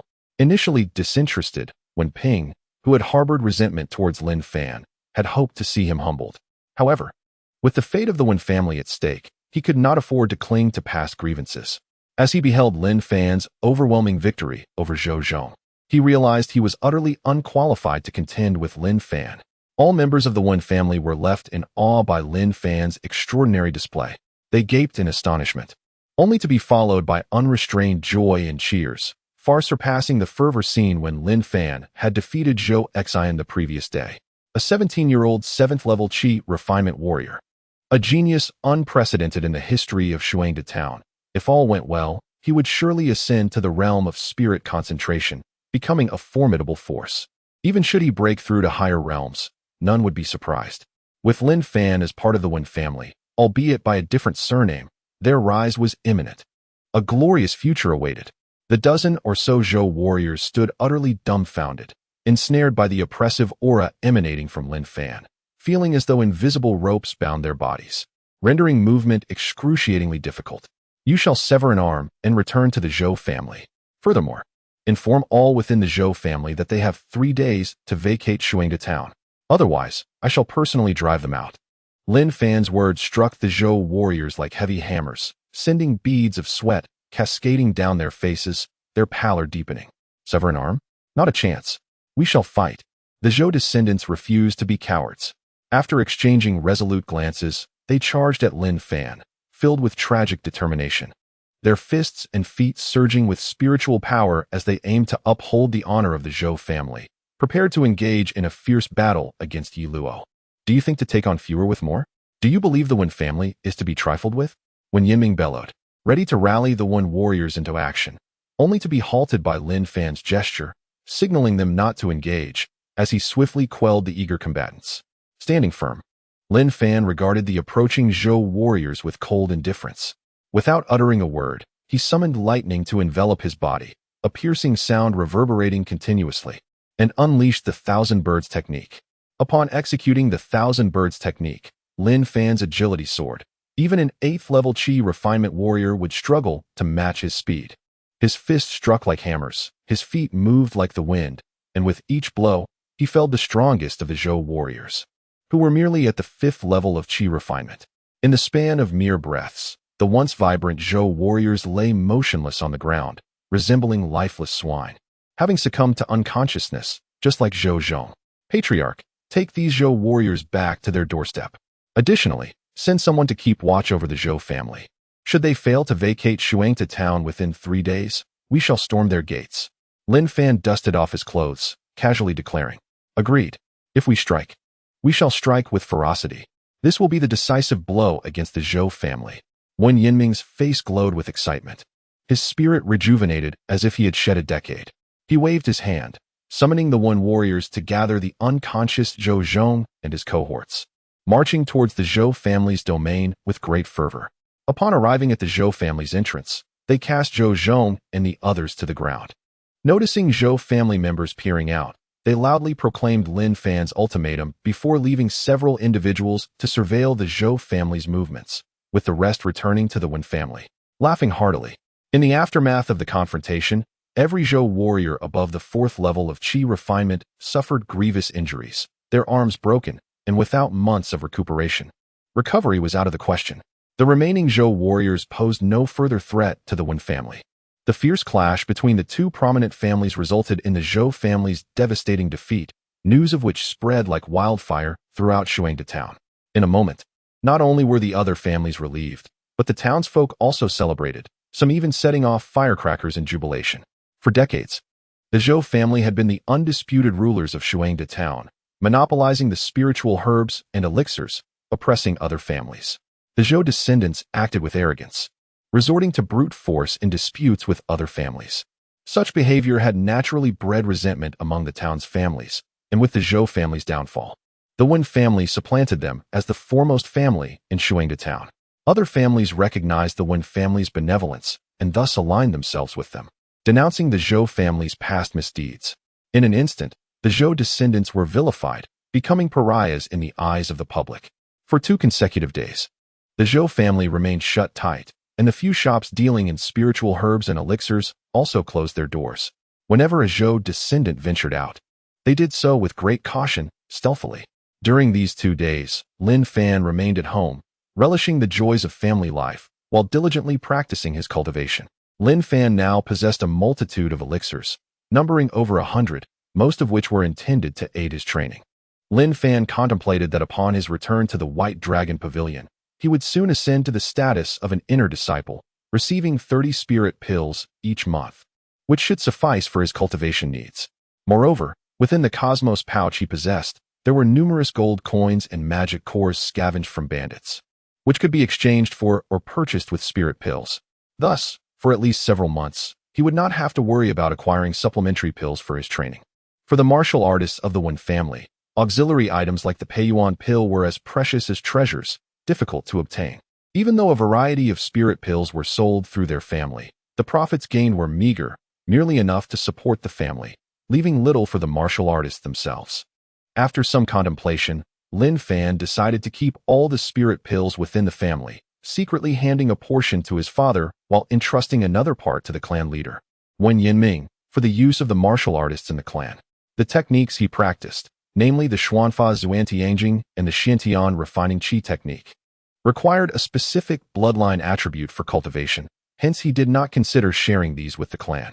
As for the shattered stone fist and the whirlwind leg, which he had learned from the hidden martial pavilion of the White Dragon Pavilion, they could not be disseminated without permission. A few days later, the Wen family disciples responsible for monitoring the Zhou family's movements reported that early that morning, the Zhou family had opened their gates wide, with thousands of their kin and dozens of carts departing from Shuangde town, heading towards the county city of White Dragon Prefecture.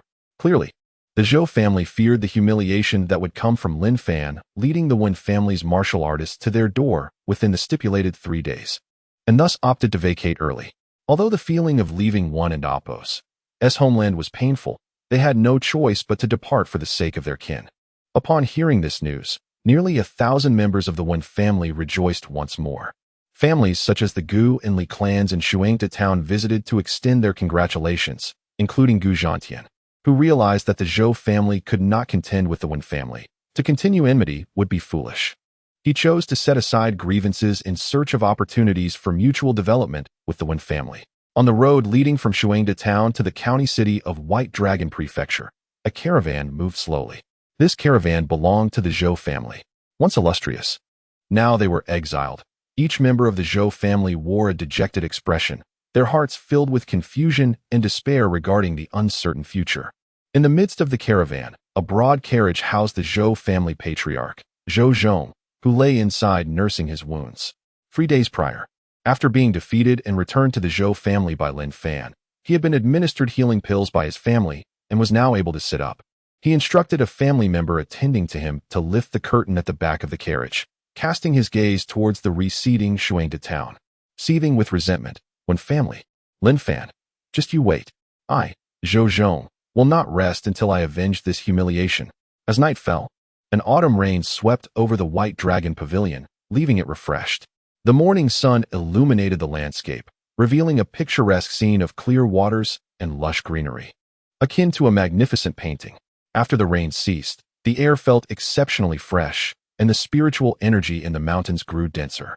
From the early hours, every corner of the White Dragon Pavilion saw disciples either meditating or practicing secret techniques. As noon approached, a young figure appeared along the mountain path leading to Lianhua Peak. Dressed in a green robe, he stood tall and handsome, with a white dragon embroidered on the chest. With a cheerful demeanor, he greeted the disciples practicing along the path and moved with light steps, soon arriving at the foot of Xianfan Peak. This young man was Lin Fan. 2 days prior, amidst the farewells of all Wen family members, Lin Fan, along with Wen Bai and Wen Zhu, had returned to the White Dragon Pavilion via carriage. Upon entering the mountains, The trio temporarily parted ways to return to their respective residences, with Lin Fan heading back to Xianfan Peak. He wondered if Old Wu had missed him during his absence. It was time to make that clear. Ascending the steps of Xianfan Peak, Lin Fan moved swiftly, bounding up several steps at a time. In a flash, he reached the summit. On the west side of the peak, beneath an ancient pine tree outside the hidden martial pavilion, Wu Tian, dressed in a disheveled manner that exuded laziness, was conversing with a young man. The man was clad in the attire of a White Dragon Pavilion disciple, appearing to be just over 20, tall and handsome, with sharp brows and bright eyes that sparkled with inner brilliance. His demeanor was graceful, and a gentle smile graced his lips, radiating an aura of refinement that captivated those around him. Such a refined and amiable young man should have been easily approachable. However, for reasons unbeknownst to him, Lin Fan felt an immediate aversion upon seeing him, perceiving him as hypocritical and irritating. Without hesitation, Lin Fan rolled up his sleeves and strode forward, positioning himself between the handsome young man and Wu Tian, chin raised defiantly as he glared sideways at the stranger. "Hey, who are you? What brings you here to disturb my master's tranquility? Leave at once. Xianfan Peak is not a place for just anyone." Turning his head back, he addressed Wu Tian. "Master, do you know this person? If you don't nod, then it means you don't know him. All right, I'll promptly send him down the mountain. We don't welcome outsiders on Xianfan Peak." The handsome young man stood momentarily stunned by Lin Fan and Appo's boldness, unable to respond. "Oh, Lin Fan, you don't know him?" Wu Tian feigned a yawn and spoke dully. "I don't know him." Lin Fan scrutinized the handsome young man and shook his head, declaring, "This guy has the look of a schemer, clearly not a good person. How could a pure-hearted gentleman like me possibly know someone like him? A schemer? Not a good person?"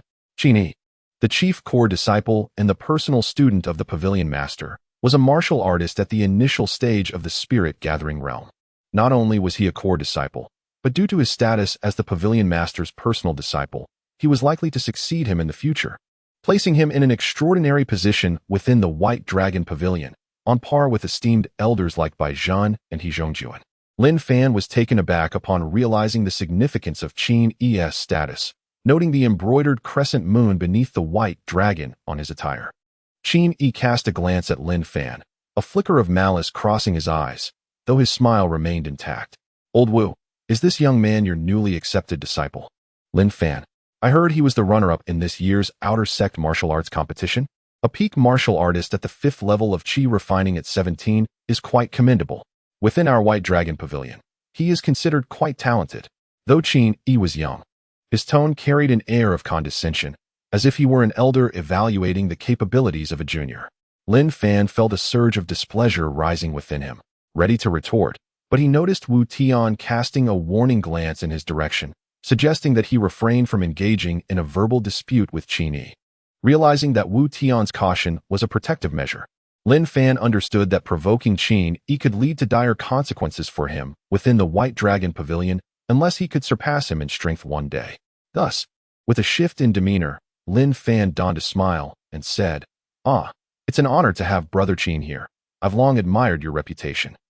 It was my oversight not to recognize such a towering figure. I trust you. With your esteemed character, hold my earlier words against me, will you?" Internally, Qin seethed with anger, wishing to confront Lin Fan, but he dared not unleash his fury in front of Wu Tian. Instead, he suppressed his rage, his eyes glimmering with a hint of malice, and waved dismissively, smiling indifferently. "Ignorance is no crime. Lin Fan, greetings. You are in splendid spirits." Imagining at this moment, Qin is brimming with pent-up fury, yet unable to unleash it. This thought brings Lin Fan immense joy. Suddenly, he slaps his forehead as if struck by a revelation, turning to Wu Tian and exclaiming, "Ah, Master, I have reached the 7th level of Qi refinement. Shouldn't I be promoted to an inner sect disciple?" Wu Tian's face momentarily flickers with surprise before it vanishes, and with a simple cough, he replies, "Such trivial matters can be handled by you. Just go register in the inner sect." Meanwhile, Qin Yi's expression darkens, and he quietly interjects, "Lin Fan, I have important business to discuss with your master. You may attend to your own matters." Although a smile graces his lips, a glint of coldness shines in his eyes, and his words lose their prior courtesy. He thinks to himself that this little rascal has arrived at a most inconvenient time, disrupting his plans, truly vexing. He resolves to teach Lin Fan a lesson when the opportunity arises, to remind him who holds authority among the disciples of the White Dragon Pavilion. Master, is that so? Lin Fan turns to Wu Tian and asks, do you truly have matters to discuss? Lin Fan, did you not hear my words? Qin Yi can no longer contain himself and exclaims sharply. Seeing Qin Yi and Apos' agitation, Wu Tian rises slowly, saying, you two should cease your bickering. Your voices are quite loud. It nearly rattles this old man's bones. I shall take my leave for a rest. Now, Lin Fan, do go register. I require a nap. With that, Wu Tian stretches lazily and vanishes before their eyes. Once Wu Tian has departed, Lin Fan does not linger to entertain Qin Yi, but swiftly descends the mountain towards the inner sect registration office. Meanwhile, Qin Yi takes a deep breath and strides to the mountain and Apos' edge, his gaze sharp, watching Lin Fan and Apos' retreating figure, his expression dark as the ominous clouds on the horizon. Rascal. Moments later, Qin Yi's demeanor shifts dramatically. His aura surges, his eyes gleaming like lightning, his hair billowing, his clothes swirling without wind, creating a resonant sound. Old fool, if it weren't for your possession of the White Dragon Pavilion's treasure, would I be conversing with you here? You truly overestimate your worth. And you, little brat, wait for me. I shall make you pay dearly in the future. Humph. I assure you. Qin Yi sheds his previous graceful demeanor, his eyes flashing with a feral light, revealing a fierce intent. His fists clench tightly, swirling with a rich essence of spiritual energy. With a resounding crash, Qin Yi and Apos' right fist strikes like lightning, smashing into a massive boulder beneath the ancient pine. The iron-hard stone crumbles under the force of his blow, reduced to a pile of rubble. After descending from the Xianfan Peak, Lin Fan heads directly to the registration office located at Lingwu Peak, humming a cheerful tune along the way. Only by becoming an inner sect disciple can he complete the tasks released by the shops there and reap a generous reward of 5,000 growth points upon success. Consequently, coupled with his previous endeavors, Lin Fan has accumulated just over 10,000 growth points, enabling him to evolve his 2-tomo Sharingan into the 3-tomo form. Upon arriving at Lingwu Peak, Lin Fan encounters numerous familiar faces, including that of senior brother Wang Hai, who had previously caused him trouble outside the Kangwu Pavilion at Xianfan Peak. Despite Wang Hai's unremarkable appearance, he possesses an imposing stature, standing nearly 9 feet tall, easily identifiable amidst the crowd. As a longtime inner sect disciple, he is well versed in the registration process. Lin Fan approaches him calmly. Senior brother Wang Hai, it has been a while. How have you been? Lin Fan respectfully greets him. Wang Hai focuses, recognizing the second outer sect disciple who had entered under Wu Tian. Lin Fan. He recalls their previous encounter from a month ago. Isn't this Lin Fan? Are you here to seek revenge on me? Such words would embarrass me, senior brother. I have come to register as an inner sect disciple. What? Wang Hai exclaims in surprise, thinking he misheard. I remember you were only at the 4th level of Qi refinement a short while ago, and now you. Lin Fan smiles. I have attained the 7th level of Qi refinement. Hee. Upon hearing this, Wang Hai gasps, realizing he is fortunate not to have acted too rashly. Should Lin Fan choose to retaliate, he might not fare well. Moreover, such a talent, breaking through consecutively within a month, naturally invokes envy. Regaining his composure, Wang Hai congratulates Lin Fan. Congratulations, Lin Jr. brother, on your impending entry into the inner sect. Pray tell, how fares your task points? Task points? What are task points? Lin Fan scratches the back of his head, perplexed. Observing his confusion, Wang Hai elaborates, as a newcomer to the outer sect. It is understandable you are unaware of this regulation. Allow me to explain it to you in detail.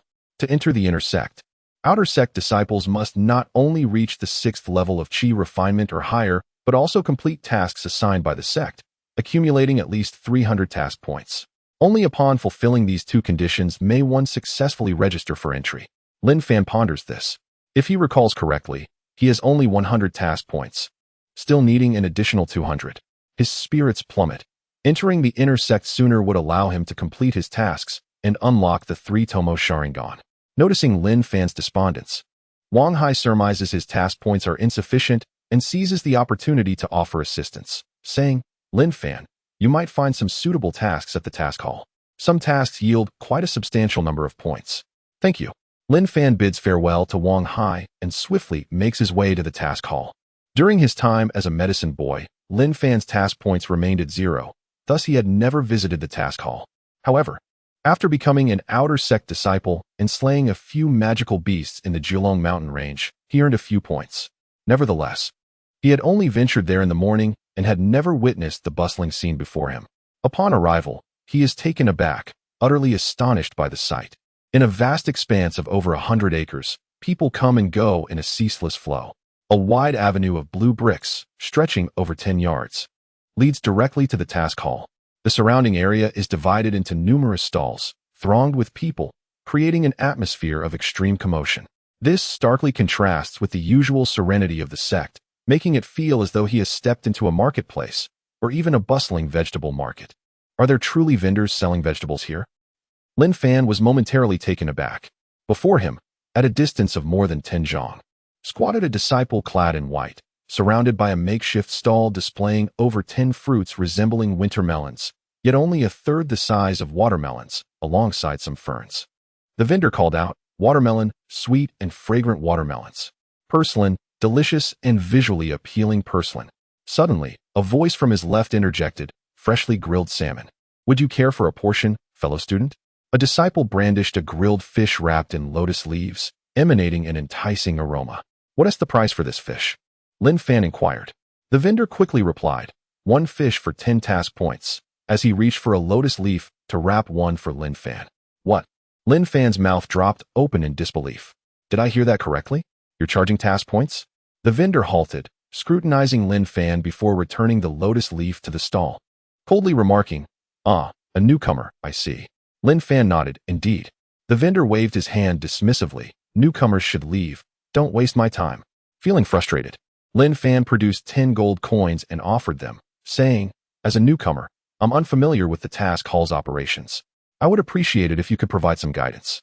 The vendor's demeanor grew even colder as he disdainfully glanced at the coins. "Are you attempting to bribe me? Is that the kind of person I am?" Lin Fan, now more vexed, pondered briefly before extracting another 50 coins. Only then did the vendor's expression soften as he pocketed the coins, saying, "You're being overly polite. It's just a question. What do you need?" Lin Fan gestured around, feeling a bit awkward. "Why are there?" The rest of his sentence seemed too delicate to voice. The vendor scoffed, "You mean the grilled fish?" Lin Fan managed a sheepish smile. The vendor continued with a cold laugh. "Here at the task hall, all transactions are conducted using task points as currency. Don't underestimate these vegetables and fish. Their ability to be exchanged for task points speaks to their exceptional quality." He pointed to his fish. "This salmon is sourced from 9 Dragon Mountain, a treasure of the dragon's breath stream. The stream's water flows from the dragon's spirit pool, which you, being a newcomer, likely know nothing about.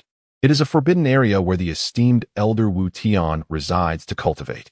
Ordinary folk who wander there often need to be carried out." He shot Lin Fan a disdainful glance. "Be cautious if you venture there. Don't accidentally trespass into the dragon's spirit pool." Lin Fan chuckled bitterly. "Thank you for the warning." The vendor, now somewhat self-satisfied, continued, "My salmon is nourished by the waters of the dragon's spirit pool, infused with extreme cold spiritual energy. Consuming it can enhance your spleen and lungs, stimulate your meridians, and yield unexpected benefits. In White Dragon City, only the nobility can afford to eat such delicacies." He added, "See that short fellow selling watermelons and porcelain? They are not ordinary vegetables. They too come from 9 Dragon Mountain, enriched by spiritual energy. Consuming them can enhance one's spiritual power." Suddenly, the vendor selling watermelons turned around, his eyes blazing with anger, shouting, "You dare call me short? Haven't you had enough beating last time?" The other vendor, startled, quickly apologized with a nervous laugh. It dawned on Lin Fan that everything sold here was beneficial for cultivation. Only such resources were worthy of students spending their task points.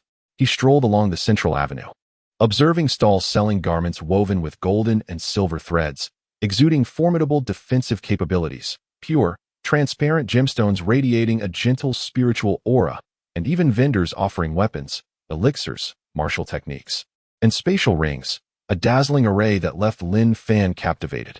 However, upon inquiring about prices, he felt disheartened. His meager credits barely sufficed for a few fish or melons.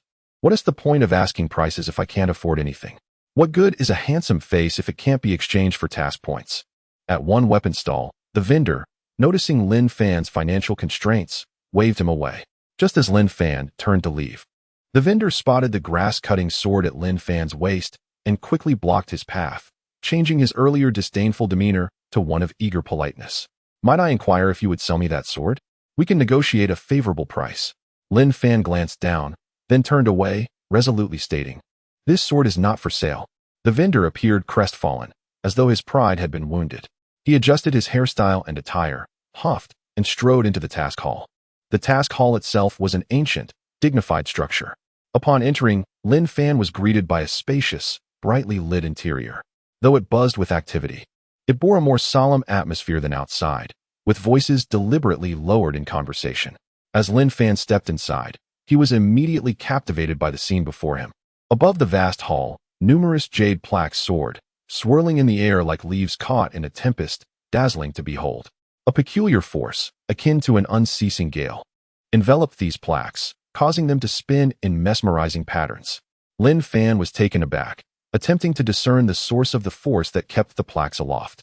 Each plaque was translucent and glimmering, inscribed with various fine characters. Below, hundreds of students gazed upward, searching for tasks that suited them. Activating his ocular prowess, Lin Fan's vision sharpened, revealing that the inscriptions on the plaques detailed the available tasks. He nearly fainted upon reading the inscriptions. "The wind-chasing tower will host a banquet on the 3rd of October, fearing a shortage of hands.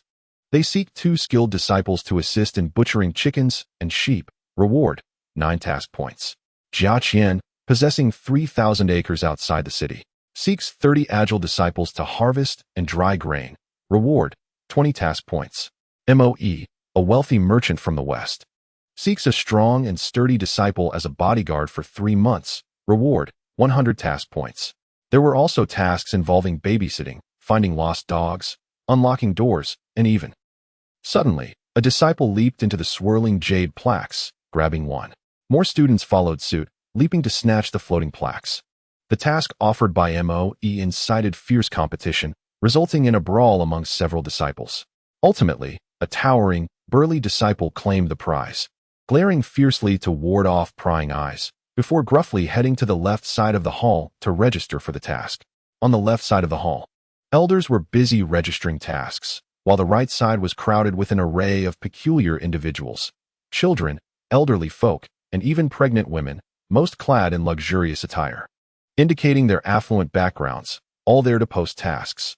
Only the wealthy had the means to issue tasks. These individuals frequently glanced at the disciples within the hall, eager to see who would claim their tasks. Lin Fan felt utterly drained, pondering the absurdity of the tasks presented. Just as he contemplated whether to remain, a beam of jade light shot down from above, revealing a new task plaque. It read, "Bodyguard, seeking 8 disciples, 1 position remaining. Reward, 300 task points." A bodyguard? 300 task points? Lin Fan pondered briefly. Although peculiar, it was far superior to the other tasks, and the allure of 300 points was undeniably tempting. In a flash, he sprang into action, reaching for the jade plaque. Suddenly, a figure darted past, laughing heartily. "Esteemed junior brother, I concede." After the laughter, the figure reached out with a large hand, aiming to seize the jade token. Lin Fan and Appo's expression darkened. He immediately unleashed the 1,000 birds flow technique, directing a small bolt of lightning towards the vital point at the person's waist. The individual was taken aback, sensing the imminent danger, a chill creeping up his spine. The vital point, being the most vulnerable area, could lead to disastrous consequences if struck. Enraged, he shouted, "Impudence!" and swiftly twisted his body, launching a kick towards Lin Fan's face. Lin Fan retracted his spiritual energy and seized the opportunity to grasp the person's ankle at the Juhai acupoint. The man, delivering a furious kick with all his might, found it impossible to withdraw. As Lin Fan's grip tightened, excruciating pain shot through the ankle, and with a scream, he was flung away by Lin Fan's immense strength. Thud! He crashed to the ground, sliding backward for more than 10 feet. His head striking the wall with a resounding thump, blood gushing forth. Lin Fan, using the momentum from the throw, floated upward and deftly snatched the jade token into his hand, then gracefully turned, descending from the air with unparalleled elegance. The man, furious, sprang up from the ground and charged towards Lin Fan. With a faint smile, Lin Fan clasped his fists and said, "Esteemed senior brother, I concede." The man paused, his face flushing red, as the very words he had spoken earlier were thrown back at him, igniting his embarrassment and fury. Feeling the mocking gazes around him, he huffed in anger and departed with a flourish of his sleeve. Inside the grand hall, students occasionally leaped to seize tasks, engaging in skirmishes and disputes. Although Lin Fan had attracted considerable attention, it was not particularly unusual. The jade token in his possession felt cool to the touch, quite pleasant indeed. Following the example of others, he made his way to the left side of the hall to register for a task.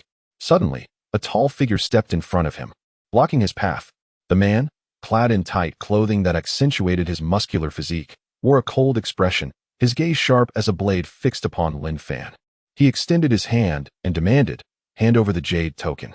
Lin Fan replied, "Is it permissible to rob here?" The rules seem rather chaotic. The man sneered contemptuously, forming a fist with his fingers as he looked down on Lin Fan, proclaiming, "Strength is the only rule. Don't think that defeating a worthless opponent grants you the liberty to choose tasks at will. That person merely reached the 7th level of chi refinement, whereas I," he declared with pride, "am at the 9th level of chi refinement, a level you cannot contend with." Lin Fan was somewhat taken aback and asked, "Why are you so concerned about task points?" The man replied, "Of course. Task points are the currency for exchanging all cultivation resources. The higher your cultivation level, the more task points you require. I have already accepted the bodyguard task, and now I intend to take your jade token to earn task points alongside my brother." "Your brother?" Lin Fan turned to see a boy, resembling the man, gazing eagerly at him from a short distance away. The man pointed at Lin Fan, seemingly certain of his victory, and arrogantly stated, "Choose wisely. Will you surrender the jade token willingly, or will you endure a beating before handing it over?" Lin Fan laughed in anger, about to unleash his wrath, when a graceful voice interrupted, "Yushan, this task is assigned to him." At the task registration area stood a stunning young woman, her delicate features and striking beauty accentuated by her icy blue attire, reminiscent of a blooming red spider lily, exuding a unique charm amidst her sharp demeanor. It was Wei Yu. How unexpected! Yushan, bewildered, inquired, "Junior sister Wei, why is that?" "Because he is strong enough." Wei Yu's simple response left everyone perplexed. How could this newcomer possibly surpass the elite disciples of the inner sect? Yushan glared at Lin Fan, then glanced at the composed Wei Yu, unwillingly leading his brother away. Onlookers questioned, why does Yushan, an elite disciple, heed Wei Yu's words so readily? Don't you know?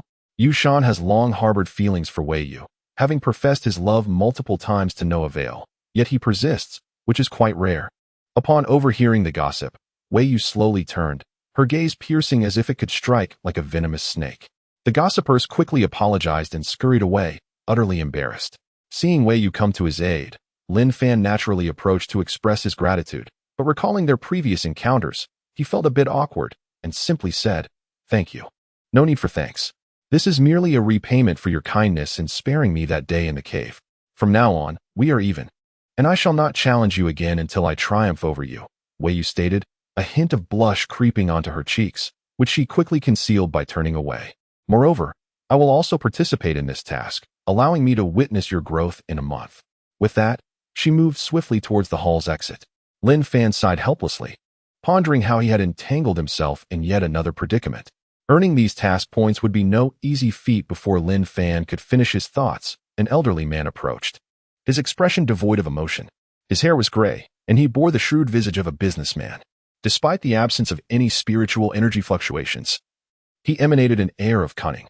The old man smiled and introduced himself. "I am Chen Yaohong, the issuer of this task. Welcome to take it on." Lin Fan inquired, "I am quite curious. What is this task? Can you elaborate on it now?"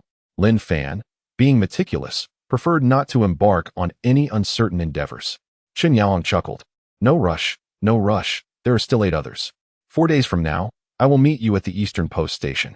At that time, I shall provide a detailed explanation of the task, along with additional benefits beyond the 300 task points." Lin Fan clasped his fists in acknowledgement, "Farewell," and then departed directly. Chen Yaohong watched Lin Fan and Appos' retreating figure, stroking his beard with an enigmatic smile. If becoming a bodyguard would yield 300 task points, it should be easy to find some capable individuals. However, he sensed it wouldn't be that simple.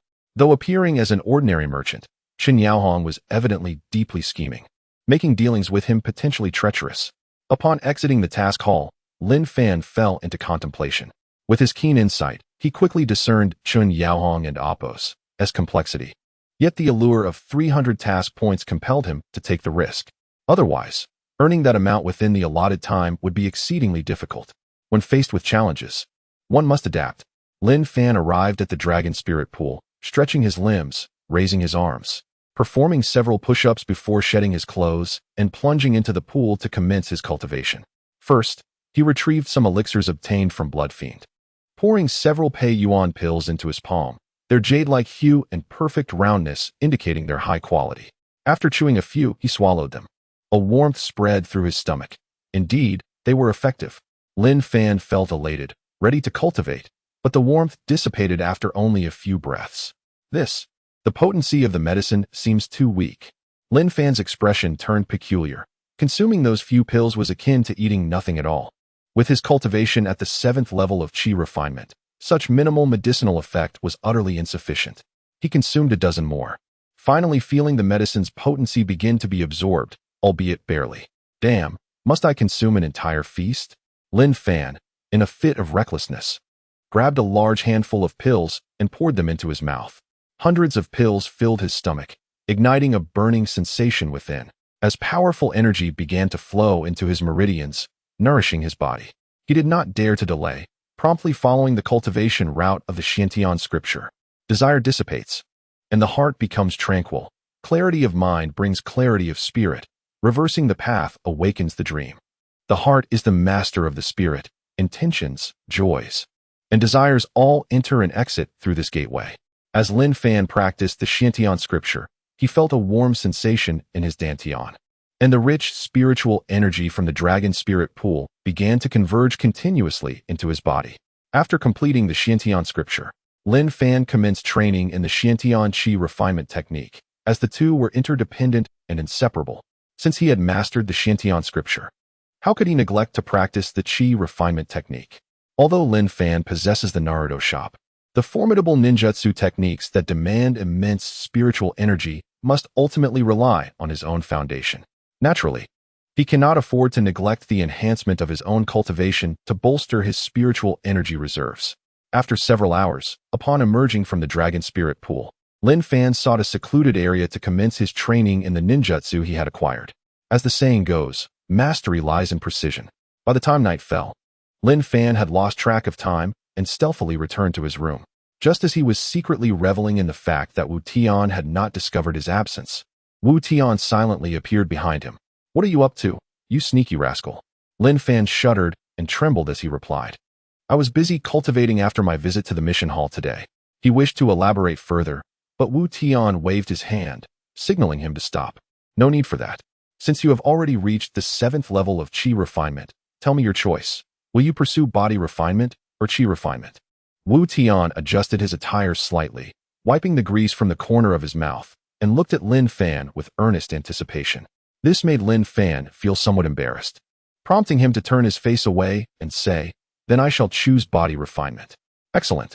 Now that you have chosen body refinement, once you become an inner disciple, I will carefully select a tome for you from to aid you in your future cultivation," Wu Tian stated. At this juncture, Lin Fan informed Wu Tian of his intention to earn mission points, mentioning that it might take some time, and thus requested leave. Wu Tian, delighted by Lin Fan's decision to follow him in body refinement, eagerly granted him the freedom to complete his tasks. The following day, anxious to fulfill the shop's mission as quickly as possible, Lin Fan hurried to the eastern relay station of the sect, his eyes fixed eagerly on the coveted 300 mission points. Under the auspices of the White Dragon Pavilion, the city of Flying Dragon, nestled within the Jiulong mountain range, serves as a grand hub of the Fengyun Empire, characterized by its intricate networks, orderly streets, and bustling traffic. Towering edifices punctuate the skyline, and when the spring breeze sweeps through, one can gaze upon thousands of mountains and a boundless azure sky. Despite the city's grandeur and abundance, not all inhabitants enjoy prosperity.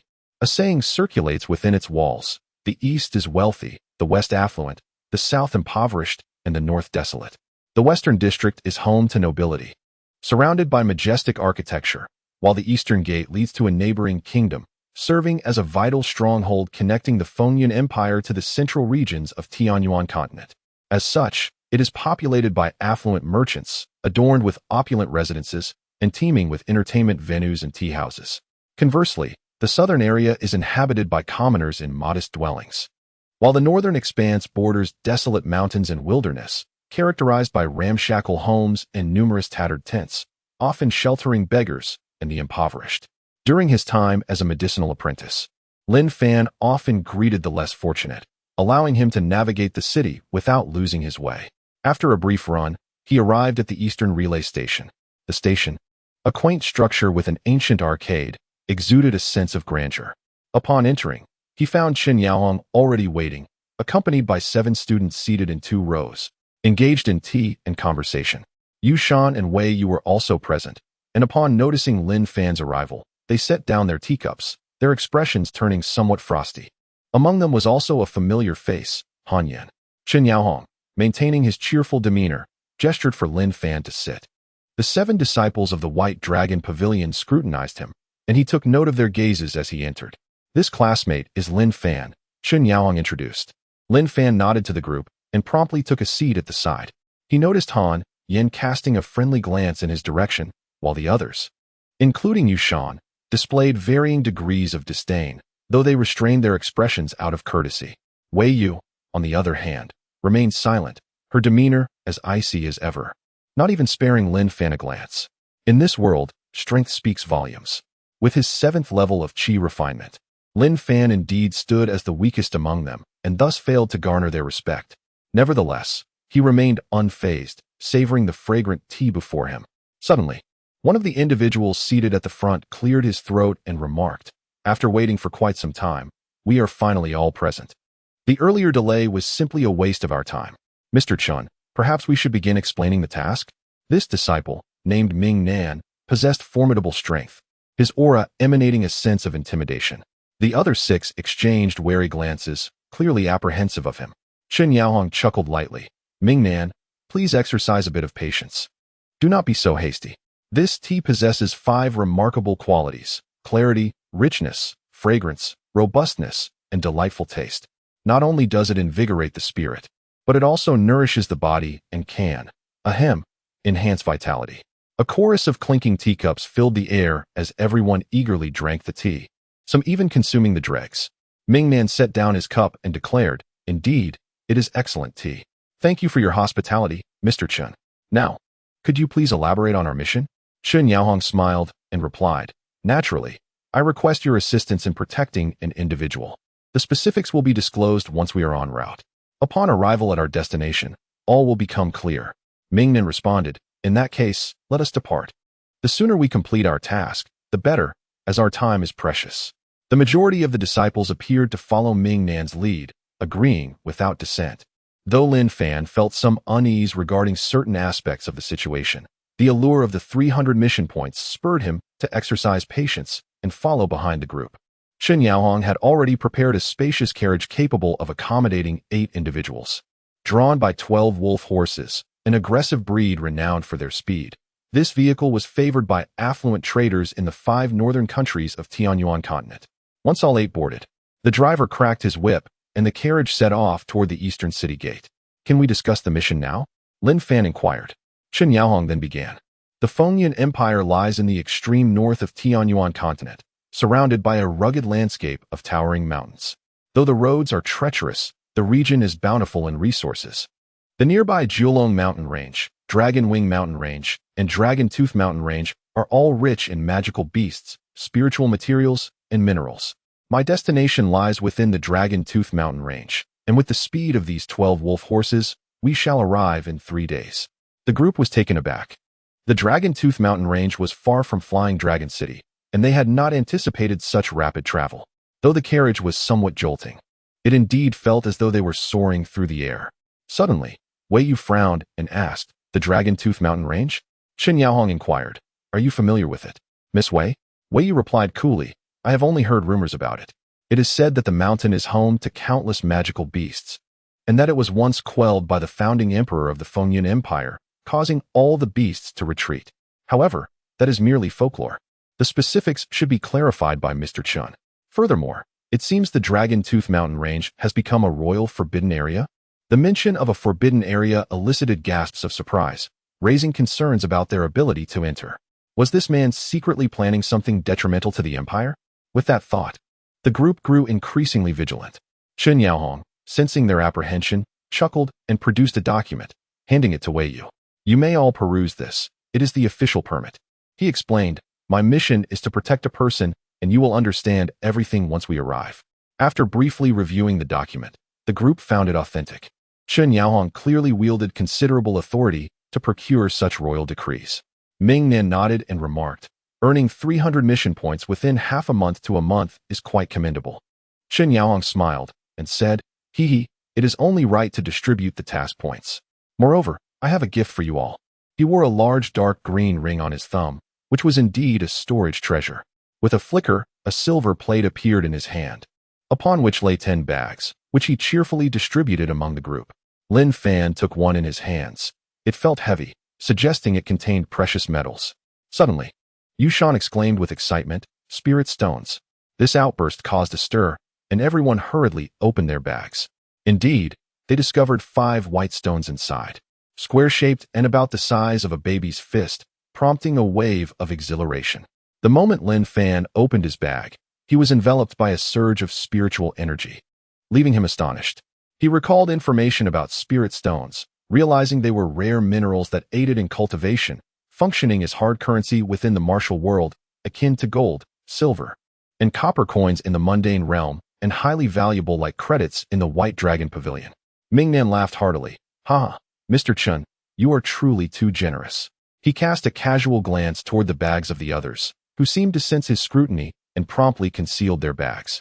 The few students at the 8th level of Qi refining exhibited a particular wariness. Lin Fan, noticing Ming Nan's gaze, smiled faintly and tucked his bag away, adopting a neutral expression. Chen Yaohong stroked his beard and chuckled. Not at all. This is only to be expected. As a merchant, possessing some spirit stones is hardly surprising. This is merely half of the reward. Once the tasks are completed, I shall provide each of you with 5 more. Ming Nan expressed his gratitude. Thank you. Thank you. Even without those 300 task points, these 10 spirit stones will suffice. The other disciples also wore expressions of joy, filled with gratitude. The conversation flowed easily as Chen Yaohong shared tales of his travels across various regions. His wealth of experience far surpassed that of the disciples, and his narratives captivated everyone. Lin Fan absorbed much knowledge, gaining a deeper understanding of this world. 3 days later, the carriage entered the Lanya mountain range, and after another 2 or 3 days of travel, they finally arrived at their destination. This journey alone took 5 to 6 days. But with the spirit stones in their possession, no one voiced any complaints. Gazing through the carriage window, Lin Fan observed the terrain of the Lanya Mountains, verdant hills and flowing waters, with sheer cliffs and perilous heights, the surrounding mountains towering into the clouds, magnificent like the spine of a soaring dragon. Upon reaching their destination, they found themselves in a barren area devoid of tall trees. Only low shrubs and scattered stones littered the ground, some of which showed signs of age while others had recently been unearthed. Chen Yaohong declared their arrival, and the group disembarked in an orderly fashion. They observed that this area was encircled by towering peaks, the ground cleared and strewn with rubble, evidence of spirit stone mining, resembling a beehive, with a massive deep well in the center. Lin Fan surveyed his surroundings, sensing something amiss, as if a shadow loomed over his heart. Yet he could not articulate why. Suddenly, a flock of crows took flight, startling everyone. Lin Fan's expression shifted as he realized the source of his unease. This region was eerily quiet. Surrounded by towering mountains, it felt like a desolate wasteland. The group remained vigilant, aware that no one wished to risk their lives for a few spirit stones and task points. As their wariness heightened, Chen Yaohong maintained a squinting gaze, inscrutable in demeanor, and slowly began to speak. Ladies and gentlemen, allow me to explain in detail. He then clapped his hands together twice, causing the previously tranquil surroundings to erupt into commotion. This sudden disturbance sent chills down the spines of the White Dragon Pavilion disciples, who instinctively released their spiritual energy, preparing for combat. Calm down, calm down. Chen Yaohong chuckled reassuringly. Lin Fan, possessing keen perception even among the Qi refining realm, sensed several peak-level experts nearby, their presence accompanied by a distinct martial aura. indicative of seasoned warriors. Channeling his spiritual energy into his eyes, Lin Fan activated his Sharingan, seeking to discern the identities of these individuals. In the shadows, approximately 20 figures swiftly assembled, many of whom were formidable fighters. Most notably, they donned armor, moving with swift precision, their chests emblazoned with a distinct insignia, confirming their allegiance to the Wind and Cloud Empire. As Lin Fan grasped that this task was more than it appeared, he noticed the 20 soldiers had already materialized before them. The usually reticent Wei Yu was the first to address Chen Yaohong. "Mr. Chen, what is the meaning of this?" Chen Yaohong stroked his beard and replied with a smile. "Miss Wei, do not be alarmed. Allow me to elaborate. This mission is to assist the daughter of the Purple Thunder King of the Wind and Cloud Empire, the princess, in locating a certain object. This object is extraordinary, and the Empire has mandated discretion due to the many eyes within the palace. Thus, I was tasked with finding capable young individuals from the White Dragon Pavilion to complete the mission. Furthermore, very few are aware of this matter. If you wish to avoid trouble, please refrain from discussing it openly." Upon hearing this, Lin Fan inwardly cursed. What a cunning old fox. Chen Yaohong continued. "The princess has sent me as the advance party. Once we locate the treasure, she will arrive shortly. Rest assured, I will accompany you all. And once the task is accomplished, the princess will reward you handsomely, ensuring your satisfaction." At this moment, Ming Nan interjected, "Mr. Chun, you are being overly modest. Look at these soldiers. Their temples are bulging, muscles well-defined, their faces glistening. Certainly, they possess profound spiritual energy and exceptional martial skills. Indeed, it is said that many disciples of the Golden Rock sect serve the Purple Thunder King. The practitioners of the Golden Rock sect, when they reach a high level, have shining faces, yet are completely bald. Surely, they are akin to these soldiers." Yushan remarked with a hint of pride. "Is that so? Might we request these esteemed soldiers to remove their helmets, so we may ascertain whether Brother Yu's assertions hold true?" The crowd chimed in. Upon hearing this, Chen Yaohong first forced a smile. "Young Brother Yu, your insight is remarkable. These soldiers indeed practice the Golden Rock sect's techniques, but their skills are not fully realized, and they still have hair. Removing their helmets would only cause them embarrassment. I hope you can understand. One could surmise that the masters of the Golden Rock sect need not engage in combat. Merely counting the hairs on a person's head would reveal their level of cultivation. The fewer the hairs, the stronger the individual." Lin Fan, seizing the moment, made a jest. The crowd erupted in laughter. Although Lin Fan appeared to jest, he observed the soldiers closely, noting their calm demeanor and unwavering stance, indicative of rigorous training. Furthermore, their cultivation levels were likely not inferior to their own. Why then, he pondered, would they seek assistance from the White Dragon Pavilion? It struck him as peculiar. Lost in thought, Lin Fan's gaze fell upon Wei Yu, who too wore a frown of confusion. However, when she caught him looking at her, a blush crept onto her cheeks. Realizing his impoliteness, Lin Fan quickly averted his gaze. At that moment, Chen Yaohong instructed, "Everyone, please follow us." As they proceeded, Lin Fan leaned closer to Wei Yu and gently tapped her arm, startling her. Wei Yu's eyes widened in surprise, glaring at him as if to question his intentions. Lin Fan met her gaze with a complex expression and whispered, "I can't shake the feeling that something is off here. Have you sensed anything unusual?" Wei Yu's expression shifted dramatically, her shock evident as she stared at Lin Fan, but the ripples of surprise in her eyes quickly settled. She responded in a low voice. "During my time at the sect, I learned about feng shui. This place is known as the Li Ju Formation, a site of great misfortune." Lin Fan inquired, "What is the array of separation and desolation? It seems rather profound yet elusive."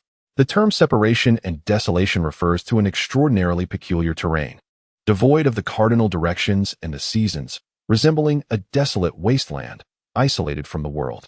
A sense of foreboding crept into Lin Fan's heart as he asked, "Could it be dangerous?" Wei Yu nodded solemnly. "Indeed, it is exceedingly perilous.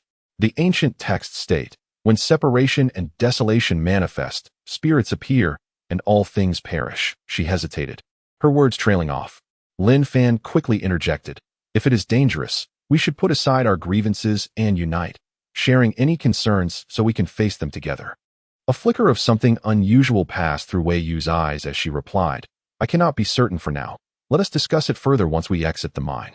With that, she deliberately distanced herself from Lin Fan and approached the others. Lin Fan, wishing to ask more, noticed her reluctance to respond and fell back into the crowd. Concerned that his thoughts might be overheard, he decided to remain silent and followed suit. Chen Yaohong and the group of soldiers led everyone to a vast cavern entrance. Gesturing towards it, "This is the entrance." As they peered inside, illuminated by flickering lights, an abyss of darkness greeted them, evoking a sense of dread.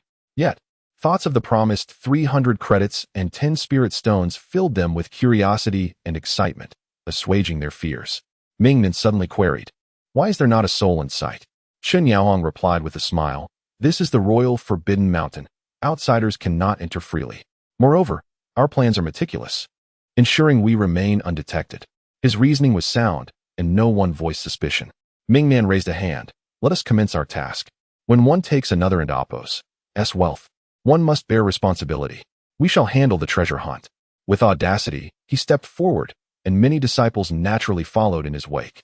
Lin Fan, however, observed Wei Yu.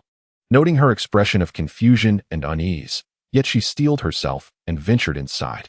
He glanced at Chen Yaohong and the soldiers before trailing behind Wei Yu into the cavern. As the 8 entered, Chen Yaohong waved his hand, and the soldiers followed suit, though his smile gradually faded, replaced by a brooding expression. The soldiers' faces contorted, their gazes turning sinister. "Do you think these disciples from the White Dragon Pavilion will suffice?"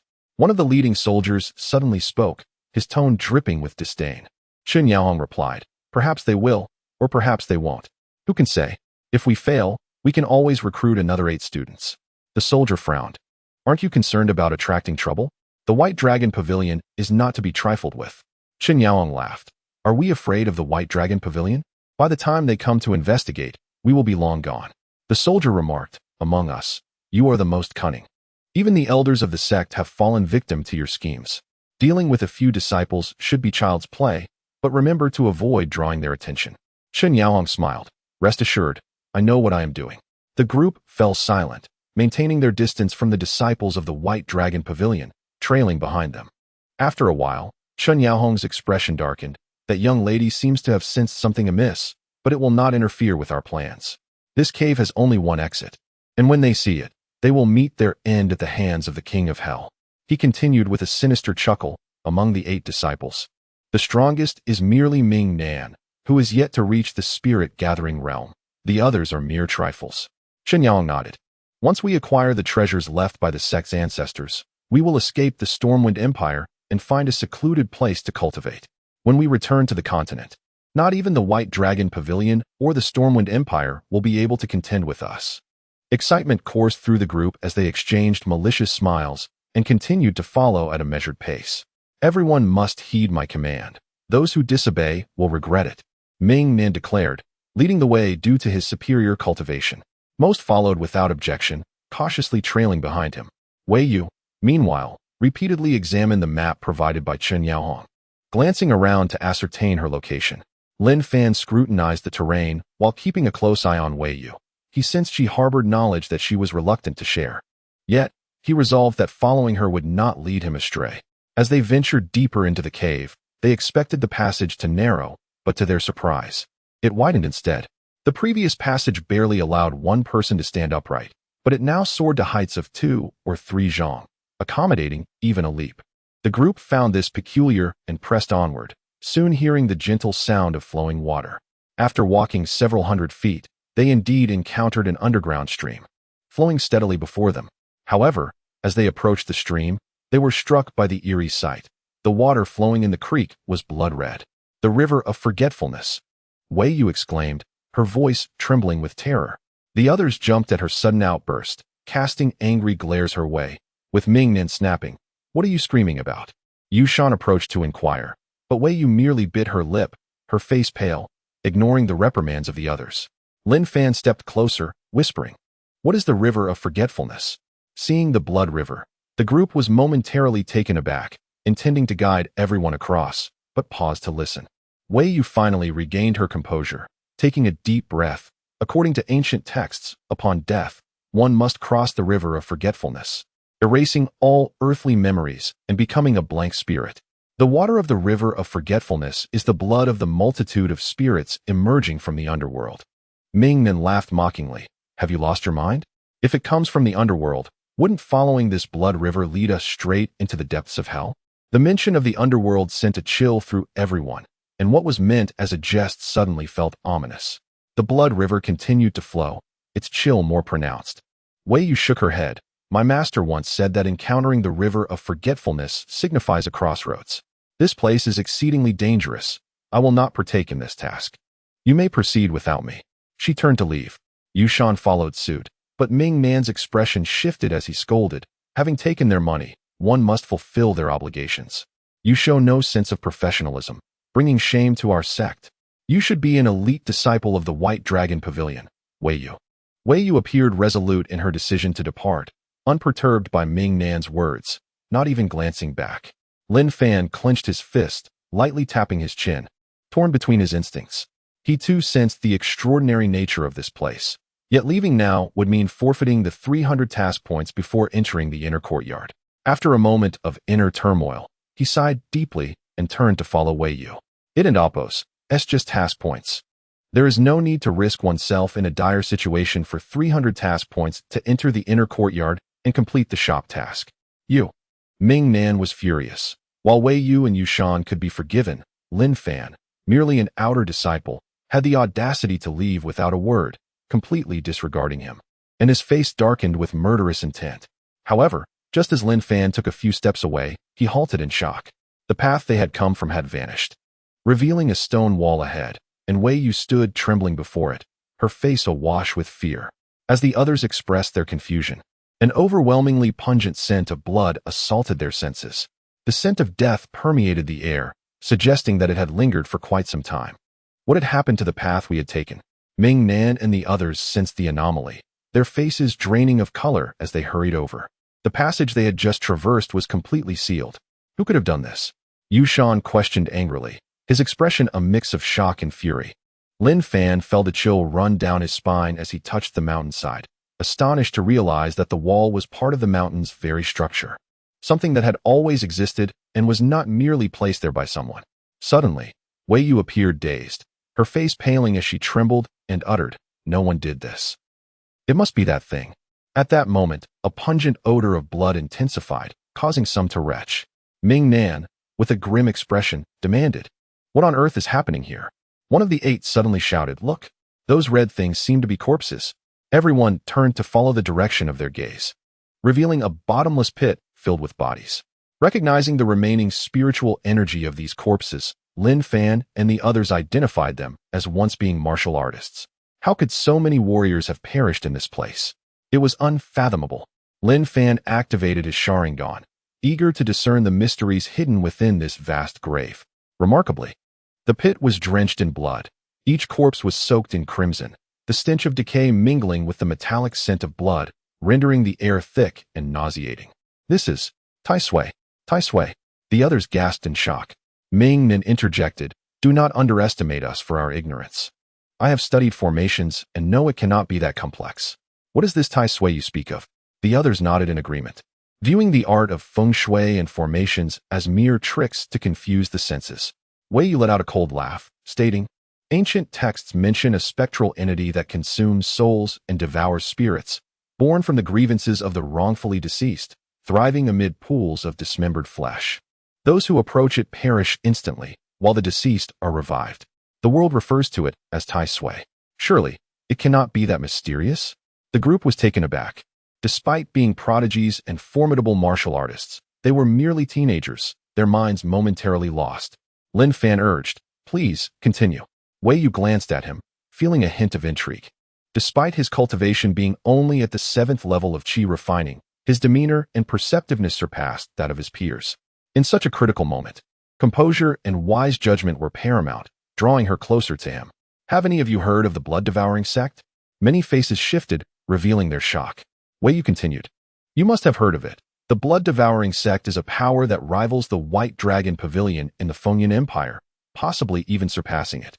The founder, the first sect master, Blood Spirit, created this monstrous entity using the blood of countless warriors.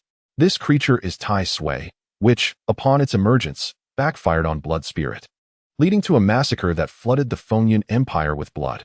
It was only through the intervention of a high-ranking expert that Tai Sui was sealed away, and since then, Its whereabouts have been shrouded in mystery. Upon hearing this, Ming Nan's greed ignited. If Tai Sui is here, finding it would be a tremendous fortune.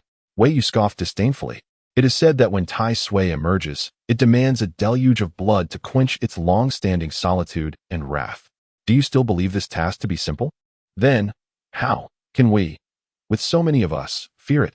Ming Nan's voice faltered, revealing his dwindling confidence as he spoke defiantly for the sake of pride. Wei Yu silently concluded that Ming Nan was simply a foolish individual. Yet seeing the eagerness in the other's eyes, she continued, ancient texts state that upon its birth, Tai Sui possessed strength close to the true spirit realm. And even after generations of sealing, its power may still peak at the pinnacle of spirit gathering. We are certainly no match for it. Furthermore, Chen Yaohong clearly knows this place is where Tai Sui slumbers, yet he still lured us here with great temptation, evidently confident in our demise. The corpses in that blood pit are likely the remains of other duped martial artists. Suddenly, Lin Fan interjected, "What?" Yushan and the others gaped in astonishment. What could they possibly gain from this? Despicable. Don't you see? That old thief wants us to become Tai Sui's food. Ming Nan exploded with rage, venting his frustration against the surrounding walls. Boom. The walls trembled violently, and stones began to tumble down. What is happening? Could Tai Sui be emerging? This is bad. Once I escape, I will ensure that Chun is torn to shreds. In an instant, the group erupted into frenzied complaints. Meanwhile, Lin Fan displayed a composure beyond his years, discreetly accessing the Fire Shadow store, hoping to procure items for survival. Wei Yu furrowed her brow, declaring, "Everyone, be cautious. Tai Sui seems ready to emerge." Upon hearing her words, the group tensed, observing their surroundings with heightened vigilance. Roar, roar, roar.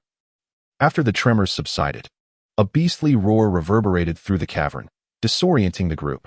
The weakest among them nearly fainted, only saved by the support of their companions. The deafening sound intensified, prompting everyone to unleash their spiritual energy and perform their techniques in defense, while Lin Fan, with his kaleidoscope activated, noticed unusual changes in the blood pit. Look at the blood pit. The group turned in unison to the pit, witnessing the corpses being ravenously consumed by a surge of crimson energy.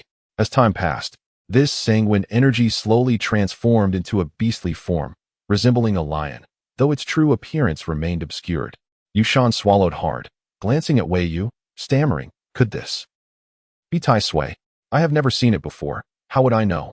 "Just be careful," Wei Yu replied coldly. Yet, from her tone and expression, Yushan grasped that they were facing something far from benign. Once the blood pit was entirely emptied of its bodies, the crimson creature rose, emanating several beams of blood-red light that were blinding, forcing the onlookers to shield their eyes. Only Lin Fan, with his Sharingan activated, could clearly perceive the so-called Tai Sui. Transformed, Tai Sui was an enormous creature, stretching 7 to 8 meters in length, its surface encased in blood-colored crystalline layers that gleamed under the sunlight. Its head, resembling that of a fierce lion, boasted blood-red eyes glimmering with unusual purple light, and a massive mouth lined with sharp fangs. Atop its lion-like head, a fiery spiral horn spiraled, surrounded by swirling tendrils of blood-red flames. On its massive lion's body, a pair of blood-colored wings unfurled, releasing torrents of deep crimson flames like a flamethrower, engulfing everything in their path.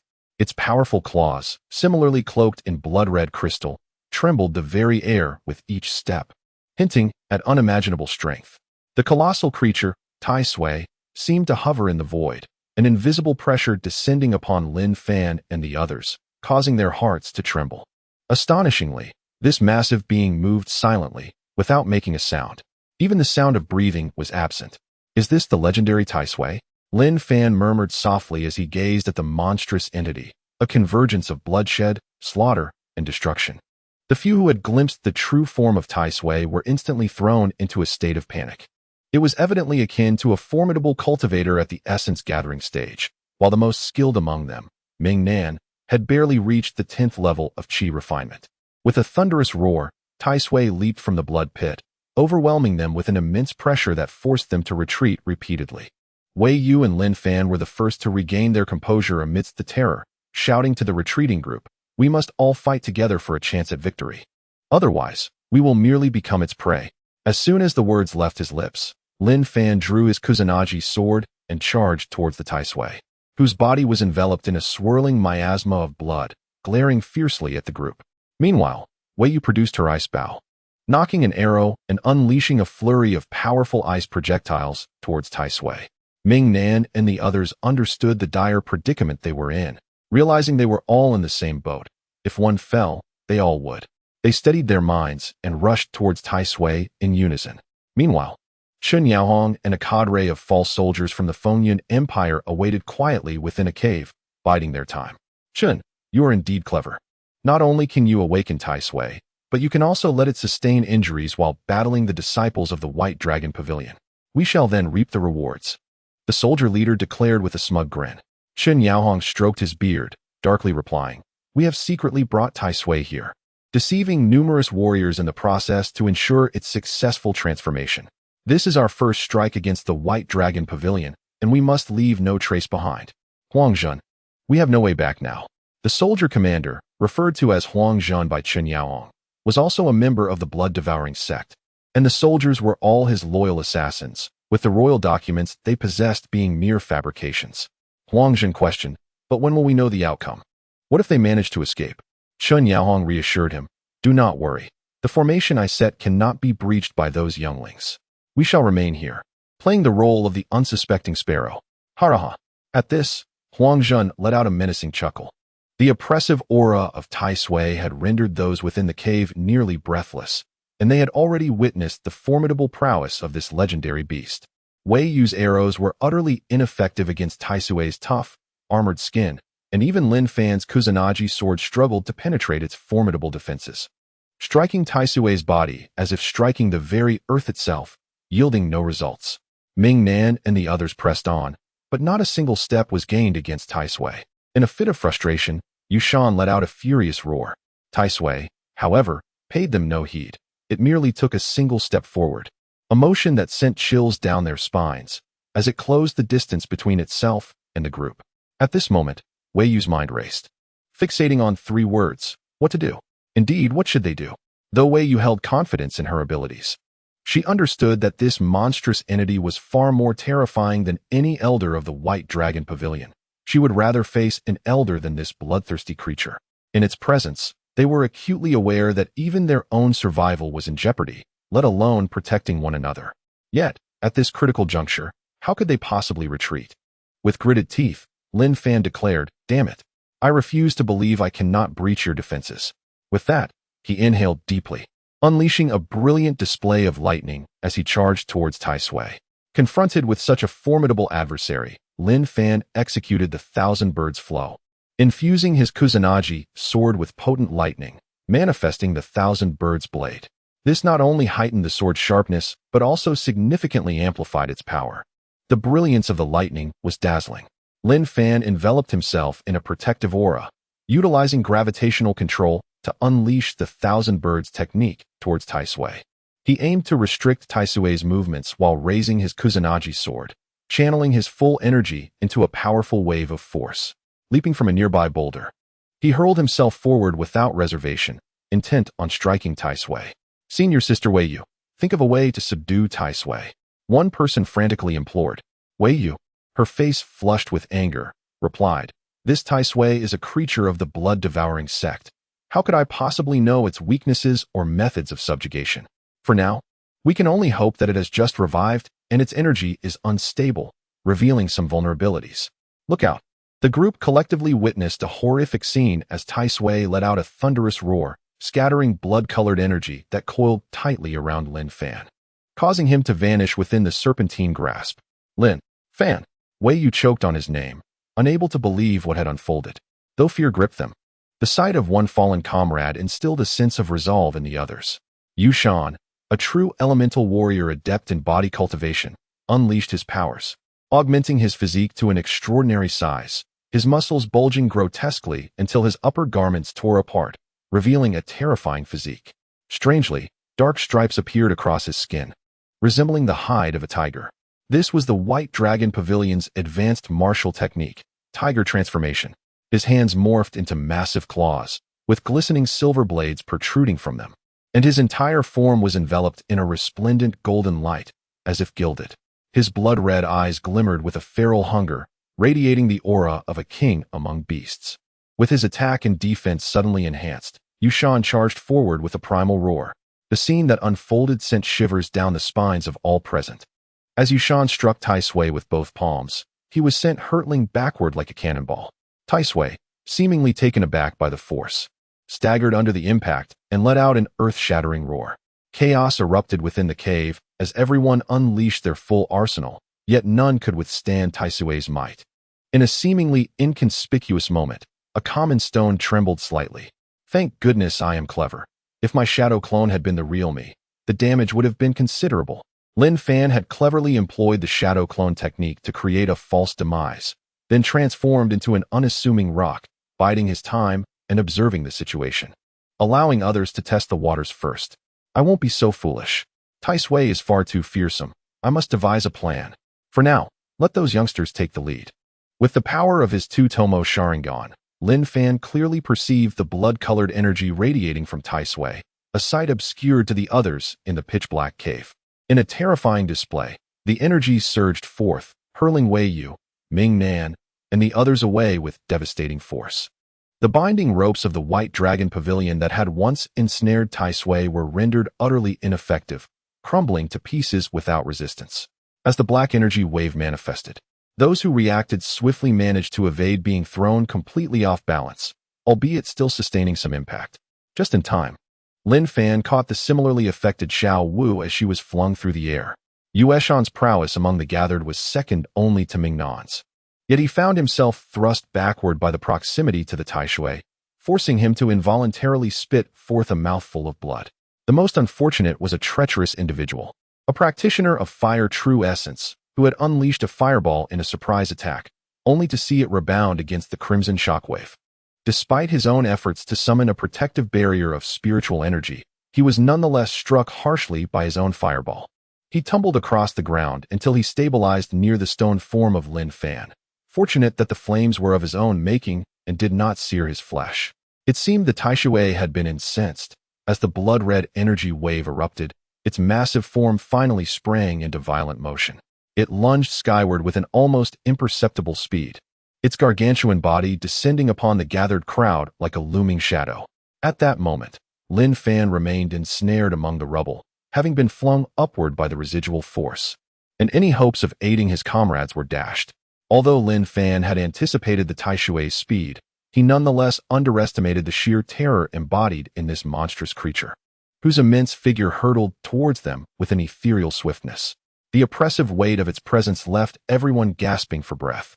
In that critical instant, individual reflexes were put to the test. Yueshan and Ming Nan, among others, exhibited the quickest reactions, evading the bizarre beams of light that erupted from the Tai Sui's cavernous maw, while Wei Yu found himself somewhat overwhelmed. However, the most tragic fate befell those of merely 7th-tier Qi cultivation, who were struck squarely by the blood-red energy, instantly transforming into mere skins, their bodies pale and revealing ghastly white bones in numerous places. Beware, that beast seems poised to strike again. With a thunderous roar, the Tai Sui unleashed a low growl that reverberated throughout the cavern. As its lion-like roar echoed, the blood crystals adorning its body flared with renewed intensity, and in an instant, a torrent of crimson flames surged forth from within, coalescing into a massive pillar of fiery energy. The scorching heat radiated outward, causing Lin Fan, even from a considerable distance among the shattered stones, to break into a sweat, let alone those engaged in combat with the Tai Sui. What a terrifying spectacle, Mingnan exclaimed. Wiping the sweat from his brow, his voice parched as he gazed at the towering pillar of flames rising from the Tai Sui. The blood-red pillar gradually transformed, channeling energy into the Tai Sui's maw, and an invisible pressure enveloped the cavern. Suddenly, a seal materialized above the Tai Sui, moving with remarkable speed to envelop the creature, causing its menacing energy to dissipate like mist. Wei Yu, observing this, was filled with elation, exclaiming, "Quick! That must be a seal left by a legendary powerhouse. The Tai Sui is trapped. Now is our moment." As his words fell, the remaining members focused their spiritual energies, unleashing their signature techniques, resulting in a dazzling display of martial prowess comprising punches, palm strikes, sword energies, and ice arrows, all crashing against the taishui's formidable body. The taishui, weakened by the seal, could not withstand the onslaught of spiritual energy, and even its resilient form could not remain unscathed. The once imposing roars of the taishui morphed into mournful cries, indicating that Wei Yu and the others' attacks had taken effect. Yet, tragically, after several minutes of stalemate, the seal finally succumbed to the depletion of energy, vanishing with a resonant thud that echoed through the cavern. The group found themselves facing renewed peril. At that moment, a shadowy figure emerged before the advancing taishui, and as they focused, they realized it was none other than the instigator of this chaos. Tianyuan, what is that scoundrel doing here? Someone cursed, ready to confront him. Perfect timing. I'll make him pay. Another seethed, fury boiling over at Tianyuan's appearance. Among them, the most composed, Wei Yu, discerned that although Tianyuan appeared to possess average cultivation, an unfathomable aura emanated from him, particularly directed at the taishui. Could they be adversaries? Before the group could ponder further, Tianyuan seized the initiative, wielding a weapon unlike any ordinary sword, a kunai. Indeed, this was the same weapon employed by every ninja in the Naruto series. The kunai, often used by ninjas, resembled a short sword or dagger, typically made of iron, compact and easily concealed. However, it was evident that in the Tianyuan Continent, no one would wield such a weapon, except for Lin Fan, who observed the unfolding scene from his stone form. Another 200 growth points down the drain. What a loss. But this summoned ninja has utilized a transformation technique. If my guess is correct, indeed, the Tianyuan within the cavern was a shadow ninja summoned through the Naruto shop by Lin Fan. Upon seeing Tianyuan, the taishui initially exhibited surprise, its previously scattered flames dimming, its wild gaze now fixated intently on Tianyuan. As the tumult of wind and flames subsided, Tianyuan, standing resolutely, finally sprang into action. In a blur, he darted like a flash of lightning through the chaotic energy, appearing behind the taishui, his peculiar long sword thrusting forward, the tip swirling with a vortex of cutting winds, resembling a spherical blade adorned with razor-sharp edges. Clang, clang. The sword, accompanied by the wind blades, cleaved against the surface of the taishui, producing a series of bright chimes. Yet, the swift strike merely left fleeting white marks upon the blood crystal exterior, which vanished almost instantaneously. The taishui, taken aback, shook off its previous astonishment, unleashing another furious roar. Clearly, it dismissed the ninja's seemingly mundane assault. With a swing of its massive head, the blood-red spiral horn atop, it unleashed a formidable blast of crimson flames. The searing flames generated shockwaves, knocking Tianyuan back several paces. He formed a peculiar hand seal before him, secret sword, moon shadow. Instantly, Tianyuan transformed into a flurry of nearly ethereal afterimages, darting around the taishui in rapid succession, poised to deliver a lethal strike. This technique, reminiscent of the character Kageyama from Naruto, combined instantaneous movement with unparalleled speed to achieve devastating power. Lin Fan, having exchanged points for the summoning of a character from Naruto, had enabled the transformation of Tianyuan, who, despite only possessing a third of his original power, was more than enough to give the taishui a headache. As the moon shadow technique surged forth, it manifested as countless sword energies encircling the taishui. The taishui, unfazed, summoned a torrent of blood-red flames, and with a sharp sound, the whirlwind of azure sword energies erupted before it, howling as it clashed against the massive pillar of flames. Seeing the blood flames rendered ineffective, the taishui's beastly eyes flared with crimson intensity as its colossal claws radiated brilliant bloodlight, crashing down upon the moon shadow with ferocity. The air itself rent asunder in the wake of its assault, creating a piercing sound that echoed through the cavern. Yet, the moon shadow did not falter. As the colossal paw struck the ground where it stood, a sharp crack rang out, shattering the stones beneath into a myriad of fragments, which scattered into the wind. With a missed strike, a deep growl emanated from the colossal mouth of the taishui, its massive form twisting slightly, displaying an astonishingly ferocious attack speed that belied its size. In the face of the relentless assault from the taishui, the Moonlight Gale deftly evaded, for engaging in close combat with the former, known for its monstrous prowess, would not be a wise course of action. After several exchanges, the taishui and Appo's body flickered, while Tianyuan continuously retreated, though it appeared he was at a disadvantage. He had not sustained any significant harm, although Wei Yu and the others were still grappling with the unfolding events. They felt a sense of relief at the sight before them. Currently, only 4 of us remained capable of fighting. Yushan's right arm was injured, and the situation was less than optimistic, Wei Yu stated solemnly. Ming Min observed the scene, his mind racing with calculations. Yushan struggled to move his arm, each slight motion sending waves of pain coursing through him, beads of sweat rolling down his forehead as he gritted his teeth. How vile. Wei Yu gazed upward at the dazzling battle above and the rippling space, inwardly marveling. The Taishui's defense and strength were formidable, while Chen Yaohong seemed to possess various intricate techniques, yet the latter was showing signs of defeat. Wei Yu glanced at the clash between the Taishui and Moonlight Gale, remarking. Suddenly, the Taishui, which had been ceaselessly pursuing the Moonlight Gale, came to an abrupt halt, its blood-red eyes glimmering with a sinister light, fixated on Chen Yaohong with an air of menace and impatience. Kill! Kill! Kill! The Taishui and Appo's low growl reverberated, instilling fear in the onlookers. This is bad. They are about to decide the outcome. The Taishui unleashed a guttural roar that echoed with a lion's fury, its body glowing with increasing crimson light. Moments later, the intense radiance became almost blinding. The blood-red luminescence enveloped the cave, and after a brief moment of buildup, the lights swiftly condensed, forming a deep crimson pillar merely half a foot wide. A seal? Sensing the energy within the deep purple blood pillar, Wei Yu couldn't help but exclaim in astonishment. A seal? Ming Nin also expressed surprise at this revelation. Some peculiar high-tier ancient creatures are inherently aware of inherited sealing techniques. Who would have thought that the Taishui of the blood-devouring sect understood such skills as well? As soon as Wei Yu's explanation concluded, the deep blood pillar shot forth like lightning, moving with terrifying speed, appearing before the Moonlight Gale in just 2 leaps. As the bloodlight flickered, the Taishui's deep growl echoed throughout the cavern.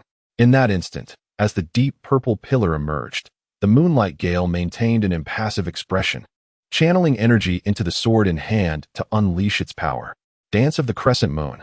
With the Moonlight Gale and Appo's command, the space before him rippled, and numerous enormous deep azure blade energies manifested from thin air, intertwining like a spiraled column adorned with blades, hurtling forth in a rapid spiral.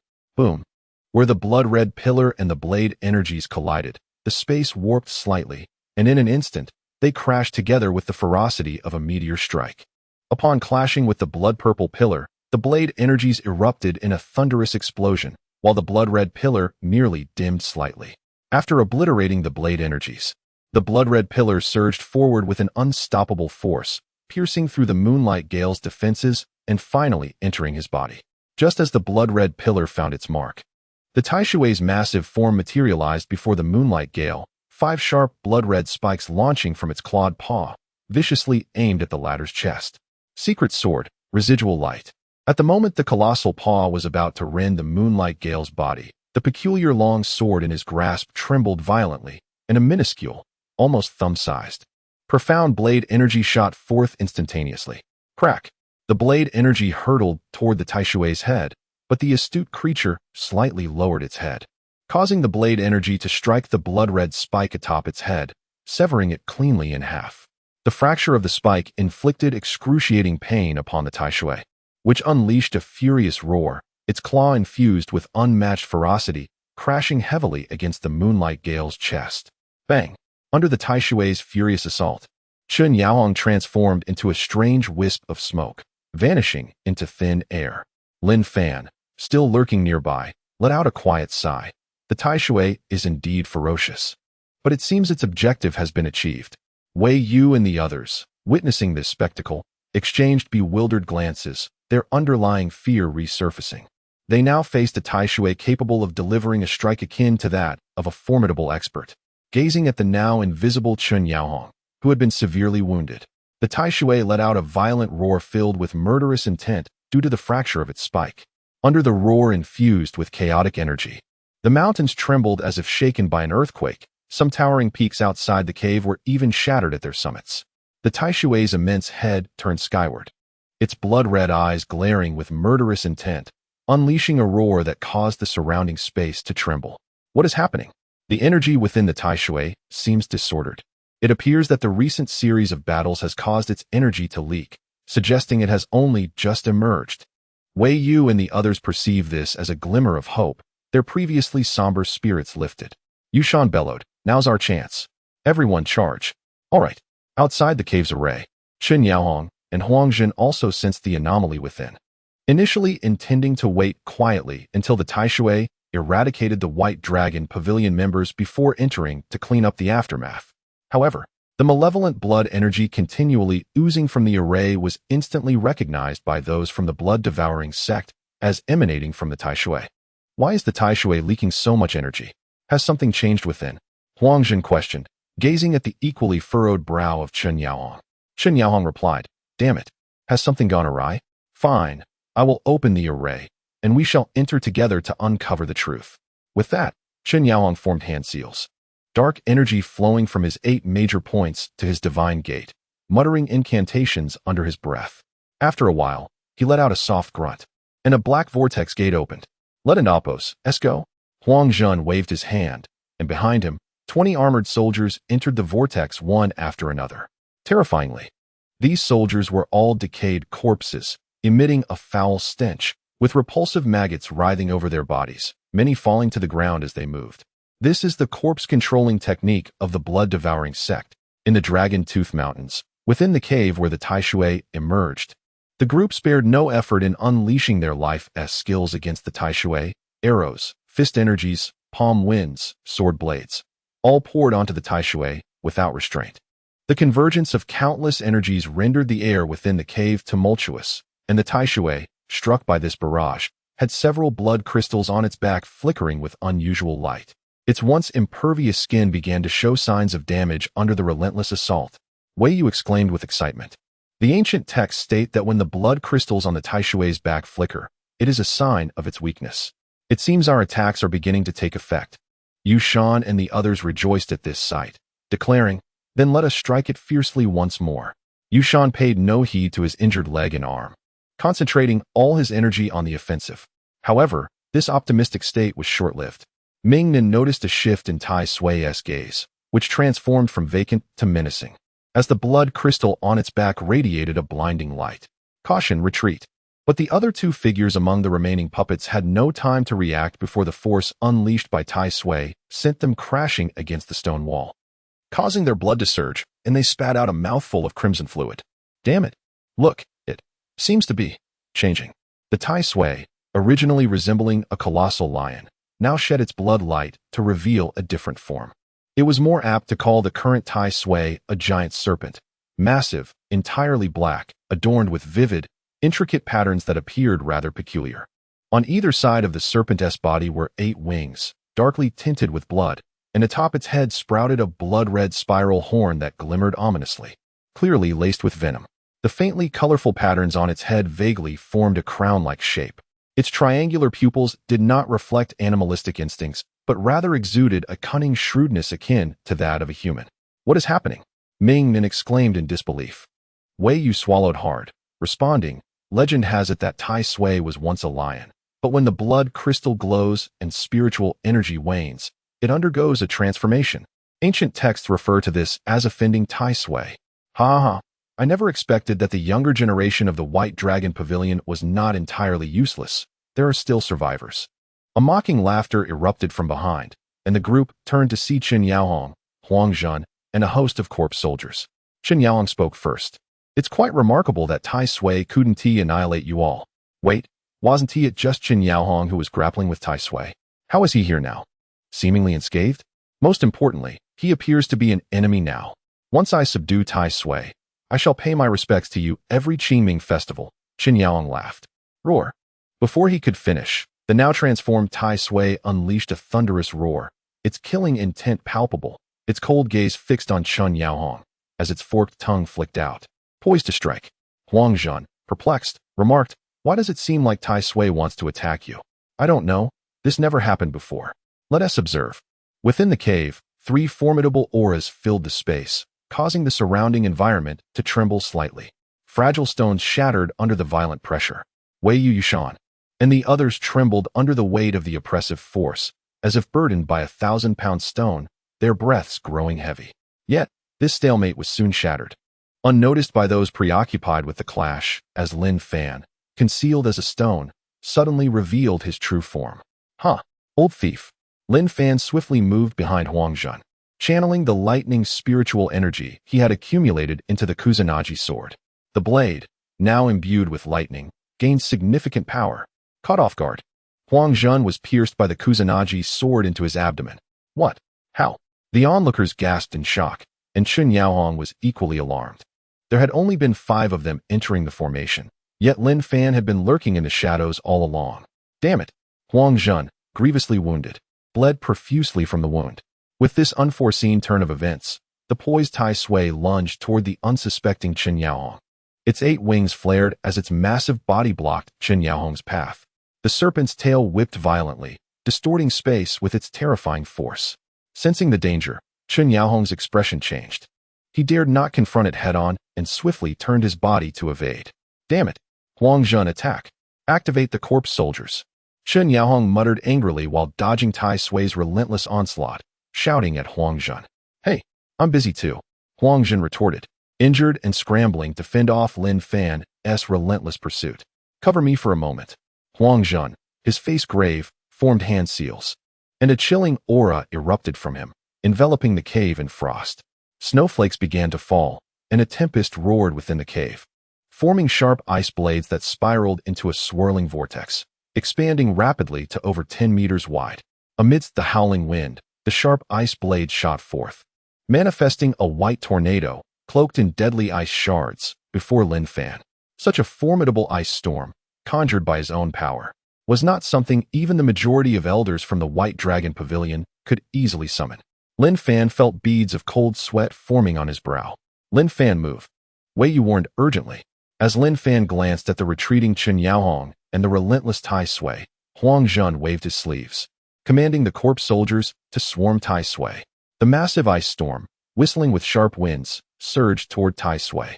We must subdue Tai Sui first if we are to deal with that brat, Huang Zhun said, blood gushing from his abdomen onto the ground. As the ice storm and the swarm of corpse soldiers advanced, Tai Sui unleashed a thunderous roar, its colossal head swinging as blood flames erupted from within, coalescing into a massive blood-red energy serpent above it. With a fierce whip of its tail, the blood serpent, forged from eerie flames, shot forth, colliding with the white ice storm, creating a violent clash that fractured the space between them. Boom!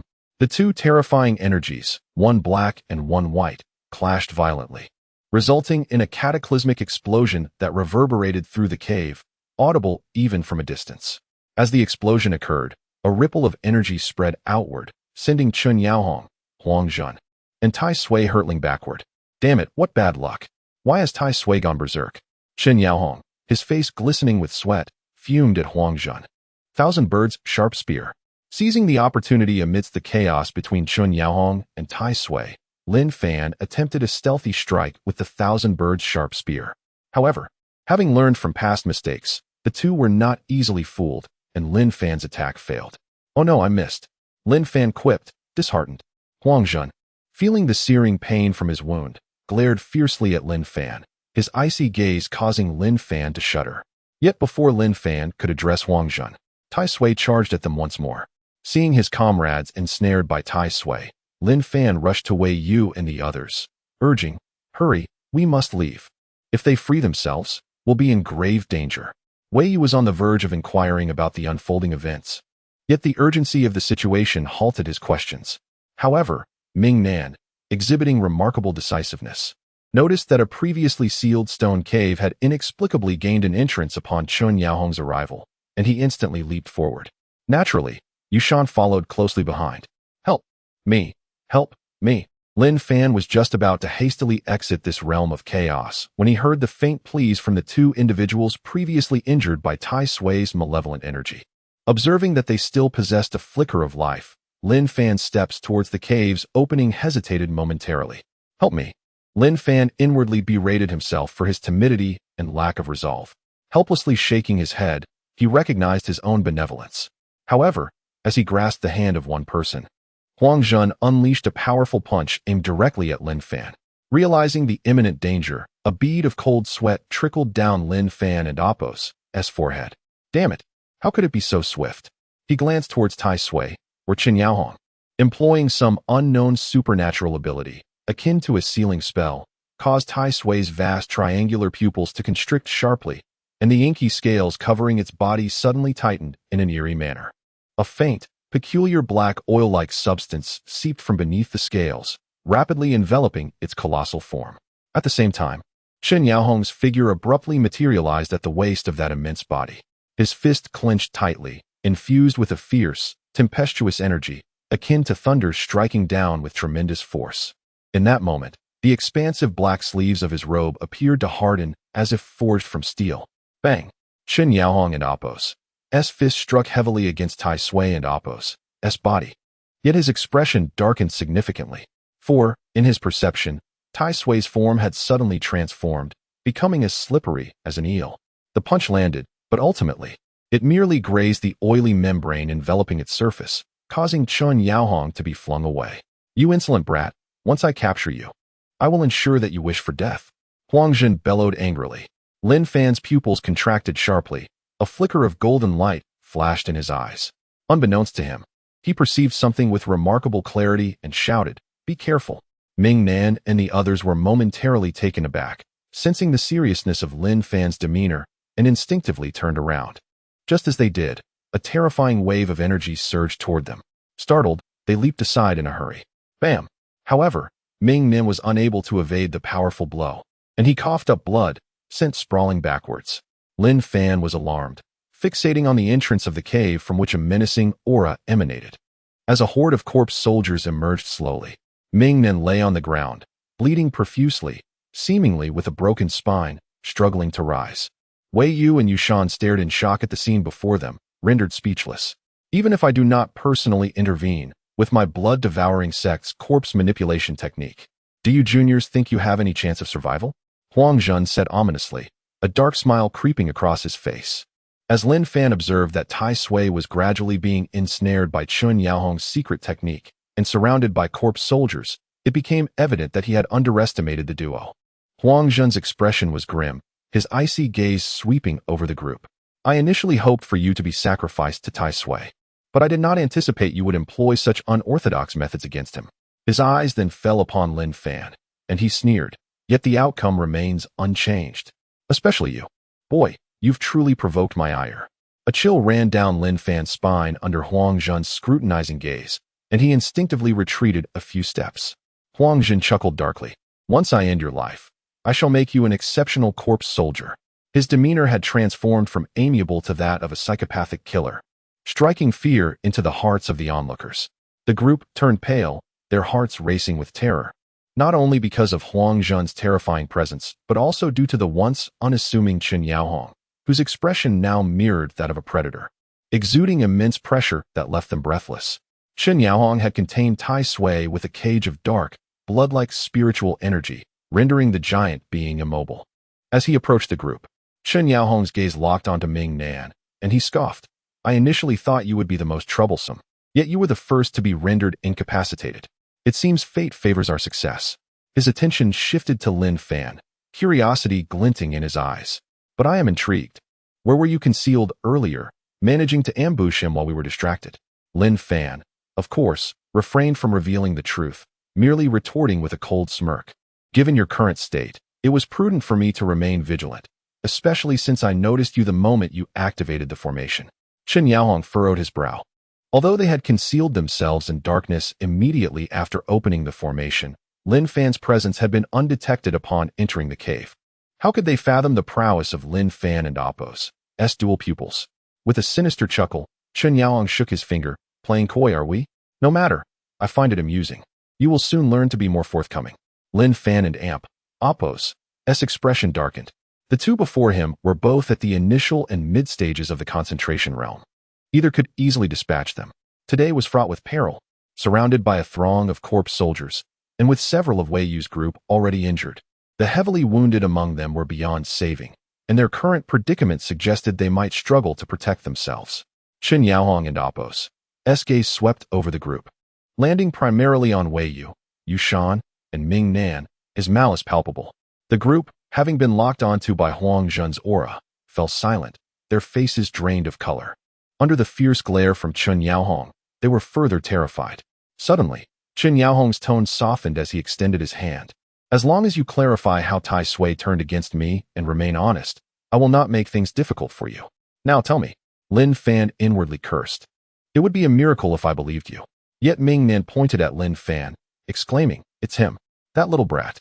Lin Fan cursed under his breath, "You fool. Do you genuinely believe he will spare us? Those who live by the sword will not let us go." The others' expressions shifted dramatically, realizing the gravity of the situation, cold sweat beating on their brows. Qin Yaohong grinned, his gaze fixating on Lin Fan, who said, "I wouldn't let you go. It depends on your compliance." Lin Fan spread his hands. "There are several disciples here whose strength surpasses mine, yet you claim it was I, a mere Qi refining stage 7 novice, who did this. Do you expect me to believe that?" Qin Yaohong furrowed his brow. There was indeed some truth to Lin Fan and Appo's words.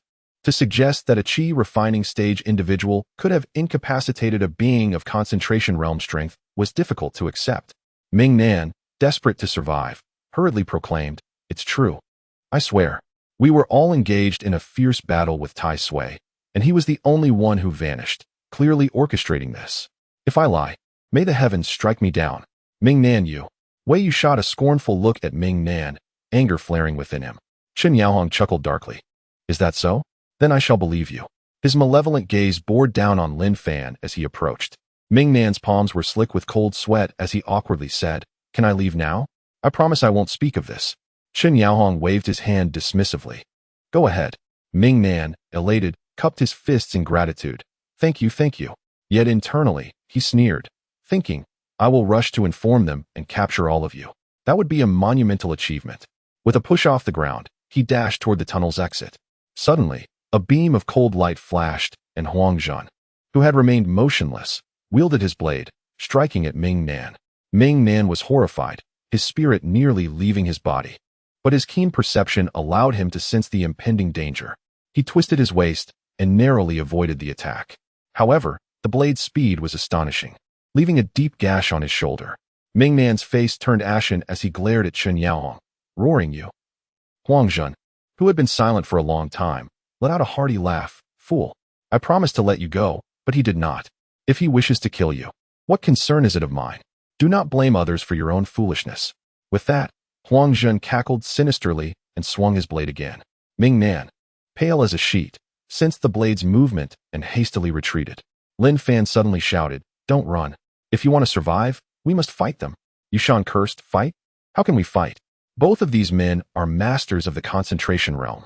The difference in strength between the first and second stages of the concentration realm was vast. They could easily obliterate them all. Lin Fan replied coldly, "I will hold off Qin Yaohong. You all deal with Huang Zhan.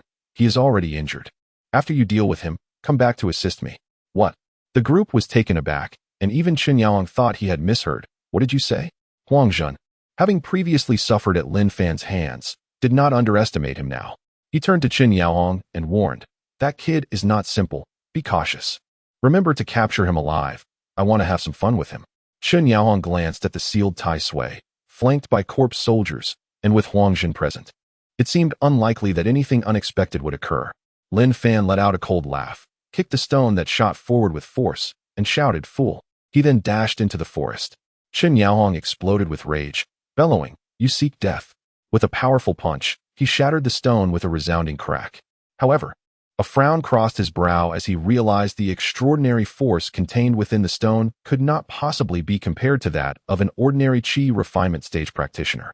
He turned to Huang Zhan and exclaimed, "This fellow is indeed peculiar. I shall deal with him. You handle these few." Huang Zhan licked his lips and cruelly replied, "Rest assured, by the time you return, there will be 3 corpses here. I cannot guarantee the integrity of the bodies, though, ha ha ha." The sinister laughter sent chills down everyone in Appo's spine. Qin Yaohong let out a long howl and plunged into the forest, pursuing Lin Fan. Wei Yu solemnly declared, "Lin Fan is right. Now we can only fight to the death, or none of us will survive." Huang Zhan, however, laughed uncontrollably, clutching his belly, mockingly stating, "Ha ha," as if fighting to the death will ensure survival. Yushan clenched his fists and shouted, "Let us fight. Charge." He led the way, his fists roaring with a fierce might, bold and unyielding. Meanwhile, Wei Yu drew his bow wide, releasing ice arrows that whistled through the air. 3 Chi refinement stage practitioners. And one of them is injured. Ha ha ha, do you think this is a joke? Even with my injuries, taking you down will be a piece of cake. Huang Jin cackled, raising his blade, and with a flash, he swung it towards Yushan, the force of his strike shattering Yushan's momentum, prompting him to quickly withdraw his fist. Everyone understood that this was no longer merely a matter of tasks and spirit stones, but a fight for their lives. With the determination of death, they unleashed their full potential and unexpectedly forced Huang Jin back. Meanwhile, Lin Fan executed his movement technique, darting through the woods with ease, while Chun Yaohong relentlessly pursued him, launching attacks with both palms and fingers, smashing into the surrounding trees and wreaking havoc upon the forest. What a boy. He certainly has some skill. Chun Yaohong and Appo's expression darkened as he remarked, if your only trump card is your speed, you might as well prepare for death. Poison, blood-soaked crows and Appo's cry. His face took on a sinister shade as he suddenly opened his mouth, emitting a terrifying long wail. The sound was reminiscent of a howling monkey and a cawing crow, chillingly eerie, sending waves of sonic energy like blades rushing toward Lin Fan. Lin Fan felt a piercing pain in his ears, as if his brain were being torn apart. While his internal energy surged violently, the force rampaging through his meridians. He plummeted to the ground, covering his ears with his hands. Ha ha! After his wail, Chun Yaohong erupted into wild laughter, his figure darting like a swallow as he descended behind Lin Fan, jeering, "Run! Why don't you run? A mere Chi refinement stage practitioner has forced me to use secret techniques. You should feel proud." Lin Fan crouched on the ground, trembling as if that cry had directly shattered his consciousness, causing his organs to convulse, the pain overwhelming him. Chun Yaohong coldly scoffed, viewing him as nothing more than a puddle of mud, deriding, "One must have self-awareness. Boy, did you ever consider the consequences of angering me?" He raised his hand, fingers aiming for Lin Fan's heart. Suddenly, an overwhelming sense of danger surged through Lin Fan, and the look of pain and struggle vanished. He flipped and leapt into the air, not shying away from the claw but instead drawing his blade and striking directly at Chun Yaohong's heart and lungs. Lightning release, Thousand Birds Blade. A wave of scorching lightning erupted from Lin Fan's palm, rapidly spreading over his grass-cutting sword. Beneath that strike, it was as if a heavenly thunderbolt had manifested, illuminating the skies with its fury. Chun Yaohong's expression shifted dramatically. He felt the danger emanating from that terrifying strike. Even his solid cultivation at the condensation stage could sense the threat. Lin Fan advanced boldly, meeting Chun Yaohong's claw head-on, determined to exchange blows. His handsome face bore a resolute expression, his clear eyes shimmering like stars, instilling a profound sense of awe. Chun Yaohong was taken aback, exclaiming in disbelief, You haven't been injured." His voice was laden with shock and even fear. The cunning, courage, and willpower. Was this truly a 17-year-old disciple? A flicker of inexplicable fear crossed Chun Yaohong's mind, but it was Lin Fan's calm, unwavering gaze that truly struck terror into his heart, radiating an unyielding resolve. Lin Fan curled his lips into a mocking smile, coldly retorting, "Injured? Are you jesting to lighten the mood?" That previous crow's wail had indeed caused him pain, stirring his blood. For an ordinary Chi refinement stage warrior, it would have been enough to inflict serious injury. However, although Lin Fan was at the 7th layer of Chi refinement, the operation of the Xiantian scripture allowed him to withstand that sound. He quickly realized the gulf between them. If he did not employ strategy, he would surely perish today. Acting decisively, he feigned severe injury to provoke Chun Yaohong's underestimation and carelessness. Finally, seizing the opportunity, he struck out. It was a chance bought by sacrificing his defense, allowing his chest to absorb that claw in exchange. Without the resolve to perish together, one could never maintain such composure. Chun Yaohong was momentarily stunned by Lin Fan's extraordinary calmness, which was beyond what any 17-year-old disciple could exhibit. However, the might of the Thousand Birds Blade quickly snapped Chun Yaohong back to reality, and his expression paled instantly. This power rivals that of a Xian-class martial technique. His face turned ashen, terror coursing through him as he hastily withdrew his hand, preparing to retreat. Lin Fan was determined to exchange blows.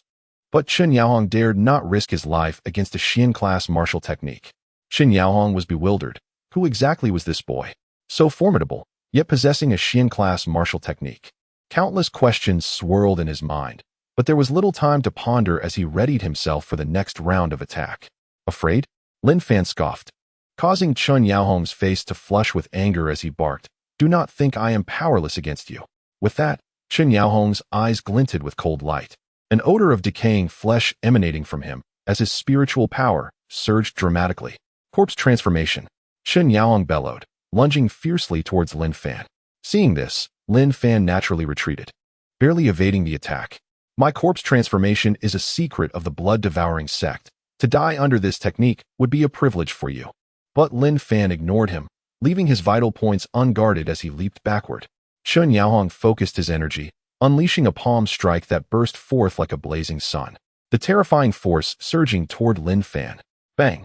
Lin Fan had barely taken a step when he was struck squarely by the palm, sent flying. This time, Chun Yaohong had learned his lesson. He did not recklessly advance to check, but remained in place, forming seals with his hands before launching another palm strike.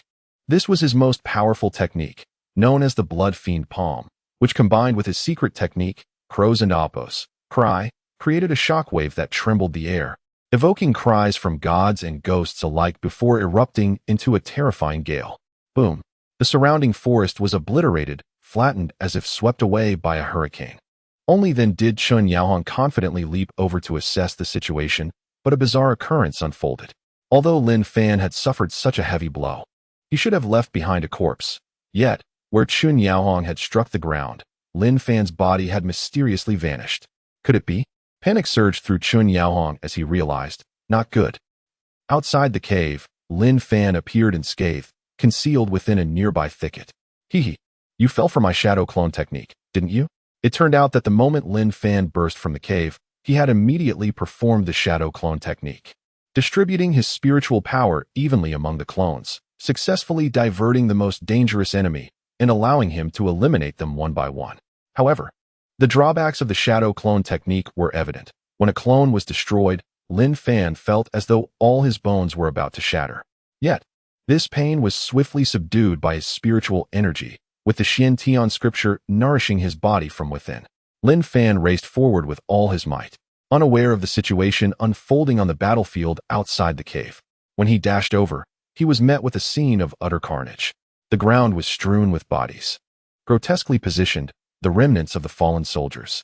Among them lay several disciples of the White Dragon Pavilion, grievously injured and decapitated. Only Yushan and Wei Yu remained standing, both drenched in blood and their eyes wide with terror. Ming Nan twitched on the ground, but after a few convulsions, he succumbed to death. As Lin Fan surveyed the aftermath, he noted the absence of Tai Sui. He approached the fallen captain of the soldiers' contingent, only to find him lifeless, a horrific wound marring his chest. If his deductions were correct, this grievous injury was inflicted by the fearsome Tai Sui.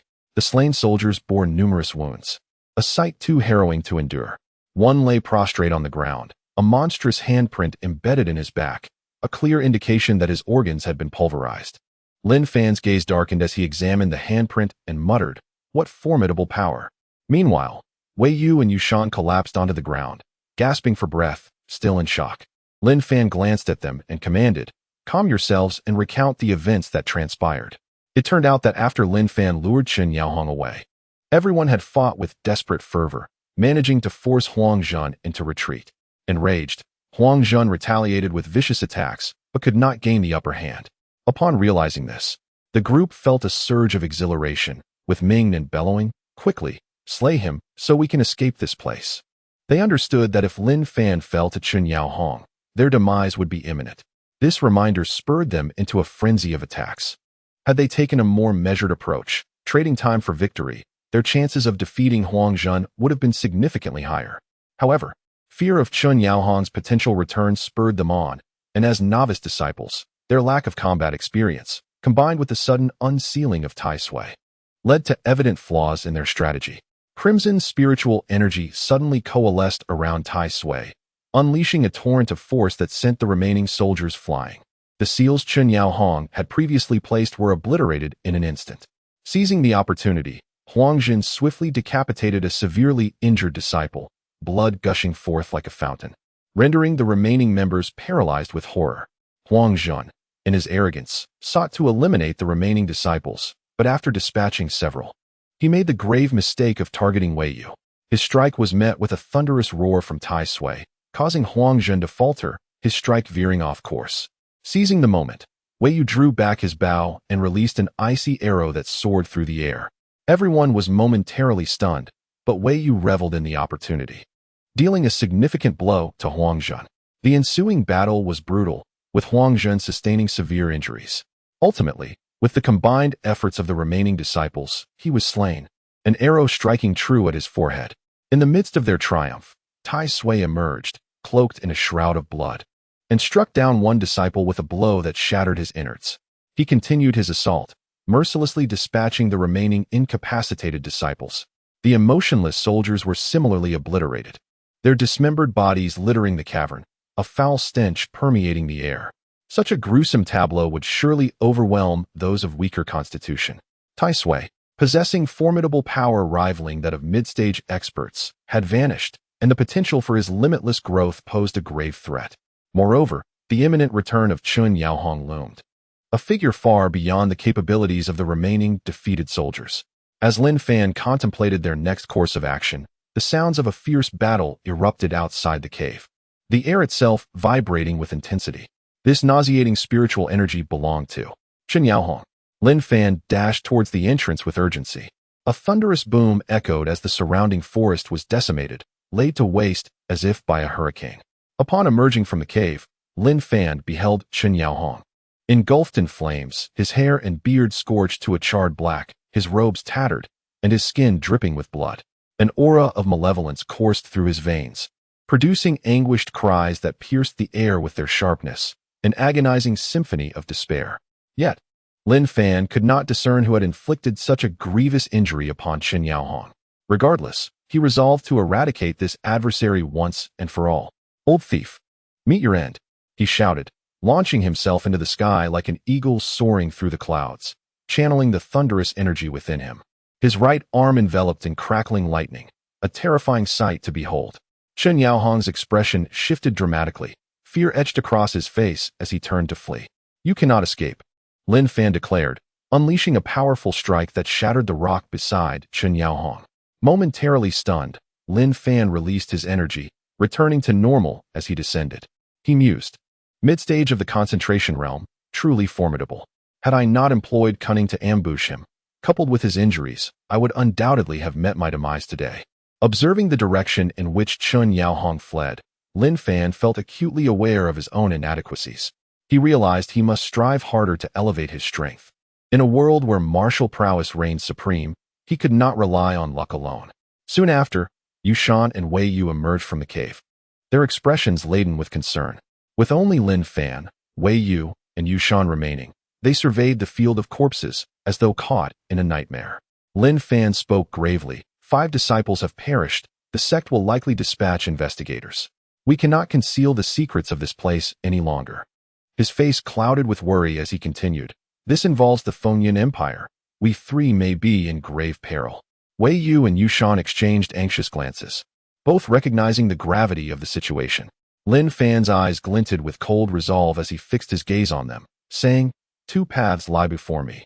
1. To eliminate you both and return to the sect unscathed, leaving no trace of this incident, thus ensuring Chun Yaohong remains silent. Or 2. To leave this place entirely. Which option do you deem preferable? Yushan gasped, exclaiming, I will never speak of this. Lin Fan grinned malevolently. That remains uncertain. Only the dead can keep secrets. While Wei Yu's complexion paled, his demeanor was markedly less frantic than Yushan's. He replied nonchalantly, You wouldn't dare kill us. Oh, Lin Fan retorted with a cold laugh. You are so certain? With a playful smirk, he approached them step by step. Though you possess many secrets and your actions are perplexing, I know you are not malevolent. You saved me before. If you intended to kill us, you would not have confessed your intentions. Yushan, who had been tense, found Wei Yu's reasoning compelling, his vigilance waning. Lin Fan scoffed, Though I harbor no ill will towards you, fate is unpredictable, much like Ming Nan. Therefore, I implore you both, my senior brother and sister, to swear an oath to reassure me. Understanding the logic behind his request, they were elated, recognizing their lives were spared, and hastily swore their oaths beneath the heavens. The vow of a warrior is not to be taken lightly. To betray such a promise would result in the heart's retribution, leading one directly to the path of madness. Lin Fan finally exhaled, stating, If today's events were to spread, it would spell disaster for everyone. For the sake of all, I require you both to swear an oath. Having spoken, he turned to depart. Although Wei Yu invited Lin Fan to accompany her and Yushan, he graciously declined. Wei Yu and Yushan exchanged glances, both filled with the relief of having survived a calamity. They dared not linger in the area and, supporting each other, swiftly made their exit. Upon emerging from the mine, they discovered that the large cart had vanished, likely taken by Tianyuan. Lin Fan felt a wave of frustration wash over him. He could only sprint back to the White Dragon Pavilion. After enduring such perilous circumstances to accept the task, he was on the verge of losing his life, and the worst part was that he had yet to earn the 300 task points. Since Qin Yaohong could not return to the academy to verify the task, they would not receive any credits. The journey from Longya Mountain Range back to the White Dragon Pavilion would take 3 to 4 days on foot. This round trip consumed a week or two, and he was still far from accumulating enough points to qualify as an inner disciple of the White Dragon Pavilion. In a dense forest of the Longya Mountain Range, night had fallen and a shroud of darkness enveloped the sky, dotted with countless stars. The vast thicket stretched endlessly, a lush green expanse, occasionally stirred by a gentle breeze that created colossal waves of greenery, rolling towards the horizon in a breathtaking spectacle. Though it was night, several figures occasionally swooped across the open sky, their eagle-like gazes meticulously scanning the forest below. However, due to the vastness of the thicket and the undulating green waves obscuring many secrets beneath, their painstaking search yielded no results. After several fruitless sweeps through the forest, the figures exchanged resigned glances and gestures before dispersing into different directions. Beneath the dense foliage, a towering tree pierced the heavens, surrounded by even taller giants, rendering it less conspicuous. At the fork of one of its branches, concealed by a thick canopy of leaves, something lay hidden, nearly imperceptible to a casual observer. A faint, pained breath suddenly echoed from within the leaves, followed by a quiet grinding of teeth. Moments later, the leaves trembled slightly, revealing a furrowed brow peering cautiously at the empty night sky. His gaze swept towards the direction in which the earlier figures had vanished, and he breathed a sigh of relief, settling back against the sturdy branch, beads of cold sweat trickling down his forehead. Damn it. I didn't expect the Empire to notice this situation so quickly. If I am captured by the Wind and Cloud Empire, those fiends from the blood-devouring sect will surely not spare me. Qin Yaohong pressed a hand against a wound on his chest, already bandaged, yet still seeping. Frowning deeply, he gazed into the distance, pondering, how could Tai Sui undergo such an unforeseen transformation and even turn against me? This is truly beyond my expectations. And that Lin Fan. Once I recover, I will settle the score with you. Cursing silently, Qin Yaohong felt searing pain in several places on his back, causing cold sweat to bead on his forehead. The grievous injuries inflicted by Tai Sui had left him in torment. Suddenly, a chilling presence loomed behind him, accompanied by gusts of eerie wind that sent shivers down his spine. This is Tai Sui. Sensing the aura of Tai Sui, Qin Yaohong leaped to another branch, cautiously scanning his surroundings. As his gaze traversed the dense forest, his pupils dilated, and he swallowed hard, slowly turning his head. He beheld Tai Sui transformed into a mass of crimson threads, intricately entwining around his back, emanating a chilling aura. No, don't. As the crimson threads surged into Qin Yaohong and Amp Oppo's body, his voice dwindled, the color draining from his skin, his own spiritual energy being completely absorbed by Tai Sui. Moments later, Qin Yaohong stood motionless on the branch, his eyes becoming hollow, but this emptiness was short-lived, replaced by an ominous bloodlust seeping from his gaze. A sinister smile crept across his lips as he spoke in a disjointed manner. Lin Fan, I will come for you. Wait for me. Days later, Lin Fan finally returned to the sect. After such a long run, he felt no discomfort. Rather, he was invigorated, an inexplicable sense of comfort coursing through him. Upon arriving at the academy, he could vaguely sense an elevation in his cultivation. However, having experienced the euphoria of a rapid ascent in realm, he now found this modest increase in spiritual energy unremarkable. First, he returned to his room on Xianfan Peak to check his condition, confirming he was unharmed, before hastening to the task hall. Currently, he was still over 200 points short, which weighed heavily on his mind. Furthermore, this task had resulted in the loss of 5 disciples, including some of exceptional prowess and talent. raising concerns about the upheaval it would cause within the White Dragon Pavilion. Upon entering the task hall, he overheard two individuals conversing in hushed tones at the entrance. Have you heard? Lu Chanyang is in dire straits, reduced to nothing but skin and bones. Even his mother wouldn't recognize him. Sigh. A small indulgence leads to pleasure, but a greater one leads to harm. Forceful endeavors lead to oblivion. What a pity that the Li family's young lady is so ruthless, practicing the art of yang absorption, resulting in the deaths of 3 disciples for mere task points. Lin Fan was taken aback, recalling the burly man who had accepted the alluring matchmaking task just half a month prior. Had he truly perished? He couldn't oppose, help but inquire. Excuse me, brothers, does the sect not intervene when a disciple dies in such a manner? One scoffed, intervene? Huh, do you think this academy is a daycare? This is the task hall. Tasks are self-assumed. Life and death are not the concern. Another chuckled disdainfully, adding, every year, countless disciples perish in the task hall. The sect lacks the manpower to oversee such matters. One must possess self-awareness. If a task is beyond your capability, do not meddle.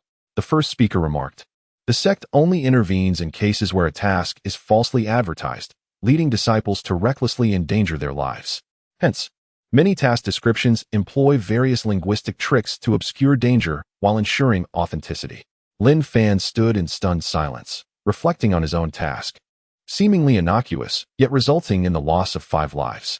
The other chimed in. The sect permits these tasks to exist for the sake of training disciples. He pointed to his head, stating, this training not only enhances cultivation but also sharpens the mind and perception. All these elements combined forge a complete warrior. Lin Fan understood these sentiments, but his heart ached at the harshness of this world.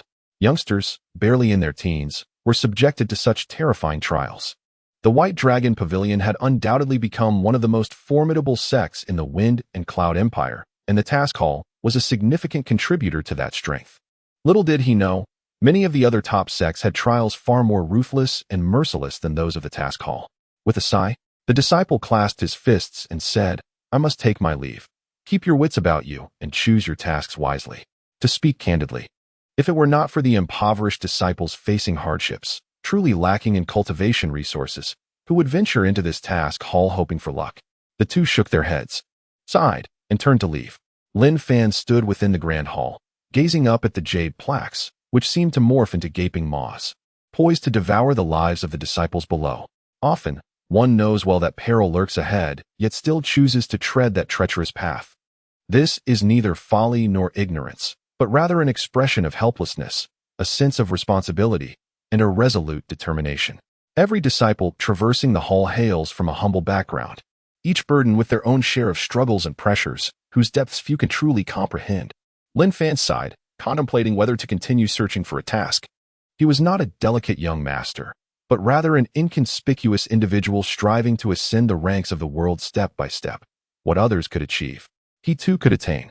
Suddenly, a soft voice brushed against his ear, accompanied by a faint fragrance of powder. Excuse me, are you Lin Fan? Lin Fan turned to see a girl with almond-shaped eyes and ruby lips, exquisite in her appearance and elegantly adorned, her peach-hued gown accentuating her graceful figure, not resembling a student of the White Dragon Pavilion. Yet, despite a touch of makeup, she exuded an air of worldly experience. Narrowing her eyes like a cat as she smiled at him, Lin Fan crossed his arms and replied, this young lady must not be one of the disciples of the White Dragon Pavilion. Yet how do you know my name? The girl shot him a playful glance, both amused and exasperated. You are quite cautious. Have those 2 fools from earlier rendered you so jumpy? Ultimately, it is the inadequacy of those undertaking the tasks that leads to their lofty aspirations. She spoke nonchalantly, if the ones assigned were powerful core disciples nurtured by the elders. Even those with nefarious intentions would find themselves outmatched and perished. She tilted her head slightly, revealing her delicate profile, her lips curling with an air of haughty charm as her beautiful gaze flicked back to him. With that, she turned and began to walk away, simply stating, follow me to the task hall. Your task is complete. What? The task is complete. Lin Fan hesitated for a moment, pondering how Chen Yaohong's incident could have been exposed and whether the task would truly proceed as agreed. Who, then, was responsible for settling this task? It was indeed perplexing. Sensing Lin Fan's uncertainty, the young girl gently spoke, do not worry, junior brother Lin. Someone has settled this task on your behalf, and naturally, the rewards from it are yours to claim. Lin Fan respectfully inquired, "Might I ask for your name, miss?" The girl smiled playfully. "Do you always ask girls for their names like this? Don't you think it's a bit forward?" Lin Fan found himself at a loss for words. "Just call me Ali," she giggled. Lin Fan bowed again. "Then might I ask who settled this task for me?" Ali pouted slightly, expressing mild discontent. "Why add Miss to Ali? The task was settled by a good friend of yours, but she has requested that I do not disclose her name. That is all I can say. Junior brother Lin, please refrain from further inquiries." Upon hearing this, Lin Fan chose not to press further and followed Ali to complete all necessary procedures. "Thank you, Ali." "No, just Ali," tilting her head. Ali cast a sparkling glance at Lin Fan, covering her mouth as she chuckled softly. "Now that this matter is settled, we shall meet again." With that, she said nothing more and gracefully turned to leave. "Thank you." Although Lin Fan remained unaware of who had settled the task on his behalf, he found no reason to dwell on it, as it brought him no detriment. His immediate priority was to head to the martial testing pavilion to register as an inner sect disciple. Meanwhile, Ali gracefully made her way to an ancient pavilion, where a woman was seated upon a stone chair. Ali spoke softly. Your judgment is commendable. He is indeed extraordinary." Wei Yu slowly opened her eyes, their clarity sparkling with life. "Li, I simply do not wish to owe him anything, and this is what he deserves." Ali sat down opposite Wei Yu, gazing into the distance with a gentle sigh. "You wouldn't be developing feelings for him, would you? Do not speak foolishly."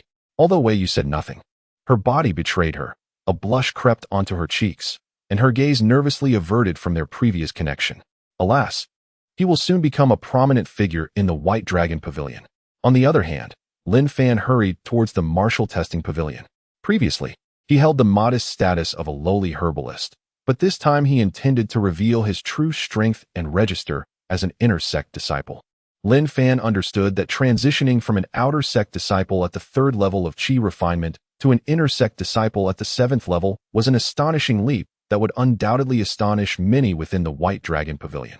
However, the benefits and privileges enjoyed as an inner disciple were incomparable to those of the outer sect. Not only would he receive training supplies worth several times more than before, but he would also gain access to the 2nd level of the hidden martial building, where he could select preferred secret techniques. This prospect excited Lin Fan immensely. It was said that although the techniques on the 2nd level were all of low-grade mystical rank, each one was a precious heirloom passed down through a millennium within the White Dragon Pavilion, possessing immense power. Contemplating this, Lin Fan felt a rush of exhilaration, not merely for the techniques themselves, but for the chance to exchange them for his desired ninjutsu once more. As he made his way to the martial testing pavilion, he encountered several fellow disciples practicing their techniques along the mountain paths, the majority of whom were outer sect disciples. Having recently secured 2nd place in the outer sect disciple competition, Lin Fan had become a figure of considerable interest. Many outer sect disciples wished to befriend him, and upon seeing him pass by, they greeted him warmly. Unlike disciples such as He Zhen and Ming Nan, who, upon gaining strength and status, exuded an air of arrogance, Lin Fan maintained a friendly demeanor. He greeted anyone who acknowledged him with a smile and exchanged pleasantries, endearing himself to those around him. "Lin Fan," a clear voice called from behind him. Lin Fan turned to see a robust young man, around 18 or 19, with thick brows and large eyes, Li Zi, the outer sect's top disciple, with whom he had not had the chance to duel during the competition. Though Li Zi was boisterous and flamboyant, he was generous and did not bully the weak, leaving Lin Fan with a favorable impression. During the outer sect competition, Li Zi had fought his way to the finals, showcasing remarkable skill. Though Lin Fan had not faced him directly, he admired him greatly. "Li Zi," Lin Fan greeted, smiling. "What brings you here?" "Of course, I have something to discuss." Li Zi laughed heartily, approaching Lin Fan. "I was just about to seek you out, and here we are. I want to finish our unfinished match." Now, Lin Fan was taken aback, but as he assessed Li Zi, understanding dawned upon him. He chuckled. "You truly are a challenge enthusiast.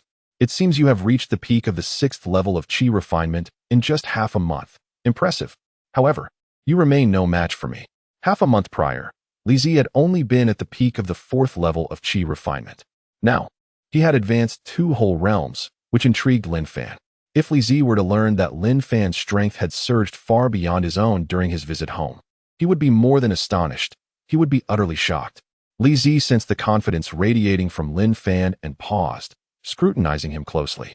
However, he soon realized that he could not gauge Lin Fan's true depth. A thrill coursed through him, and he burst into laughter. Battle is not solely determined by cultivation level. Whether or not we are equals can only be determined through combat. Prepare to receive my sky-shattering fist. Without warning, he launched a powerful punch. Devoid of any flamboyance, yet extraordinarily swift, enveloped in a torrent of formidable spiritual energy. The force surged forth like a boulder, roaring as it advanced. Seemingly capable of shattering solid rock, Li Zi could not perceive Lin Fan's current strength, assuming Lin Fan surpassed him. Therefore, he committed fully to this strike, showcasing power that could rival a 7th-level Qi refinement warrior. Li Zi was confident in his ability to contend with such opponents. Unafraid, even when facing inner sect disciples with favorable circumstances. Bring it on. Lin Fan's brow raised at the ferocity of Li Zi's punch. He suppressed his strength to the peak of the 6th level of Qi refinement and swung his fist, countering with a stone-shattering fist against Li Zi and Appo's onslaught. Both techniques, sky-shattering fist and stone-shattering fist, were immensely powerful. As their fists collided, the air crackled with energy, filling the surrounding space with a fierce wind, and their garments fluttered wildly. Even before impact, the atmosphere was charged with an intimidating force. Lin Fan and Li Zi were both among the most distinguished disciples of the new generation within the White Dragon Pavilion. The onlookers, disciples practicing along the mountain paths, buzzed with excitement, watching from a distance. Even seasoned inner sect disciples felt a chill of apprehension, wondering if they could withstand such an exchange. Boom. Under the scrutiny of nearly 100 gazes, their fists, imbued with spiritual energy, collided with a resounding impact. The overwhelming force erupted at the point of contact, sending shockwaves rippling outward. Li Zi staggered back, barely regaining his footing after several steps, while Lin Fan stood with a smile, unmoved. I told you, you are not my equal. Lin Fan observed Li Zi's astonished expression and chuckled. I have other matters to attend to. Let us compete another time. Come at me with another punch. Dragon roar. Li Zi, unwilling to concede, unleashed another punch with a thunderous shout. The wind generated by his fist carried an echo reminiscent of a dragon's roar, as his arm transformed into a majestic azure dragon, with his fist resembling the dragon's head. It seemed as though a powerful and ferocious azure dragon was poised to tear through the heavens and pounce upon Lin Fan. The force of this punch was magnitudes greater than the earlier heaven-crushing fist, clearly representing Li Zi's ultimate secret technique. The location of their duel was the mountain path leading to the Martial Assessment Pavilion, a place where many disciples typically practiced. The commotion from their clash attracted an increasing number of both inner and outer disciples, eager to witness the contest between these two formidable opponents. Both Lin Fan and Li Zi had reached the pinnacle of the 6th level of Qi refinement, a threshold that guaranteed their entry into the inner sect, where such prowess was considered quite formidable. Thus, they garnered the attention of numerous inner sect disciples. On a low hill about 40 to 50 meters away stood several disciples from the White Dragon Pavilion. The two central figures among them were tall and strikingly handsome, exuding an extraordinary aura, especially the young man at the forefront, whose presence distinguished him as the leader of the group. However, his gaze possessed a chilling intensity that could instill fear, suggesting a profound depth to his character. If Lin Fan were to see these two young men, he would recognize them as the well-known He brothers, He Jun and He Yao, from the outer sect of the White Dragon Pavilion. The He brothers observed the duel between Li Zi and Lin Fan, their expressions revealing contrasting emotions. I never anticipated that Lin Fan and Li Zi would achieve such cultivation. He Yao exclaimed, astonished. Just half a month ago, they were merely at the 3rd or 4th level of Qi refinement. How could they have advanced to the 6th level in the blink of an eye? Have they consumed some miraculous elixir? This rapid progression is astonishing. If this continues, there may be no place for us in the inner and outer sects of the White Dragon Pavilion. Some opportunists would undoubtedly seek to align themselves with them. He Yao sighed, casting a glance at his brother, He Jun. What does it matter if they have reached the 6th level? He Jun responded coolly, his gaze sharp as a sword directed towards Lin Fan and Li Zi. A mere speck of dust can never compete with the brilliance of the full moon. Suddenly, an overwhelming aura erupted from He Jun, causing those nearby, including He Yao, to feel as though they were suffocating, akin to a small boat tossed upon tumultuous waves. 7th level of Qi refinement. Brother He Jun, Have you truly broken through to the 7th level? He Yao exclaimed, elated. If brother He Jun becomes a core disciple, we need not fear anything. No wonder he remains so composed. There is an insurmountable difference between the 5th and 7th levels. With this revelation, more disciples from the White Dragon Pavilion would undoubtedly seek to ally themselves with the He family. He Yao's earlier dejection dissipated, replaced by excitement at his brother's achievement. He Jun's expression, however, remained stoic. Lin Fan and Li Zi are engaged in a fierce battle, he noted, his gaze piercing.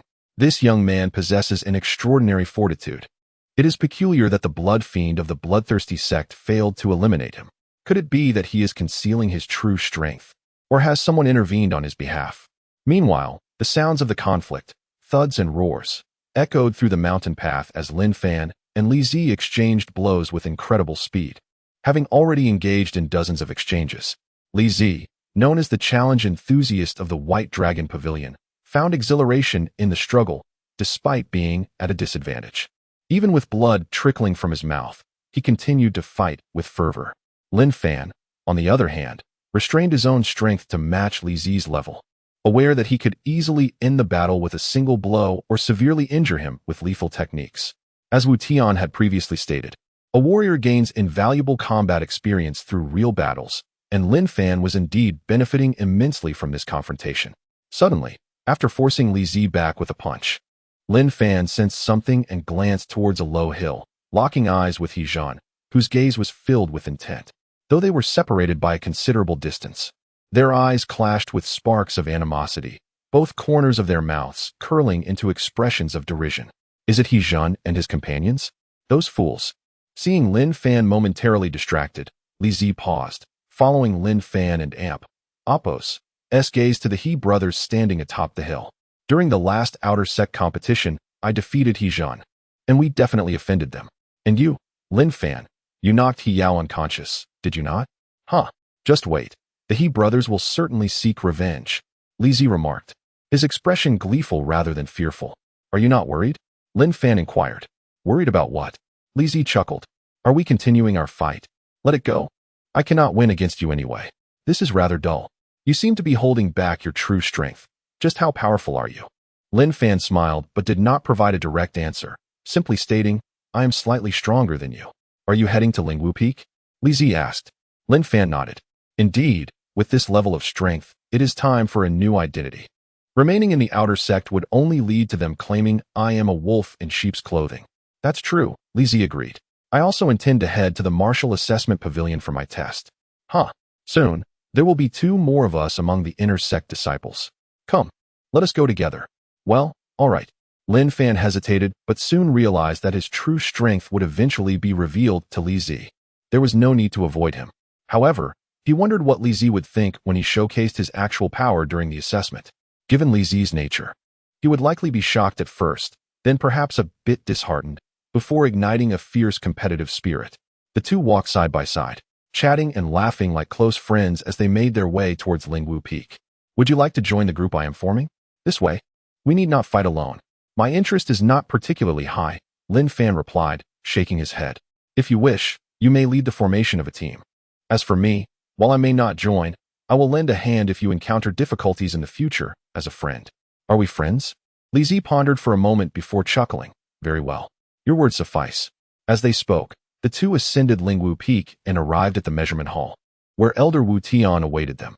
Decades ago, Wu Tian had stepped down from his position as an elder of the White Dragon Pavilion to guard the measurement hall and the hidden martial tower, 2 vital sites of the White Dragon Pavilion. Though he led a life of seclusion and was devoid of worldly ambition, he was held in high esteem by all disciples of the pavilion, even earning the respect of the pavilion master, Long Tianqing, and the 10 current elders. At this moment, Wu Tian remained with his head bowed and eyes lowered. Seated in the center of the grand hall of the measurement hall, resembling a venerable monk in deep meditation. His solemn demeanor and frail figure suggested he could be swept away by a mere breeze.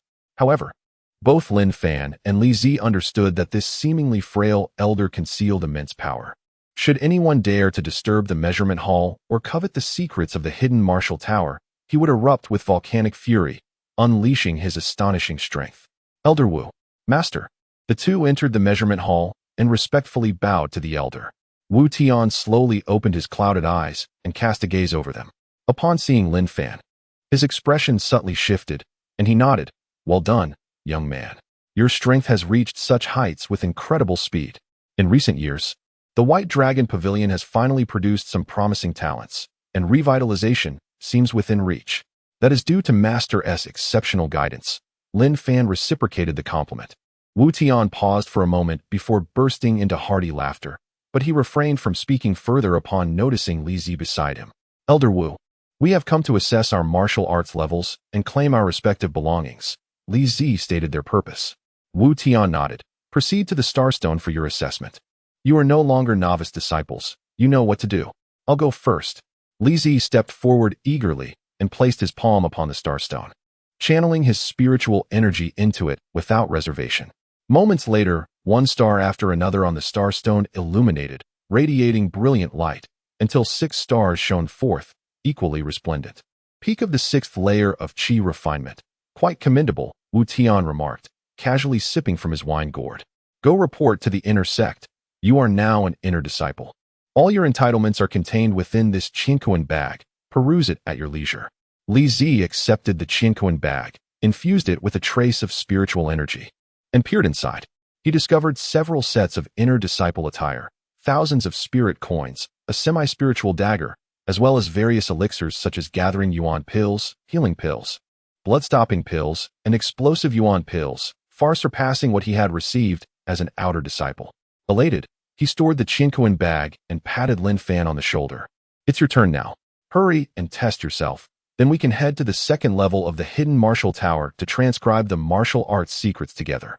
Lin Fan scratched his nose and smiled wryly. Why Don and Amp? Oppos. To you go first instead. What? Li Zi was taken aback, but quickly responded. The testing is swift. I'm not in a hurry. Waiting for you here is no issue. Lin Fan scratched his head again. Perhaps you should go first. I have a tendency to take a long time when transcribing martial techniques, so, in truth, Lin Fan sought to seize this opportunity, much like the first time, to forcibly memorize the martial techniques within the hidden martial tower, later exchanging them for growth value at the Fire Shadow Store. Very well then, I shall go first. Li Zi agreed and turned towards the hidden martial tower. Lin Fan approached the Starstone, took a deep breath, and gently placed his palm upon it, causing the stars to light up one by one. 1, 2, 3. The illumination of the Starstone was steady yet unhurried, with a star lighting up approximately every 10 breaths. As the 5th star shone, the eyes of several passing disciples widened in astonishment. At last, when the 6th star lit up after another 10 breaths, it radiated even more brilliantly than the previous 5. In an instant, another 10 breaths passed, and the 7th star slowly illuminated, albeit its brightness was somewhat dimmer than the first 6, indicating that Lin Fan had just entered the 7th layer of Qi refinement, still some distance from the peak. Exhaling softly, Lin Fan withdrew his hand. Good. A resounding cheer echoed within the measurement hall, causing the entire grand hall to tremble. This voice belonged to Elder Wu Tian, whose clouded eyes suddenly sparkled with brilliance. His previously placid face now bore an indescribable joy, shedding any semblance of confusion and frailty. It was no wonder Wu Tian reacted thus. Lin Fan had only joined his tutelage a month prior as a mere outer disciple at the 3rd layer of Qi refinement, and now he had ascended to an inner disciple. This progression far exceeded expectations. In just a month, he had leaped across 4 minor realms, a miraculous feat in the 1,000-year history of the White Dragon Pavilion. Wu Tian was certain he had previously sensed Lin Fan's exceptional talent and potential, and he surmised that Lin Fan must have encountered significant fortunes. Otherwise, such a rapid advancement would be inconceivable. However, he chose not to inquire further, believing that a martial artist's fortunes are often preordained, suggesting that Lin Fan was favored by destiny, providing him a shortcut to the pinnacle of martial arts. Wu Tian gazed intently at Lin Fan, an instinct urging him to believe that this young man was no ordinary talent. He might one day lead the White Dragon Pavilion to rise in the Tianyuan Continent, ushering in a new era of glory. Yet Wu Tian hesitated, uncertain whether his suggestion for Lin Fan to choose between Qi refinement and body refinement was indeed the right one. Could body refinement truly reach its zenith in a world dominated by those who cultivate Qi? Wu Tian did not wish to impede a young man's promising future due to his own misjudgment. If memory serves, Lin Fan, you should only be 17 this year? A rare smile graced Wu Tian's face. Indeed, Master, Lin Fan affirmed. Wu Tian, smiling benevolently, said, "Go ahead and select your martial techniques. I shall seek you out tonight." He forced himself to suppress his emotions, adopting a demeanor of detached indifference. Understood. Wu Tian, observing Lin Fan's confidence, felt a flicker of satisfaction in his heart. He produced a Tianyuan bag and handed it to Lin Fan, saying, "As an inner disciple, all your entitlements are within. Take a look for yourself." Lin Fan respectfully accepted the bag, intending to examine it later, but ultimately unable to resist his curiosity.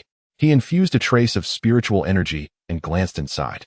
30 gathering yuan pills, 10 healing pills, blood-stopping pills, and explosive yuan pills each. Several sets of clothing, and spirit coins. The benefits of an inner disciple truly surpass those of an outer disciple by several folds. Lin Fan mused inwardly. After bidding farewell to Wu Tian, Lin Fan entered the second level of the hidden martial tower, immediately sensing waves of spiritual energy emanating from within. He understood that these fluctuations originated from the various martial techniques stored on this level. Judging by the intensity of the spiritual energy, he realized that the martial techniques in this second level were far more precious than those in the first. The martial techniques displayed on the first and second levels were predominantly of the low-grade and mid-grade yellow tier, while this second level contained only high-grade yellow and profound tier techniques. Each of these techniques, upon successful cultivation, would wield power incomparable to the lower and mid-grade techniques of the yellow tier. Are there others present in the hidden martial tower?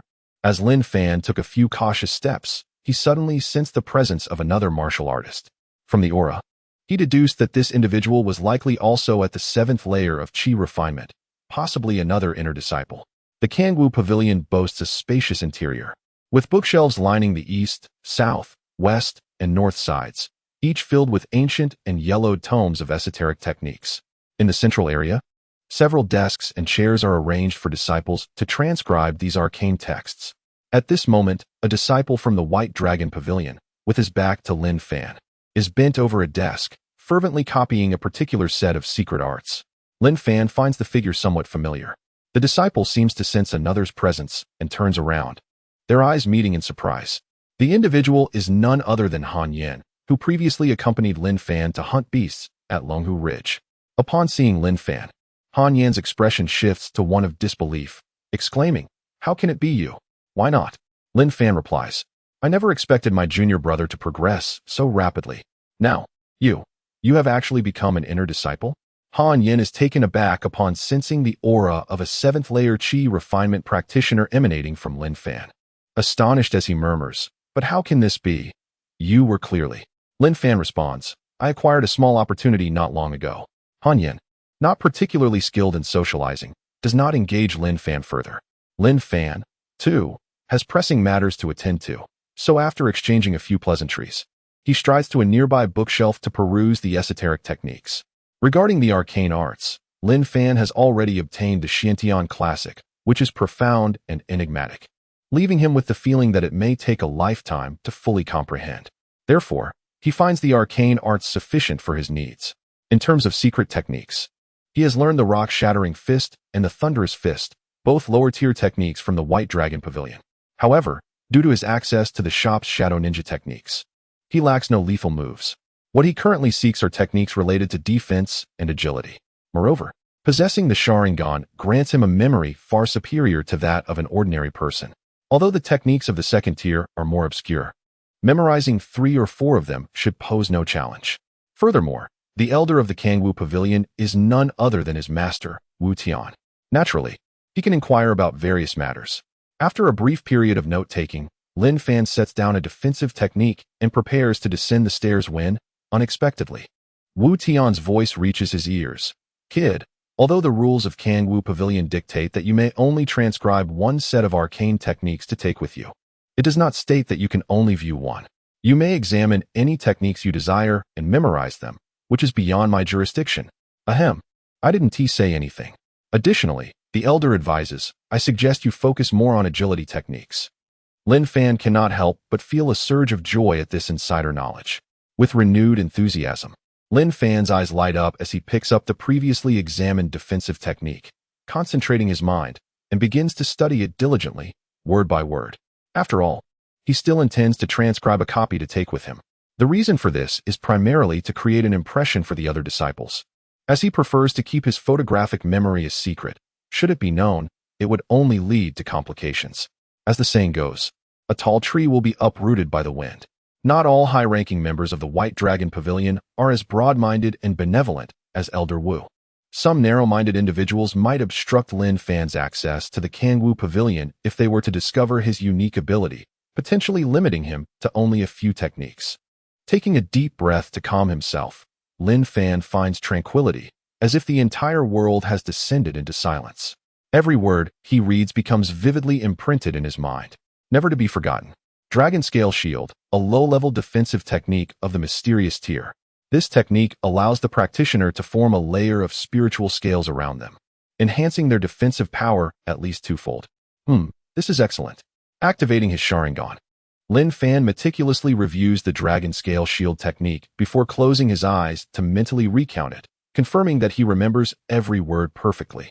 He then returns it to the shelf and picks up another agility technique, the Wind Dance Step. Similarly, the Wind Dance Step is also classified as a low-level technique of the mysterious tier, with the Dragon Scale Shield dedicated to defense, whereas the Wind Dance Step is designed for evasion. After examining the Wind Dance Step, Lin Fan quietly contemplates its intricacies, realizing that if he grasps its subtleties, even if he encounters a practitioner at the spirit concentration level, escaping would pose no issue, even if defeating them proves challenging. At this thought, Lin Fan cannot help but laugh heartily. Han Yen, who is transcribing the arcane techniques, glances at him and scoffs. Is he not a madman?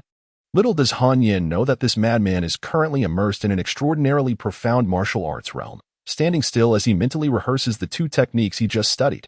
After a moment, Lin Fan seems to gain insight, stepping forward at an angle.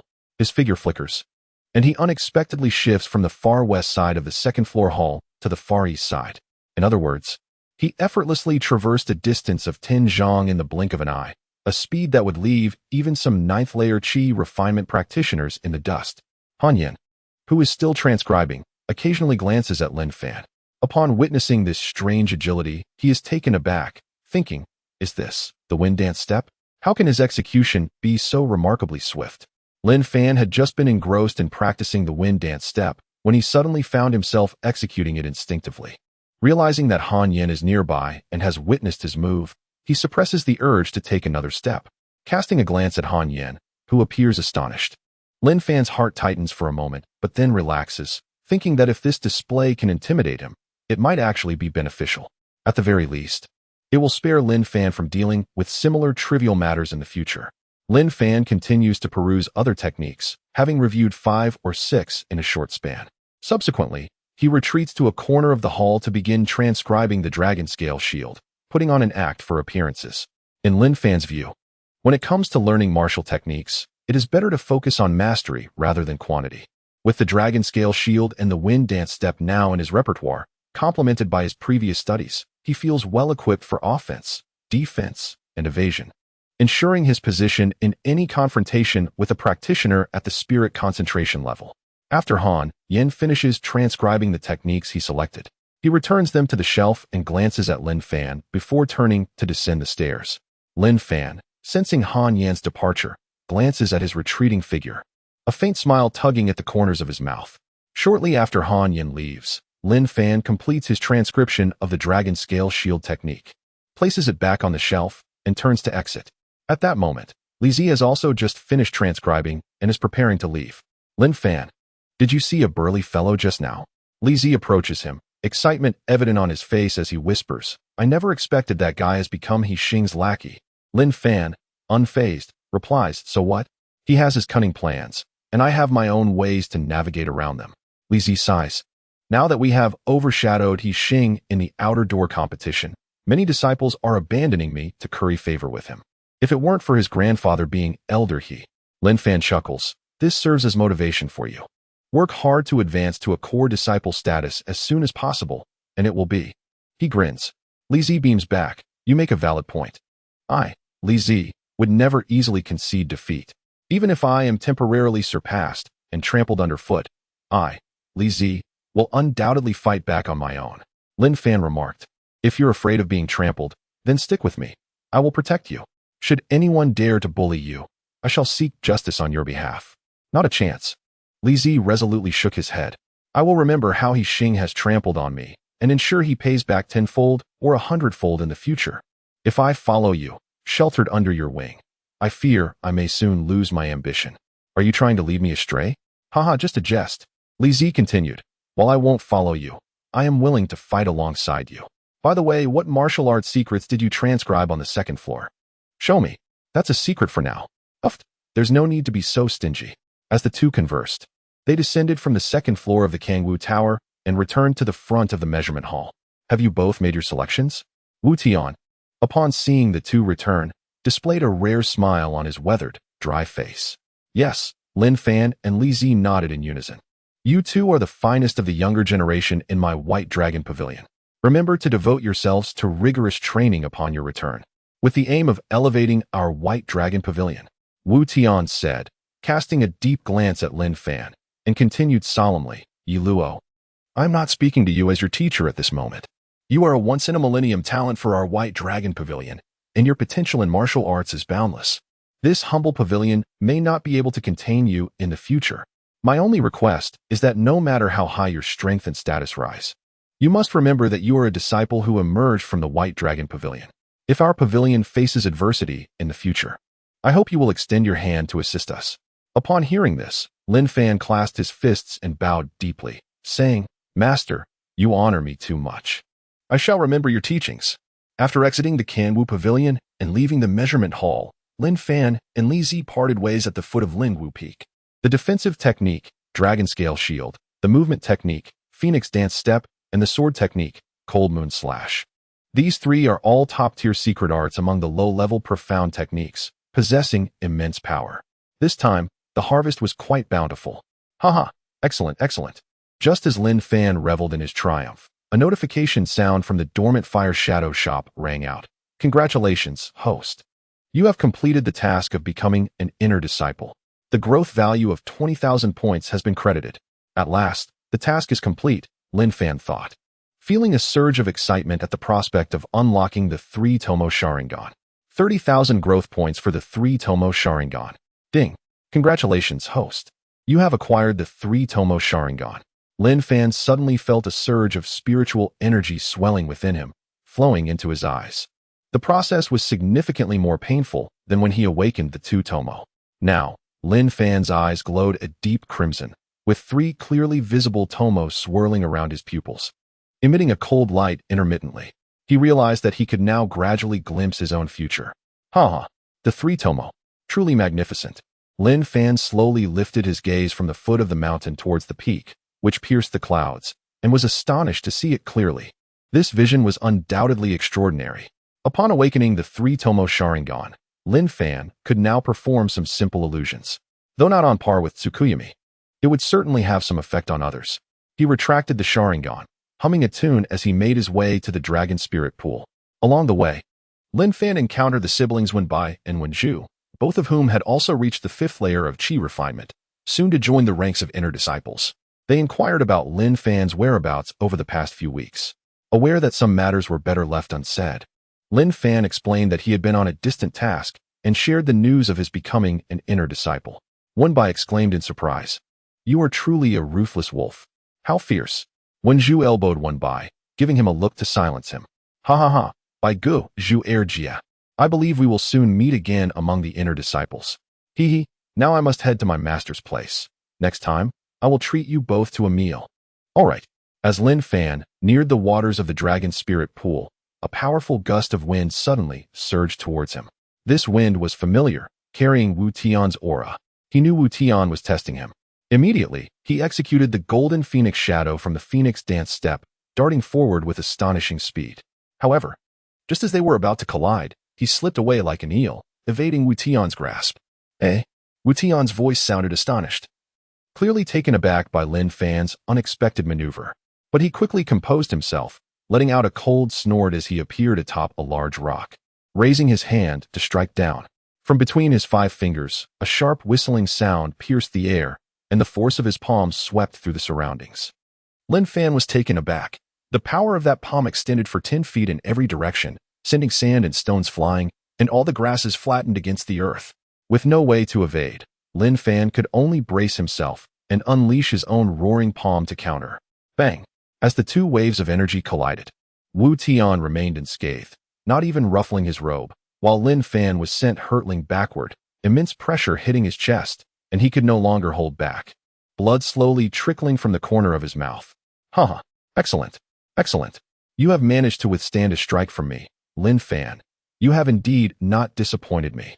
Wu Tian, exhilarated by his probing strike, could not suppress his joy. However, his excitement abruptly ceased, his pupils constricting as a fierce light shot from his eyes. Fixing on the bloodied Lin Fan. You have been injured. In an instant, he appeared beside Lin Fan, gripping his wrists. A pure surge of spiritual energy coursing through Lin Fan's meridians, examining his injuries. After assessing Lin Fan's condition, Wu Tian's grave expression relaxed slightly. Nevertheless, it soon morphed into one of cold severity, as the murderous aura emanating from him surged like a gale. The injury within you is caused by a lingering trace of strange demonic energy. Who did this to you? His eyes flickered with murderous intent, he remarked. I did not expect such formidable individuals to exist in the Wind and Cloud Empire. Lin Fan was taken aback by the aura radiating from Wu Tian, who had shed his usual languid demeanor. In an instant, Lin Fan found himself enveloped in this murderous aura, as though he had plunged into an abyss. Every pore filled with a chilling dread that made his blood run cold. His heart raced with fear, and he thought, is this the true power of a master in the true spirit realm? Truly terrifying. Wu Lao is indeed formidable. Under the oppressive aura, Lin Fan's complexion paled. And he replied, no one has harmed me. I injured myself while training. You injured yourself? But what about that demonic energy? Wu Tian was taken aback, and the murderous energy around him dissipated. He pondered, you indeed work hard. Even if one possesses great talent, without diligence, one cannot achieve great success. Remember, martial arts require a gradual progression. Do not be greedy and reckless. You must understand, one cannot grow fat in a day. Lin Fan could only smile wryly. I understand. Lin Fan knew very well the source of the demonic energy within him. After all, aside from his recent struggles with Tai Sui, he could not think of anyone else. However, given the sensitive nature of the Tai Sui incident, Lin Fan would not divulge this to Wu Tian, opting instead to deflect the question. Wu Tian then revealed a smile, stroking his beard, and said, you have not disappointed me, although I have always held you in high regard. I did not expect you to reach the peak of the 7th layer of qi refinement so swiftly. It appears you were deliberately concealing your strength at the measurement hall. Lin Fan was astonished. Indeed, nothing escapes Master S' keen gaze. I am in awe? Haha, enough of this idle chatter. Now, I shall personally instruct you. Even if you insist on focusing on qi refinement, I will impart to you the methods of body refinement. Seeing Lin Fan remain unperturbed, Wu Tian expressed his satisfaction, saying, were it an ordinary martial artist, the news of assistance would surely elate them. Yet you managed to contemplate calmly, weighing the pros and cons. Rest assured. I have dealt with the demonic energy within you. You need not worry during your cultivation. I sincerely hope that one day you will transcend into true spirit and reach the profound realm, thereby illuminating our path in body refinement. Why would I wish you harm? At this point, Wu Tian's face radiated with exuberance, as if envisioning an unparalleled genius rising like the morning sun under his guidance. He couldn't help but lick his lips, chuckling with excitement. If Wu Tian's initial intention in nurturing Lin Fan was merely to cultivate a talent for the White Dragon Pavilion, his greater ambition now was to glorify the path of body refinement. Lin Fan, however, felt a pang of discomfort. He could sense Wu Tian's intentions and mused, if he knew I possessed an extraordinary advantage, I wonder what expression would grace his face. Deep down, Lin Fan recognized the necessity of mastering the body refinement techniques imparted by Wu Tian, both for comprehensive cultivation and to lay the groundwork for advanced body techniques in the future. Though Wu Tian still harbored concerns regarding the demonic energy, he was eager to proceed. Follow me into the pool. Let me show you the true essence of body refinement. Humph. Those who cultivate qi and essence claim that true energy is genuine power. In my view, the power of body refinement is the true strength. The two then entered the dragon spirit pool, sitting opposite each other. With a gesture, Wu Tian summoned the mist within the pool, transforming it into a shroud of white fog that shimmered upon the water's surface. With a gentle yet potent force emanating from his palm, the white mist surged towards Lin Fan, enveloping him like a whirlwind. Surprisingly, Lin Fan felt no discomfort. Instead, he was greeted by a refreshing wave of moisture that washed over his skin, akin to a weary traveler stumbling upon a warm spring to cleanse away the dust and fatigue of his journey. Just as he reveled in this sensation, a force coalesced around him, penetrating his limbs and bones, flowing through his meridians, ultimately forming a luminous orb of white light. Lin Fan was astounded. The orb resembled the dawn, radiating a nurturing warmth that revitalized his corporeal form. Do not lose focus. Gather your spirit and embrace that power. Wu Tian's sudden command jolted Lin Fan back to attention, prompting him to absorb the energy of the white orb. The force was vast and magnificent, embodying the rules, insights, and intensity of body refinement, even infused with Wu Tian's martial understanding. As Lin Fan immersed himself in this energy, he found himself deeply enriched, nearly losing his sense of self in the experience, entering a state of utter oneness. Wu Tian observed Lin Fan's rapid attainment of tranquility with a look of gratification. While he pondered, he suddenly noticed Lin Fan and Apos' body shift. His right hand rose, forming a peculiar seal before him. Wu Tian furrowed his brow, scrutinizing Lin Fan and Apos' face. The gesture appeared involuntary, and the seal was bizarre, one that was not found in the martial arts scriptures of the White Dragon Pavilion. He was taken aback, for despite his extensive study of martial techniques, he had never encountered such a peculiar seal. The gesture crafted by Lin Fan's hands took the form of a dragon, animated and vivid. Wu Tian stared, captivated by the seal, momentarily entranced and oblivious to his surroundings. Meanwhile, Lin Fan, nourished by the essence of body refinement, unconsciously formed the seal, channeling the profound scripture he had acquired from the ancient tower. Wu Tian abruptly emerged from his state of meditation, his eyes wide with astonishment. Your body. Lin Fan's unconscious invocation of the scripture began to resonate with Wu Tian's spirit energy, allowing the power of the scripture to permeate Wu Tian, creating a profound connection between them. Suddenly, the waters of the pool erupted, unleashing a tempestuous force that spiraled outward in waves. The waters of the dragon spirit pool roiled violently, resembling boiling water, splashing high into the air. Wu Tian's expression transitioned from shock to horror, then to elation, as a smile of exhilaration spread across his face. Master? Lin Fan exclaimed, and Wu Tian, jolted from his excitement, realized the rarity of this momentous opportunity. He broke into a cold sweat, urgently commanding, "Focus your mind and concentrate on your cultivation." With that, Wu Tian composed himself, closing his eyes to regain his tranquility, though a hint of gravity lingered on his brow. As they entered a state of harmony, the tumultuous waters gradually calmed, rising in ethereal mist, resembling a celestial pond. Yet upon closer inspection, one would notice that as Wu Tian's pores expelled the mist, strands of dark energy emerged, imparting an exhilarating sensation that continuously invigorated his body. 10 years prior, he had attained the true spirit realm, but a severe injury sustained during a battle had damaged his martial foundation and even depleted his essence, halting his progress.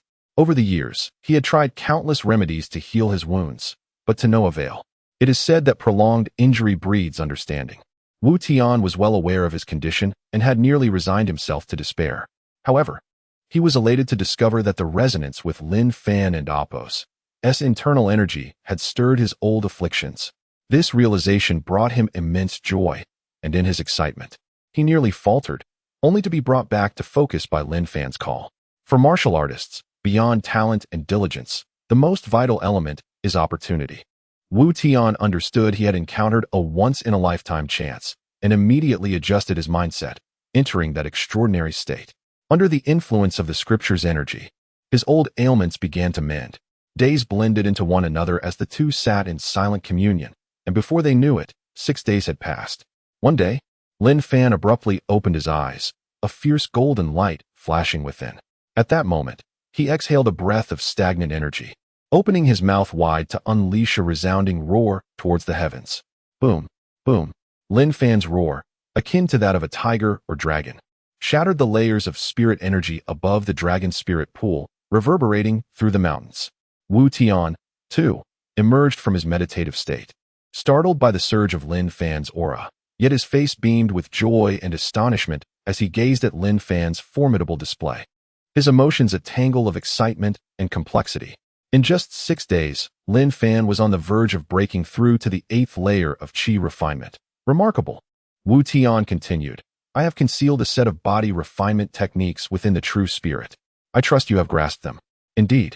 Thank you, Master, Lin Fan replied. Wu Tian had initially intended to gift Lin Fan a means to refine his body with the essence of true spirit, casually imparting martial techniques. Yet unexpectedly, he discovered an opportunity for himself as his old ailments began to heal, bringing him greater benefits than anticipated. At that moment, Lin Fan's displayed power was unlike that of an ordinary practitioner at the 8th layer. The stagnant energy he expelled was formidable and profound, his skin akin to warm jade, glistening like crystal. His outpouring of energy continued uninterrupted until he finally reigned in his aura.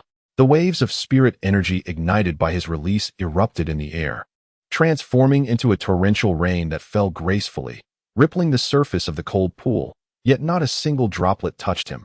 Each evaporated into mist just shy of his skin. His resounding roar echoed through the heavens, startling all students cultivating within the confines of Lingyun Peak, who gazed in awe towards the direction of the sound. It was from the Dragon Spirit Pool, the sanctum of Elder Wu. The voice, though resonant and rich, bore a hint of youthfulness, clearly not belonging to Elder Wu. Could it be that new disciple, Lin Fan? It is rumored that Lin Fan has already entered the inner sect. The art of body refinement indeed possesses its unique merits. In just a few months, Lin Fan has exhibited such remarkable prowess. This year, during the sparring with the Bloodthirst sect, Lin Fan is likely to shine brilliantly. In the mountains, many faces displayed expressions of admiration, their spirits ignited by that clarion call, fueling their fervor for cultivation. Ha ha ha, splendid, splendid, splendid. Elder Wu clapped his hands in delight, unable to contain his excitement, and declared, Lin Fan, you have truly not disappointed me. Lin Fan gazed skyward, feeling the gentle breeze caress his face, his physical condition at an unprecedented peak. He opened his eyes and smiled, saying, Thank you for your nurturing, Master. In a fit of joy, Lin Fan laughed. Your intentions run deeper, Master. You wish for me to represent the White Dragon Pavilion in the sparring with the Bloodthirst sect. Lin Fan was taken aback, puzzled. Sparring? Elder Wu explained, every year, the White Dragon Pavilion, along with the Bloodthirst sect and 2 other sects, hosts such a gathering, where the most outstanding disciples from both sides engage in friendly competition, each offering a token as a reward. Among the tokens for this sparring, there exists a treasure known as the Dominant Spirit Fruit. This fruit contains Earth-type spiritual energy from the 5 elements, providing immense benefits to body refinement practitioners. A multitude of questions arose in Lin Fan's mind as he inquired, but the White Dragon Pavilion is filled with talent. Why send someone like me? Furthermore, the elite disciples among the elders are all top-notch. Perhaps I am not qualified to participate. No, you must participate, Elder Wu stated firmly. This sparring relates to the reputation of the White Dragon Pavilion and my own. If you can shine before everyone, the path of body refinement that I advocate will also be promoted. Moreover, you must obtain that dominant spirit fruit. His eyes sparkled with fervor as he continued. It would not be an exaggeration to call the dominant spirit fruit a sacred fruit for body refiners. If you manage to acquire it, you could enhance your spiritual power in a short time, saving tremendous amounts of time and resources. Lin Fan's heart raced, and he found himself intrigued, silently contemplating. If that's the case, it wouldn't hurt to go. Besides, I could use some practical training. With that thought, he licked his lips and rubbed his hands together, a grin spreading across his face, resolute in his determination to obtain the dominant spirit fruit. Elder Wu, seeing his eagerness, laughed heartily. Rest assured. With my guidance and your innate talent, victory is assured. He added, however, during this period, focus on your cultivation. I must enter seclusion to recover from my injuries before the gathering of sects arrives. I will be unable to assist you in your training, but with diligent practice, you will surely progress. After a brief cough, he nodded and said, You may remain here in the Dragon Spirit Pool for your cultivation. No one dares to intrude. Elder Wu then exclaimed, Aren't you going to cultivate here? Lin Fan, immersed in the mysteries of the Dragon Spirit Pool, understood its significance. Elder Wu shook his head. My body has developed a strong resistance to the water of the dragon spirit pool. Moreover, it is not advisable to recuperate in such a cold environment. I will find a secluded place to enter seclusion. Regardless of the outcome, I will emerge in 2 months. With that, he turned and left. Lin Fan noticed his anxious demeanor. After years of accumulated injuries, the prospect of recovery was understandably overwhelming. Never mind. I shall practice the body refinement technique master entrusted to me, the Prajna Dragon Elephant Body. Moreover, mastering this technique would require no less than a year and a half. Having reached the 7th level of Qi refinement, Lin Fan felt as powerful as a dragon or elephant, his strikes infused with the strength of the Prajna Dragon Elephant. Thus, Elder Wu decided to impart this supreme skill to him. This technique comprises 10 levels, the first of which is quite simple, known as the elephant. Even the most inept individual, once taught, could master it in no time. The second level, called the dragon, doubles the strength of the first. The third level, known as dragon elephant, again doubles the strength of the second. This pattern of exponential growth continues, becoming increasingly difficult and potent with each subsequent level. By the time one reaches the 5th level, further advancement can often require years of arduous effort. When cultivated to the 10th level, the Prajna Dragon Elephant Body bestows an overwhelming power akin to that of 10 dragons and 10 elephants, with each strike wielding a force of 1,000 pounds. Faced with such a formidable skill, Lin Fan's confidence soared, and he immediately began practicing the newly learned martial arts techniques in the cold pool. For the next 2 months, Lin Fan remained submerged in the icy waters, never once leaving. He harnessed the chilling energy and spiritual power of the water while repeatedly refining the dragon scale shield and the phoenix dance step. Finally, 2 months had passed. Each year, the inner sect hosts 2 significant events. One is the cultivation assessment of the inner disciples, and the other is the exchange meeting with the Bloodthirst sect and other sections. Those who stand out among the many excellent disciples of the inner sect naturally become the vanguard of this exchange meeting. Moreover, anyone permitted entry into the White Dragon Pavilion is undoubtedly a prodigy. Who would care about newcomers or veterans? Thus, the inner sect's events are of paramount importance to the White Dragon Pavilion, capturing everyone's attention. However, the assessments within the White Dragon Pavilion are notoriously perilous. Certainly not for the faint-hearted. Various treacherous assessments are set, and inner disciples must approach them with a mindset willing to risk their lives. The exchange meeting is even more treacherous, as it leads some core disciples of the inner sect and others from various sects deep into the Nine Dragon Mountain range to seek the most precious treasures of heaven and earth. Those who ultimately represent the White Dragon Pavilion must possess not only extraordinary cultivation, but also exceptional intelligence. Thus, the White Dragon Pavilion establishes such rigorous assessments. Life and death are determined by fate, and even should one perish in the assessment, no one would dare to speak ill of it. With only a week remaining until the assessment, a multitude of disciples gathered before the grand hall responsible for the assessments, clustering in small groups, discussing something with anxious expressions as they fixed their gazes on a massive screen spanning over 10 feet in length and width. This colossal screen, formed by an array of light, hovered in midair, powered by a formation embedded with dozens of spirit stones. The intricate lines within the formation allowed the spiritual energy from the spirit stones to circulate along various pathways, producing a brilliant display of light that sustained the existence of the giant screen. 10 feet outside the formation, a conspicuous red line marked the boundary, forbidding anyone from approaching. The screen displayed a multitude of names, densely packed with the disciples of the inner sect, numbering in the thousands, with new names continually being added. All the disciples stood beyond the red line, observing the fluctuations of names as they sought out suitable teams. Indeed, finding trustworthy companions in this assessment would yield significant benefits. High above the square, at the peak of a towering mountain thousands of feet high, the wind howled fiercely, yet it could not disperse the clouds and mist. Amidst the floating white clouds, 3 elders stood with dignified postures, their garments billowing like celestial beings. Though their hair had turned slightly gray, their physiques remained robust. They were none other than Long Tianqing, the master of the White Dragon Pavilion, who at that moment appeared to be in high spirits, as if his injuries had healed. To his left stood an elder with cascading white hair, exuding a calm demeanor, Elder Baizhan, who had assisted Lin Fan on several occasions and was also the mentor of the one by siblings.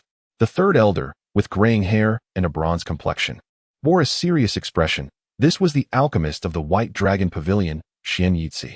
Long Tianqing gazed downwards and remarked, "The quality of disciples this time is exceptionally high. Looking down, I see many who have reached the 7th level of qi refinement, with even a few at the 10th level. It seems competition will be fierce." A smile graced his face, clearly pleased with this batch of disciples. Bai Zhen, the elder responsible for the sect's affairs, stroked his beard and said with a smile, "Sect Master, there is much more to it. The proficient individuals are not limited to these few. There are many esteemed disciples of elders currently in seclusion, awaiting the final day to emerge. For instance, Elder Wu's disciple, Yu Chen, reached the 10th level of qi refinement last year. By now, he has likely entered the spirit consolidation realm. However, among the disciples, your own disciple, Qin Yi, stands out. His prowess in the spirit consolidation realm will undoubtedly make him a shining star in this assessment and the exchange with the bloodthirsty sect." Upon hearing this, Long Tianqing furrowed his brow, wearing a look of regret. It's a pity that he may not yet know whether he has reached the mid-stage of the spirit consolidation realm. If it weren't for his pride, he could have been promoted to elder last year, and by now, he would have likely reached the pinnacle of the mid-stage of spirit consolidation. Xian Yitzi chuckled and said, "The sect master worries too much. Even if he remains in the inner courtyard, the elder's nurturing will not be lacking." Long Tianqing replied, "Last year's exchange with the bloodthirsty sect ended poorly for us, leaving us with resentment. This year, we must not falter. If he can break through to the mid-stage of spirit consolidation, success will be almost assured." Bai Zhen sighed, shaking his head. "That is not certain. If the outcome were determined by individual performance, Qin Yi would undoubtedly be the unrivaled genius, the rightful first. However, the battle with the bloodthirsty sect is a team effort. If Qin Yi could single-handedly turn the tide, it would be a different story, but the bloodthirsty sect has rapidly developed in recent years due to the imperial family of the Stormwind Empire and now ranks among the top sections. Indeed, the honor of our sect over the past century must not be tarnished by us," Xian Yitzi said slowly. "We must not elevate others' ambitions while extinguishing our own prestige. Let us observe this inner courtyard assessment. Perhaps new stars will emerge." Long Tianqing replied calmly, "Yes, I hope this assessment brings me unexpected delight. You both must keep a keen eye, for the exchange battle with the bloodthirsty sect is approaching." "Your words are most apt," Xian Yitzi said, clasping his hands respectfully. Suddenly recalling something, he added, "By the way, Elder Wu's new disciple, Lin Fan, will also participate in the inner courtyard assessment." "Oh." Long Tianqing's expression brightened. This young man was the leader at the outer sect competition, first defeating Elder He's grandson, and I have now heard that he has ascended to the 7th level of qi refinement. Xian Yitzi remarked, "That lad has been with me for many years, and it is surprising to see him shine so brightly lately. Moreover, Elder Wu is exceedingly mysterious, like a dragon that is seen but never caught, as his disciple. Lin Fan is also a new star." Indeed, Bai Zhen held Lin Fan in high regard and naturally spoke well of him. Long Tianqing continued, "There are many extraordinary individuals in this world. We must not be arrogant. Lin Fan likely possesses secrets of his own, but as long as he is beneficial and not harmful to our Bailong Pavilion, we need not concern ourselves with him. Since Lin Fan is already an inner sect disciple, I am eager to observe his performance in the assessment. This time, with so many talents in the inner courtyard, I will rely on both of you." Xian Yitzi and Bai Zhen simultaneously bowed and replied, "Understood." Long Tianqing waved his hand and departed, leaving Xian Yitzi and Bai Zhen atop the peak. Both knew that while the inner courtyard assessment was significant, the true focus of the sect and the real battlefield lay in the impending exchange battle with the bloodthirsty sect. The outcome would determine who would hold the initiative in the Stormwind Empire. Bai Zhen spoke softly. "It seems that the sect master is gravely injured?" Xian Yitzi sighed. "In truth, the heaviest injury is not to the body but to his confidence. Having suffered inexplicable injuries during the critical moments of breaking through to the mid-stage of the true spirit realm has dealt a severe blow to his morale. I, who oversee healing in the sect, find myself utterly powerless." The two fell silent. After a moment, Xian Yitzi asked, "What reward does Elder Bai wish to offer for the champion of this inner courtyard assessment?" Bai Zhen pondered for a moment and replied, "Since the sect master has mentioned the abundance of talent, let us offer a third-grade elixir as a reward." Only Xian Yitzi among the Bailong Pavilion was a third-grade alchemist, So naturally, he would concoct the elixir. Then it shall be entrusted to Elder Xian, Baizhen said. Bowing respectfully, Xian Yitzi gently stroked his graying beard, nodded, and smiled. Very well. I shall refine a 4th-grade elixir, the Essence Refining Pill, as the champion's reward. The Essence Refining Pill, a 3rd-grade elixir, requires materials of moderate quality, but is notoriously complex to refine, far more so than typical 3rd-grade elixirs. After consumption, it significantly enhances a martial artist's physical capabilities, granting them vitality almost akin to that of a magical beast, but is only effective for those below the mid-stage of spirit consolidation. Thank you for your efforts, Baizhen replied. Meanwhile, the thousands of students in the square were unaware that just moments ago, the elders of Bailong Pavilion had prepared the prizes for the top of this inner courtyard assessment. A thunderous roar, reminiscent of a beast's howl, echoed from afar, reverberating into Bailong Pavilion. Baizhen and Xian Yitzi gazed into the distance, witnessing dark clouds gathering and slowly advancing towards Bailong Pavilion. They exchanged glances, realizing it was a beast tide. Bailong Pavilion is nestled within the 9 Dragons mountain range, surrounded by rich spiritual energy and countless precious resources. Yet, every advantage has its counterpart. The ferocity of the magical beasts within the 9 Dragons mountain range is notorious, having repeatedly invaded surrounding villages and towns, with Bailong Pavilion suffering significant repercussions as well. Disciples, the beast tide is upon us. Baizhen's voice, amplified by his spiritual energy, resonated down to the disciples training in the martial arena below. The two then transformed into streaks of light, rushing towards the encroaching darkness. Emerging from the dragon spirit pool and heading towards the Lingwu Peak, Lin Fan noticed shadows darting in the distance, with individuals rushing frantically in a specific direction. What is happening? He asked, perplexed, as he approached someone. Don't you know? A beast tide has erupted at the Longhu Ridge. Countless magical beasts have gone berserk, and our Bailong Pavilion disciples are rushing to the Longhu Ridge. A beast tide? Excitement flickered in his eyes, and he joined the throng, racing towards the Longhu Ridge. Bailong Pavilion has existed for a millennium, yet the history of the Longhu Ridge in the 9 Dragons mountain range is even more ancient and vast, making beast tides a common occurrence, albeit mostly minor ones. However, several hundred years ago, a great beast tide nearly led to the annihilation of Bailong Pavilion. With ordinary magical beasts rampant, and even 2nd-tier beasts being commonplace, alongside many formidable 4th-tier beasts trampling the land, resulting in countless casualties. It is rumored that the leader of that beast tide was a shape-shifting beast, a 5th-tier magical beast. Due to the passage of time, ordinary people know little about that beast tide. All they understand is that while each magical beast tide comes with danger, it also presents opportunities for honing strength and acquiring magical beast cores. Engaging in battle with magical beasts is a true fight for survival. Lin Fan thought to himself, not expecting a beast tide to occur just before the inner courtyard assessment. He quickened his pace, heading straight for the Longhu Ridge. Shortly after Lin Fan departed, Wei Yu also exited Lingyun Peak. Upon hearing the news, he immediately set off for Longhu Ridge.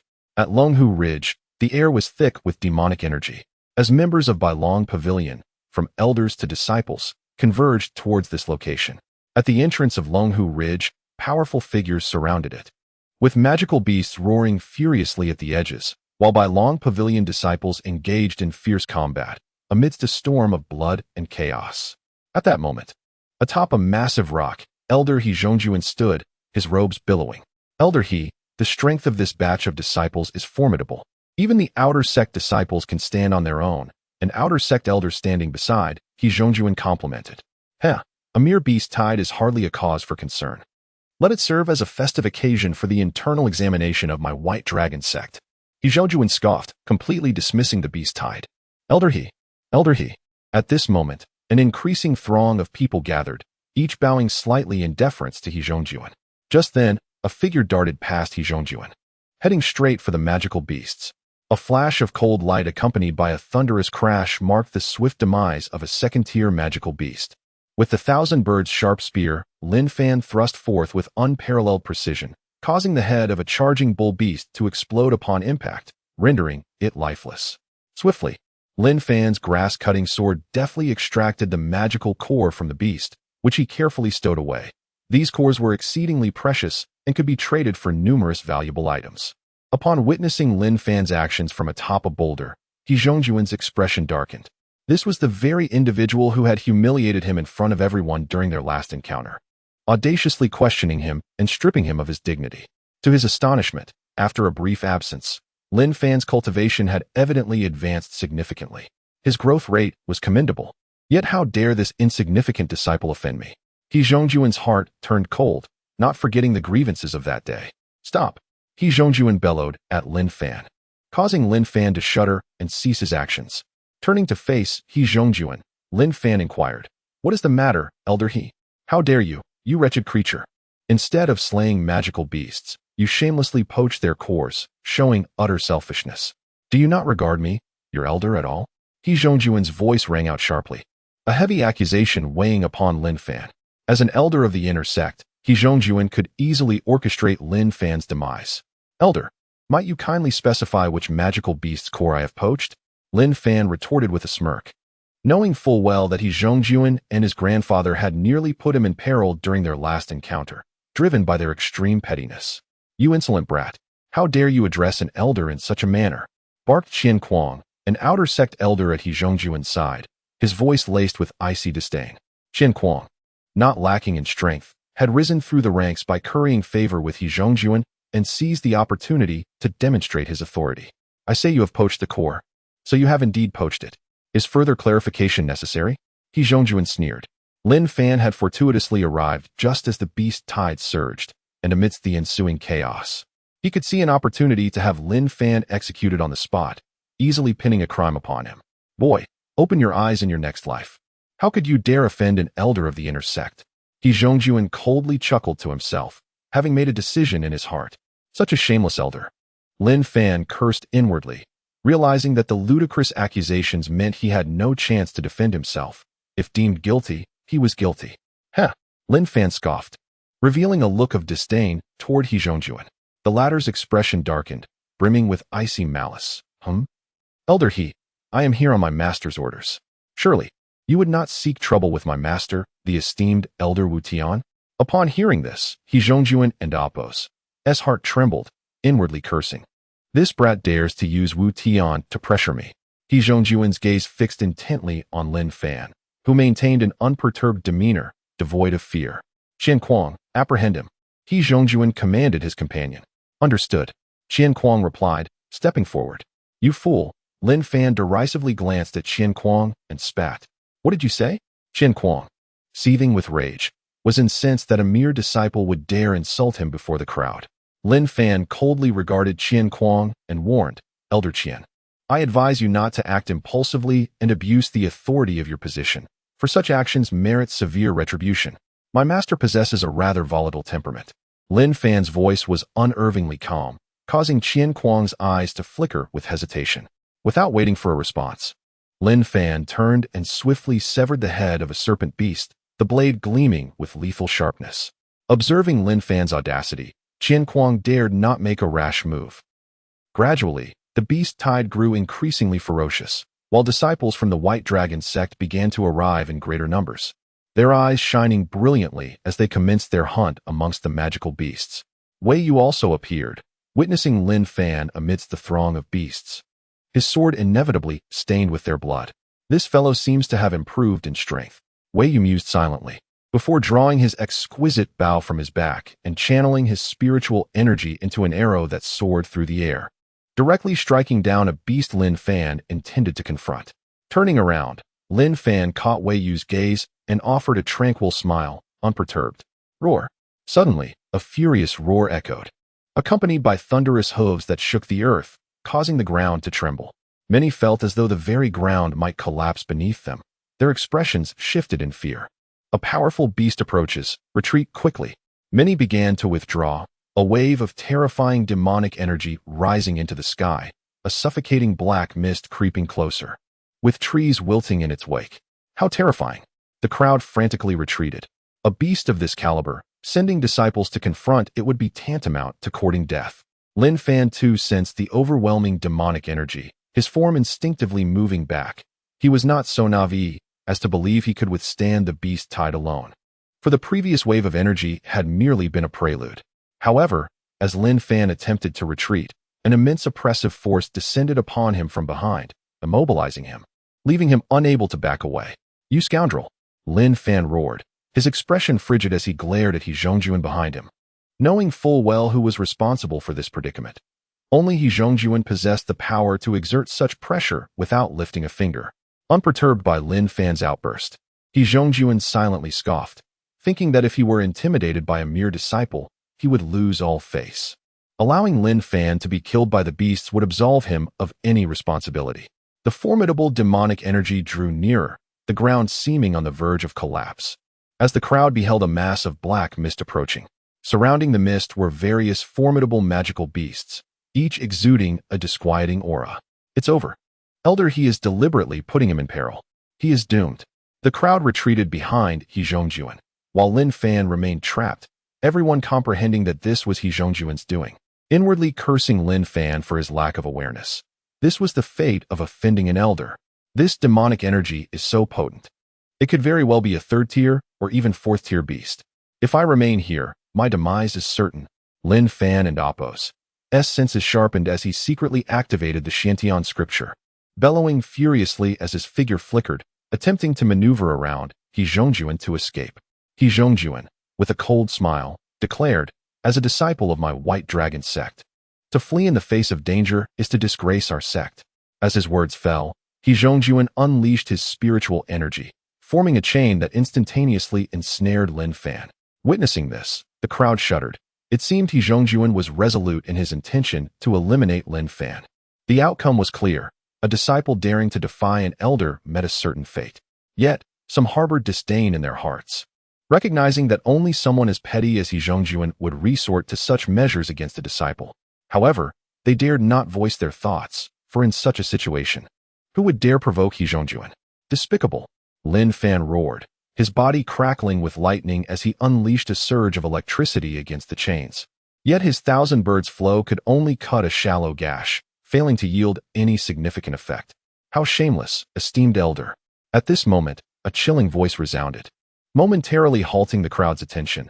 The speaker was Wei Yu, a strikingly beautiful inner sect disciple with countless admirers.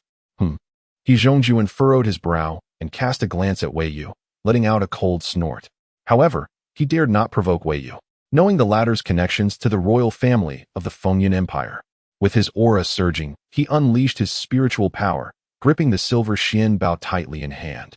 As Wei Yu once again knocked 6 arrows, aiming them at the chains released by He Zhongjuan.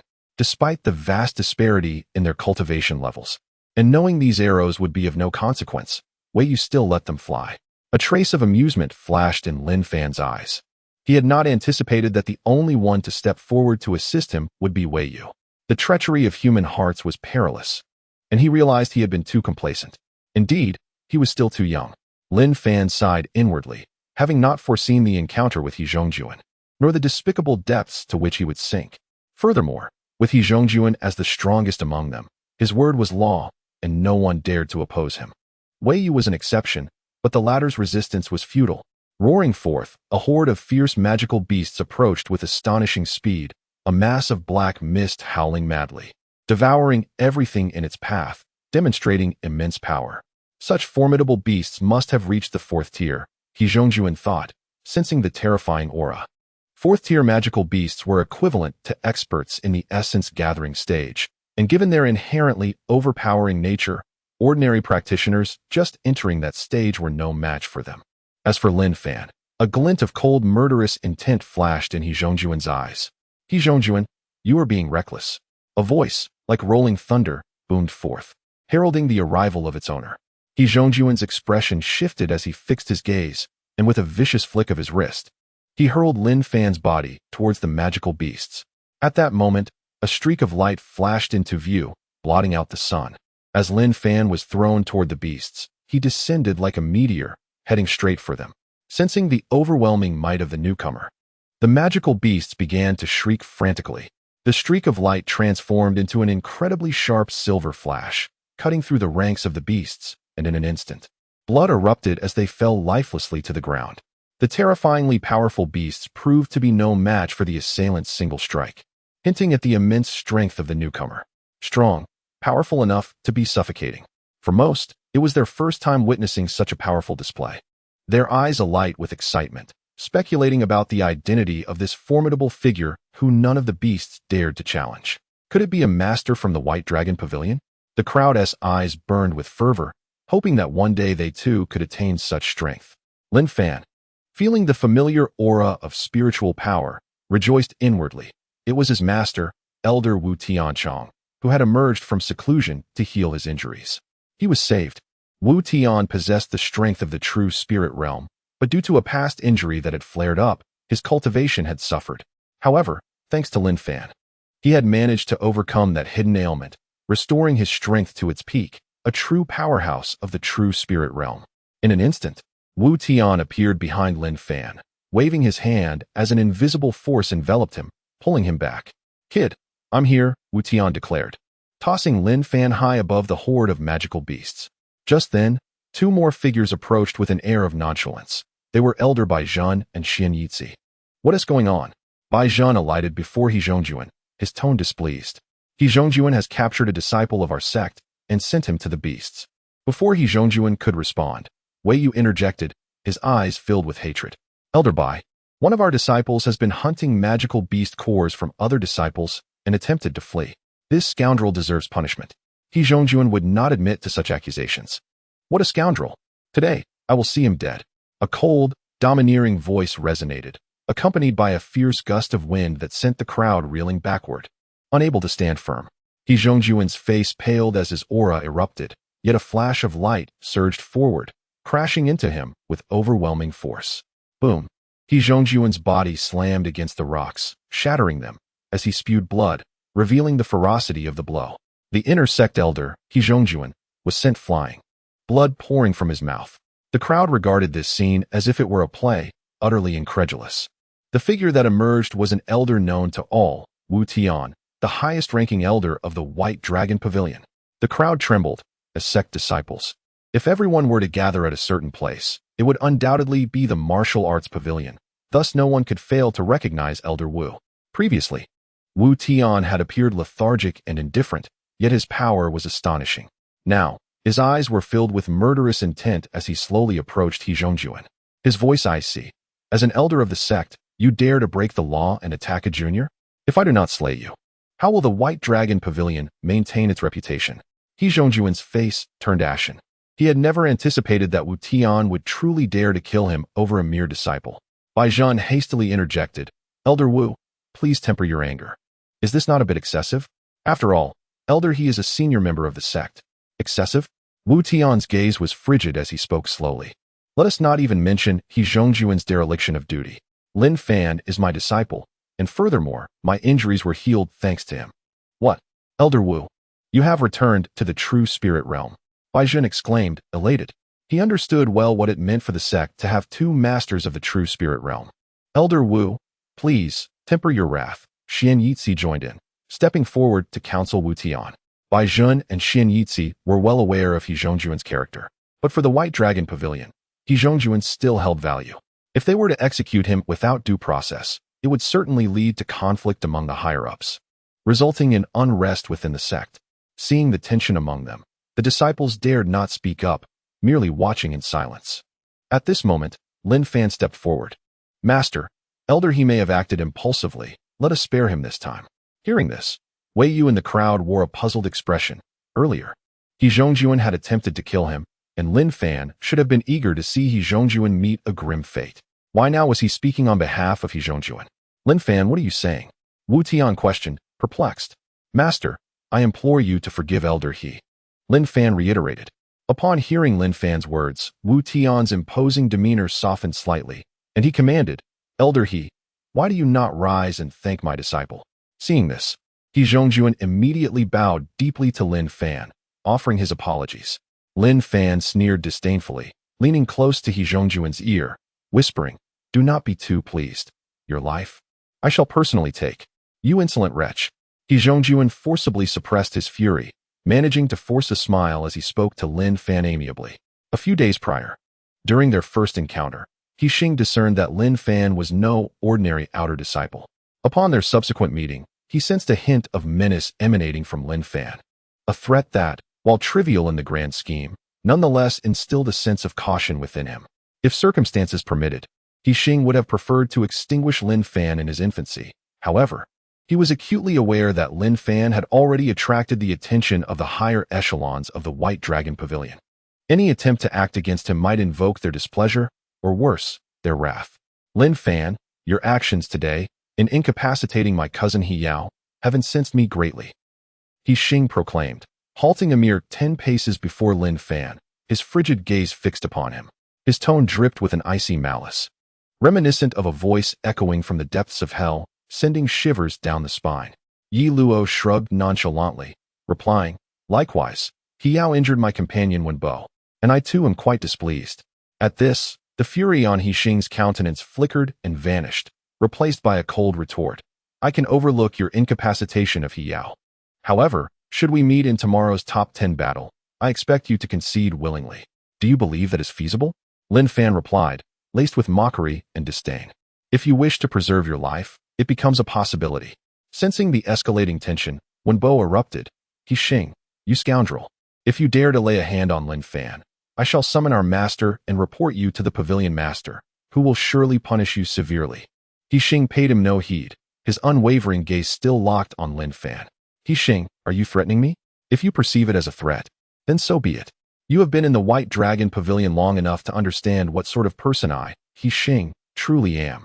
Lin Fan sighed. I am aware of the kind of person you are, but you surely do not comprehend the essence of my character. I am one who yields to gentleness rather than force. If you were to kneel and embrace my leg, weeping and pleading, perhaps I would show mercy.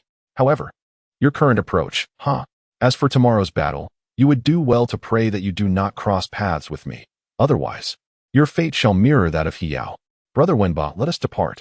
With that, Lin Fan grasped one of Wenbo's arms and strode past He Xing, ascending the stone steps toward Lin Fan Peak with an air of confidence. The twilight deepened, and the night breeze suddenly swept in as He Xing stood in the wind, his expression dark and unmoving. Abruptly, his garments billowed as he raised his fist and struck a massive boulder beside him, the stone shattering violently upon impact with his unleashed true essence. Lin Fan, I shall see you dead.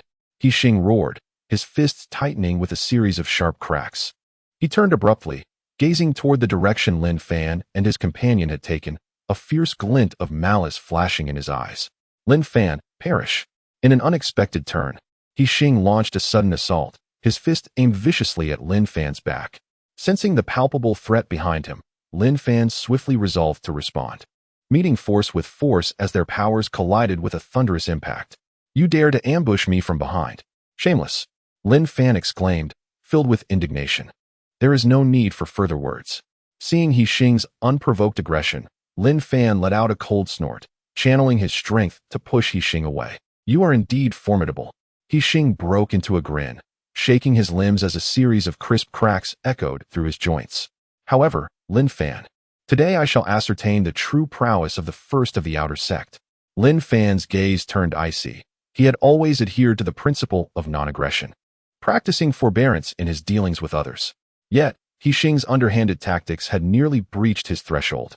Gently setting the injured one by his side, Lin Fan glared at He Xing, declaring, You shall pay for your recent actions.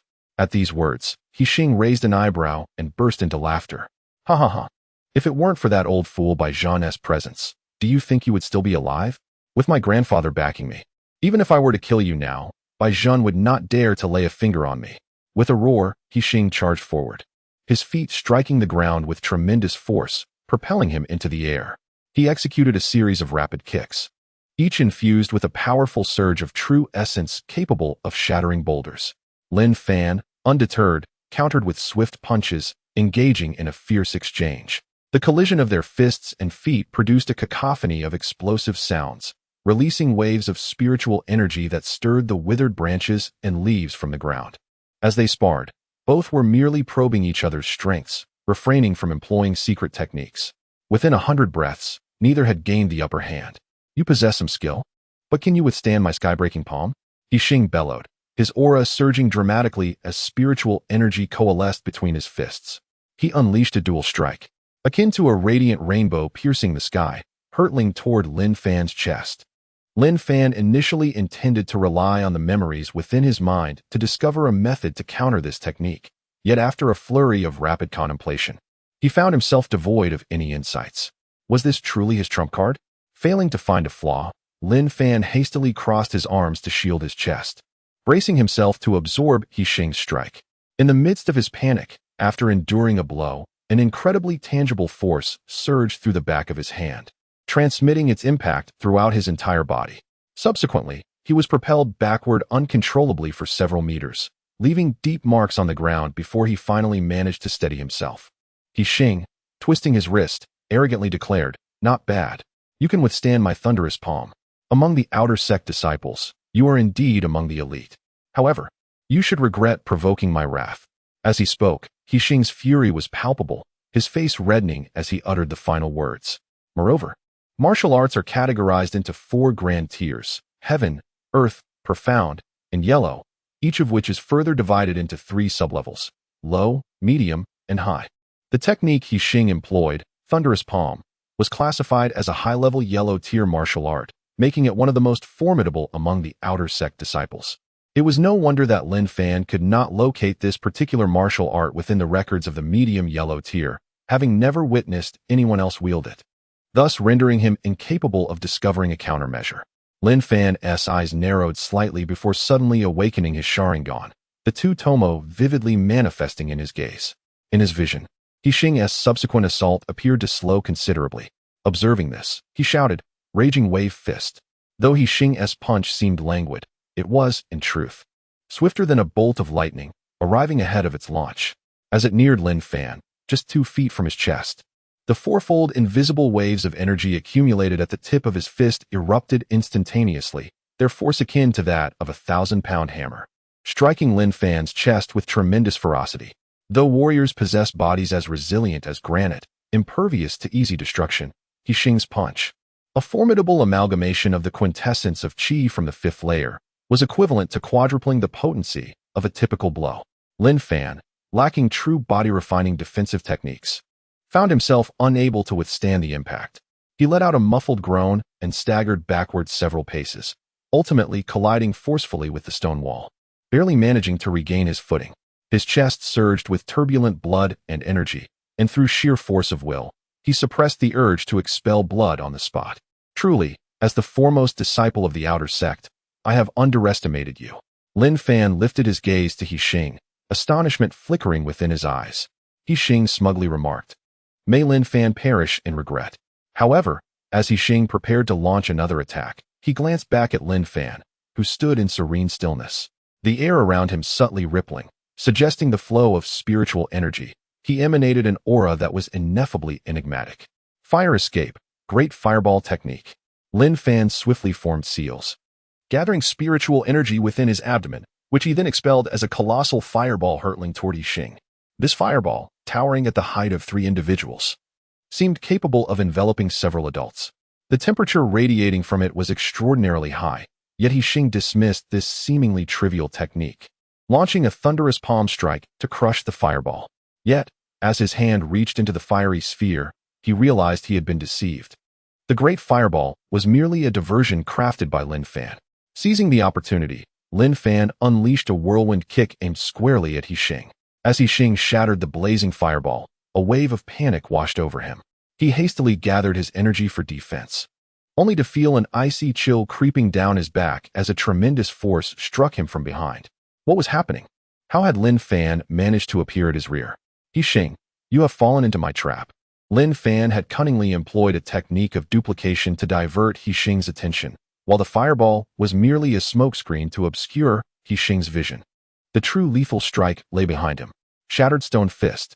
The force of Lin Fan's punch was fierce and unyielding, landing squarely on He Xing's back. When Lin Fan's fist made contact, it felt as though he had struck solid granite, accompanied by the sound of shattering rock. The shockwave generated by the punch sent He Xing crashing to the ground with a thunderous thud. You dare! He Xing, severely injured in his back, found himself unable to even rise, his gaze fixed furiously on Lin Fan, almost devoid of the strength to utter a word. He was utterly incapable of continuing the fight. This is the consequence of your own actions. In the deep of night, Beneath a dazzling starry sky and a mesmerizing moonlit glow, Lin Fan settled Wu Wenbai comfortably and then took his place on the small bed in his chamber. After consuming a nourishing pill, he began to quietly circulate his spiritual energy.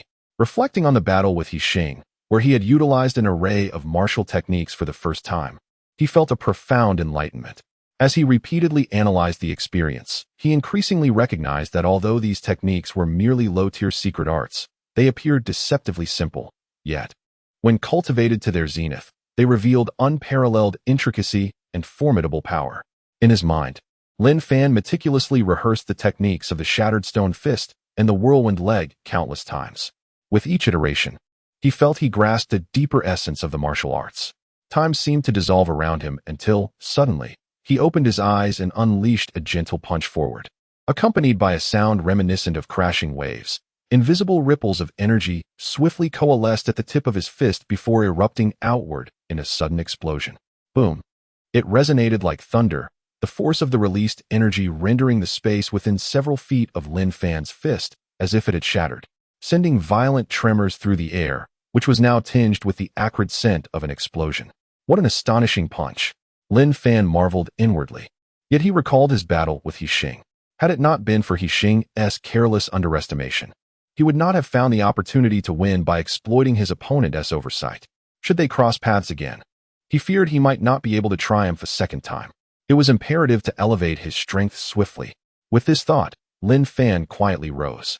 Retrieving paper and ink to transcribe the techniques he had previously noted during his time in the Kangwu Pavilion, including Shattered Stone Fist, Whirlwind Leg, Sky-Shaking Palm, and Overlord Spear, among others. As the moon traversed the dark heavens, he completed the transcription. Opening the Hokage shop, he declared, "Exchange all these techniques for growth points." The system detected dozens of low-tier and mid-tier yellow-grade techniques, converting them into growth points. Ding!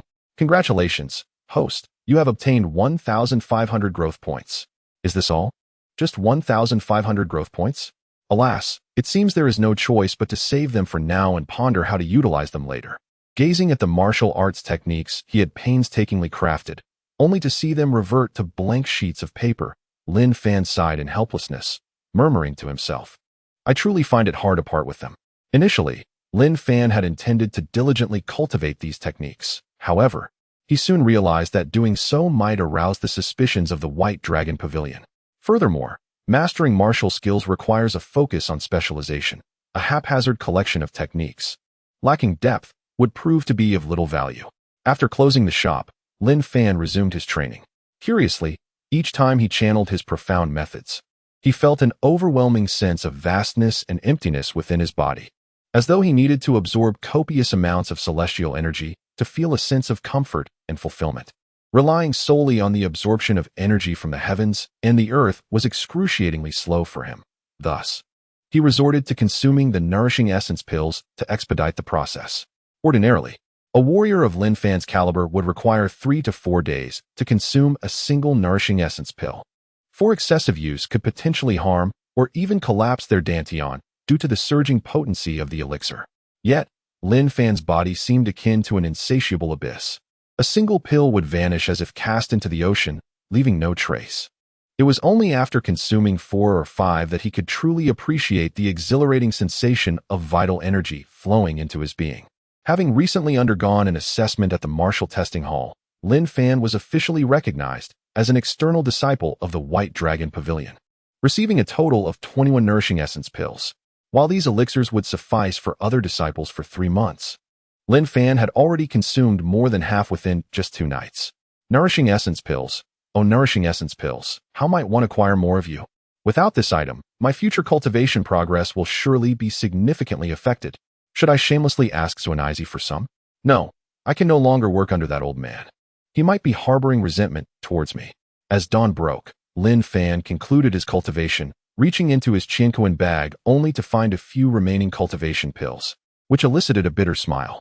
Moments later, Wenbai arrived, and after Lin Fan hastily freshened up, they shared breakfast together in the dining hall atop Lin Fan Peak before heading to the martial arts arena. The final day of the martial arts competition had arrived, where the top 10 outer disciples would vie for the first place, making this day the most anticipated and fiercely contested since the tournament's inception. Nearly 2,000 outer disciples had gathered early in the valley where the competition stage was located, seated with excitement and fervor, whispering amongst themselves about who would seize the coveted first position. As the hour of Chen approached, the top 10 outer disciples arrived at the arena. Yet the only absence was Xing, the leading disciple. Shortly thereafter, Long Tianqing, the head of the White Dragon Pavilion, along with 10 elders, took their seats on the elevated platform to the north of the competition stage. With 9 of the top 10 disciples present, the absence of Xing raised questions. Long Tianqing turned to Xingjuan, Xing's grandfather and an elder, inquiring about his whereabouts. Unbeknownst to him, Xingjuan shook his head, indicating ignorance of the matter. He then leaped gracefully to the center of the arena, exuding an air of authority without anger, and remarked, "Do you know where Xing is? Why has he not come to compete?" Observing the puzzled expressions of the disciples below, who exchanged glances and shook their heads, Xingjuan's gaze settled on Lin Fan, asking, "Lin Fan, do you know?" To which Lin Fan respectfully replied, "I am unaware, elder." Although Lin Fan verbally expressed confidence, he was internally uncertain. Last night, he had a private confrontation with Xing. Despite having severely injured Xing, there lingered the possibility that Xing could retaliate and accuse him of malicious harm. Given the connection between Elder He and Xing, Lin Fan feared he might find himself in an indefensible position. "Xing has arrived." A shout erupted from the crowd, and there Xing appeared, leaning on a cane, wobbling with each step, struggling to reach the elders of the Bailong Pavilion. At that moment, Xing was wrapped in bandages, a far cry from the charming figure he once was, resembling more a stray dog than the dashing young man he had been. Aside from a faint desire to laugh, many outer disciples scratched their heads in confusion. Xing had long held the title of the strongest among the outer disciples, his prowess unmatched, and it was likely that only an inner disciple could have inflicted such damage upon him. Initially seated leisurely, Xingjuan, upon witnessing his beloved grandson in such a pitiful state, disregarded his dignity as an elder and hurried to confront Xing. "My dear grandson, who has done this to you? Tell Grandpa, and I shall not let him go unpunished." "Grandpa, I merely sought to learn from my peers last night, but I inadvertently uncovered some of his secrets, and he launched a sneak attack, striking ruthlessly. Had it not been for my considerable strength, you might never have seen me again," Xing replied, wiping away tears and snot. The onlookers began to believe his tale. Yet Lin Fan recognized that Xing was clearly lying. "Who is it?" With a swift, secretive smirk curling at the corners of Xing and Apos' mouth, he feigned a mournful expression and weakly pointed at the solemn-faced Lin Fan, exclaiming, "It's Lin Fan." "What? It is indeed Lin Fan. How can this be possible?" The fact that Lin Fan managed to defeat Xing is truly remarkable. One wonders how Elder He will address this matter. The disciples watching the spectacle below were quite intrigued by the turn of events. A mere novice, recently promoted from a medicine boy to an outer sect disciple, Lin Fan had somehow managed to inflict such harm upon Xing, the reigning champion of the outer sect. Undoubtedly, he now stood as the new champion. Yet, when faced with the choice between nurturing such a promising talent and avenging his beloved grandson, how will Elder He decide? "Ha ha ha, so it is you, you little rascal, who dared to harm my cherished grandson." As soon as the words left his lips, Lin Fan felt as if he were standing at the mouth of a volcano. The scorching waves of heat crashing towards him like a tempest, mingled with an unmistakable aura of murderous intent that sliced through him like a blade. Xingjuan actually intends to kill Lin Fan? The scoundrel, Xingjuan, possessing formidable strength at the late stage of the concentration realm, unleashed an overwhelming pressure that Lin Fan, a mere fledgling in the chi refinement stage, could not hope to withstand. In an instant, he was pinned to the ground, utterly immobilized. Under such immense pressure, even the simplest act of speech became a monumental challenge for Lin Fan. All he could do was gaze with resentment into the eyes of Xingjuan, which radiated an unyielding murderous intent. "Elder He, surely this course of action cannot bode well." An aged voice resonated, enveloping Lin Fan with a wave of potent energy that deflected the oppressive aura emanating from Xingjuan. Upon witnessing this, Xingjuan instantly recognized the identity of the intervener. Aside from that old man, who else would dare to halt his actions? He turned and replied coolly, "Old Bai, why do you impede me?" Bai Zhen rose to his feet and responded, "Is it not within reason for me to prevent you from unjustly slaying a great talent of mine, Bailong Pavilion? Moreover, even elders should refrain from casually taking the lives of disciples from our sect." Haraha. Absurd. This boy has covertly assaulted my beloved grandson and has even attempted to kill him. He is certainly no righteous individual. Eradicating him now is merely eliminating a future threat to our sect. He Zhongjuan declared vehemently, angrily slapping his left sleeve. He, old man. You truly have a way with words. Bai Zhun clearly lacked the eloquence of He Zhongjuan, and the other elders were reluctant to intervene, choosing instead to observe the unfolding conflict. Even the pavilion master of Bai Long Tianqing, remained silent. He, elder He. Is it not customary for our Bai Long pavilion to encourage friendly sparring among peers? Your grandson simply lacks the skill. How can you blame me for that? He Xing claims I ambushed him, but that is merely his one-sided narrative. Furthermore, I do not boast. With my strength, why would I resort to ambush? If I were to face He Xing directly, I, Lin Fan, would have no fear. Struggling to rise from the ground, Lin Fan puffed out his chest, exuding an air of pride and confidence, unwavering even in the face of He Zhongjuan's formidable presence.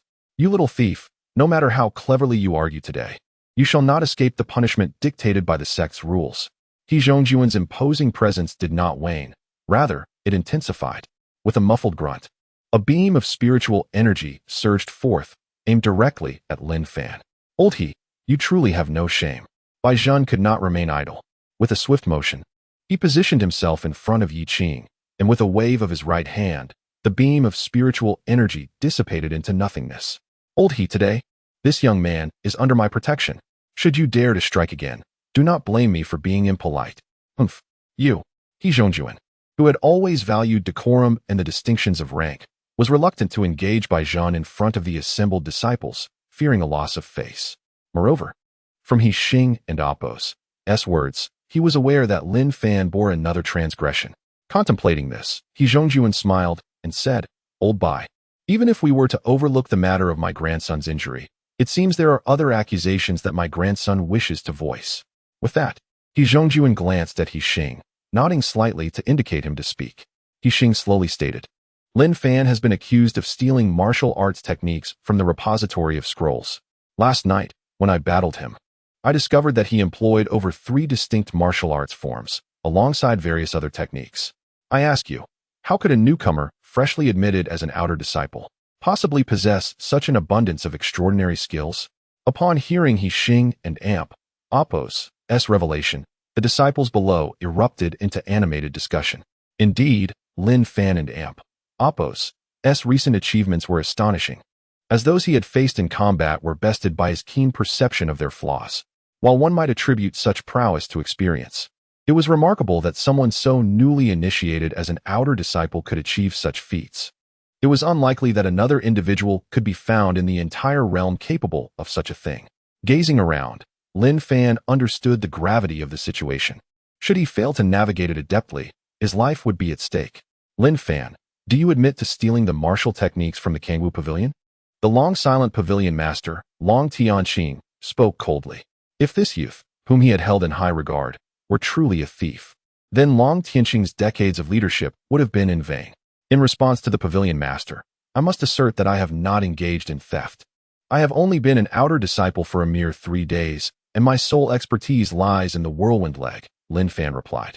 Witnessing the pavilion master's direct inquiry, Bai Zhun and He Zhongjuan refrained from intervening, remaining at the periphery, aware that Lin Fan's fate rested solely upon his own merits. Oh, yet you are acutely aware of the numerous low and intermediate level martial techniques that our Bai Long Pavilion possesses. If you had not committed them to memory, how could you possibly discern the methods to counter them? I am eager to see how you will justify this. The siblings, Wen Bai and Wen Zhu, observed Lin Fan ensnared in peril and felt an overwhelming sense of urgency, silently pleading for the worst outcome to be averted, whispering, Lin Fan, please do not come to harm. Lin Fan first bowed respectfully before Long Tianqing, then slowly articulated, all of this knowledge was recorded during my time at the Kangwu Pavilion, and the means to counter these techniques were naturally derived from the recent competitions. Upon hearing this, He Zhongjuan erupted in fury, exclaiming, preposterous.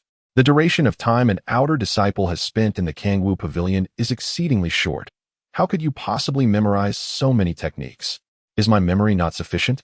Lin Fan retorted, a flicker of anger flashing in his eyes. In that instant, He Zhongjuan swiftly maneuvered around Long Tianqing, confronting Lin Fan directly. And with a swift motion of his hand, he struck Lin Fan brutally across the face. With a resounding slap, the young one dared to speak to me in such a manner. Struck down from the martial arena by He Zhongjuan, Lin Fan felt a searing pain on his face. An unusual spiritual energy flowed from the imprint of the slap and stealthily entered Lin Fan's body. Simultaneously, the force of the blow caused his vital energy to surge wildly, disrupting the flow of spiritual power within him. The prowess of the condensation realm truly is formidable. Wiping the blood from the corner of his mouth, Lin Fan addressed Long Tianqing, stating, "Disciple Lin Fan speaks nothing but the truth. If you doubt it, you may verify it." "Oh." Long Tianqing stroked his beard and replied nonchalantly, "Very well. Someone, fetch my token and bring forth a high-level yellow-grade martial technique from the. I shall see whether this young man's words hold any truth." Several disciples, clad in various garbs, sprang to their feet, kneeling before Long Tianqing as they took the sect master and Appo's token and departed for the. Meanwhile, the sun dipped low in the sky, approaching dusk, as its rays pierced through the mountain crevices, illuminating the faces of the outer disciples on the martial platform. Each countenance was a tapestry of excitement, concern, and even a hint of tension. For them, this contest between a disciple and an elder was far more captivating than mere cultivation. "Master, here is the high-level yellow-grade technique, Qing Feng sword technique." Long Tianqing cast a glance at it and said to Lin Fan, "Lin Fan, I grant you 3 hours. If you can memorize this technique word for word, it shall suffice to prove that you are not as elder he claims. What say you?" Lin Fan clasped his fists in response. "Master, 3 hours are unnecessary. I require but 1 hour." Upon hearing Lin Fan's words, a wave of astonishment swept through the martial arts arena, predominantly filled with ridicule at Lin Fan's audacity and attempts to seek attention. However, a small faction, including Wen Bai and Wen Zhu, chose to believe in him. On the platform, He Zhongjuan clearly held skepticism, dismissing Lin Fan's actions with scorn. In his eyes, Lin Fan was as good as a dead man. "Very well, let us commence," proclaimed Long Tianqing. With that, Lin Fan opened the ancient tome adorned with lace, one of the most formidable martial techniques available to outer disciples. Compared to the rudimentary Huangtir techniques, its contents were far more obscure, with the incantations and mental methodologies doubled in complexity. For an ordinary individual, accomplishing the task of memorizing this technique within the span of an hour would be akin to scaling the heavens. Yet Lin Fan was different. With the power of the two-tomo Sharingan, memorizing this text was merely child's play. As spiritual energy surged through the threshold, a gentle breeze began to waft. With Lin Fan silently reciting, he turned page after page. Nightfall enveloped the scene, and beneath the twinkling stars, the moonlight cast a serene glow upon Lin Fan, who sat cross-legged in the martial arena. He Zhongjuan fixated on the hourglass used for timing, watching as the last grains of sand trickled down. Abruptly, he rose and bellowed, "The time is up, Lin Fan. Have you finished memorizing?" No sooner had He Zhongjuan's voice faded than Lin Fan closed the martial arts tome and replied, "Disciple has completed the recitation. Remember, Lin Fan, if there is even a single mistake, I shall impose severe punishment upon you." He Zhongjuan warned with disdain. Ignoring He Zhongjuan's words, Lin Fan exchanged the secret technique for another, cleared his throat, stood tall, and began to recite the Qing Feng sword technique with deliberate steps. The ethereal energy transcends the threshold. A gentle breeze wafts through, a sword soars on the winds, its essence traversing 1,000 mountains. A white rainbow pierces the sun, heralding the arrival of a phoenix.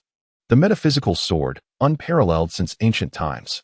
Lin Fan recited each word flawlessly, without the slightest pause or error, completing the task in one breath. Such extraordinary memory truly inspired envy among the disciples of the White Dragon Pavilion. Indeed, Lin Fan's memory is truly remarkable. Ah, if only I possessed such memory. Below the martial arena, a throng of disciples fervently debated, astonished by Lin Fan's performance, including both elders and disciples, with the exception of He Zhongjuan and He Xing.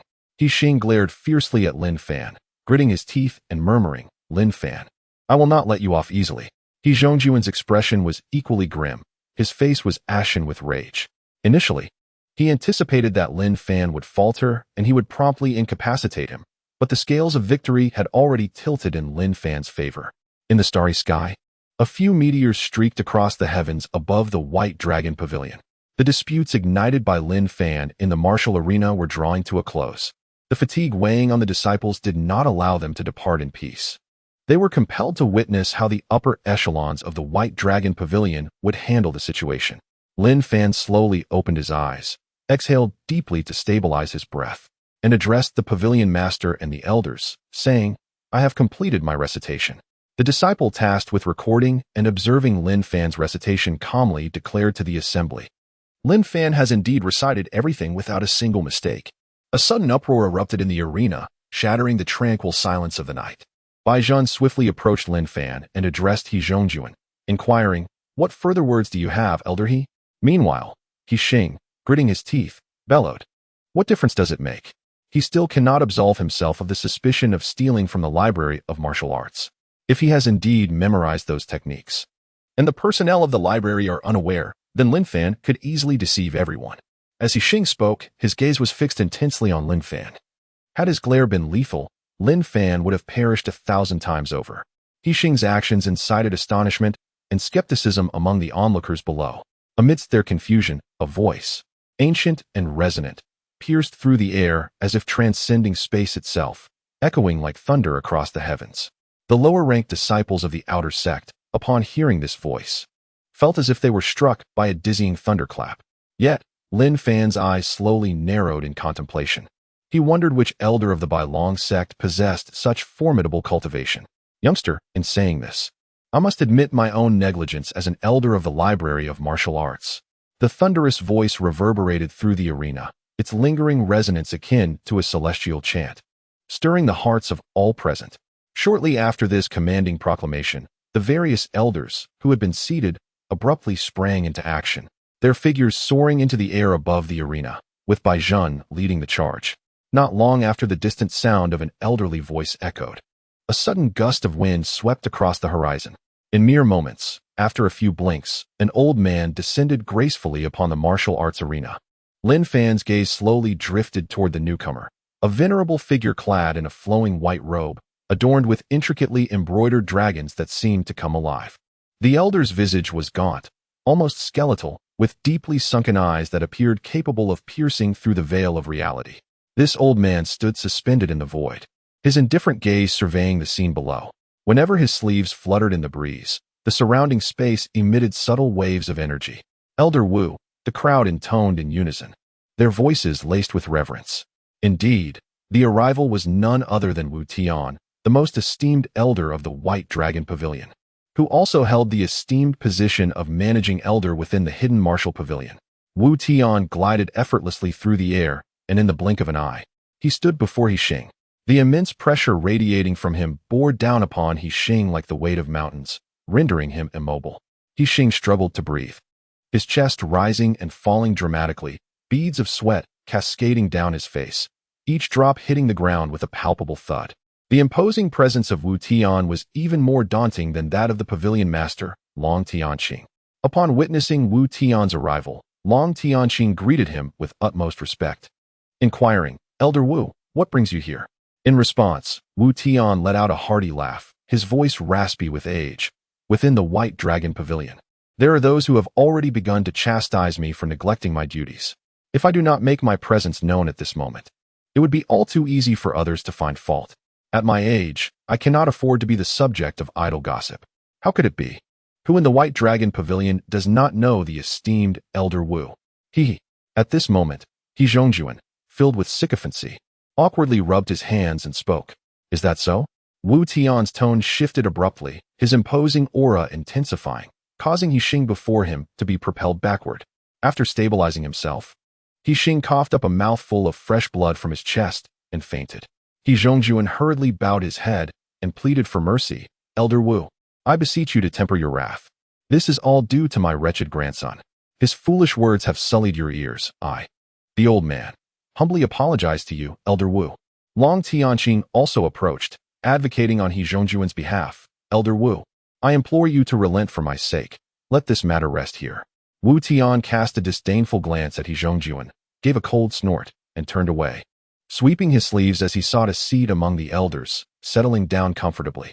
Observing that this irascible elder had finally ceased his fury, the outer disciples were released from the oppressive atmosphere, gasping for breath, wiping the sweat from their brows, their attention once again drawn to the combat arena. Ahem. Due to special circumstances, this time the rankings will be based on the scores from the previous battles, Elder Zhou announced to the crowd. First place, Li Zi. Second place, Lin Fan. Third place, He Xing. 49th place, Wen Zhu. 50th place, Wen Bai. Elder Zhou read aloud, and those mentioned were filled with elation, with Lin Fan undoubtedly being the most surprising and astonishing among them. The top 10 disciples are now permitted to select an elder to serve as their mentor.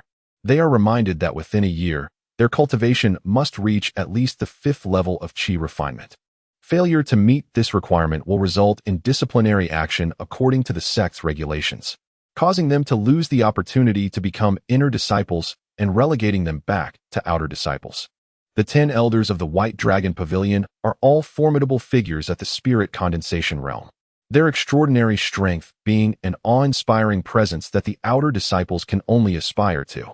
Having the privilege to be mentored by one of these venerable elders and to receive their guidance would undoubtedly be of immense benefit to the outer disciples. The elders typically maintain a low profile, exuding an air of mystery, and the outer disciples' understanding of them is limited to superficial knowledge or hearsay. Consequently, when it comes time to make their selections, the disciples hesitate and proceed with utmost caution. Meanwhile, the elders are not idle. They actively seek out the outer disciples they favor, employing persuasive words in an effort to entice them into their tutelage. Naturally, Lin Fan and Li Zi, the two strongest outer disciples, are the prime targets of the elders' attention, with Bai Zhen and several others even vying for their favor. Among the 10 elders, only Wu Tian remains silent, seemingly indifferent to the proceedings. He sits calmly at one end of the martial platform, emanating an aura of cold detachment that dissuades others from approaching. What puzzles Lin Fan is that such a powerful and esteemed elder has no disciples vying to choose him as their mentor.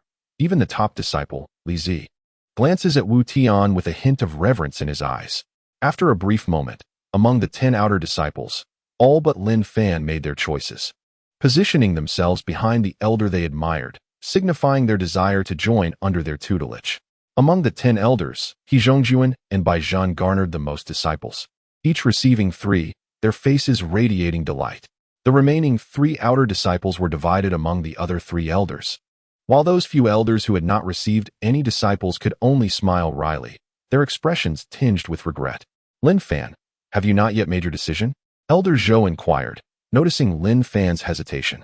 Each of our 10 elders possesses cultivation at the condensation realm. No matter whom you choose to follow, you will receive their utmost guidance.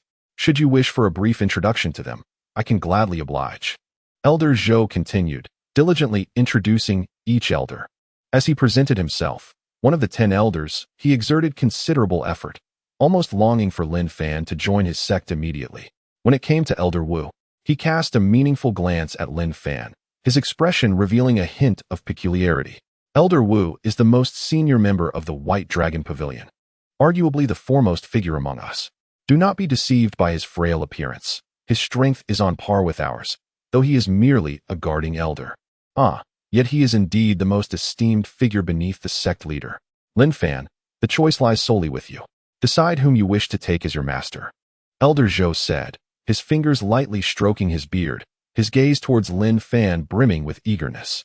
If Elder Zhou were aware that the seemingly harmless youth before him, who smiled innocently, was preoccupied with thoughts solely on how to acquire growth points, and had not even considered him as an option, he would likely sputter in shock. I choose him. Lin Fan had already made his decision in his heart. He raised his hand and pointed at Gu Wutian, proclaiming loudly, I wish to take Elder Wu as my master. Upon his declaration, silence enveloped the surroundings, but it was soon followed by a wave of commotion. Almost everyone present, including Wu Tian himself, was taken aback by Lin Fan's unexpected choice. At that moment, the gazes of the outer disciples directed at Lin Fan were a tapestry of emotions, sympathy, anxiety, ridicule, and schadenfreude. Disregarding the myriad of complex and peculiar stares from those around him, Lin Fan walked boldly towards Wu Tian, grinning as he stood firmly behind him. Oh dear, has Lin Fan taken leave of his senses? Why would he choose to become a disciple of Elder Wu? This is nothing short of self-sabotage. Humph. He must be under the impression that by associating with the esteemed Elder Wu, he could ascend to greatness overnight. He is clearly deluded. Elder Wu is indeed powerful, but no one has informed him that Elder Wu is notoriously strict with his disciples. Over the past 2 years, countless talented disciples have met their downfall under Elder Wu and Appo's tutelage. Amid the discussions swirling around them, Wen Bo and Wen Zhu whispered to one another, "What should we do? Should we call Lin Fan down and advise him against taking Elder Wu as his master? Let us not. If we provoke Elder Wu, we might find ourselves in dire straits." Observing Lin Fan, who stood behind Wu Tian, beaming with a radiance akin to blooming flowers, Wen Bai and Wen Zhu, the siblings at the foot of the martial platform, exchanged anxious glances, their faces paling in fear as they whispered among themselves, uncertain of how to proceed. The entirety of the White Dragon Pavilion was well aware of Wu Tian's formidable prowess, acknowledged as the foremost among the esteemed elders. Yet his eccentric conduct and inscrutable temperament rendered him a source of trepidation. Over the past few years, numerous oblivious outer disciples, eager to gain favor, had sought to align themselves with him, only to find themselves subjected to the torment of his frenzied training methods, leaving them in tears and despair. Ultimately, many of these disciples were compelled to devise means of escape from under Wu Tian's tutelage, with several violating the pavilion's regulations and facing expulsion, leading to rather tragic consequences. After deliberation among the pavilion's leader, Long Tianqing, and several elders, it was decided that the disciples Wu Tian had taken under his wing would be reassigned to the mentorship of other elders. News of Wu Tian's harsh treatment of his students rapidly spread throughout the White Dragon Pavilion, instilling fear in all and dissuading anyone from seeking him as a mentor. Thus, he was relegated to the relatively idle role of a guardian elder at the Kangwu Pavilion. Last year in Appo's outer disciple competition saw Wu Tian receive not a single disciple. And this year, to everyone's astonishment, Lin Fan expressed his desire to become Wu Tian's sole apprentice. Although Lin Fan had heard tales from Wen Bai and Wen Zhu regarding Wu Tian's severity, he believed those rumors to be exaggerated. After all, how harsh could one truly be? Lost in thought about the potential growth points he could acquire upon completing his tasks, Lin Fan remained oblivious to everything around him. Meanwhile, Wen Bai and Wen Zhu fidgeted anxiously, waving their arms in a bid to capture Lin Fan's attention. Suddenly, the two individuals felt the chilling gaze of Wu Tian upon them, causing them to shudder and immediately cease their trivial actions. Renowned for his fearsome reputation and formidable strength, provoking him could lead to disastrous consequences. Lin Fan, oh Lin Fan, we can no longer assist you. May you seek your own fortune from this point onward. They exchanged a glance, helplessly sighed, and then silently prayed for Lin Fan, observing the principle of inward reflection. After the conclusion of the Outer Sect Disciples Martial Arts Conference, everyone returned to their respective homes, immersing themselves once more in their cultivation. Lin Fan, however, accompanied Wu Tian to the Cangwu Pavilion, situated atop the Xianzhu Peak. Adjacent to the Grand Cangwu Pavilion stood a modest and unassuming small hall. Henceforth, you shall reside in the disciple hall adjacent to my quarters. According to the customs of the Bailong Pavilion, since you have taken me as your master, I shall naturally take responsibility for you. Tomorrow morning marks the commencement of your training. Your first task is to clean the square outside the Cangwu Pavilion. Wu Tian stated this matter-of-factly before gracefully moving past Lin Fan and proceeding towards the heart-nurturing hall, centrally located at the peak. Once Wu Tian departed, Lin Fan lost interest in the night scenery. Approaching the disciple hall, he pushed open the door, and under the illumination of the spirit stone lamp, he surveyed the interior, which could accommodate dozens yet contained not a single occupant. Is this true? Lin Fan was taken aback, only regaining his senses after a moment, murmuring. Wen Bai said that Elder Wu had not accepted any disciples, and it appears to be genuine. This elder's performance is rather dismal. Upon reflecting on the events of the martial arts competition earlier in the day, I recalled the peculiar gazes cast upon me by others when I chose Wu Tian as my master. At that moment, I felt an unbridled sense of pride, believing I had secured an extraordinary opportunity. However, upon further contemplation, it appears that the situation may be more complicated than it initially seemed. I refused to believe that Wu Tian could somehow overpower me. Encouraging myself, I dismissed any feelings of solitude in my solitary quarters. After wandering a few times through the empty great hall, boredom led me to leap onto a bed, where I sat cross-legged, consumed several cultivation pills, and began to diligently practice my techniques. Once again, I opened the Naruto shop. With the growth points acquired from completing the Outer Sect Disciples Martial Arts competition tasks, I resolved to obtain a formidable and visually impressive ninjutsu. What should I learn? I found myself in a quandary. Should I continue to accumulate growth points to unlock the 3-tomo Sharingan, learn a powerful A-rank ninjutsu, or acquire some forbidden texts? Ultimately, my gaze settled upon the Chidori, which required 2,000 growth points. In the Naruto universe, Chidori is a technique that creates a blade-like thrust through the high concentration of chakra. It was developed by Kakashi, the copy ninja from Konoha, at the age of 17, before he became known as such, as he had not yet awakened his Sharingan. Throughout the course of the war, Kakashi continuously refined this technique, which ultimately became his signature move. Its power was first demonstrated during the battle against Zabuza, and later, during the fight against Kakuzu, it pierced through his body, showcasing its immense strength. The sound produced when using Chidori resembles the chorus of 1,000 birds in flight. Concentrating chakra in the palm, akin to wielding a sharp blade, aims for a lethal strike capable of penetrating the human body. This technique is characterized by a focused thrust targeting a singular point. However, excessive speed may obscure the user's perception of the opponent's counterattack, potentially inviting peril. Hence, it necessitates a keen sense of observation, such as Kakashi's Sharingan, to effectively engage the adversary. Presently, Lin Fan has awakened the 2-tomo Sharingan, endowing him with sufficient insight, making Chidori the optimal choice. The prospect of Chidori's remarkable damage crossed Lin Fan's mind, yet he also contemplated its potential for evolution. Once he masters the Chidori technique, he could, in due course, flaunt it with the same bravado as Sasuke.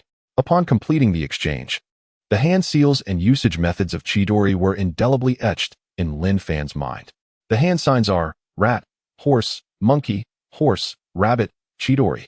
Lin Fan concentrated his spiritual energy in his right hand, as the thunderous true essence within him emanated a powerful and chaotic aura, which he struggled to contain with his right hand. Yet, before he could maintain it for long, the energy abruptly dissipated.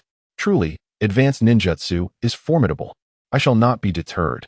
Tonight, I shall engage you in a fierce confrontation. The next morning, Lin Fan concluded a night of arduous training, dressed himself, and pushed open the hall doors. Stepping outside, he was greeted by an invigorating breeze of pristine mountain air, uplifting his spirits. Reflecting on the task assigned by Wu Tian, which required him to clean the plaza of the hidden martial pavilion, Lin Fan glanced at the courtyard carpeted with fallen leaves and could not help but exclaim internally, "This is an overwhelming amount." At this moment, dawn broke softly, and Lin Fan, with a hint of resignation, shook his head. After a brief refreshment, he retrieved a broom from the corner and stepped out of his solitary dwelling. Standing at the threshold, he stretched languidly, casting a glance at the faint glimmer of dawn on the horizon. He closed his eyes, savoring a fleeting moment of tranquility, then opened them to engage the broom in a rhythmic dance, diligently sweeping away the dust and fallen leaves from the ground. Is this what cultivation entails? It seems rather unremarkable. Alas, clad in simple, clean attire, Lin Fan stood tall and straight, akin to a javelin. Even while performing the most menial tasks, his expression remained meticulous and earnest. His movements were steady, and his hands, gripping the broom, exerted minimal effort. His body scarcely swayed.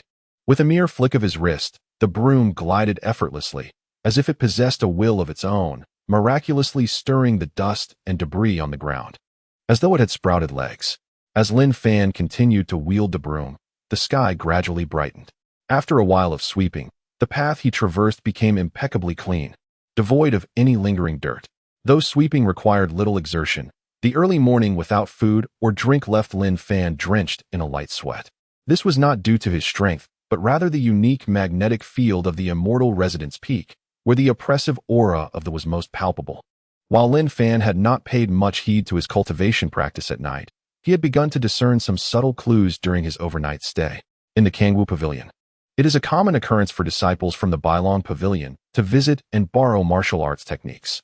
Before long, a number of these disciples gradually gathered around Lin Fan. Each of them had risen early, choosing to linger by Lin Fan's side rather than engage in their own training. Many observed him with keen interest, while some gazed at him with an unmistakable greed, as if he were a stunning beauty, alluring and irresistible. Among the disciples encircling Lin Fan, a palpable atmosphere of tense competition began to emerge, with wary glances exchanged among the brothers, their expressions far from amiable. One voice in the crowd, filled with reluctance, softly remarked, "There are so many people here. Isn't it a bit excessive?" To this, someone retorted, "If you think it's too crowded, you are free to leave. No one is forcing you to stay." This single statement rendered the first speaker speechless, for all were acutely aware of the reason for their gathering and the focus on Lin Fan. Lin Fan had risen to fame after his remarkable performance in the martial arts competition and had even taken the venerable elder Wu Tian as his master, earning a reputation that resonated widely among the disciples of the Bailong Pavilion. Hence, some of the disciples had come early to catch a glimpse of Lin Fan and ascertain the truth of his prowess. Lin Fan was well aware of the commotion around him, yet his demeanor remained unchanged. He had endured such spectacles every 5 days in the past, having witnessed far grander displays, rendering the current scene rather unremarkable. Moreover, it seemed that the number of onlookers was somewhat diminished, likely due to some still being en route. Thus, he continued to sweep the floor, paying no heed to those around him, persistently tending to his task. As time progressed, the crowd surrounding Lin Fan grew increasingly larger, with a rough estimate of at least 30 or 40 individuals. Suddenly, Lin Fan came to a halt, sitting in the middle of the road, slowly inhaling, recuperating the energy he had expended earlier that morning. Observing this movement, all those gathered around him immediately dispersed, encircling him closely, and the atmosphere of tense competition escalated to an entirely new level, as if even the air had ceased to flow. Each person cast disdainful glances at one another, yet their eyes were filled with eager anticipation as they looked towards Yang Kai. If an outsider were to witness this scene, they might mistakenly believe that the one surrounded by the masses was an unparalleled master. For what other reason could there be to mobilize such a multitude against him? "You are Lin Fan. You appear rather unremarkable," one individual exclaimed arrogantly, yet Lin Fan remained unfazed, akin to a tranquil monk in deep meditation. As time continued to pass, a sudden, resonant bell tolled, echoing through the air, the morning chime of the White Dragon Pavilion. The sound reverberated in the ears of all present, jolting the disciples surrounding Lin Fan into alertness. After 9 tolls, the sun rose in the east, heralding the dawn of a new day. The breaths of the crowd